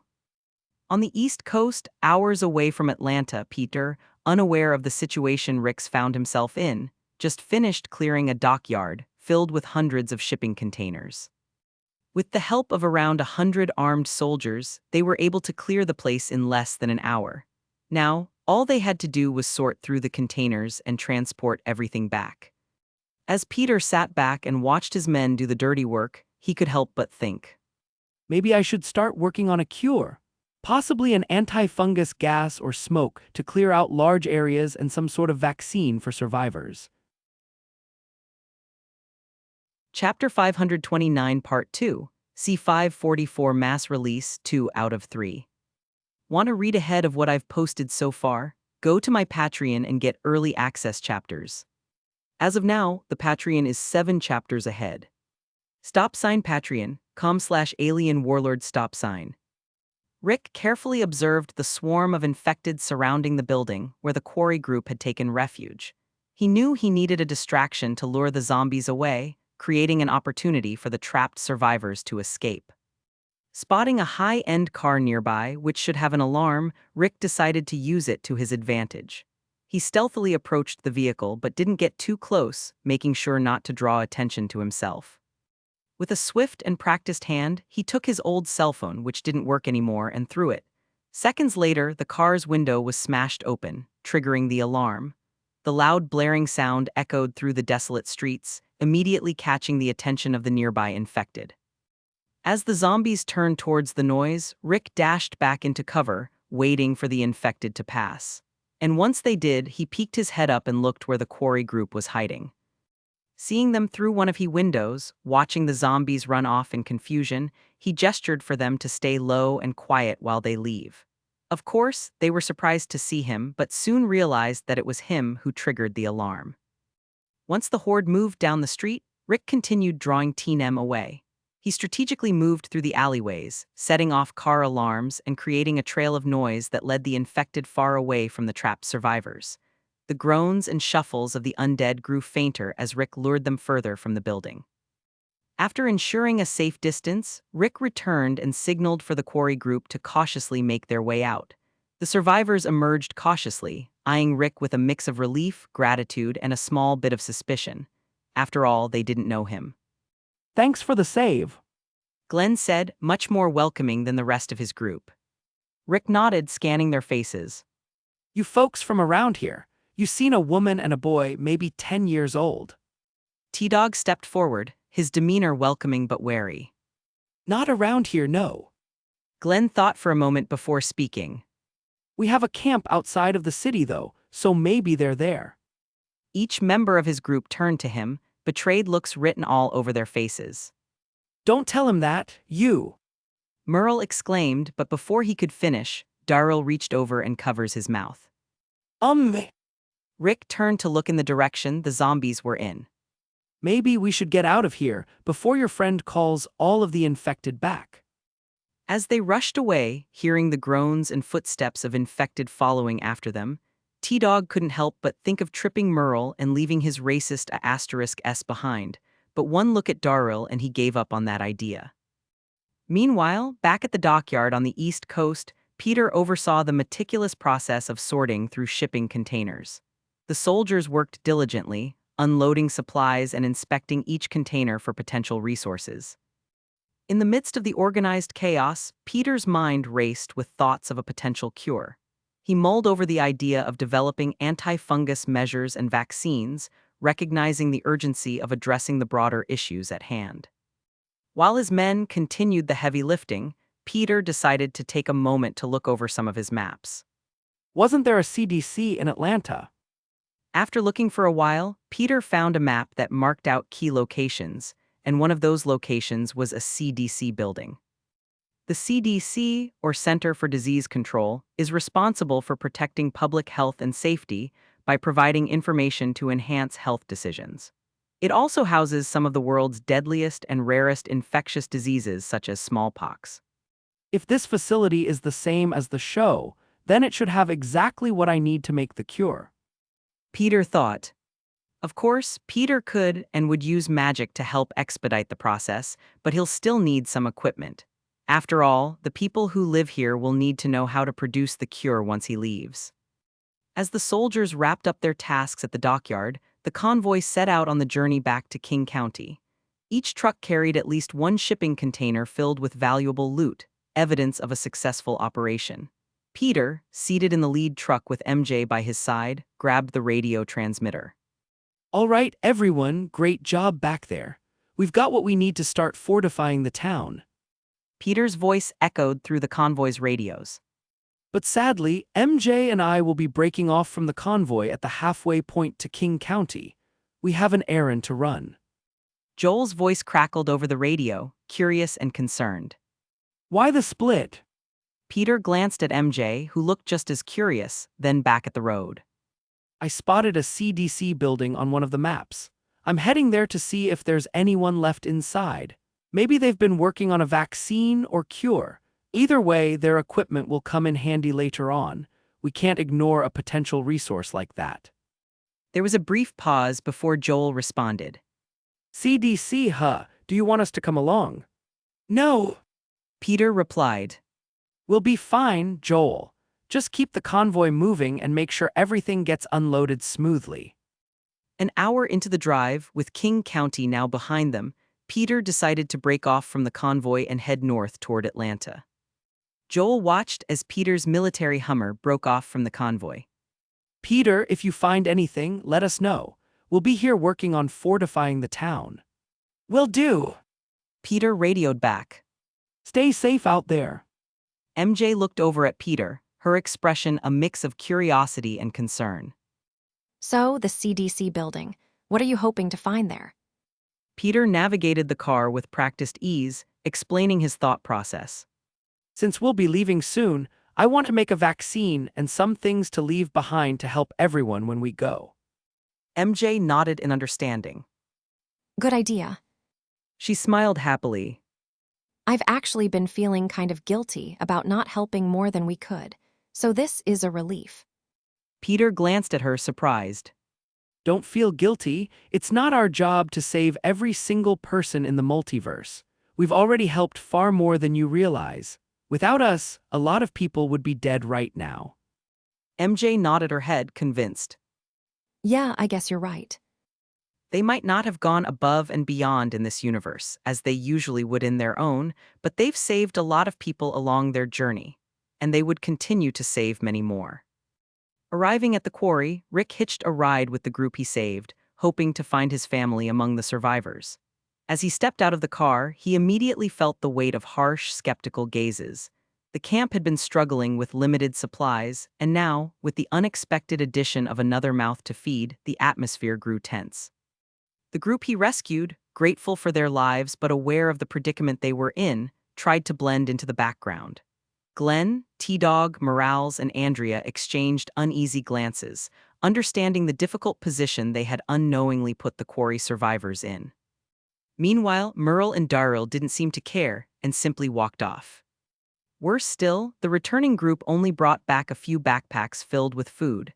It was clear that this meager amount wouldn't be sufficient to sustain everyone in the camp for even a single meal. The reality of the situation hit hard, casting a shadow over the camp's already precarious situation. Ignoring the judgmental stares, Rick scanned the faces of the survivors, searching for the familiar features of his family. Pacing through the camp, it felt like an eternity as he scoured the area. Just as Rick was about to give up, a blur ran past the corner of his vision, prompting him to turn his head. There, Carl, his young son, was running around near a stream with a group of other children. Relief washed over Rick as he saw his son alive and seemingly well. It was a moment of pure joy amid the surrounding tension. Rick couldn't help but smile, the ache in his heart momentarily easing. However, the blissful reunion was short-lived. As he approached the area where Carl played, a sound caught his attention. He just stood there in shock, watching as his wife passionately mounted his best friend, the two people he trusted most in the entire world locked in a lover's embrace. As the reality of the situation sank in, Rick's emotions took control as he reached for his belt and pulled out his pistol. UF asterisk seeking be at starred. Chapter 529 Part 3, C545 Mass Release 3 out of 3. Want to read ahead of what I've posted so far? Go to my Patreon and get early access chapters. As of now, the Patreon is 7 chapters ahead. Patreon.com/alien warlord stop sign. Police car light insert diabolical gifts pics here. Most likes wins police car light, a /N, only 2 entries per person. Trophy yesterday's GIF winner S, Abuwad 1 and Dark Slayer trophy AN, crown. As Rick stood at the entrance of the tent, his gun drawn, the scene before him unfolded like a twisted revelation. Shane and Lori, caught in the act of betrayal, jumped apart in shock. Rick. She exclaimed in shock. Lori hastily covered herself with a blanket, her face flushing with embarrassment and guilt. Both Shane and Lori believed Rick to be either dead or still trapped inside the hospital with the military, so his unexpected appearance was a jolt to their senses. Lori, who had convinced herself that Rick was lost, stood frozen, at a loss for words. Shane, realizing the gravity of the situation, attempted to explain. Whoa, put the gun down, Rick. It's not what you think, I swear. He thought could talk Rick down before the situation escalated. However, Rick remained unyielding, the gun steady in his hand, his eyes reflecting a storm of emotions. It's not what I think. Really, Shane, I know what I saw. You and my wife were just tearing each other clothes off and…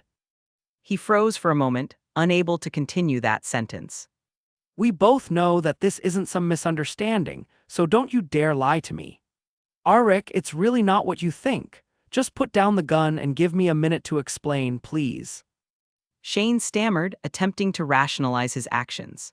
But Rick, fueled by a mix of anger, betrayal, and heartbreak, wasn't ready to lower the weapon or believe a single word from his former best friend.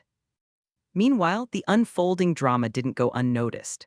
The survivors, drawn by the commotion, surrounded the area, shocked to see the new arrival, Rick, holding a gun on Shane and Lori. But what shocked them even more was the revelation that Lori was Rick's wife. As the adults of the camp began to piece together the patterns of Shane and Lori's disappearances, realization dawned. Look, you're right, okay? We were doing exactly what you think. Just please put the gun down, all right? Killing me or Lori won't solve anything.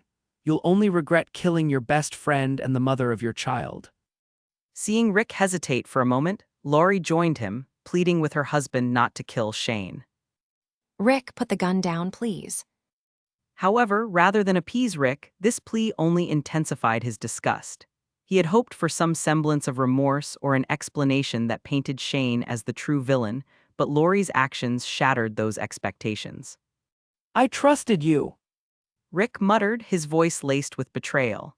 And just as he was about to lower his gun, unable to kill his best friend, Shane suddenly moved, reaching for something under a nearby blanket. Seeing this, Rick didn't hesitate anymore and pulled the trigger, the gunshot echoing through the camp. The bullet found its mark, hitting Shane square in the forehead. Blood sprayed out, coating the inside of the tent as Lori screamed in horror at the brutal sight. The onlooking crowd stood in stunned silence. Some among them, particularly the men, saw Shane's demise as fitting punishment for his transgressions. After all, in a world where trust was a rare commodity, betrayal had severe consequences. With Shane's lifeless body now crumpled in the tent, Rick turned his gaze toward his distraught wife. For a moment, it seemed as if Lori would be the next target. The crowd held its breath, anticipating the unfolding tragedy. However, to their surprise, Rick lowered his gun and tucked it away into his holster. Turning away from Lori, Rick addressed her with a mixture of betrayal and disgust. I'm not going to shoot you. I won't take Carl's mother away from him. He declared, looking his wife in the eyes. But you and me, we're done. I want a divorce. Lori, sprawled amidst the remnants of her shattered life, felt nothing but guilt. The weight of her actions, the betrayal of her vows, and the consequences of her choices sank in, leaving her to grapple with the consequences of her infidelity. Moments after Rick lowered his gun, a group from the surrounding crowd ran forward and snatched it from his hand. He didn't resist, his mind far too preoccupied with everything that's happened. Neither did he resist as they pulled him away, leaving behind the lifeless body of his best friend and a very distraught ex-wife. In the midst of the unfolding tragedy at the quarry camp, Peter and MJ navigated their way to the CDC just outside Atlanta, blissfully unaware of the chaos that had erupted nearby. Soon enough, the CDC building stood before Peter and MJ, sealed tightly with thick metal shutters that covered every entrance and window. As they approached, remnants of a military presence were evident. Abandoned cars, weaponry, barricades, and even the eerie sight of soldiers turned into zombies. Hundreds of undead soldiers wandered aimlessly in their military uniforms, a haunting testament to the catastrophic events that had unfolded just outside the safety of the sealed building's walls. Without the need for strategy or intricate plans, the duo parked their car nearby.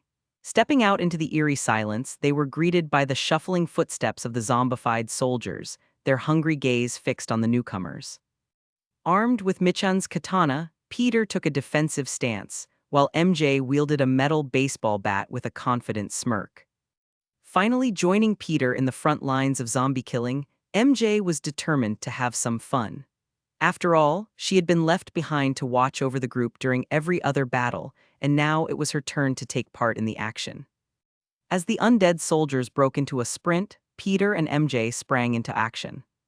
Least kills makes dinner for the rest of the week. Peter declared, a smirk on his face. With a swift kick off the ground, they closed the distance between themselves and the approaching zombies. The fight ensued, a harmonious blend of Peter's expert swordplay and MJ's precise strikes with the baseball bat. Each swing and slash were executed with fluid precision, not a single drop of blood touching their impeccable attire. The duo moved in tandem, weaving through the undead with a choreographed dance of death. Peter sliced through the decayed flesh, while MJ swung her bat, smashing in zombie skulls with a satisfying thud. The once dangerous soldiers, now reduced to mindless threats, fell before them in a synchronized display of combat prowess.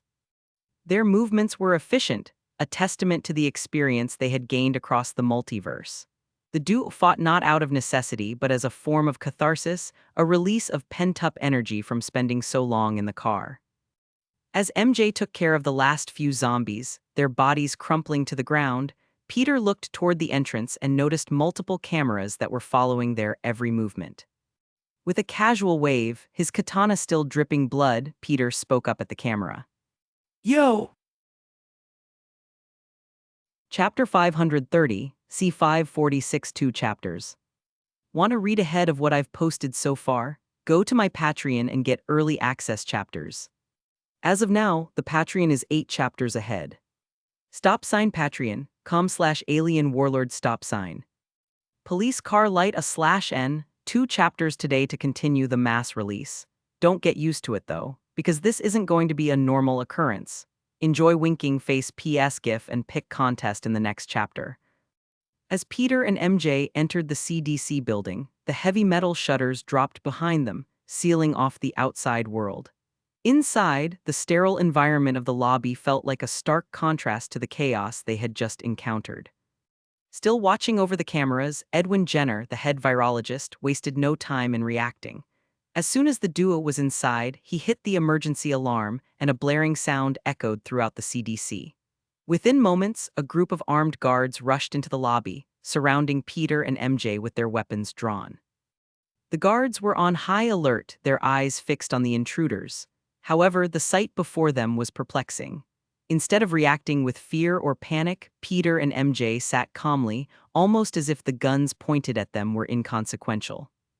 Edwin, arriving shortly after the guards, had a fearful expression on his face. He wasn't entirely sure what to expect from the duo, having witnessed their extraordinary abilities through the cameras.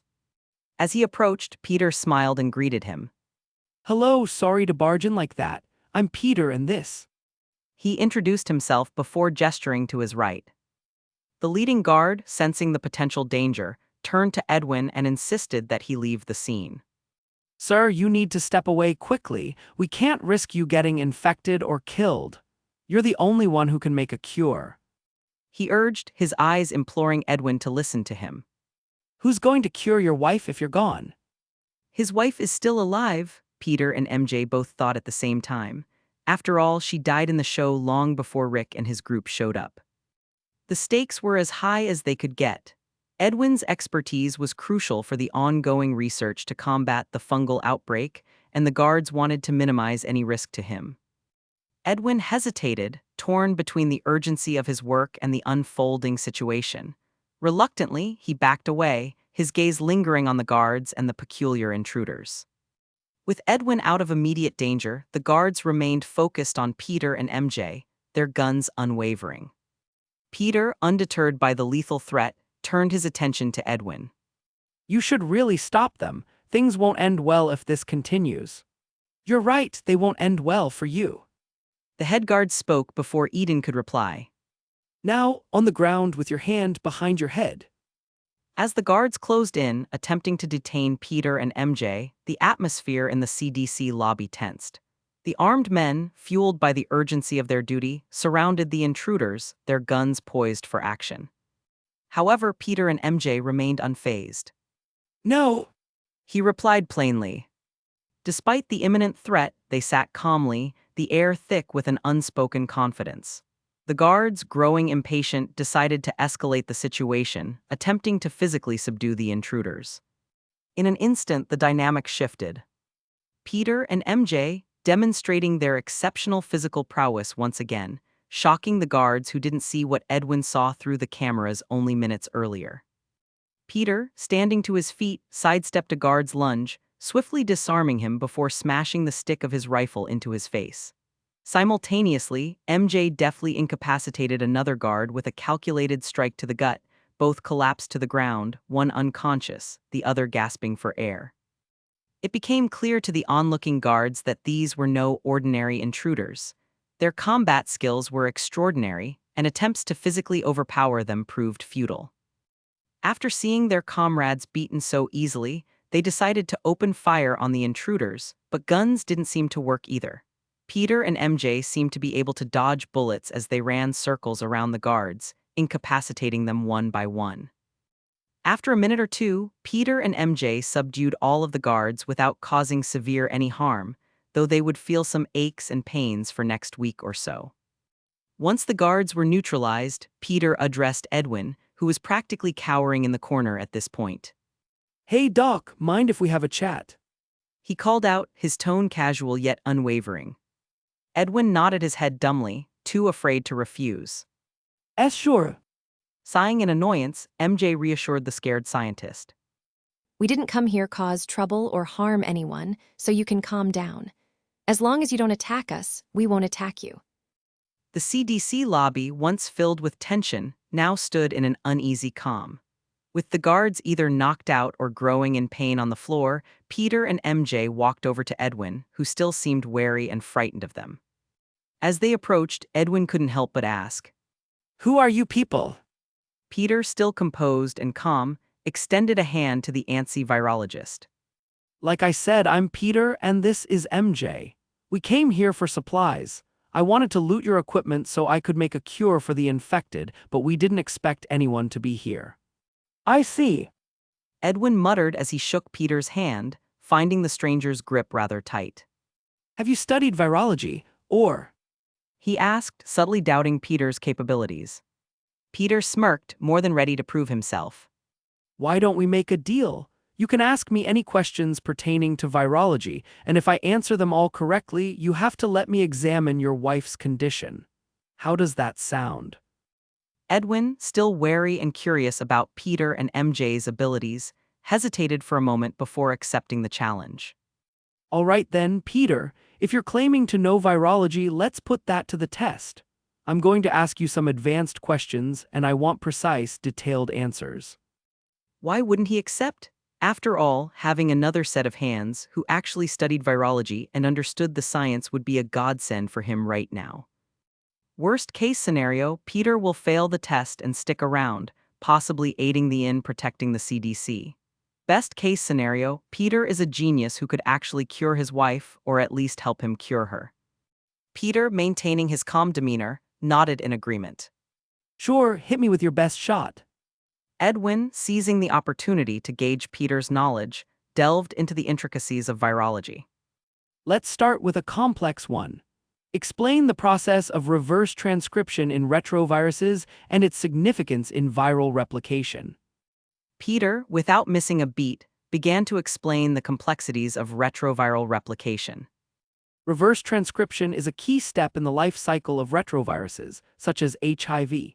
During this process, the viral RNA genome is reverse transcribed into DNA by the enzyme reverse transcriptase.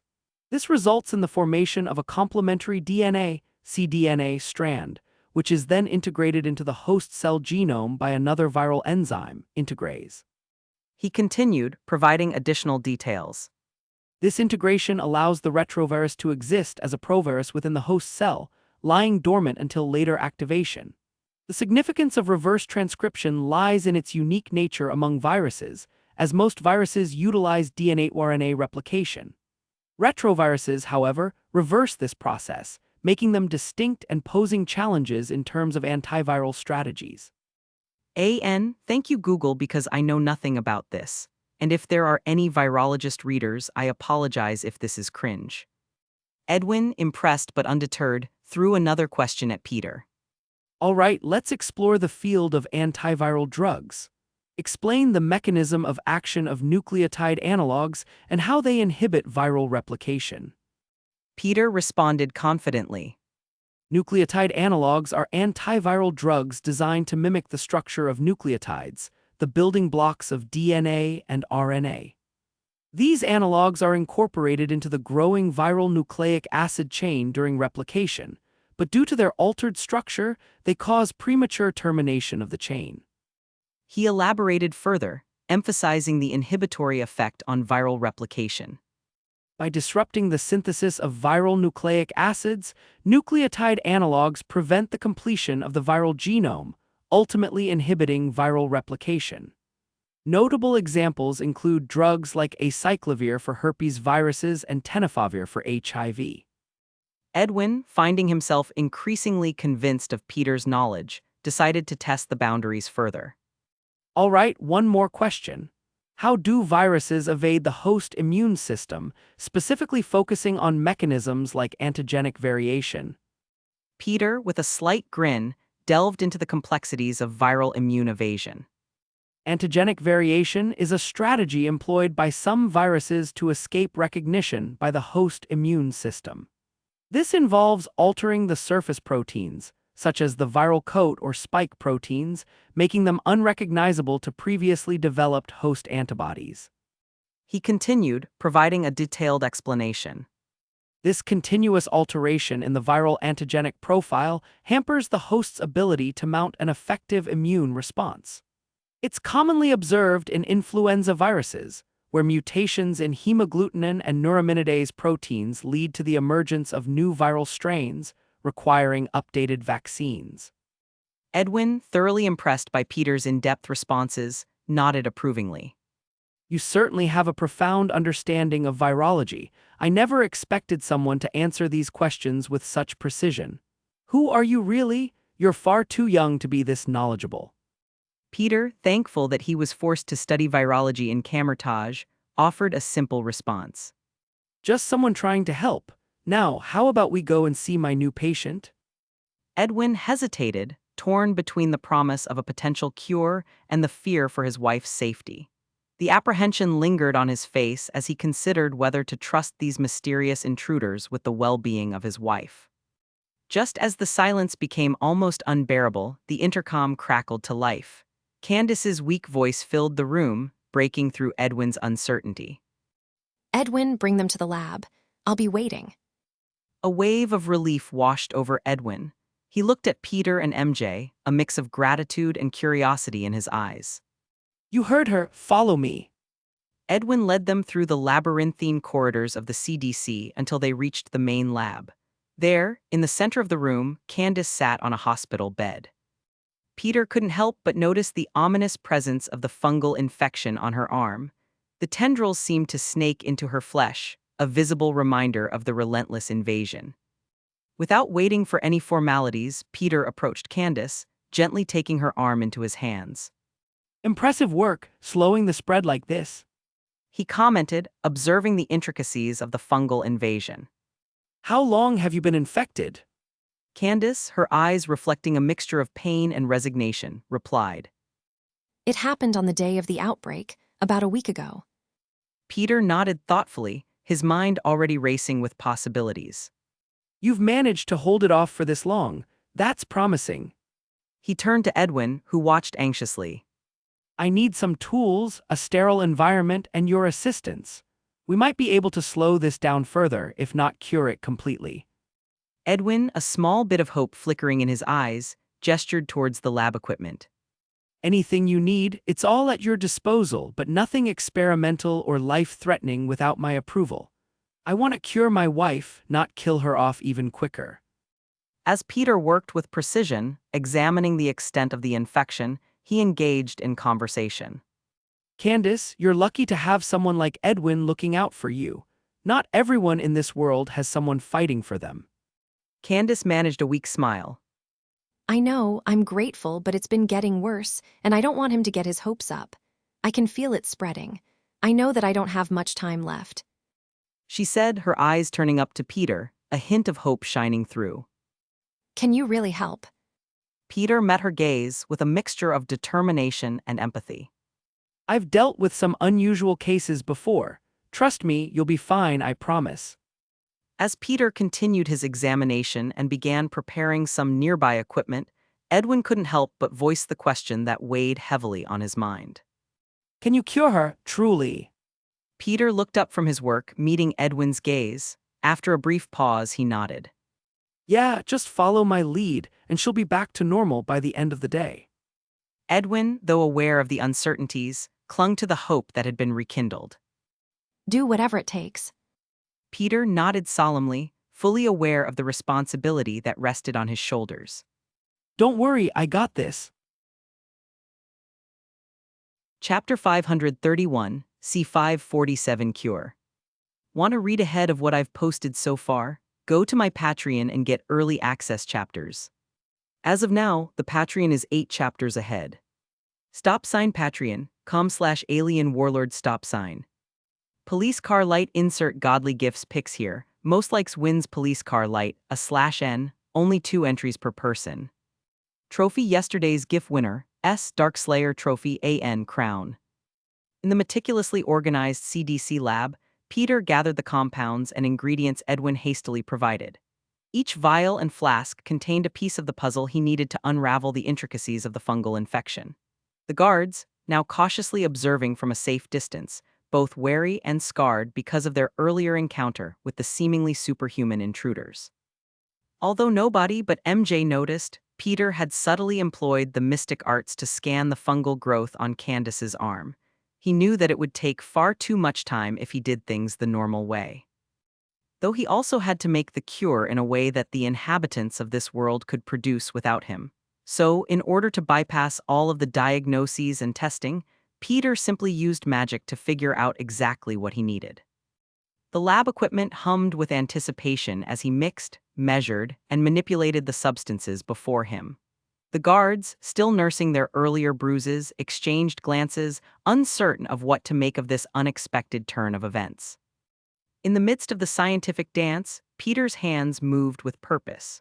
The mystic arts allowed him to see beyond the visible, to understand the subtle nuances of the fungus. He identified the weaknesses and vulnerabilities of the fungal strands, gaining insights that no conventional virologist could fathom. As he neared the completion of the serum, Edwin and Candace watched with a mix of hope and skepticism. Peter was working far too quickly and seemed extremely sure of himself, and this behavior made them wonder if he was just messing around or if he was some sort of eccentric genius. Finally, once he was finished, a light green-colored serum sat securely in the vial on the table. And without a word, Peter filled a syringe and injecting the serum into Candace's other arm. Instantly, the tension in the room skyrocketed. Edwin, unable to contain his anxiety, erupted in anger. What the hell are you doing? You can't just inject her without testing it first. You're playing with my wife's life. Edwin's voice reverberated through the lab, his fear and frustration unleashed in a torrent of emotions. Amidst Edwin's outburst, the guards shifted uneasily, torn between intervening and witnessing the potential catastrophe. Peter, however, remained composed, meeting Edwin's gaze with an unwavering confidence. Just as tension reached its peak, a collective gasp swept through the room. Candace, her eyes widened in astonishment, felt the aching pain of the fungal infection evaporate. The guards' jaws dropped, witnessed the fungal tendrils writhing and squirming before crumbling into ash. Candace's arm, once a battleground for the invasive organism, now bore scars that promised healing. Edwin, frozen in shock, stared at his wife in disbelief. Candace, tears streaming down her face, whispered words of gratitude and joy. Thank you. She repeated over and over. Peter's calm demeanor persisted as he explained. Sometimes, you just have to trust the process. The guards, recovering from their initial shock, exchanged bewildered glances. The scene before them defied all logic and challenged the boundaries of their understanding. Edwin, emotions swirling within him, approached Peter with a mix of gratitude and skepticism. How did you? Edwin's voice wavered between awe and suspicion. Peter, meeting Edwin's gaze, simply replied, I did what I said I'd do. She'll be fine now. The gravity of the moment sank in as Candace, now free from the clutches of the zombie infection, embraced her husband, who sat at her bedside, bewildered by how easily Peter succeeded in what would have required months or even years for him to accomplish.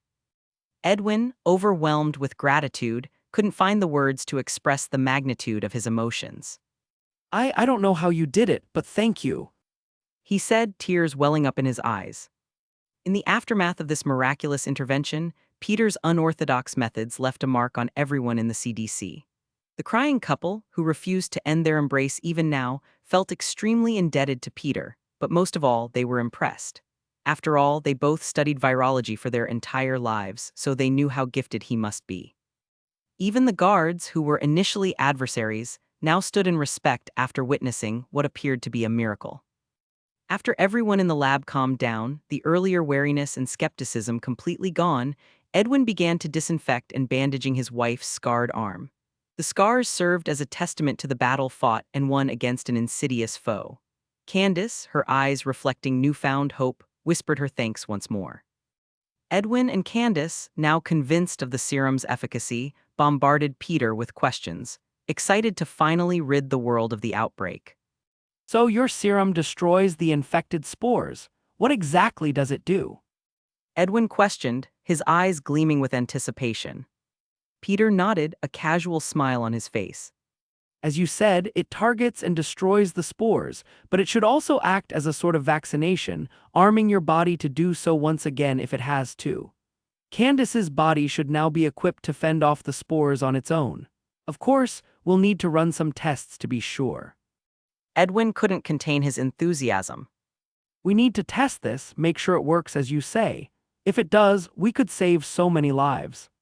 Peter nodded his head. Sure, let's run some tests. The CDC lab transformed into a hive of activity as the group spent the rest of the day conducting experiments. Candace, the initial patient, underwent various tests to confirm the serum's effectiveness. Alongside her, a few infected who were captured at the beginning of the outbreak served as unwilling subjects for scientific scrutiny. The results were nothing short of magnificent. The serum, when administered and tested in various forms, lived up to Peter's assurances. The gas experiment in particular, where they locked a zombie in a sealed room and released the serum as a gas, showcased its potent ability to eradicate the zombie infection. The once animated corpse now lay lifeless, devoid of spores and mold. As the entire room celebrated after watching the zombie collapse into a dead body, realization dawned upon them. What might work? MJ asked, drawing everyone's attention toward Peter. Peter tended to the group before voicing his thoughts. I'm not 100% sure, but if, and only if, for those turned recently and were still alive during the process, the serum might be able to cure them. Well, yeah, it's already doing that. One of the guards spoke. Peter shook his head. No, I mean they might still be able to live afterwards, like Candace, but much more extreme. A stunned silence fell upon the room. The notion that the serum could potentially revive, so you speak, the infected instead of leaving behind corpses was a game changer. The group, once celebrating, now contemplated the profound impact this could have on their fight against the outbreak. As the weight of this revelation settled, Edwin's expression shifted from excitement to contemplation. If this is true, we could save countless lives. We have to act quickly, conduct more tests, and if it works, we'll need a lot more supplies and manpower. This changes everything. Candace muttered. Peter nodded, acknowledging the urgency of the situation. We need to move fast. Time is of the essence. Let's gather more subjects and run tests. Since they were the strongest in the CDC, Peter and MJ went out to find the right zombie for their test. And it didn't take them long to return, dragging what appeared to be a person without any injuries, who had only turned about a couple of days ago. Swiftly, the group locked the freshly infected man into a sealed room, tension thick in the air. The previous success with Candace fueled their hopes, but this time the stakes were higher. This man, untouched by injuries or decay, might hold the key to a breakthrough in their fight against the infected. The room sealed, they released the gaseous serum once again, watching with bated breath as it permeated the space. The green mist curled and twisted, engulfing the man in its transformative dance. For a moment, it seemed as if time hung suspended, and then the transformation reached its crescendo.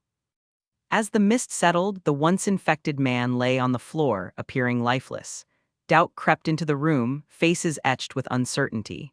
Was this serum truly the game changer they hoped for?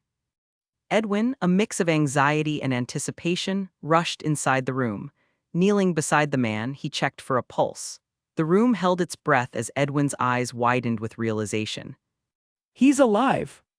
The serum had not only eradicated the spores, but had given life back to the recently turned. A collective gasp swept through the room as the implications of this discovery sunk in. The infected, under the right circumstances, could be saved. Peter's conjecture had transformed into a tangible reality before their eyes. Excitement and hope flickered in the eyes of the group as they stared at the once infected man, now breathing and alive. The boundaries of what was believed possible in the face of the outbreak expanded, and a newfound determination settled in their hearts. Edwin, his voice carrying a mix of awe and disbelief, broke the silence. This changes everything. With this serum, we have the power not only to cure, but to bring back those recently turned. We can save lives on a scale we never thought possible. Peter, satisfied with his work, nodded in agreement. We need to start mass producing the serum immediately. He said, and nobody disagreed. Edwin frowned out of nowhere. But we'll need a lot more manpower. This building has the right facilities to mass produce the serum, but we'll need people to administer it, and supplies for the serum once we eventually run out. Peter simply smirked as he pulled a military radio out of his jacket. I can handle the manpower, just start producing the serum. Chapter 532, see 548 2 chapters again. Want to read ahead of what I've posted so far? Go to my Patreon and get early access chapters. As of now, the Patreon is 7 chapters ahead. Stop sign Patreon.com/alien warlord stop sign. Police car light /n, 2 chapters again to finish off the mass release. Tomorrow, we go to a new universe. Also, Peter will stop holding back hiding his powers from now on. I gave it a try in this arc and I didn't really like it. P.S. GIF and pick contest is in the next chapter. In the bustling heart of the CDC's mass production center, Peter marveled at the efficiency of the high-tech machinery churning out the life-saving serum. The air was thick with the hum of equipment and the scent of chemical compounds, a stark contrast to the chaos that had plagued the facility before Peter arrived. He couldn't help but feel a sense of accomplishment, knowing that this serum held the potential to alter the course of the zombie apocalypse. Major Lewis's voice crackled over the military radio, breaking Peter's contemplation. Sir, this is Major Lewis. I've got around 100 soldiers ready to roll, along with shipping trucks for the serum. Where do you want us? Peter, feeling a surge of urgency, wasted no time in directing the major. Head to the CDC in Atlanta. All they have to do is load up the serum and ship it safely back to base. Once the serum arrives, you need to administer it to everyone there, and then we'll discuss further plans. The major's enthusiasm was palpable. You got it. We'll make this happen. As the radio fell silent, Peter turned his attention to the bustling production floor. The thought of saving lives on such a grand scale filled him with a renewed sense of purpose. However, a nagging realization tugged at the edges of his consciousness. MJ, I need you to stay here and manage everything.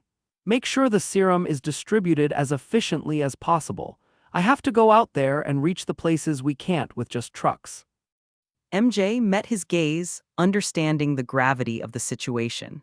They had enjoyed the luxury of holding back their powers and treated this apocalyptic world as a vacation, but now the time for action had arrived. I've got this, Peter. Go do what you do best. With a nod of gratitude, Peter turned to leave but stopped as a thought crossed his mind. We're leaving this universe after this, MJ. Get ready to say your goodbyes to everyone. MJ raised an eyebrow, a smirk playing on her lips. Random destination again. Peter chuckled. Yeah, let's keep the adventure going. I just hope that the next destination isn't apocalyptic. If I can, I'd much rather have regular showers, hot water, and food delivery. MJ could help but laugh, nodding her head in agreement. Yeah, you don't realize how much you miss stuff like that until it's gone, huh? Before heading out, Peter grabbed a vial of the serum and waved his hand, conjuring a portal shimmering with a golden glow. Edwin and Candace, who were positioned nearby, watched this happen with shocked faces. They knew that Peter and MJ were abnormal, but not this abnormal. Stepping through, Peter cast a brief glance back at MJ, who gave him a supportive nod. The portal snapped shut behind him, leaving the bustling CDC lab in shock. MJ, seeing the looks on Edwin and Candace's faces, couldn't help but sigh in annoyance. Since Peter wasn't very discreet with his exit, now she was stuck with answer all sorts of questions. If I knew the cure would practically bring people back to life, so to speak, then I would have done this sooner. Peter thought, but he didn't dwell on it. After all, this world would have been much worse off without his interference, so he didn't feel too guilty.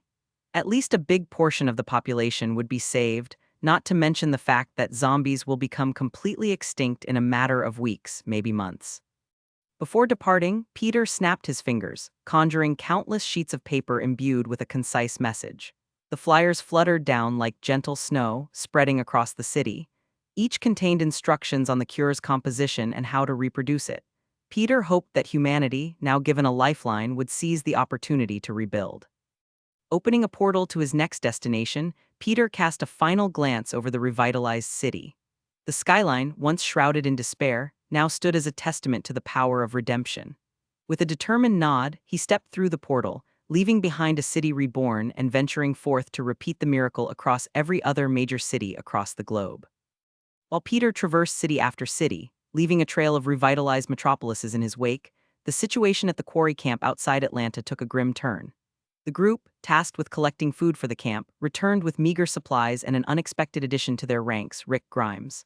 Tensions escalated when Rick, discovering his wife Lori's affair, took matters into his own hands and shot the man involved. Now with Rick bound to a tree, the camp's key members, T-Dog, Andrea, Glenn, Morales, Merle, Darryl, etc., including a distraught Lori, gathered to decide the fate of the man who had just become a murderer. The air was thick with unease as the group grappled with the moral complexities of Rick's actions. As discussions unfolded, opinions diverged on how to handle Rick's presence. Some sympathized with the betrayal he had suffered, understanding the raw emotions that led to such a drastic response. Even Merle was arguing for him, which truthfully didn't help his case. Others, however, argued that murder couldn't be justified, even in the face of infidelity. After all, cheating wasn't against the law, no matter how unforgivable it might be. Lori remained silent, her gaze shifting between her deceased lover, who lay across the camp with a blanket over his body, and the man responsible for his death. Guilt and anger warred within her, torn between the pain of betrayal and the belief that Rick's actions were excessive. When they couldn't come to a decision, the conversation pivoted from Rick's fate to the pressing issue of a food shortage. Look, we can worry about this homicidal cuck later. Right now, we need to figure out our food situation. Darryl spoke, receiving a self-deprecating chuckle from Rick. My brother and I can only hunt so much before the surrounding forest is cleared out. And even then, a single deer only feeds the camp for a day, and there ain't much deer in this area to begin with. Rick, knowing that his son needed food, shared valuable information. Back in Kings County, the military is taking in survivors. They offered me a place there once I found my family, but as you can see, things didn't exactly go as I'd hoped. If you want food and a safe place to live, I'd suggest you go there. The mere mention of a secure location with military protection piqued the interest of the desperate group. Rick elaborated on the survivors at Kings County Hospital, led by a man named Peter. He described their plans to clear the city and create a safe haven, a beacon of hope in the midst of the apocalypse. Suspicion lingered in the air as some members questioned Rick's motives. Sounds too good to be true to me. Even Merle, who was in Rick's side just moments ago, didn't believe him. They couldn't help but wonder whether he was spinning a tale to secure his own safety, or was he genuinely trying to help them? The camp members argued fervently, torn between the promise of safety and the uncertainty surrounding Rick's credibility.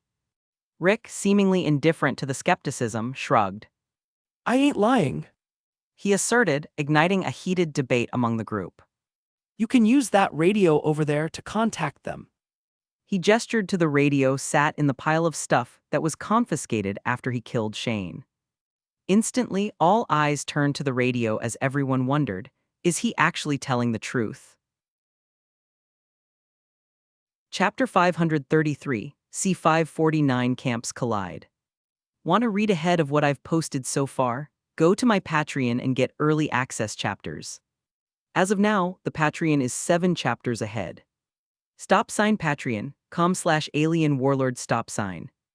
Police car light insert mortal gifts pics here. Most likes wins police car light, /n, only 2 entries per person. Trophy yesterday's GIF winner S, Shadow D Monarch 3 and Perdister Trophy, AN, Crown. In the dimly lit camp, the radio sat in the center of a crowded group, surrounded by skeptical eyes. Glenn, with a determined expression, reached for the device and hesitated for a moment before pressing the transmission button. The crackling sound filled the air as he spoke into the mic. Hello, is anyone out there? A brief silence hung in the air, tension building as the group awaited a response. Suddenly, a voice crackled through the radio, and it wasn't the static they expected. This is Major Lewis. Who the hell is this, and how did you get on our frequency? The camp members exchanged shocked glances, and all eyes turned to Rick. The realization hit them like a thunderbolt.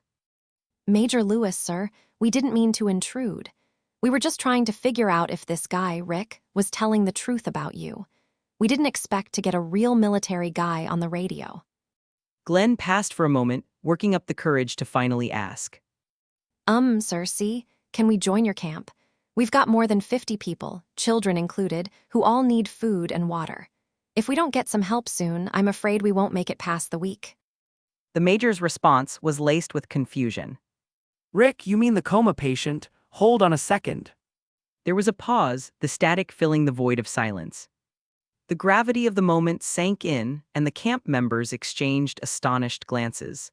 They had stumbled upon a lifeline in this apocalyptic nightmare, and it was more than any of them had dared to hope for. But the surprise didn't end there. MJ's voice, calm and collected, emerged over the radio waves.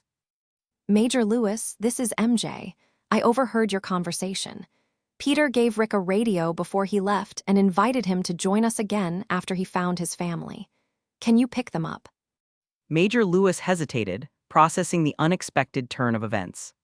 I am sorry, but we're already spread thin as it is with building the wall, cleaning up the town, and now I have men on their way to you to transport the cure from the CDC. Instantly, all eyes widened as Glenn nearly dropped the radio out of pure shock. Cleaning up a town, building a wall, those two things were incredible already, as it meant that Rick's talk of a safe haven was real, but that wasn't what sent them all into a stunned silence. Andrea was the first to speak. Did he just say cure? I think he did. Morales muttered as he and everyone else turned to Glenn. Talking over the radio again, Glenn asked for clarification. Sorry, but did you just say cure? Like a cure for the outbreak? Yes. MJ replied curtly. But we can discuss that later. Where are you right now? Hope filled everyone's eyes as Glenn swiftly answered. We're at the old abandoned Quint Materials Company, road base quarry outside of Atlanta. Good, you're close by. MJ replies as if she didn't already know where they were.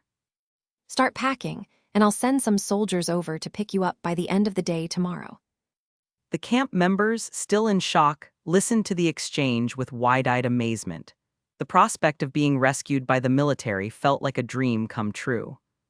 Soon enough, the radio went silent, leaving the camp members to contemplate the whirlwind of events. Rick, bound to the tree, glanced around at the faces of those who had doubted him. The irony of being both the problem and the solution wasn't lost on him. Suddenly, Lori spoke. What are we supposed to tell them when they come and see Rick tied up like this? After all, they failed to mention the fact that Rick, their only connection to these military people, killed someone. The camp members exchanged uncertain glances, the weight of their decisions, and the impending arrival of military rescue settling over them. Time passed swiftly, and the military convoy dispatched by Major Lewis arrived at the CDC. With military precision, they swiftly gathered the cure, boxes and crates filled to the brim, loading up their trucks before heading it once again. MJ, having entrusted Edwin with the CDC's operations for the time being, joined the convoy. After all, she promised to pick up the survivors at the quarry camp, not to mention the fact that she wanted to see more characters from the show. It didn't take long for the convoy to make its way to the old abandoned quarry outside Atlanta. Excitement buzzed among the survivors as they prepared to leave the confines of their temporary home.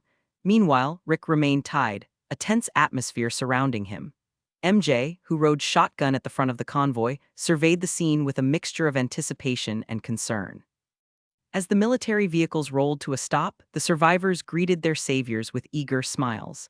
However, MJ's eyes widened as they fell upon Rick, bound in ropes. Carl, his son, stood at a safe distance, longingly eyeing his bound father. But sadly, his mother wouldn't let him go anywhere near Rick. Approaching the group, MJ demanded an explanation. The camp members hesitated before Andrea stepped forward. Rick found Shane sleeping with his wife, Lori, and shot him in the head. We've kept him tied up since then, as we didn't know what else to do. MJ's expression tightened as she processed the revelation. This complicates things. She muttered under her breath. After a moment of contemplation, she issued a directive. Hand him over. We'll deal with this later. Everyone load up. We're leaving. The survivors, visibly relieved that the military hadn't abandoned them after learning about Rick's actions, hurriedly obeyed MJ's orders. Trucks were loaded with supplies, and the once desolate camp began to buzz with activity. Lori, however, wasn't content to let the matter slide. As they prepared to depart, Lori watched with a mix of frustration and disbelief as MJ approached Rick with a knife. What are you doing? Lori protested, her voice tense. MJ looked at Lori, her expression stern.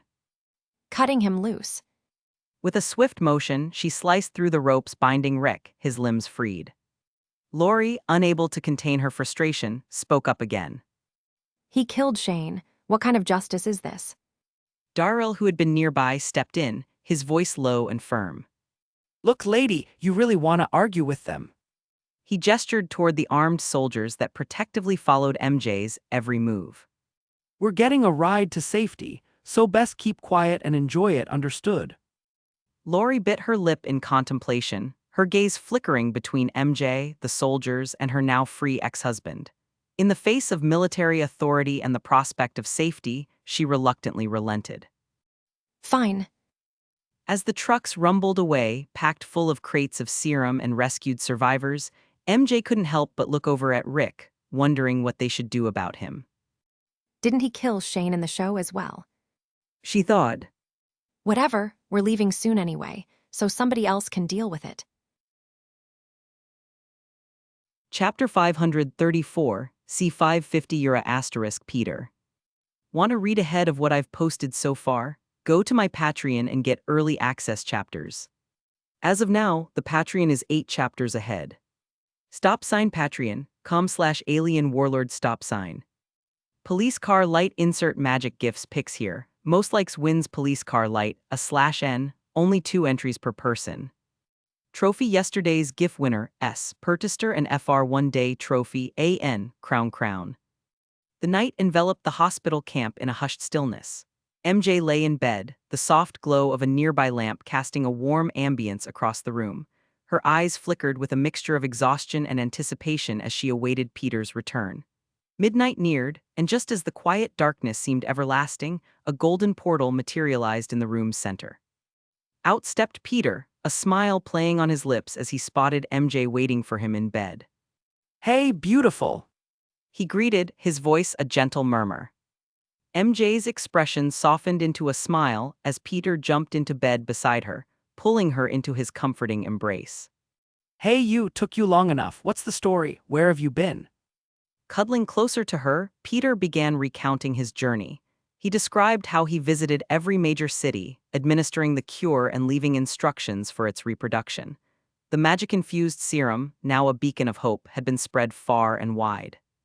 MJ listened intently, absorbing the gravity of Peter's actions.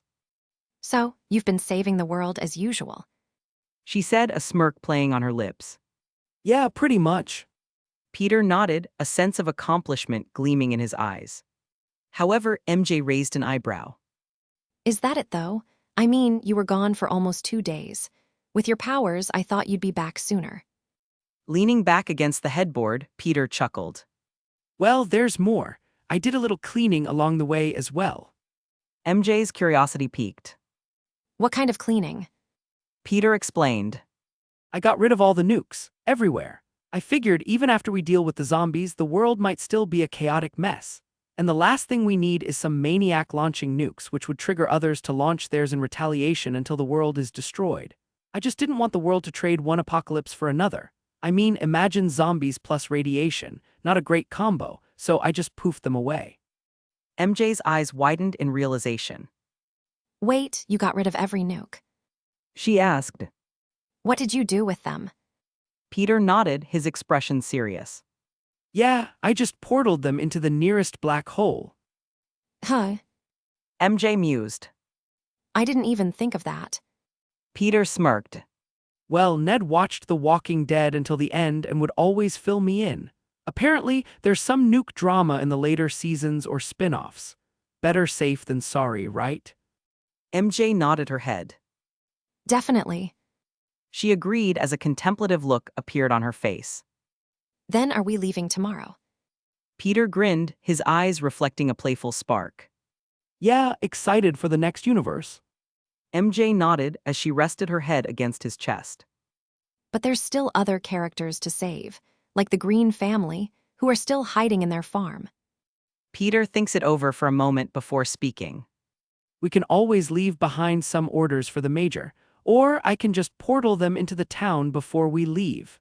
I'm sure it'll scare the hell out of them, but at least they'll be safe. MJ seemed relieved upon hearing this. Can you just portal them here? I'd rather be sure that they're okay than leave it for others to handle. Peter nodded his head.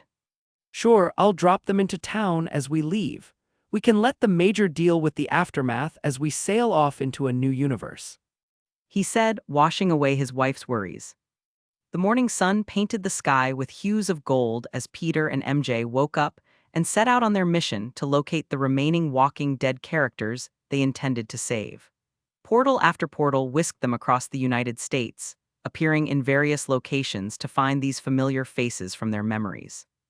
Without revealing themselves or exchanging introductions, Peter and MJ simply opened portals beneath the characters' feet, depositing them safely into the town.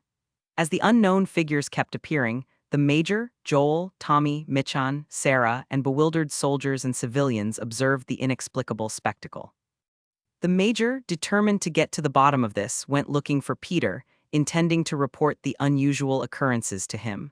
However, upon reaching Peter's room, he found it empty, with a lackluster note left on the bed.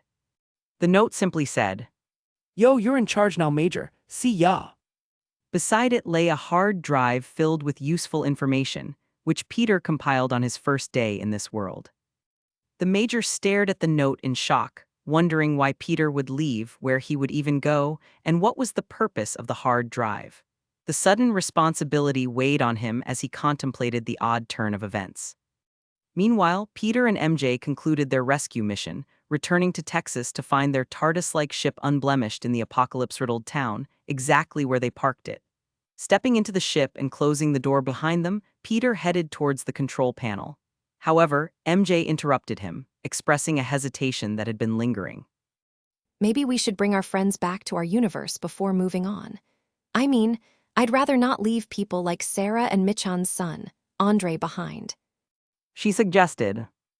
Like you said, the world won't just go back to normal, even after the zombies are gone. Peter shrugged, mulling over her suggestion. Sure, but you have to explain everything to them. With a wave of his hand, portals appeared, and Joel, Tommy, Sarah, Michan, and Andre appeared, bewildered and fearful looks on their face. They looked around, shocked by their sudden change in surroundings. Peter offered a casual wave. Yo, welcome aboard. Joel, eyes wide in confusion, surveyed the ship with a mix of curiosity and suspicion. What the hell is this place? Peter motioned to MJ, throwing all responsibility onto her shoulders. She'll explain. After a long explanation, Michan, cradling her son in her arms, studied Peter and MJ. So you two are on a multiverse vacation. She eyed them, shocked that they would find this hellhole as a good vacation destination. MJ shrugged. Well, you don't know this, but there are all sorts of stories in our world that are similar to what happened here. So it was like living a book or a show. She reveals. Tommy, glancing around, raised an eyebrow. So you're just gonna take us back to your world? He asked, suspicion clear in his voice. Is it safe? Peter nodded. Yeah, as long as you want to go, our world is about as safe as it gets. I can even get you each your own identities too, so you don't have to worry about that. I want to go. Michan was the first to agree. This world isn't a safe place for a child to grow up. If I can give Andre a chance at a better life, then I'm willing to risk it. And just like that, everyone else agreed as well, more than willing to risk a multiverse trip to another universe to escape the dangers of their original world. As the group settled into the ship, Peter operated the controls, preparing to send them back home. Seconds later, the ship hummed to life, phasing in and out of existence before finally disappearing from this universe, leaving behind a ruined world on the brink of healing. After dropping their rescued passengers off at the Avengers Tower, where they found Tony to handle everything for them, Peter and MJ wanted to swiftly return to their vacation. But before leaving, they gathered the group to share a revelation that would impact their newfound friends greatly. Before we go, there's something you all need to know. Peter began, a mischievous glint in his eyes. In our world, you're all fictional characters, like TV shows, comic books, and video games. The faces of Joel, Tommy, Michan, and Sarah mirrored bewilderment and disbelief. MJ chimed in, unable to contain her amusement. Yep, so feel free to look yourselves up. Tommy scratched his head, still processing the revelation. So we're not real people. Peter turned to Tony. Deal with this for us, will you? We're still on our honeymoon. Wait a minute, I'm not your. Tony tried to argue, but Peter and MJ slammed the doors to the ship closed, leaving all of the responsibility in his reluctant but capable hands. As the ship disappeared, leaving behind the aftermath for Tony to handle, Peter couldn't help but grin. I bet they'll have fun on Google later. MJ chuckled, shaking her head. I wonder if they'll play The Last of Us. And with that finished, the ship sailed through the fabric of realities, ready to embrace the next universe. In the quiet village of Godric's Hollow, nestled in the picturesque West Country of England, James Potter, lord of the ancient and noble House of Potter, cradled his newborn son Harry in his arms. Insert picture of James Potter here. Insert picture of baby Harry here. The cozy living room of their small cottage resonated with warmth from the subtle flicker of the fireplace. In the kitchen, Lily Potter, his wife and lady of the house, orchestrated a symphony of enchanted cookware, her wand creating a culinary ballet as she delved into a high-level book about sacrificial magic. Insert picture of Lily Potter here. As the aroma of a home-cooked meal wafted through the air, Lily's thoughts were far from the kitchen. Her mind delved into the intricate magic within the pages, pondering how she could harness its power to shield her precious son. The looming threat of the Dark Lord Voldemort, a malevolent force wreaking havoc across magical Britain, hung heavily over the Potters. The reason behind the inconspicuous setting of their once opulent lives was a prophecy that marked Harry as the chosen one. Born as the seventh month died, he was destined to be Voldemort's ultimate nemesis. The Potters, knowing the Dark Lord would believe such an idiotic prophecy told by a drunken hag, were forced to seek refuge in the humble cottage, hoping to escape the clutches Voldemort and his Death Eaters. As the family savored a moment of peace, the tranquility shattered. Wards surrounding the cottage flared to life, a defensive mechanism signaling an intruder. James sprang to his feet, rushing to the window. There, in the darkness, the snake-like figure of Voldemort emerged, draped in ominous black robes. Panic gripped the Potter family. Insert picture of Voldemort here. It's him, he's found us. James exclaimed, dread etched across his face. Lily, wide-eyed, clutched her wand, her mind racing to comprehend how Voldemort had breached their secret location. Peter Pettigrew, their trusted friend and secret keeper, should have safeguarded them. As the wards crumbled one by one, signaling the impending threat, James, faced with an imminent confrontation, decided to confront the Dark Wizard. With urgency, he pushed Harry into Lily's arms. Take Harry and go, I'll hold him off. Lily hesitated, reluctant to leave her husband to face Voldemort alone, but James insisted that she had to protect Harry. With a final, lingering gaze, Lily rushed upstairs just as the last ward was destroyed, shielding Harry from the unfolding nightmare. Meanwhile, James stayed behind, his wand drawn as he confronted the Dark Lord, who broke down his door and shot a killing curse his way. Avada Kedavra. Transfiguring a coffee table into a makeshift barrier to deflect the impending killing curse, James protected himself as he retaliated, magic flying back and forth, destroying their once peaceful cottage. Upstairs, Lily found herself trapped by anti-apparition wards, her attempts to teleport to safety thwarted. The sounds of the chaotic battle downstairs growing louder and louder. As she tried to soothe Harry's cries, Lily came to the conclusion that she was going to die, but at least she could make her death worthwhile.